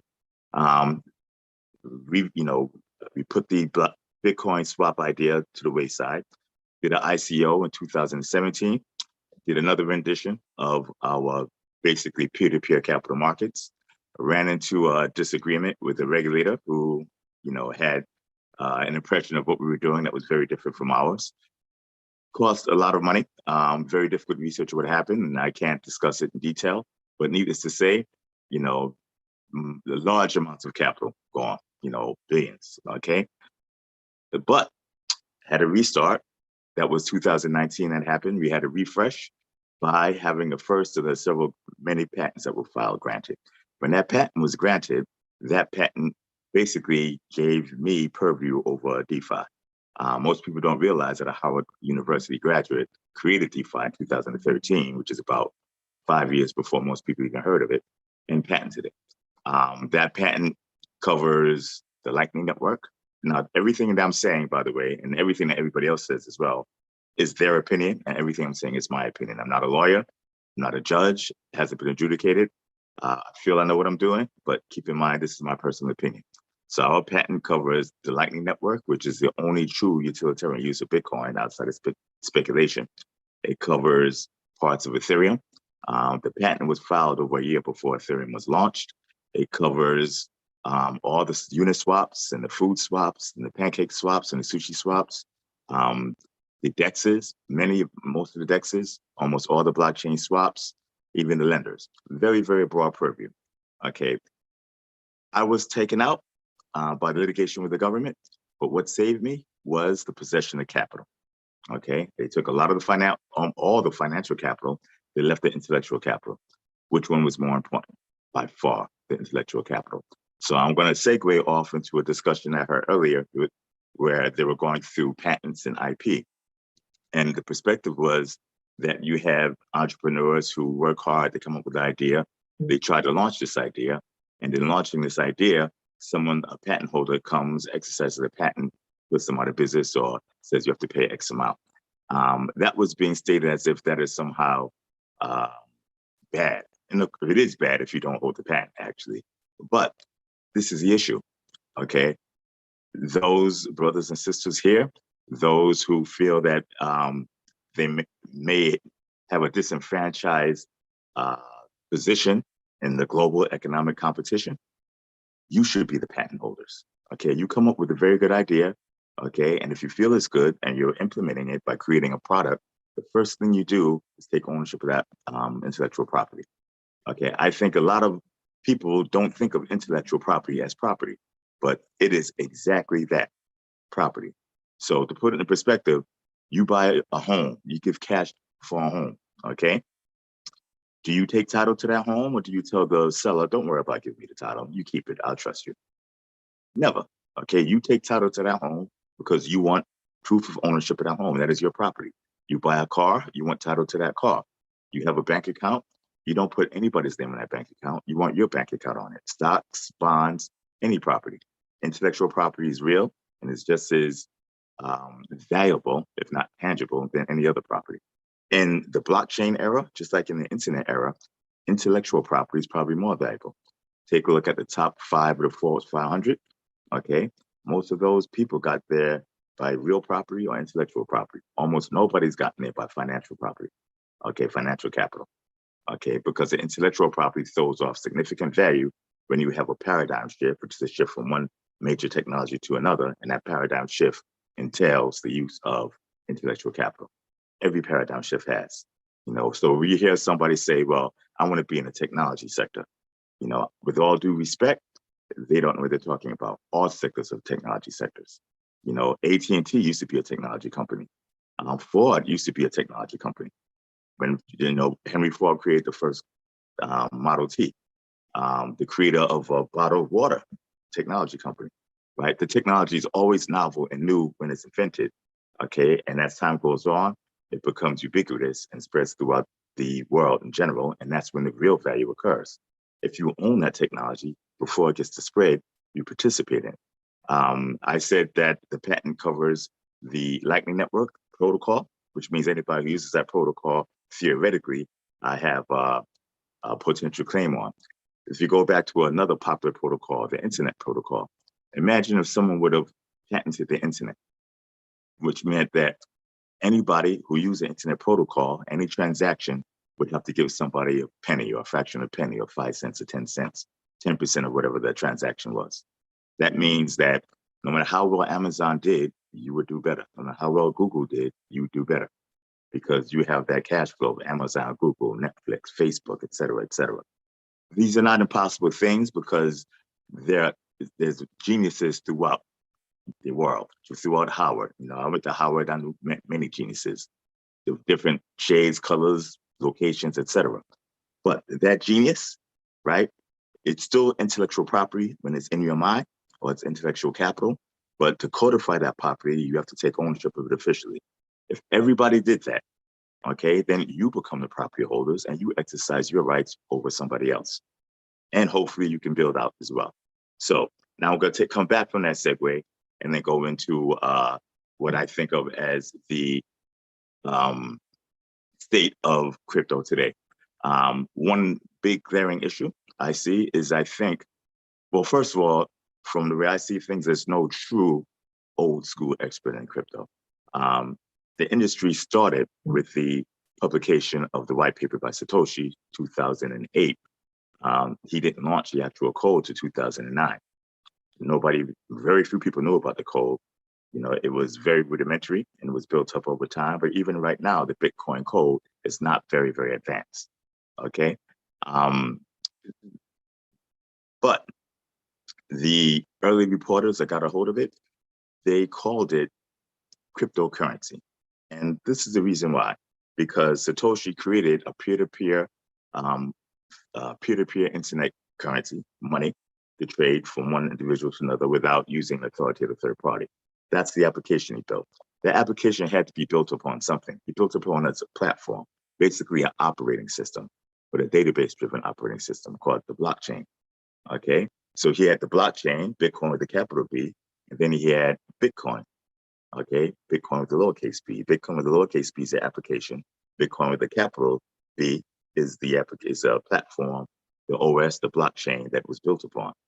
Okay, he built this with Bitcoin script, meaning that in the future, he meant for it to do a whole lot more than just be dumb money. Okay, they discussed smart contracts, which is what caught my attention, contingent transactions, etc. As Bitcoin grew in popularity, I feel Satoshi's vision has been lost and corrupted because most of the attention now is on speculation and how high the price of the individual Bitcoin packets go. Okay, that's nonsensical. Despite the fact it's made quite a few billionaires, centimillionaires, decimillionaires, and millionaires. It's made quite a few, but that pales in comparison to where the real value is. And I'll get to that in a second, but to show how nonsensical it is, let's rewind back to the previous paradigm shift, which was also built upon a protocol, and that's an internet protocol, IP. And the internet protocol works in a way similar to Bitcoin protocol and Ethereum. It uses little accounts of value or packets to transfer things. Internet protocol, IP packets transfer information as data. Bitcoin and Ethereum transfer value along the blockchain. So which would you rather, to have a patent with a claim on the internet protocol or to buy up a bunch of little tiny IP packets? Now, that's a rhetorical question because it's not interactive, but hopefully everybody doesn't have to think about it. You want a stake in the ownership or a stake in the productivity, if nothing else, of the actual protocol, right? You want to own the golden goose. You don't want to sit there and speculate on her eggs. You own the golden goose, or you have control, or you participate in the golden goose. You're getting eggs on the regular. Or you could pick 2 or 3 eggs up. You could fight over those 2 or 3 eggs. So that's how I look at the crypto industry with crypto assets, crypto applications, et cetera. I look at it as giant protocol or giant platforms, operating systems of which you can write applications on top of these operating systems. Some of those applications, and the vast minority of them, I add, are currency applications. But when you hear pundits, so-called professionals, practically everybody, the media, et cetera, they say cryptocurrency, as if somehow that's the majority of what happens. Not even close. And when you do that, you can't see the forest because there's some tree bark sitting right in front of your face. So I'm asking for everybody, if you can't move the tree, just take a step back and get perspective. And this perspective will show you a new world burgeoning. Okay, so moving forward past that, there was a question. I don't know how the question was. Should I address questions now? Because I could talk ad nauseum. Sinclair, tell me, how do you want me to do it? And how would I find the questions? Look, I saw some questions too. I told them to post it, but I want you to kind of go through your whole like presentation and then take it at the end if you could. Or do you think that, just let you finish your thought, please. Okay, so a lot of people say, how can I participate in this? How do I learn about it? Remember, I said there is no old school, there's no OG professional or expert in the crypto industry at all, at least the crypto asset, cryptocurrency, blockchain industry. The reason is the industry itself is not old. Okay, let's say technically, best case, if you were Satoshi yourself, right? It started in 2008. If you were one of the early adopters, 2009. So let's say you're not the person or the people or the group that started it. 2009 to 2021, that is 12 years, okay? That's like saying, I'm an expert surgeon, okay? An expert surgeon went to school for more than 12 years to become a surgeon. So you don't even have somebody with the experience of doing surgery if you count schooling from kindergarten all the way up, okay? 12 years of academic schooling, middle school, high school, another 4 years of undergrad, that's 16, okay? Another 3 or 4 years of medical school, and then residency, right? So we don't even have someone who's at their first day of work in surgery, okay? Or a lawyer, or MBA. That goes to show you how new this industry is, okay? So everybody can only recount or opine upon what their meager experience is, including myself, and it is most meager for me than anybody else. Okay, so keep that in mind. If you want to catch up to everybody else, then you need to start right now, okay? And instead of going through the pop media or listening to a bunch of experts, and I do believe you should listen to all opinions, okay? Because that's how you help form your own. Learn it yourself. And the best way to learn it is to actually use it. Take the actual assets, obtain some, buy some, earn some, do whatever you need to do it besides stealing it, okay? And use it. That's how you learn it. That's how I learned Bitcoin. When I did my ICO, I knew nothing about Ethereum, even though I was there at the day of the launch of Ethereum. So I simply got some Ethereum and started using it. Same thing with Bitcoin. Wanted to learn how the script worked, looked at the script, studied it, used it. Same thing with Solidity, or the other products. Now, fast forward just a couple of months, I started building my own products with a team of developers and analysts, but I'm the strategist, I put the stuff together. Everybody can do this, and learning how to use crypto is less difficult than learning how to use, in my opinion, Instagram. Well, okay, but don't create that mental block and don't think other people are smarter than you are, because there are a lot of experts that are making a lot of mistakes. A lot of these mistakes are born from the way people were brought up to view the world. I'm about to have discussions on things such as our IP, patents protection, and a lot of people find it impossible. You didn't create DeFi, you couldn't do this, you didn't do that. A, somebody had to do it, so why can't it be me? And B, if there's really such a concern, you can look it up. There's a patent, you can simply read it, okay? But the preconceived notions are affecting people to the point where they don't see facts. They see what they want to see, or what they believe should be there. That is an advantage that you would have if you're competing, because the whole world is in a competition, okay? And you're competing with others to become more adept at this technology. more adept at the the macro and microeconomics that surround it, more adept at the laws that surround it, etc. More adept at the geopolitics.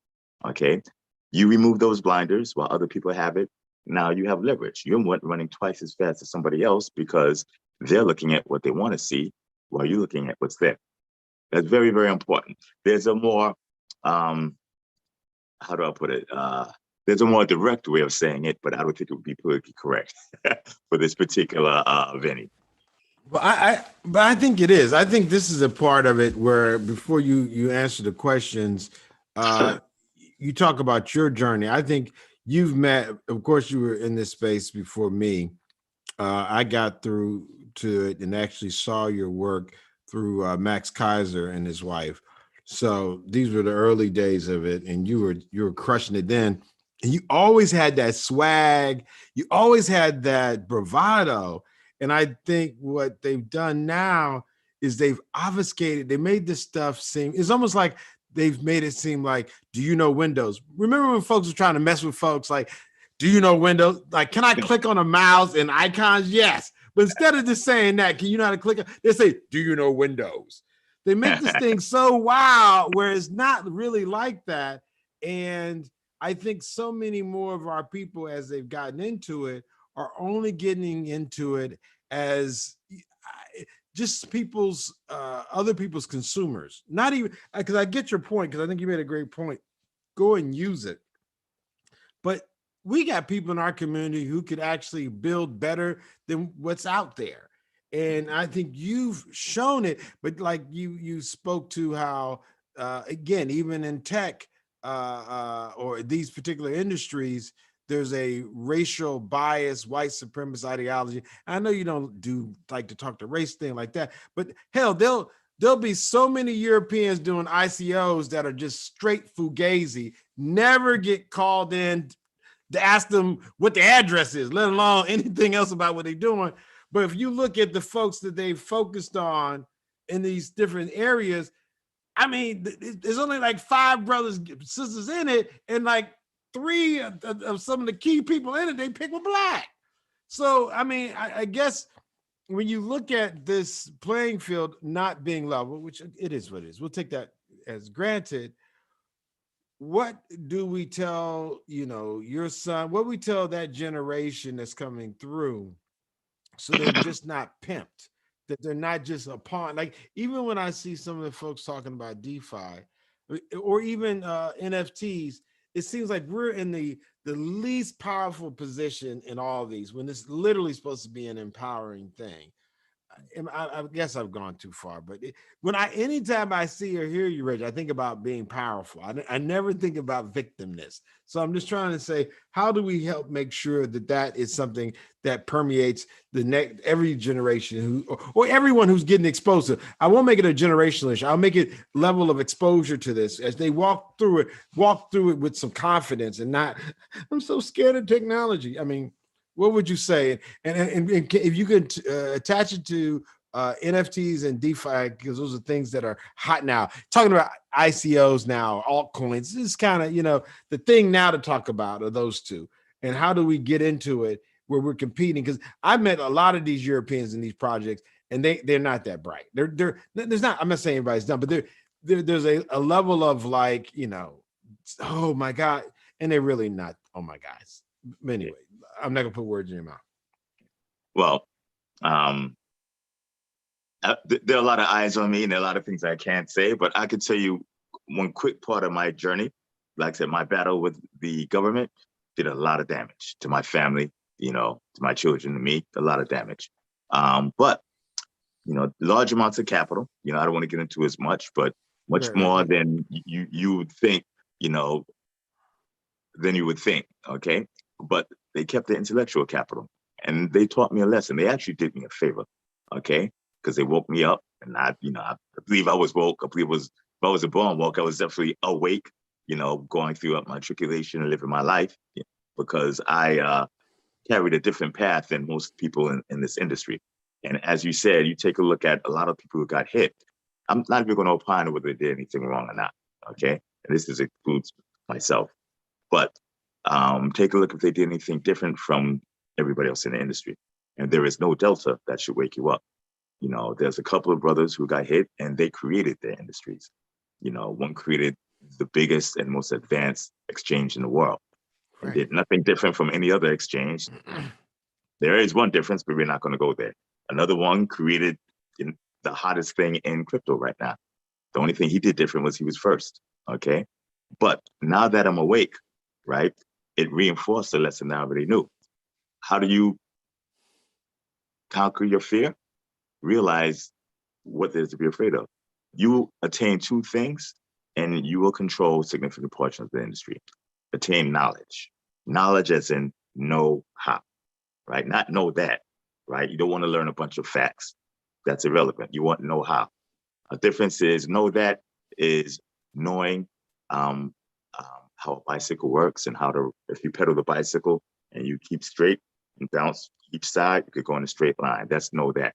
Know how is experiential, getting on a bike and riding. Know how is riding a bike, actually doing it. Know that is knowing about riding a bike. Much more money and power in the know-how. So delve in and learn it. Number two, obtain capital. Drained of my financial capital, primarily, I think, quite likely, because maybe, my opinion, I might not be a member of certain clubs. I'm not a big part of the clubs. I'm not welcomed. I maybe didn't do whatever it needed to do to get into it. And I thought I was a member of many circles.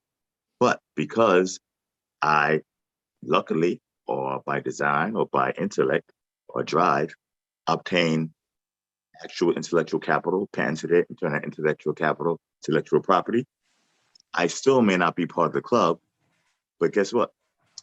I have the deed to the clubhouse, okay? So when you own the clubhouse, not being part of the club is not nearly as exclusionary as it was before, okay? Now you can affect change if you operate wisely, and then you could have the financial capital to back it up, okay? So it's not a panacea, but I advise everybody, obtain knowledge, obtain capital. Obtain knowledge, obtain capital.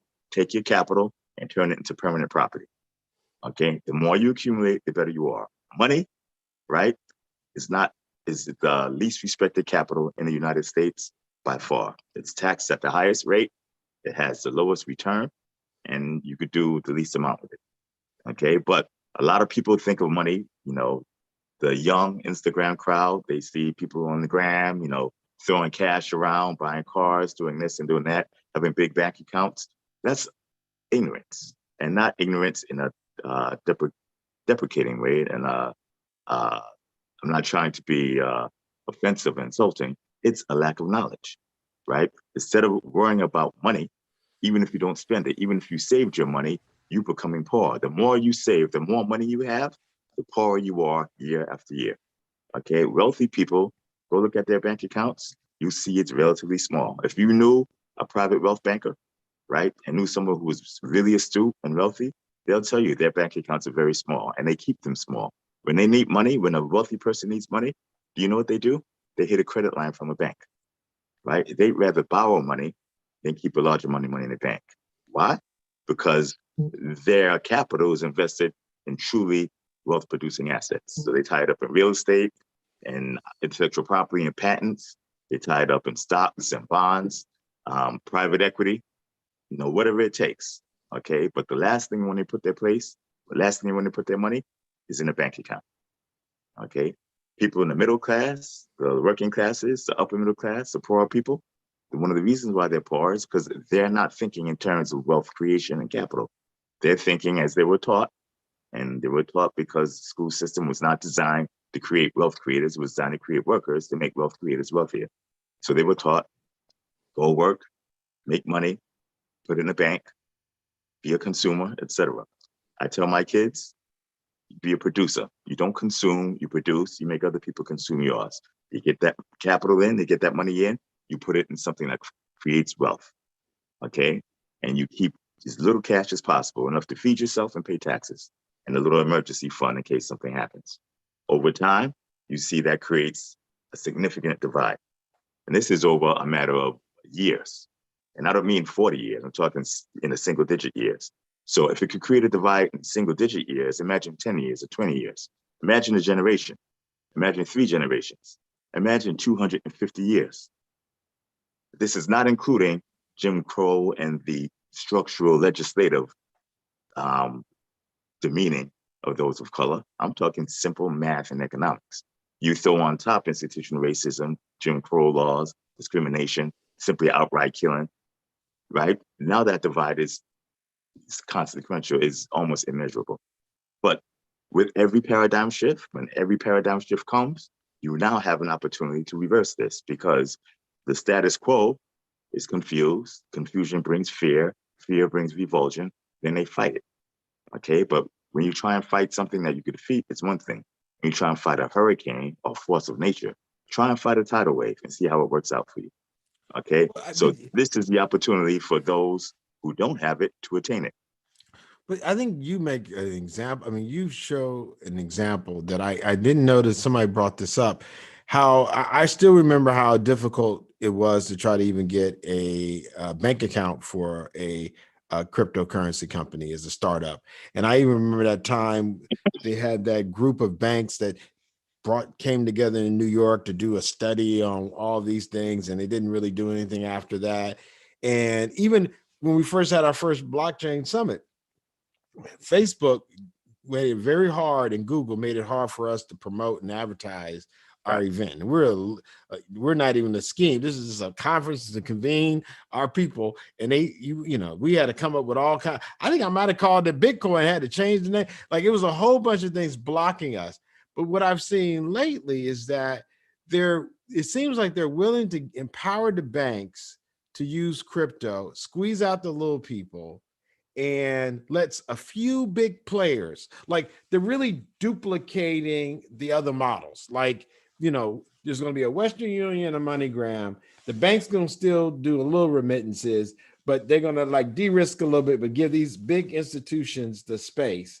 I guess my point is, do you see now that as there's a mainstreamness in this space, that they're going to use that? Like, I used to think that we're going to fight somebody, but they've just taken it over. Like, I even had someone, this is a Cleb Messidor, talked about how they've even put something in this recent infrastructure bill where there'll be some transactional tax implications that if you're a large company, you got enough money you can get a department that just handles that regulatory issue. But as a smaller operator, it starts to make some of these activities cost prohibitive. Where do you see the future of some of the technology as it relates to the regulatory, if you can talk about it, only the parts that you feel comfortable, discussing? What do you see, and how will that impact us? Well, remember, technology has always been around. You go back to the caveman days, when, some dude or woman carved that rock or carved that piece of wood into a circle and found out that it would roll. That was bleeding edge technology back then. Okay. There was always technology, right? So go back 10,000 years, technology made things better and easier. But mankind's been the same for 10,000 years, right? Human nature doesn't change because technology changes. If that's the case, human nature would change every 30 or 40 some odd years. Okay. But the same people who've been in power has been in power for the last couple of centuries, and every few centuries you get a flip. Okay. If you take a look at the way things work now, like you said, you had a problem advertising, like Facebook and Google would block you because they were playing gatekeepers, and we're playing gatekeepers at the behest of those in power. They're now, and Facebook got a taste of the technology, and they said, listen, we can do something, right? And they basically stepped out of their lane. They created Libra, which was DM, basically a stable coin, but a stable coin that didn't pay homage, right, to the global reserve currency. Instead, they want to aggregate all currencies and short-term bills and basically create a better dollar than the dollar. How'd that work out for them? And Facebook is the establishment, okay? But that's how high the fear and revulsion is. It doesn't matter if you're part of the establishment. We will kick you out if you step into this direction of fear. And this fear is totally uncalled for. All governments should be pushing blockchain tech as hard as they can. Okay, do you know how much money the CIA and the FBI and NSA, FinCEN spend on tracking down criminals and trying to trace cash. The blockchain does it for you for free, but they're afraid. You know what they're afraid? Because somebody called it cryptocurrency. Probably some, 19, 23-year-old intern who just saw the white paper and just copied it over. But if they actually understood how it worked, they'd be pushing this, okay? So I don't want to go too deep into that. So how is it going to change? It's not going to change. Those who are in power will find a way to stay in power. What happens is every time you have a paradigm shift, you have a contingent who just refuse to bend, to bend in the wind, and they want to stand firm, and they get broken and they fall. They're called Luddites from England. If you follow, the Luddites and the gins. I think it was not cotton gin, could have been cotton gin, but basically the machines that were made to create fabrics. You had a movement where, and this is how it's written in the history books, but we all know who writes the history books, right? Right. Those who win that particular battle. But basically, when those gins came, those machines came to create this fabric, the people who did it manually didn't want to accept it. And so they burned it and they fought and they protested. But eventually they lost out because technology moved in. Now, if they would just learn to use the gins and the machines, they would have prospered. But instead they fought it because they wanted progress, technological progress, to stand still. It doesn't. This happens every time you have a major paradigm shift. Henry Ford and the Model T cars, you had guys with the horse and buggies, bitching and complaining, okay? Or you could have learned to drive cars and fix cars. The internet came, you had media, right? You had records, you had newspapers, everybody complained. If you embrace the technology and you become the first one to master it, you put everybody down. That's going to happen now with the banking system, okay? It's going to happen now with many other transfer systems. But those bastions that are generally in power, as long as they're willing to learn, they're going to stay in power. And if you expect technology to change human nature, you're going to be disappointed for at least 10,000 years in a row. Go ahead. Okay. Well, let's check out these questions of DeFi and how they relate. Did you check those questions out there in the chat? Let's see. How do I get to the chat? You want to read them to me, or should I go to them myself? I read them to you humbly, big brother. Okay. Let's see. Reggie, are you working on any NFT staking DeFi ideas? Well, I've been working on DeFi ideas since 2013, so always am doing that. The token that I issued in 2017 has received a lot of aggression from a regulator, but the token holders, the community, are very strong. Okay, very strong. In the Telegram group, you could go to the Telegram group. It's Veritasum Official on Telegram. You join the group. They're doing a lot of things outside of hiring lawyers and petitioning the SEC themselves. They're creating a DAO, a digital autonomous organization. Okay, that DAO is going to be designed to basically crowdsource everybody's intellect and allow them to find infringers of the patent, partners of the patent, etc. Those who find it and be successfully monetize it, they will get paid, okay, a salary or a commission for their work. That payment is going to be as an NFT, okay? The reason is, number one, NFTs currently are used for things that are cute, but not anywhere near scratching the surface of the potential, okay? Now we could create money that's spendable by only the designated recipient, okay? And it could be as opaque or as transparent as you want it to be, and it could be transferred back and forth instantaneously, depending on your blockchain, for pennies and in seconds, okay? That's why we're doing it. If you go to Uniswap is actually doing that now. That's how they're compensating their liquidity providers with NFTs.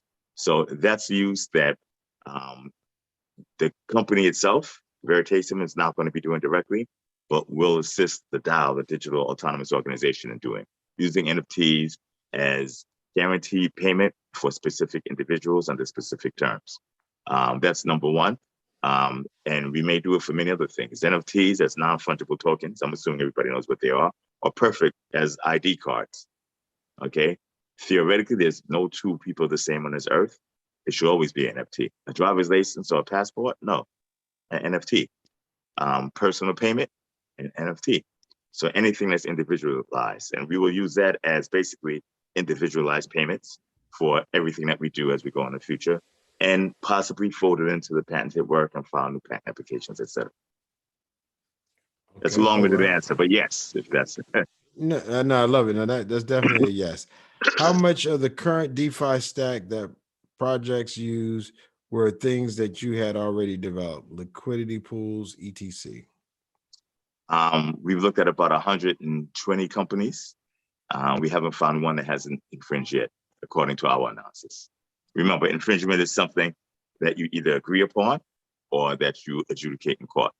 So either we agree upon it or we go to court and the jury, the judge decide upon it. So remember, we're talking my opinion, but out of the 120 companies, we haven't found anybody.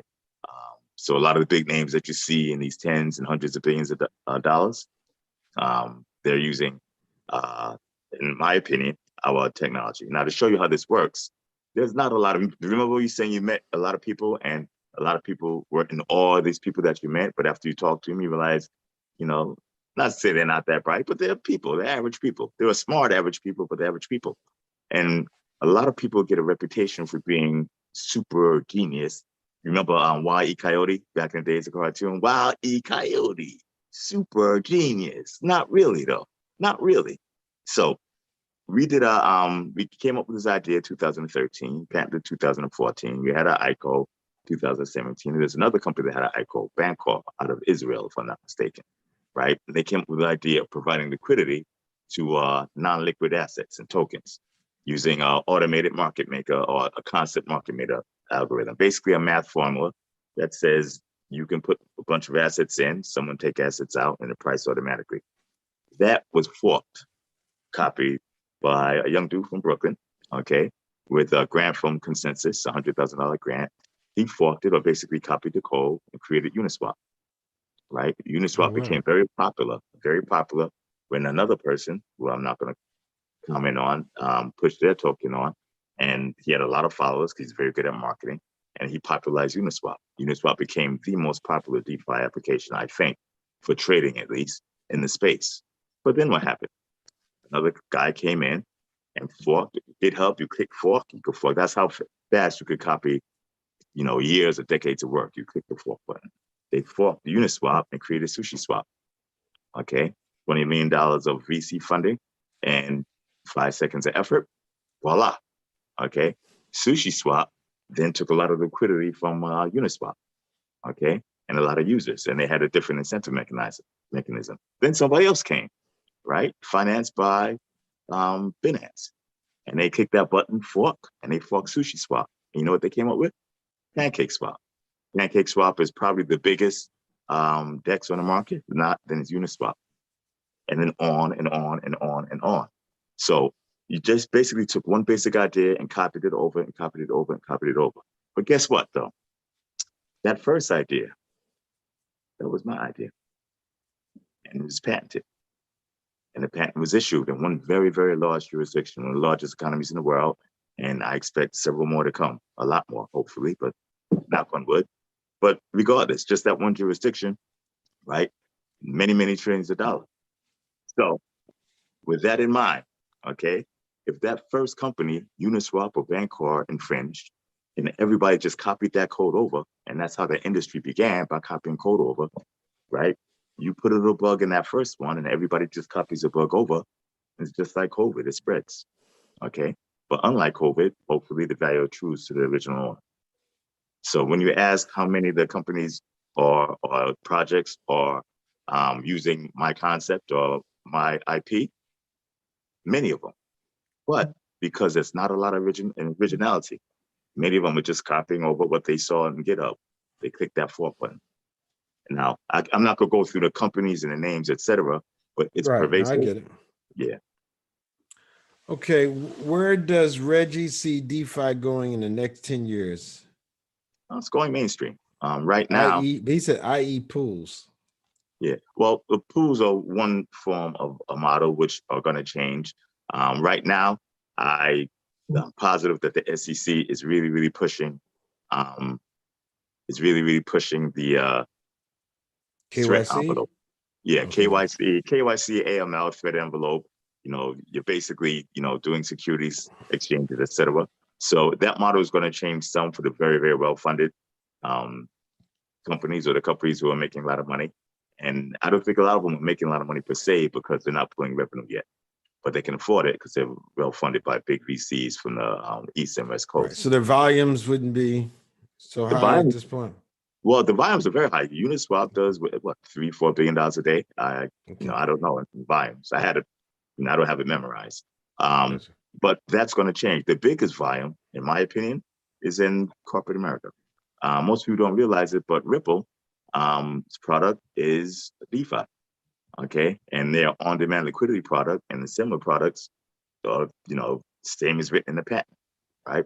And they are used by American Express, MasterCard, Visa, Matsushita Bank, Daiwa Securities, some of the biggest institutions in finance, some of the biggest institutions in Japan, and Japan is real dollars. But that's not published in Cointelegraph and CoinDesk, and a lot of people don't look at it like that. But I follow the numbers. So more people are going to be using the DeFi mechanisms because it's more efficient, okay? But DeFi, as you see it now, like Uniswap and Compound, Gensler, who is the SEC chair, has made it very, very clear that's a persona non grata. Wow. Okay, that's real work. Now, what about? And then this is again, we got any more questions, Yvonne? Can you talk to me about this inflation that's happening? Look, when you were doing that stuff, talking about the price of real estate in Brooklyn, like you were giving some real forecasting. Is there any of that? What's your latest analysis? Rich, I thought you were gonna give me a tip, man. I'm trying to make my next 5-year plans. Me and my wife, I'm trying to get the hell out of. I'm trying to get my Zimbabwe farm right. I'm trying to make sure I'm about to get a new plane. I'm trying to make some things happen. What's the deal, Pickle? I need to know. Okay, so you want to get to the step to me for giving financial advice, right? Well, that's all right. No. Are you giving me future current affairs? I'm joking. I'm playing with you. So here, we talk about inflation, okay? Inflation is high and it's here, right? So you hear the Fed chairman and you hear the Treasury Secretary say they don't see a lot of inflation. There are two ways to look at it. They're lying or they're lying a lot. So, those are your two options, Let's put it this way. What's 2021? Say 2018, 2019. You ever use Seamless? No. Or Grubhub? Yeah. So you order food there? Like you order food from like your local Chinese food store or something? Yeah, man, it's the devil, bro. When I was stuck in the Dominican Republic, I lost like 60 pounds. I got back in DC, bro. All that stuff, Uber Eats, all them, man, it's the devil. You can order anything. 5 Guys at 11 o'clock at night, and they come. Yeah, that's right. So you order 5 Guys, you spend like maybe $20 at 5 Guys, right? 2018, right? Take Uber, order a meal for 2 or 3 people from 5 Guys, right? I'm not talking like the Burj Al Arab, you know what I mean, in Dubai. Talk about 5 Guys from the corner. They're gonna hit you for $60-something for fast food. Okay, does that seem like inflation to you? Yeah. Literally at least twice, if not more, what it would cost just 2 years ago. Okay, inflation is when inflation means you're inflating the money supply. You're putting more money into the supply of money and making it more, like you're blowing a bubble. Okay, when you increase the money supply, each dollar buys less, which means you have to use more dollars. Okay, a lot of people don't see the money supply increase, but they should see prices increasing. So a lot of companies are going out of business because they can't pay utility bills or their input costs, which is the money they pay to buy the stuff, to sell, to make money, are too high. But the Fed says inflation is going up, but it's fairly stable. But they say that because they measure inflation differently. They say inflation has only went up a small amount, or inflation went down, except for energy and food. So basically, and housing. Okay, so energy, food, and housing, they exclude because of volatility. It doesn't matter how volatile it is, you got to eat, right? Right. When it gets cold, you need to heat your house, unless you're in Southern Florida, and it's even getting cold there now. Okay, I was in Miami, it was like high 40s, low 50s. So it doesn't really matter how the Fed measures inflation if they're going to take out the things that we all need every day. Now I can understand that say inflation is stable except for the price of dry leaves in the front yard, because I don't really need that. But food, housing, and energy are things we consume every single day. It is the most important to us. But they exclude that because of volatility to come up with the inflation numbers. That's why the Fed can say, without technically lying, that inflation is tame or tamer. Of course it's tame. So basically, you're healthy except for the fact you're dead. You know what I'm saying? That's not the way. Yeah, we that don't it's check not the the heart way. or the lungs. We check something else, right? Yeah, you know, like you say, doctor, how am I? But you're doing well, except for the fact you're going to die in 3 days. So get your stuff in order. So these, the dichotomy in the communication is used to take advantage of those who don't really understand the system. And the system is not complex, right? Don't think everybody's smart and you're not. You're just as smart, chances are, as everybody else, right? They're there because they strove to be there. So if you see prices going up, if you see it's harder to afford stuff, you know why? Probably because prices are going up and it's harder to afford stuff. It's just that simple. All right. Now, I foresee stagflation because prices are going up because the government is forcing liquidity in the system, printing more dollars. But at the same time, the economy is not doing well.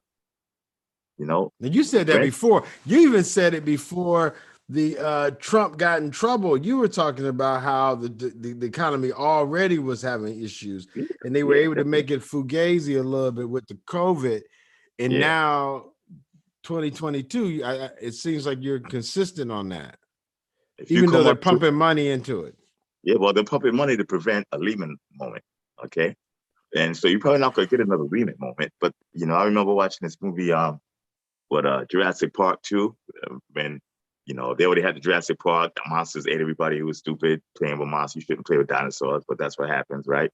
So in 2, they recreated the park and recreated everything and said, don't worry about it. We studied what happened and we're not going to make those mistakes again. And the scientists said, yeah, I know. The problem is you're going to make a bunch of new mistakes, right? And that's exactly what's going to happen. So if you go to, in New York, you go to the highest end and most prominent shopping centers that draw a lot of tourists. You go to Soho, South of House in Soho in New York. You could go to Herald Square, where Macy's is. Go to Times Square. You could go to basically any hot shopping area. Just walk down the street, walk down Broadway. 50% vacancy rates. Half those stores are gone, right? Now you can see some stores are starting to open back up. But if you look at what closed, right? What closed were high-end stores that sold $1,000, $2,000, $3,000, $4,000, suits, $5,000 handbags. They're replaced with 99-cent stores. Big difference in margin, big difference in the amount of revenue, big difference in the rent that they can or will pay, big difference in the entire demographic. And that's just a few stores opening up. Most of them are still closed. And this is after the so-called recovery. Now, all those stores employed somebody at one point, right? All those stores threw off rent that enriched landlords. Those landlords took that rent and they paid mortgages, which aren't getting paid, right? You are a real estate investor or owner, right? You have a bunch of income producing properties. You go down at 50% vacancy for 2 years. Are you paying your mortgage? The only way you pay it is dipping in your pocket, or you're not paying it. But what the banks are doing is they're recasting the mortgages, right, with the government programs, and they're saying, well, we're going to create a forbearance program, okay? And this forbearance program, you don't have to pay us for 1 year, okay? And as long as you obey the terms of this forbearance program, we're going to restate your mortgage. We're going to have your mortgage paid as agreed. And that's what they call it, paid as agreed. So the banks don't have to carry it as a bad loan. It's a good loan. But how do you pay as agreed when you agree not to pay? Do you understand what I mean? So again, lies, right? Accounting lies, not hard lies, just use common sense, read the fine print. When I get an annual report, I take it, there's usually a nice cover, a little fancy stuff, turn it over, open it from the back, look at the little tiny fine print. I'm getting older now, so like I use, little glasses or something, right? Look at the fine print, that's where all the juicy stuff is. Paid as agreed means you're not paying because you agreed not to pay. The banks are full of these loans. China's property market is collapsing. Okay, a lot of people say Evergrande, which was the second largest property company in the entire country, they're missing their payments, they're collapsing, they're very over leveraged, but they're saying it won't be a Lehman moment because blah, blah, blah, and I believe it won't be a Lehman moment. They're not gonna make those mistakes over again. They're gonna make all the new mistakes, right? It's impossible for that not to affect the Chinese property market. Why? Because they're over leveraged. They have to either sell properties or they have to mark those properties down, right, in value. If they do that, then they're the second largest property owner in the country. All the other property owners have to do the same thing. And if you don't, if you go and buy a Chinese property that was once $30 million US cash, but you know that was just marked down to $15 million, what's your bid going to be? 35 million, 40 million, 30 million, or what? I'm gonna try to get by as best I can. Shoot. No, you're definitely not paying more than 15 because they just marked the next guy down to 15. I'm bidding 12. I'm like, go, I'll try 10, take it or leave it. They're hungry, I'm not. So I'm lowballing. So that's how it works. Comparables and cash flows. And that's going to be great through all China. Now, Europeans and Americans could look over there and snuff their nose at China, but look at the American market. Look at Soho. Look at Herald Square. This is Macy's. They did movies about this retail sector. That's how big and popular it is. Walk down there now, 50% vacancy rates. It might not be 50%. It might have to be reopenings, but look at what's opening. You know, at the height of the pandemic, the only thing that was left open, you had what would have been 50% vacancy rates, but it was a little more than 50%, but you had 30% of one industry throughout all of Union Square. You know what that industry was? Banks. Banks. Banks. 30% of everything that was still open at the height of the pandemic, lockdown in Union Square, were banks. And they were being underwritten by the government. Yeah. And what's the bank's business? Lending. Money? Lending. So, yeah. So if 30% of the stuff that's open are banks and 50% of the stuff is closed, who are those banks lending to? You know, everybody's unemployed or off. So what are the banks doing? When you have an ephemeral, non-productive industry taking up 30% of real life property, that's a horrible sign. You know, that's a collapse that's waiting to happen, or probably that already happened and you didn't hear about it yet. Wow. Well, look, I want to keep you out here all night because you know I can keep asking you about the future. I'm not calling you Notre Dame here. We got another question. How can Black crypto businesses come together to fight against the regulators or at least stay ahead of the curve as far as upcoming laws and lobbyist firms? Well, I can say right now, I'm, you know, I love who I am. You know what I mean? I'm a brother. I love who I am. But in this particular fight, there is no such thing as Black crypto businesses because the forces that are coming after you, and they're not coming after just the Blacks. Now, I feel they might be treating maybe a couple of us a little worse than others. You know what I mean? But yeah, and the penalties and fines are worse. I mean, a whole bunch of stuff worse, but okay. Yeah. Okay. But you know, honestly, if you take a look at Powerful, take a look at Coinbase. Just went public. They just went public. $60 billion valuation, right? They got a Wells letter and a threat to get sued, right? And when you get a Wells letter, you're going to get sued, right? They threaten to get sued if you didn't pull the product. I know somebody, I'm not going to name them, but I know him very, very, very well. Tall, handsome brother too, right? He got a similar threat, right? When you get the Wells letter, it's a done deal, okay? So expect something to happen to Coinbase. You have Ripple, probably the most successful crypto company, actual crypto company that did like an ICO or sold coins currently in the world, okay? Embroiled, heated debate with the SEC. Same prosecutorial team that came after me, same guys, okay? Ripple is doing a phenomenal job. Ripple is tearing them a new one now. Ripple's doing a very good job, you know? Their law firm is on par and they have a very good argument. But if it happens to Ripple, who has 500 banking clients, 500 banking clients, including some of the biggest financial institutions in the world. There's so much pre-mined though. Reggie, they pre-mined everything. Well, it's irrelevant. Like the economics of their token is irrelevant. I'm talking about the battle with the SEC. Yes, you know what I mean? Sir. Right? Yes, sir. And the battle with it, when I say successful, whether they pre-mined or not, they're generating revenue. You know, Listen, they have respect. Humbly. Yes, sir. The 25 lawyers from White and Case at a minimum, right? Plus the support staff, and they're winning against the SEC. And the SEC is, I'm sure, is putting all the resources they have behind this. Because if they lose that one, then it's a real issue. Now it's going to, everybody's going to go back and, you know, like, well, they didn't have jurisdiction, blah, blah, blah. So it's a real fight. Ripple's winning. When was the last time that you knew of ICO or a company that did an ICO that beat the SEC? Never. Name another one. Never. Yeah, You know, never. it doesn't matter whether you are right or wrong. Whether Right, it you're- don't matter. It had nothing to do with that. You're not going to outspend them, and you can't do business with that hanging over your head. They call you a name and make an allegation. It's hard to over. win. Yeah. It's hard to win. Okay. But you know, Ripple, from it looks like, and I'm looking at the judge. The judge is not taking the SEC. The judge sees what's going on, right? If you're a betting man and you want like 50-1 odds, you put your money on the SEC, because the rest of us are putting on Ripple because it looks like they're the ones that are winning, you know? But I say all this to say that this is not a racial thing.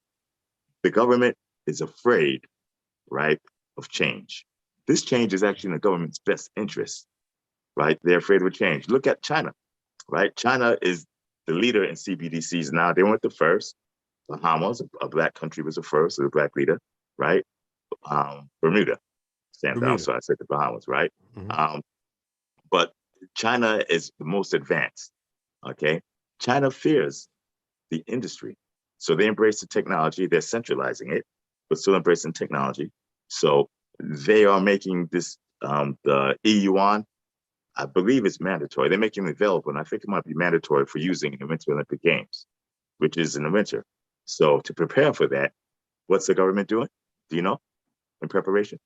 No. They're eliminating all the competition. Bitcoin mining is illegal. Bitcoin trading is illegal. ICOs are illegal, okay? Exchanges are illegal. Basically, if you're not doing the e-yuan, it's illegal, okay? And they're doing this to clear the playing field. So when they launch, there will be no competition.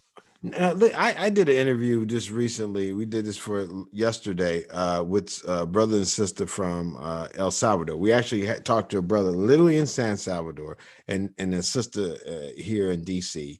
And they said the trick they're not telling is that there's like a little cabal of folks in the crypto space with money who got with the president and basically cut a deal. And they said the wallets that they gave the people were all centralized wallets where they didn't have the keys.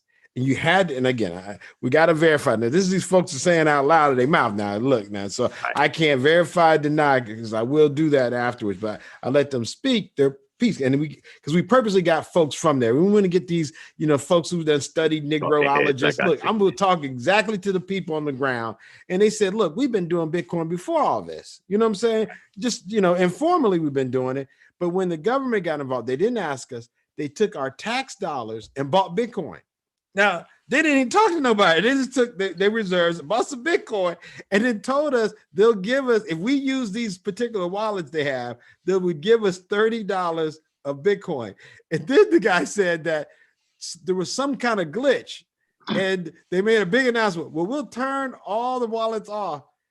And first was like, wait a minute, you can turn all the wallets off? Like they were like the government was trying to act like they're trying to be helpful by fixing the problem. We'll turn all the fact that they realized the government had that kind of control over their application, the folks was like, wait a minute. They've literally took some of all the best qualities of it. If you don't have your keys and you got to use their wallet, this thing don't even sound right. So literally, I did an interview, actually was pre-recorded, I want to say Tuesday of this week.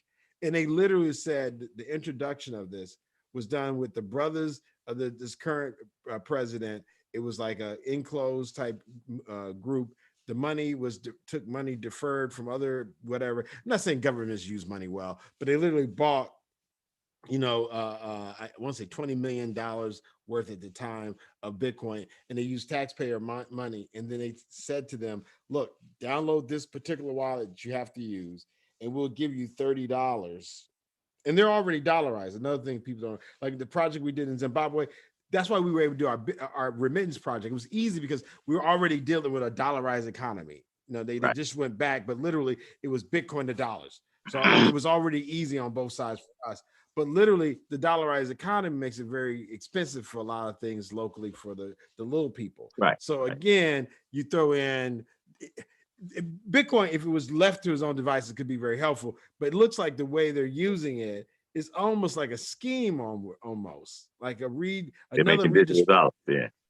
Yeah. So I just wanted to say that out loud to you because we just did that. But So out of curiosity, so are you able to take the Bitcoin out of their wallet and send it to your own wallet in El Salvador? yeah. So I don't know that, but once they ain't your keys, bro, this is censored money. This is not uncensored money. This is money that's being, you probably only can send it to their own wallets. It's like one of those it's like intranet, bro. It's Then it's not Bitcoin then. That ain't Bitcoin. That ain't Bitcoin, baby. Yeah, so I will get more, and that's why the same thing happened in Puerto Rico when you had Europeans go down there and they said they use crypto colonialism. Like if we use the same mentality, and that's why we do the Black Blockchain Summit. We had some brothers who came on who were calling Bitcoin a Ponzi scheme. We had Black folks come here very skeptical of what the wealth creation really means. And one brother made a point that you can look at technology anytime in the past whatever years, and the wealth gap has increased. So to tell them that technology isn't helping anything, you can't show a data point for that. My only point to say that these are social scientists. I do think it's good for folks in this industry, be it them makers of whatever level they are, to have some critiques that literally can help us make better decisions and not just the get along gang type decisions. So, I actually wanted to address that. I heard that, but I wanted to address it. Got lost in the yes, sir. And that comes from, again, and this is all due respects, I don't know. Okay. It comes from not knowing. I was going to say ignorance, but ignorance has a negative connotation. So I think it sends a message in the wrong direction. It comes from not knowing. Every paradigm shift, I told you, every paradigm shift, you have fear, but that fear leaves a gap. And that's when you can close or you can invert the wealth gap. Okay. But it doesn't happen because when there's fear of those who are in power, they communicate that fear to others by saying, Bitcoin is this and that. I'm not a Bitcoin maximalist at all. Bitcoin definitely has its shortcomings, but I'm factual. It is what it is, So saying crypto is a Ponzi scheme if you remember how I defined what crypto is. So if you say crypto is a Ponzi scheme and you believe it, you're also saying the internet's a Ponzi scheme. Can the internet be a Ponzi scheme? It's a protocol-based platform. So is math a Ponzi scheme, or the platform that math was used to build? Well, I think he's using imprecise words to talk about some bad behavior in the space. Now, we've seen folks do scamming in the space. I think you're right with let's say it right though. I hear you're saying be factual, be specific. Contextually, I think some of the push is, if a few brothers and sisters get this, great. But we still got to figure out the masses, if that's our concern. Right. Literally, a few of us can literally master this. Right. A lot of us could master it if we did.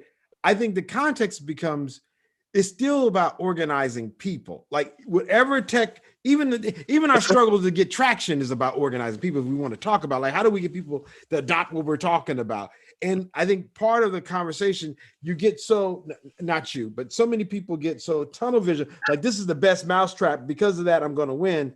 Okay, maybe, but you're going to still got to figure out the social, the Kwame Ture, we got to organize. There's a level of organizing that still probably, like even what we're doing with I Love Black People.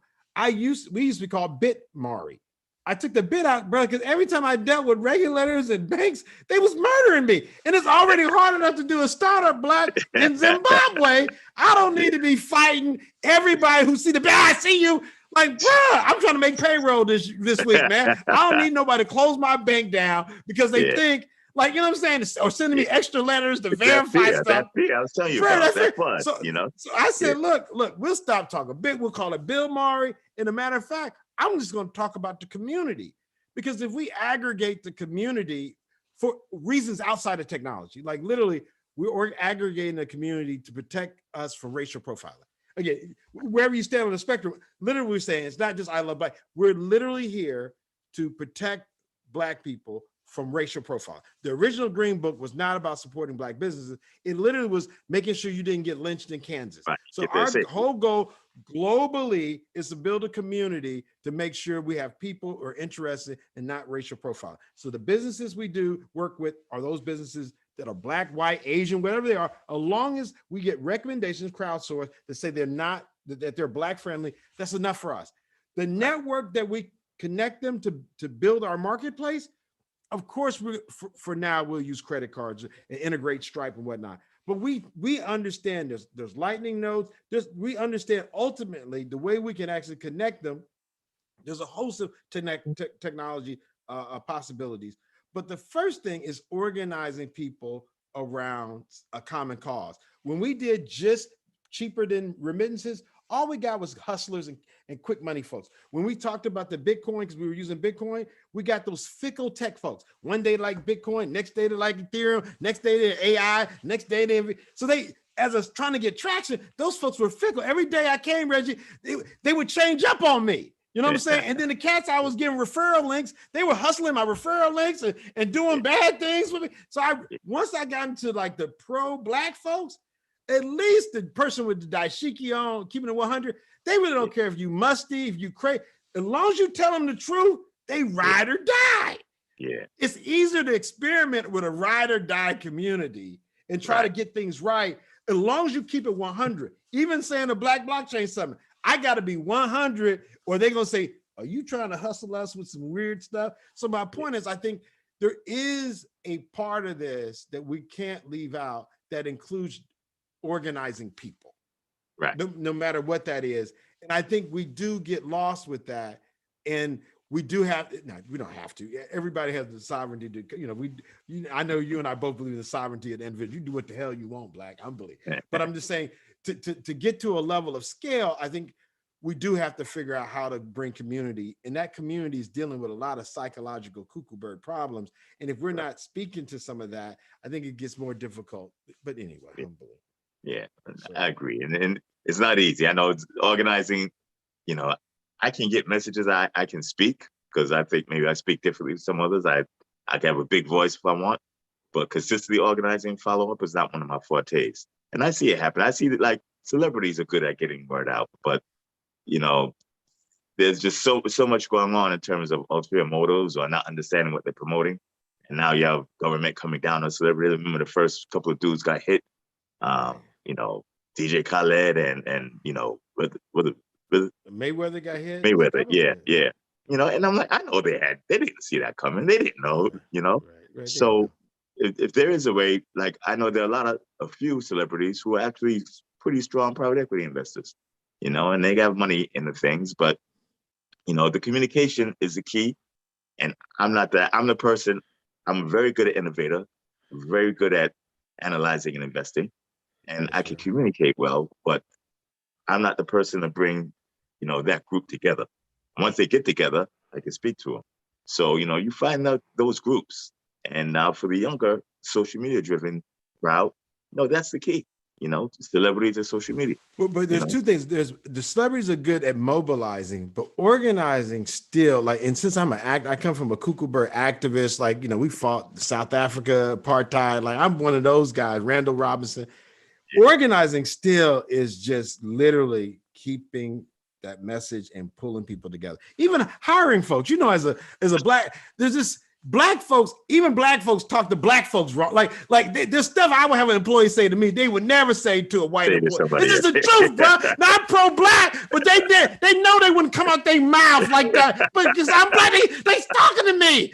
Like, this in a democracy, you work for me. And no, democracy, I'm gonna pay you this Friday. So this can't be, you won't do what I tell you. Now you got a choice. Ain't no slavery. You can leave. You can leave, but I'm not gonna pay you to stay and do what you want. It's just the truth.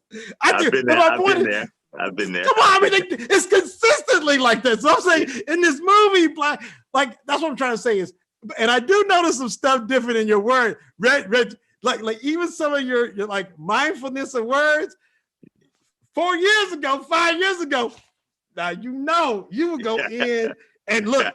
Let it go. I don't suffer fools, brother. Boom, let it go. But I see this, I'm like, you know what I'm saying? I'm feeling you. I mean, I still want I know you're still amazing, but I do see some contemplativeness in the approach. Again, whatever that means. And you're right, because there's a document that I signed by force that says, don't say X, Y, and Z. Now, things change, I go willingly change that document. But for right now, I don't have the calories to do it. You know what I mean? But you're absolutely right in what you're saying. You know, in discussing the patent and the IP, I'm not gonna lie, right? It's my team that assisted me. I'm proud of them, super proud of them. And I try and stay humble. But you could be humble and honest. I'm not gonna lie to you. I'm proud of what I accomplished. You know, I'm letting more people come across the engineers and everything. One engineer is like, obviously these knuckleheads haven't read your patent. If they did, you know, they wouldn't be saying anything. He said, this is more foundational, more groundbreaking than a Satoshi white paper. Now, I have to read somebody else say that to actually get it, you know? But I talked to a lot of brothers. You didn't do D5, Vitalik Beatman did this, and someone did that, and you couldn't have done it. I'm like, wait a minute, somebody had to create it, right? It was created, so somebody had to do it. No. So what is the problem with me doing it, right? And a lot of the pushback comes from places where I would not want it to come from, and it shouldn't come from. And the reason is because certain people have been taught that it couldn't have been you, you know? And that's the only thing, even when you were going through some of these things, man, you know, I wish we were more mature as a community. I think people talk about this leadership thing, and I brought this up earlier in the conference, but we don't understand fellowship. And the same thing happened to Kwame Nkrumah. Like, he was literally ousted by his own people because there were folks that were able to get in there and start a whisper campaign. And then when he started being attacked, he was too vulnerable. I mean, we continuously see that most of our life we're going to be following. Again, I'm not, I got a problem with authority, but my point is, we don't do enough, even manage this conversation. There's certain things I'm not going to ever ask you twice, because once you said it, I'm picking up what you're putting down. And as a follower of yours, I have a responsibility in this context to not do that, because you don't get a lot of Reggie Militants. Like, you don't have any. Like, literally, we don't have any. We got one Reggie, and we're going to let him go down because we're trying to keep it real on a, nah, bro. We're not. What we're going to do, we're going to make sure Reggie stay able, willing, and with all the things he needs. And I think the only regret I have is that we don't, to be able to give you the support that you need besides having a conference, and then we've recognized you. But I think we got to figure out how to be more supportive, brother. And because this stuff is tough. Like, this is why I just made a joke about making payroll and what they would say to us, and they wouldn't say to, like that's the little micro side of it. But the macro, I know exactly what you're saying too, because I did do that. The macro is just as crazy. Yeah. So again, I mean, Reggie, we really appreciate you, bro. And you know, whatever we can do to be supportive. We were honoring Dr. Harris in the School of Engineering, who is the one who got that science interdisciplinary building on Georgia Avenue that we met in. He passed away last year, but he was the first one to really give us access to the building. I think we paid like a little bit of money for the first time we were in there, but he so believed in what we were doing from the School of Engineering. We're going to be working with this group, College Track, to do some math tutoring for Prince George's County. I mean, I know you know what PG is, but for the audience, Prince George's County in Maryland and Ward 8, you know, Southeast. We're going to be focused on math to get more of our brothers and sisters that come to Howard. Right now, with our new president, and again, not new, our president, there's been great guy. There's not a lot of attention on local African Americans in that area matriculating like there once was. There used to be a good presence with, you know, Howard faculty going to like science fairs at local high school, just to, you know, as they have their presence to be there. And we're trying to leverage alumni to be more helpful, even though as alumni we can be funny style too. So I'm not saying that that can get real weird too, but just want to let you know if there's anything that we could continue to do to connect folks or people to the things that you're working on. How do we let people get in contact with you? Do you have an email or where should they go to reach out and talk? You can reach me via email, but probably the best place is the actual community. Veritasium is, if you go to Telegram, and before I even go to there, I have to give you props and acknowledge that, you know, when that thing first went down, you know, a month later, you reached out to support me, said we're going to have you speak, no matter what was said about you. I appreciate it. I wasn't ready, you know, to come up for air at that time, but, you know, I appreciate it. I don't know if you remember, but you stood behind me, okay? And I complain and bitch a lot about, certain people who, turn different colors to turn their face, but I've had an outpouring of support from brothers and others, and I acknowledge that and I appreciate it, and I love y'all. It's hard when your own government turns on you, right? It turns on you hard, and it's even harder when those who you expect to stand beside you move, fair weather friends. But it's painful when that happens. And when that pain comes, sometimes it causes you to overlook the fact that 70% of the people love you. But the 30% who don't, for some reason, hurts more than the 70% that give you love. Human nature. I'm not a computer, I'm not a machine, but I do reach out and I appreciate it, to you in particular. Okay, my brother? So humbly, big brother. So with that being said, go to download Telegram. I use only peer-to-peer encrypted communications. I think it's irresponsible to put your business out unencrypted so someone could just pick it up. That includes WhatsApp, which is peer-to-peer and encrypted, but backed up in clear text, because the company that owns it, they benefit from that. So if you go to the Telegram app, download it, type in Veritasium Official, and just join the chat group. There are 3,000 Veritasium community members, okay, who I allegedly did something bad about, but they're very supportive, okay? And you can ask all types of questions. Technical on Veritasium, macro, not about other tokens, whatever. You could communicate that way, or you can reach out to me directly at email, reggie@veritasium.com. Awesome. Awesome, Reggie. And we're going to include those in the notes, but definitely just want to say we do appreciate you, bro. And you've been like a North Star, bro. So again, bloody but unbowed, in the Gladiator. Have you heard that speech, that Gladiator poem, right? Which one? The Arena, Man in the Arena by Theodore Roosevelt. Rings it, but I can't recall the words. But they were talking about you, man. We're gonna have to end on that note. Now we're gonna end on that note. Now don't think I'm funny style. We're gonna end with Man in the Arena. This is how we gotta end on you. The man in the arena. It is not the critic who counts. It's not the man who points out how the strong man stumbles or where the doer of deeds could have done them better. The credit belongs to the man who's actually in the arena, whose face is marred in dust by sweat and blood, who strives valiantly, who errs, who comes short again and again, because there is no effort without error and shortcoming, but who does actually strive to do the deeds, who knows great enthusiasms, the great devotions, who spends himself in a worthy cause, who at the best knows in the end the triumph of high achievement, and who at the worst, if he fails, at least fails while daring greatly, so that his place shall never be with those cold, timid souls who neither know victory nor defeat. Now, that's my shout out to big brother Reggie Militant, bro. Thank you. Thank you, humbly. Man. The brother in the arena, bro. You definitely are a gladiator, and we appreciate you, black man. Humbly. Thank you very much. All right, bro. Have a good one. Thank you. Okay. Good night. Good night.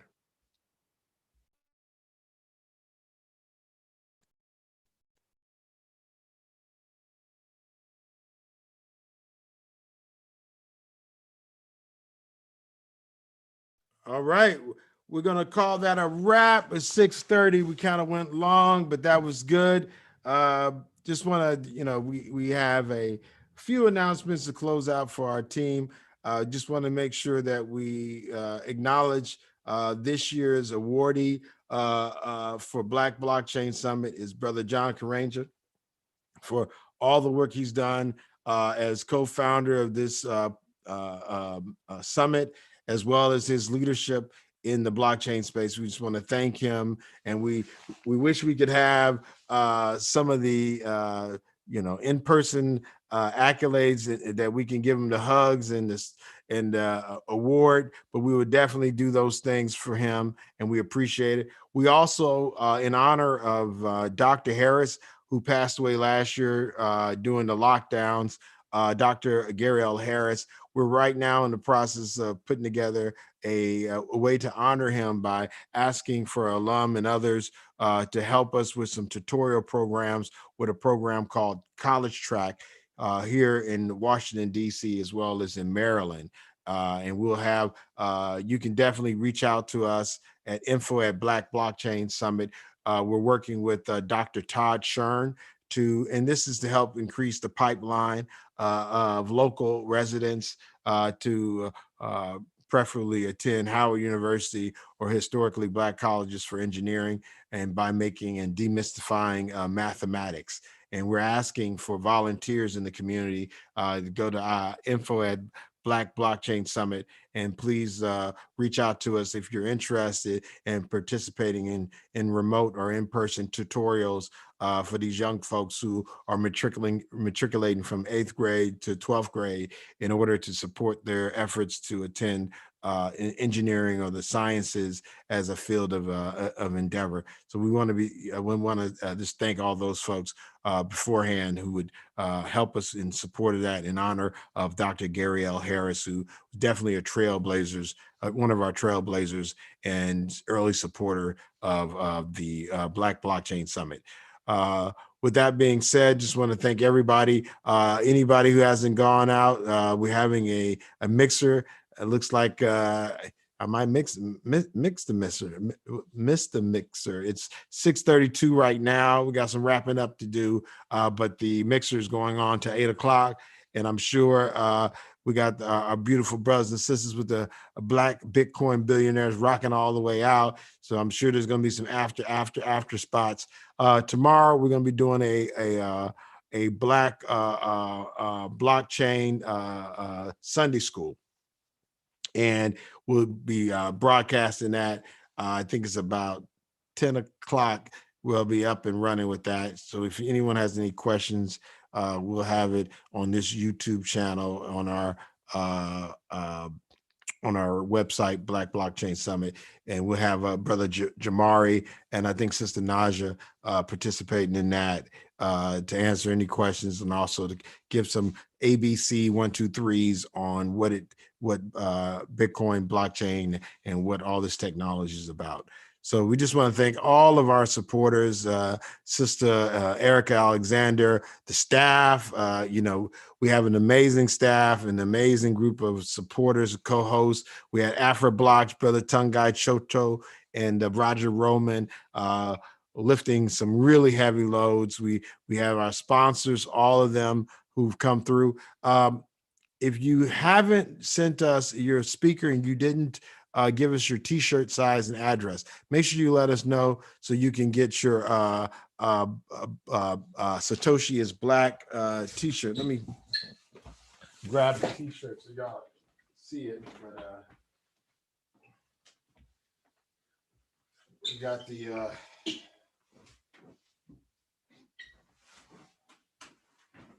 we got our t-shirts in, so I just want to make sure everybody gets a chance to check those t-shirts out. We got the logos on the back. For all the folks, we got the logos on the back. You kind of can't see it. Oh, let's see. I can't see y'all, but I'm trying to. And of course, it's Satoshi is Black on the front. Boom. So make sure for all the speakers, if you haven't, get us your information on where we can send and what your shirt size, as well as making sure that any of our staff, just want to thank all of them, sponsors, definitely special shout out, Uphold, Gemini, Perkins Coie, Black Bitcoin billionaires, Black people in crypto. Shout out to Deidre, who just was amazing, and Wafula, just everybody out there. We can't do this every year without you, so we got to do it with you, and that means that we're going to be here for next year with our 5th anniversary. And that's really going to be a blowout. We're going to make that all the way live, alhamdulillah, prayerfully, with the ancestors' support. And with that being said, just want to thank everyone. God bless you and have a great weekend.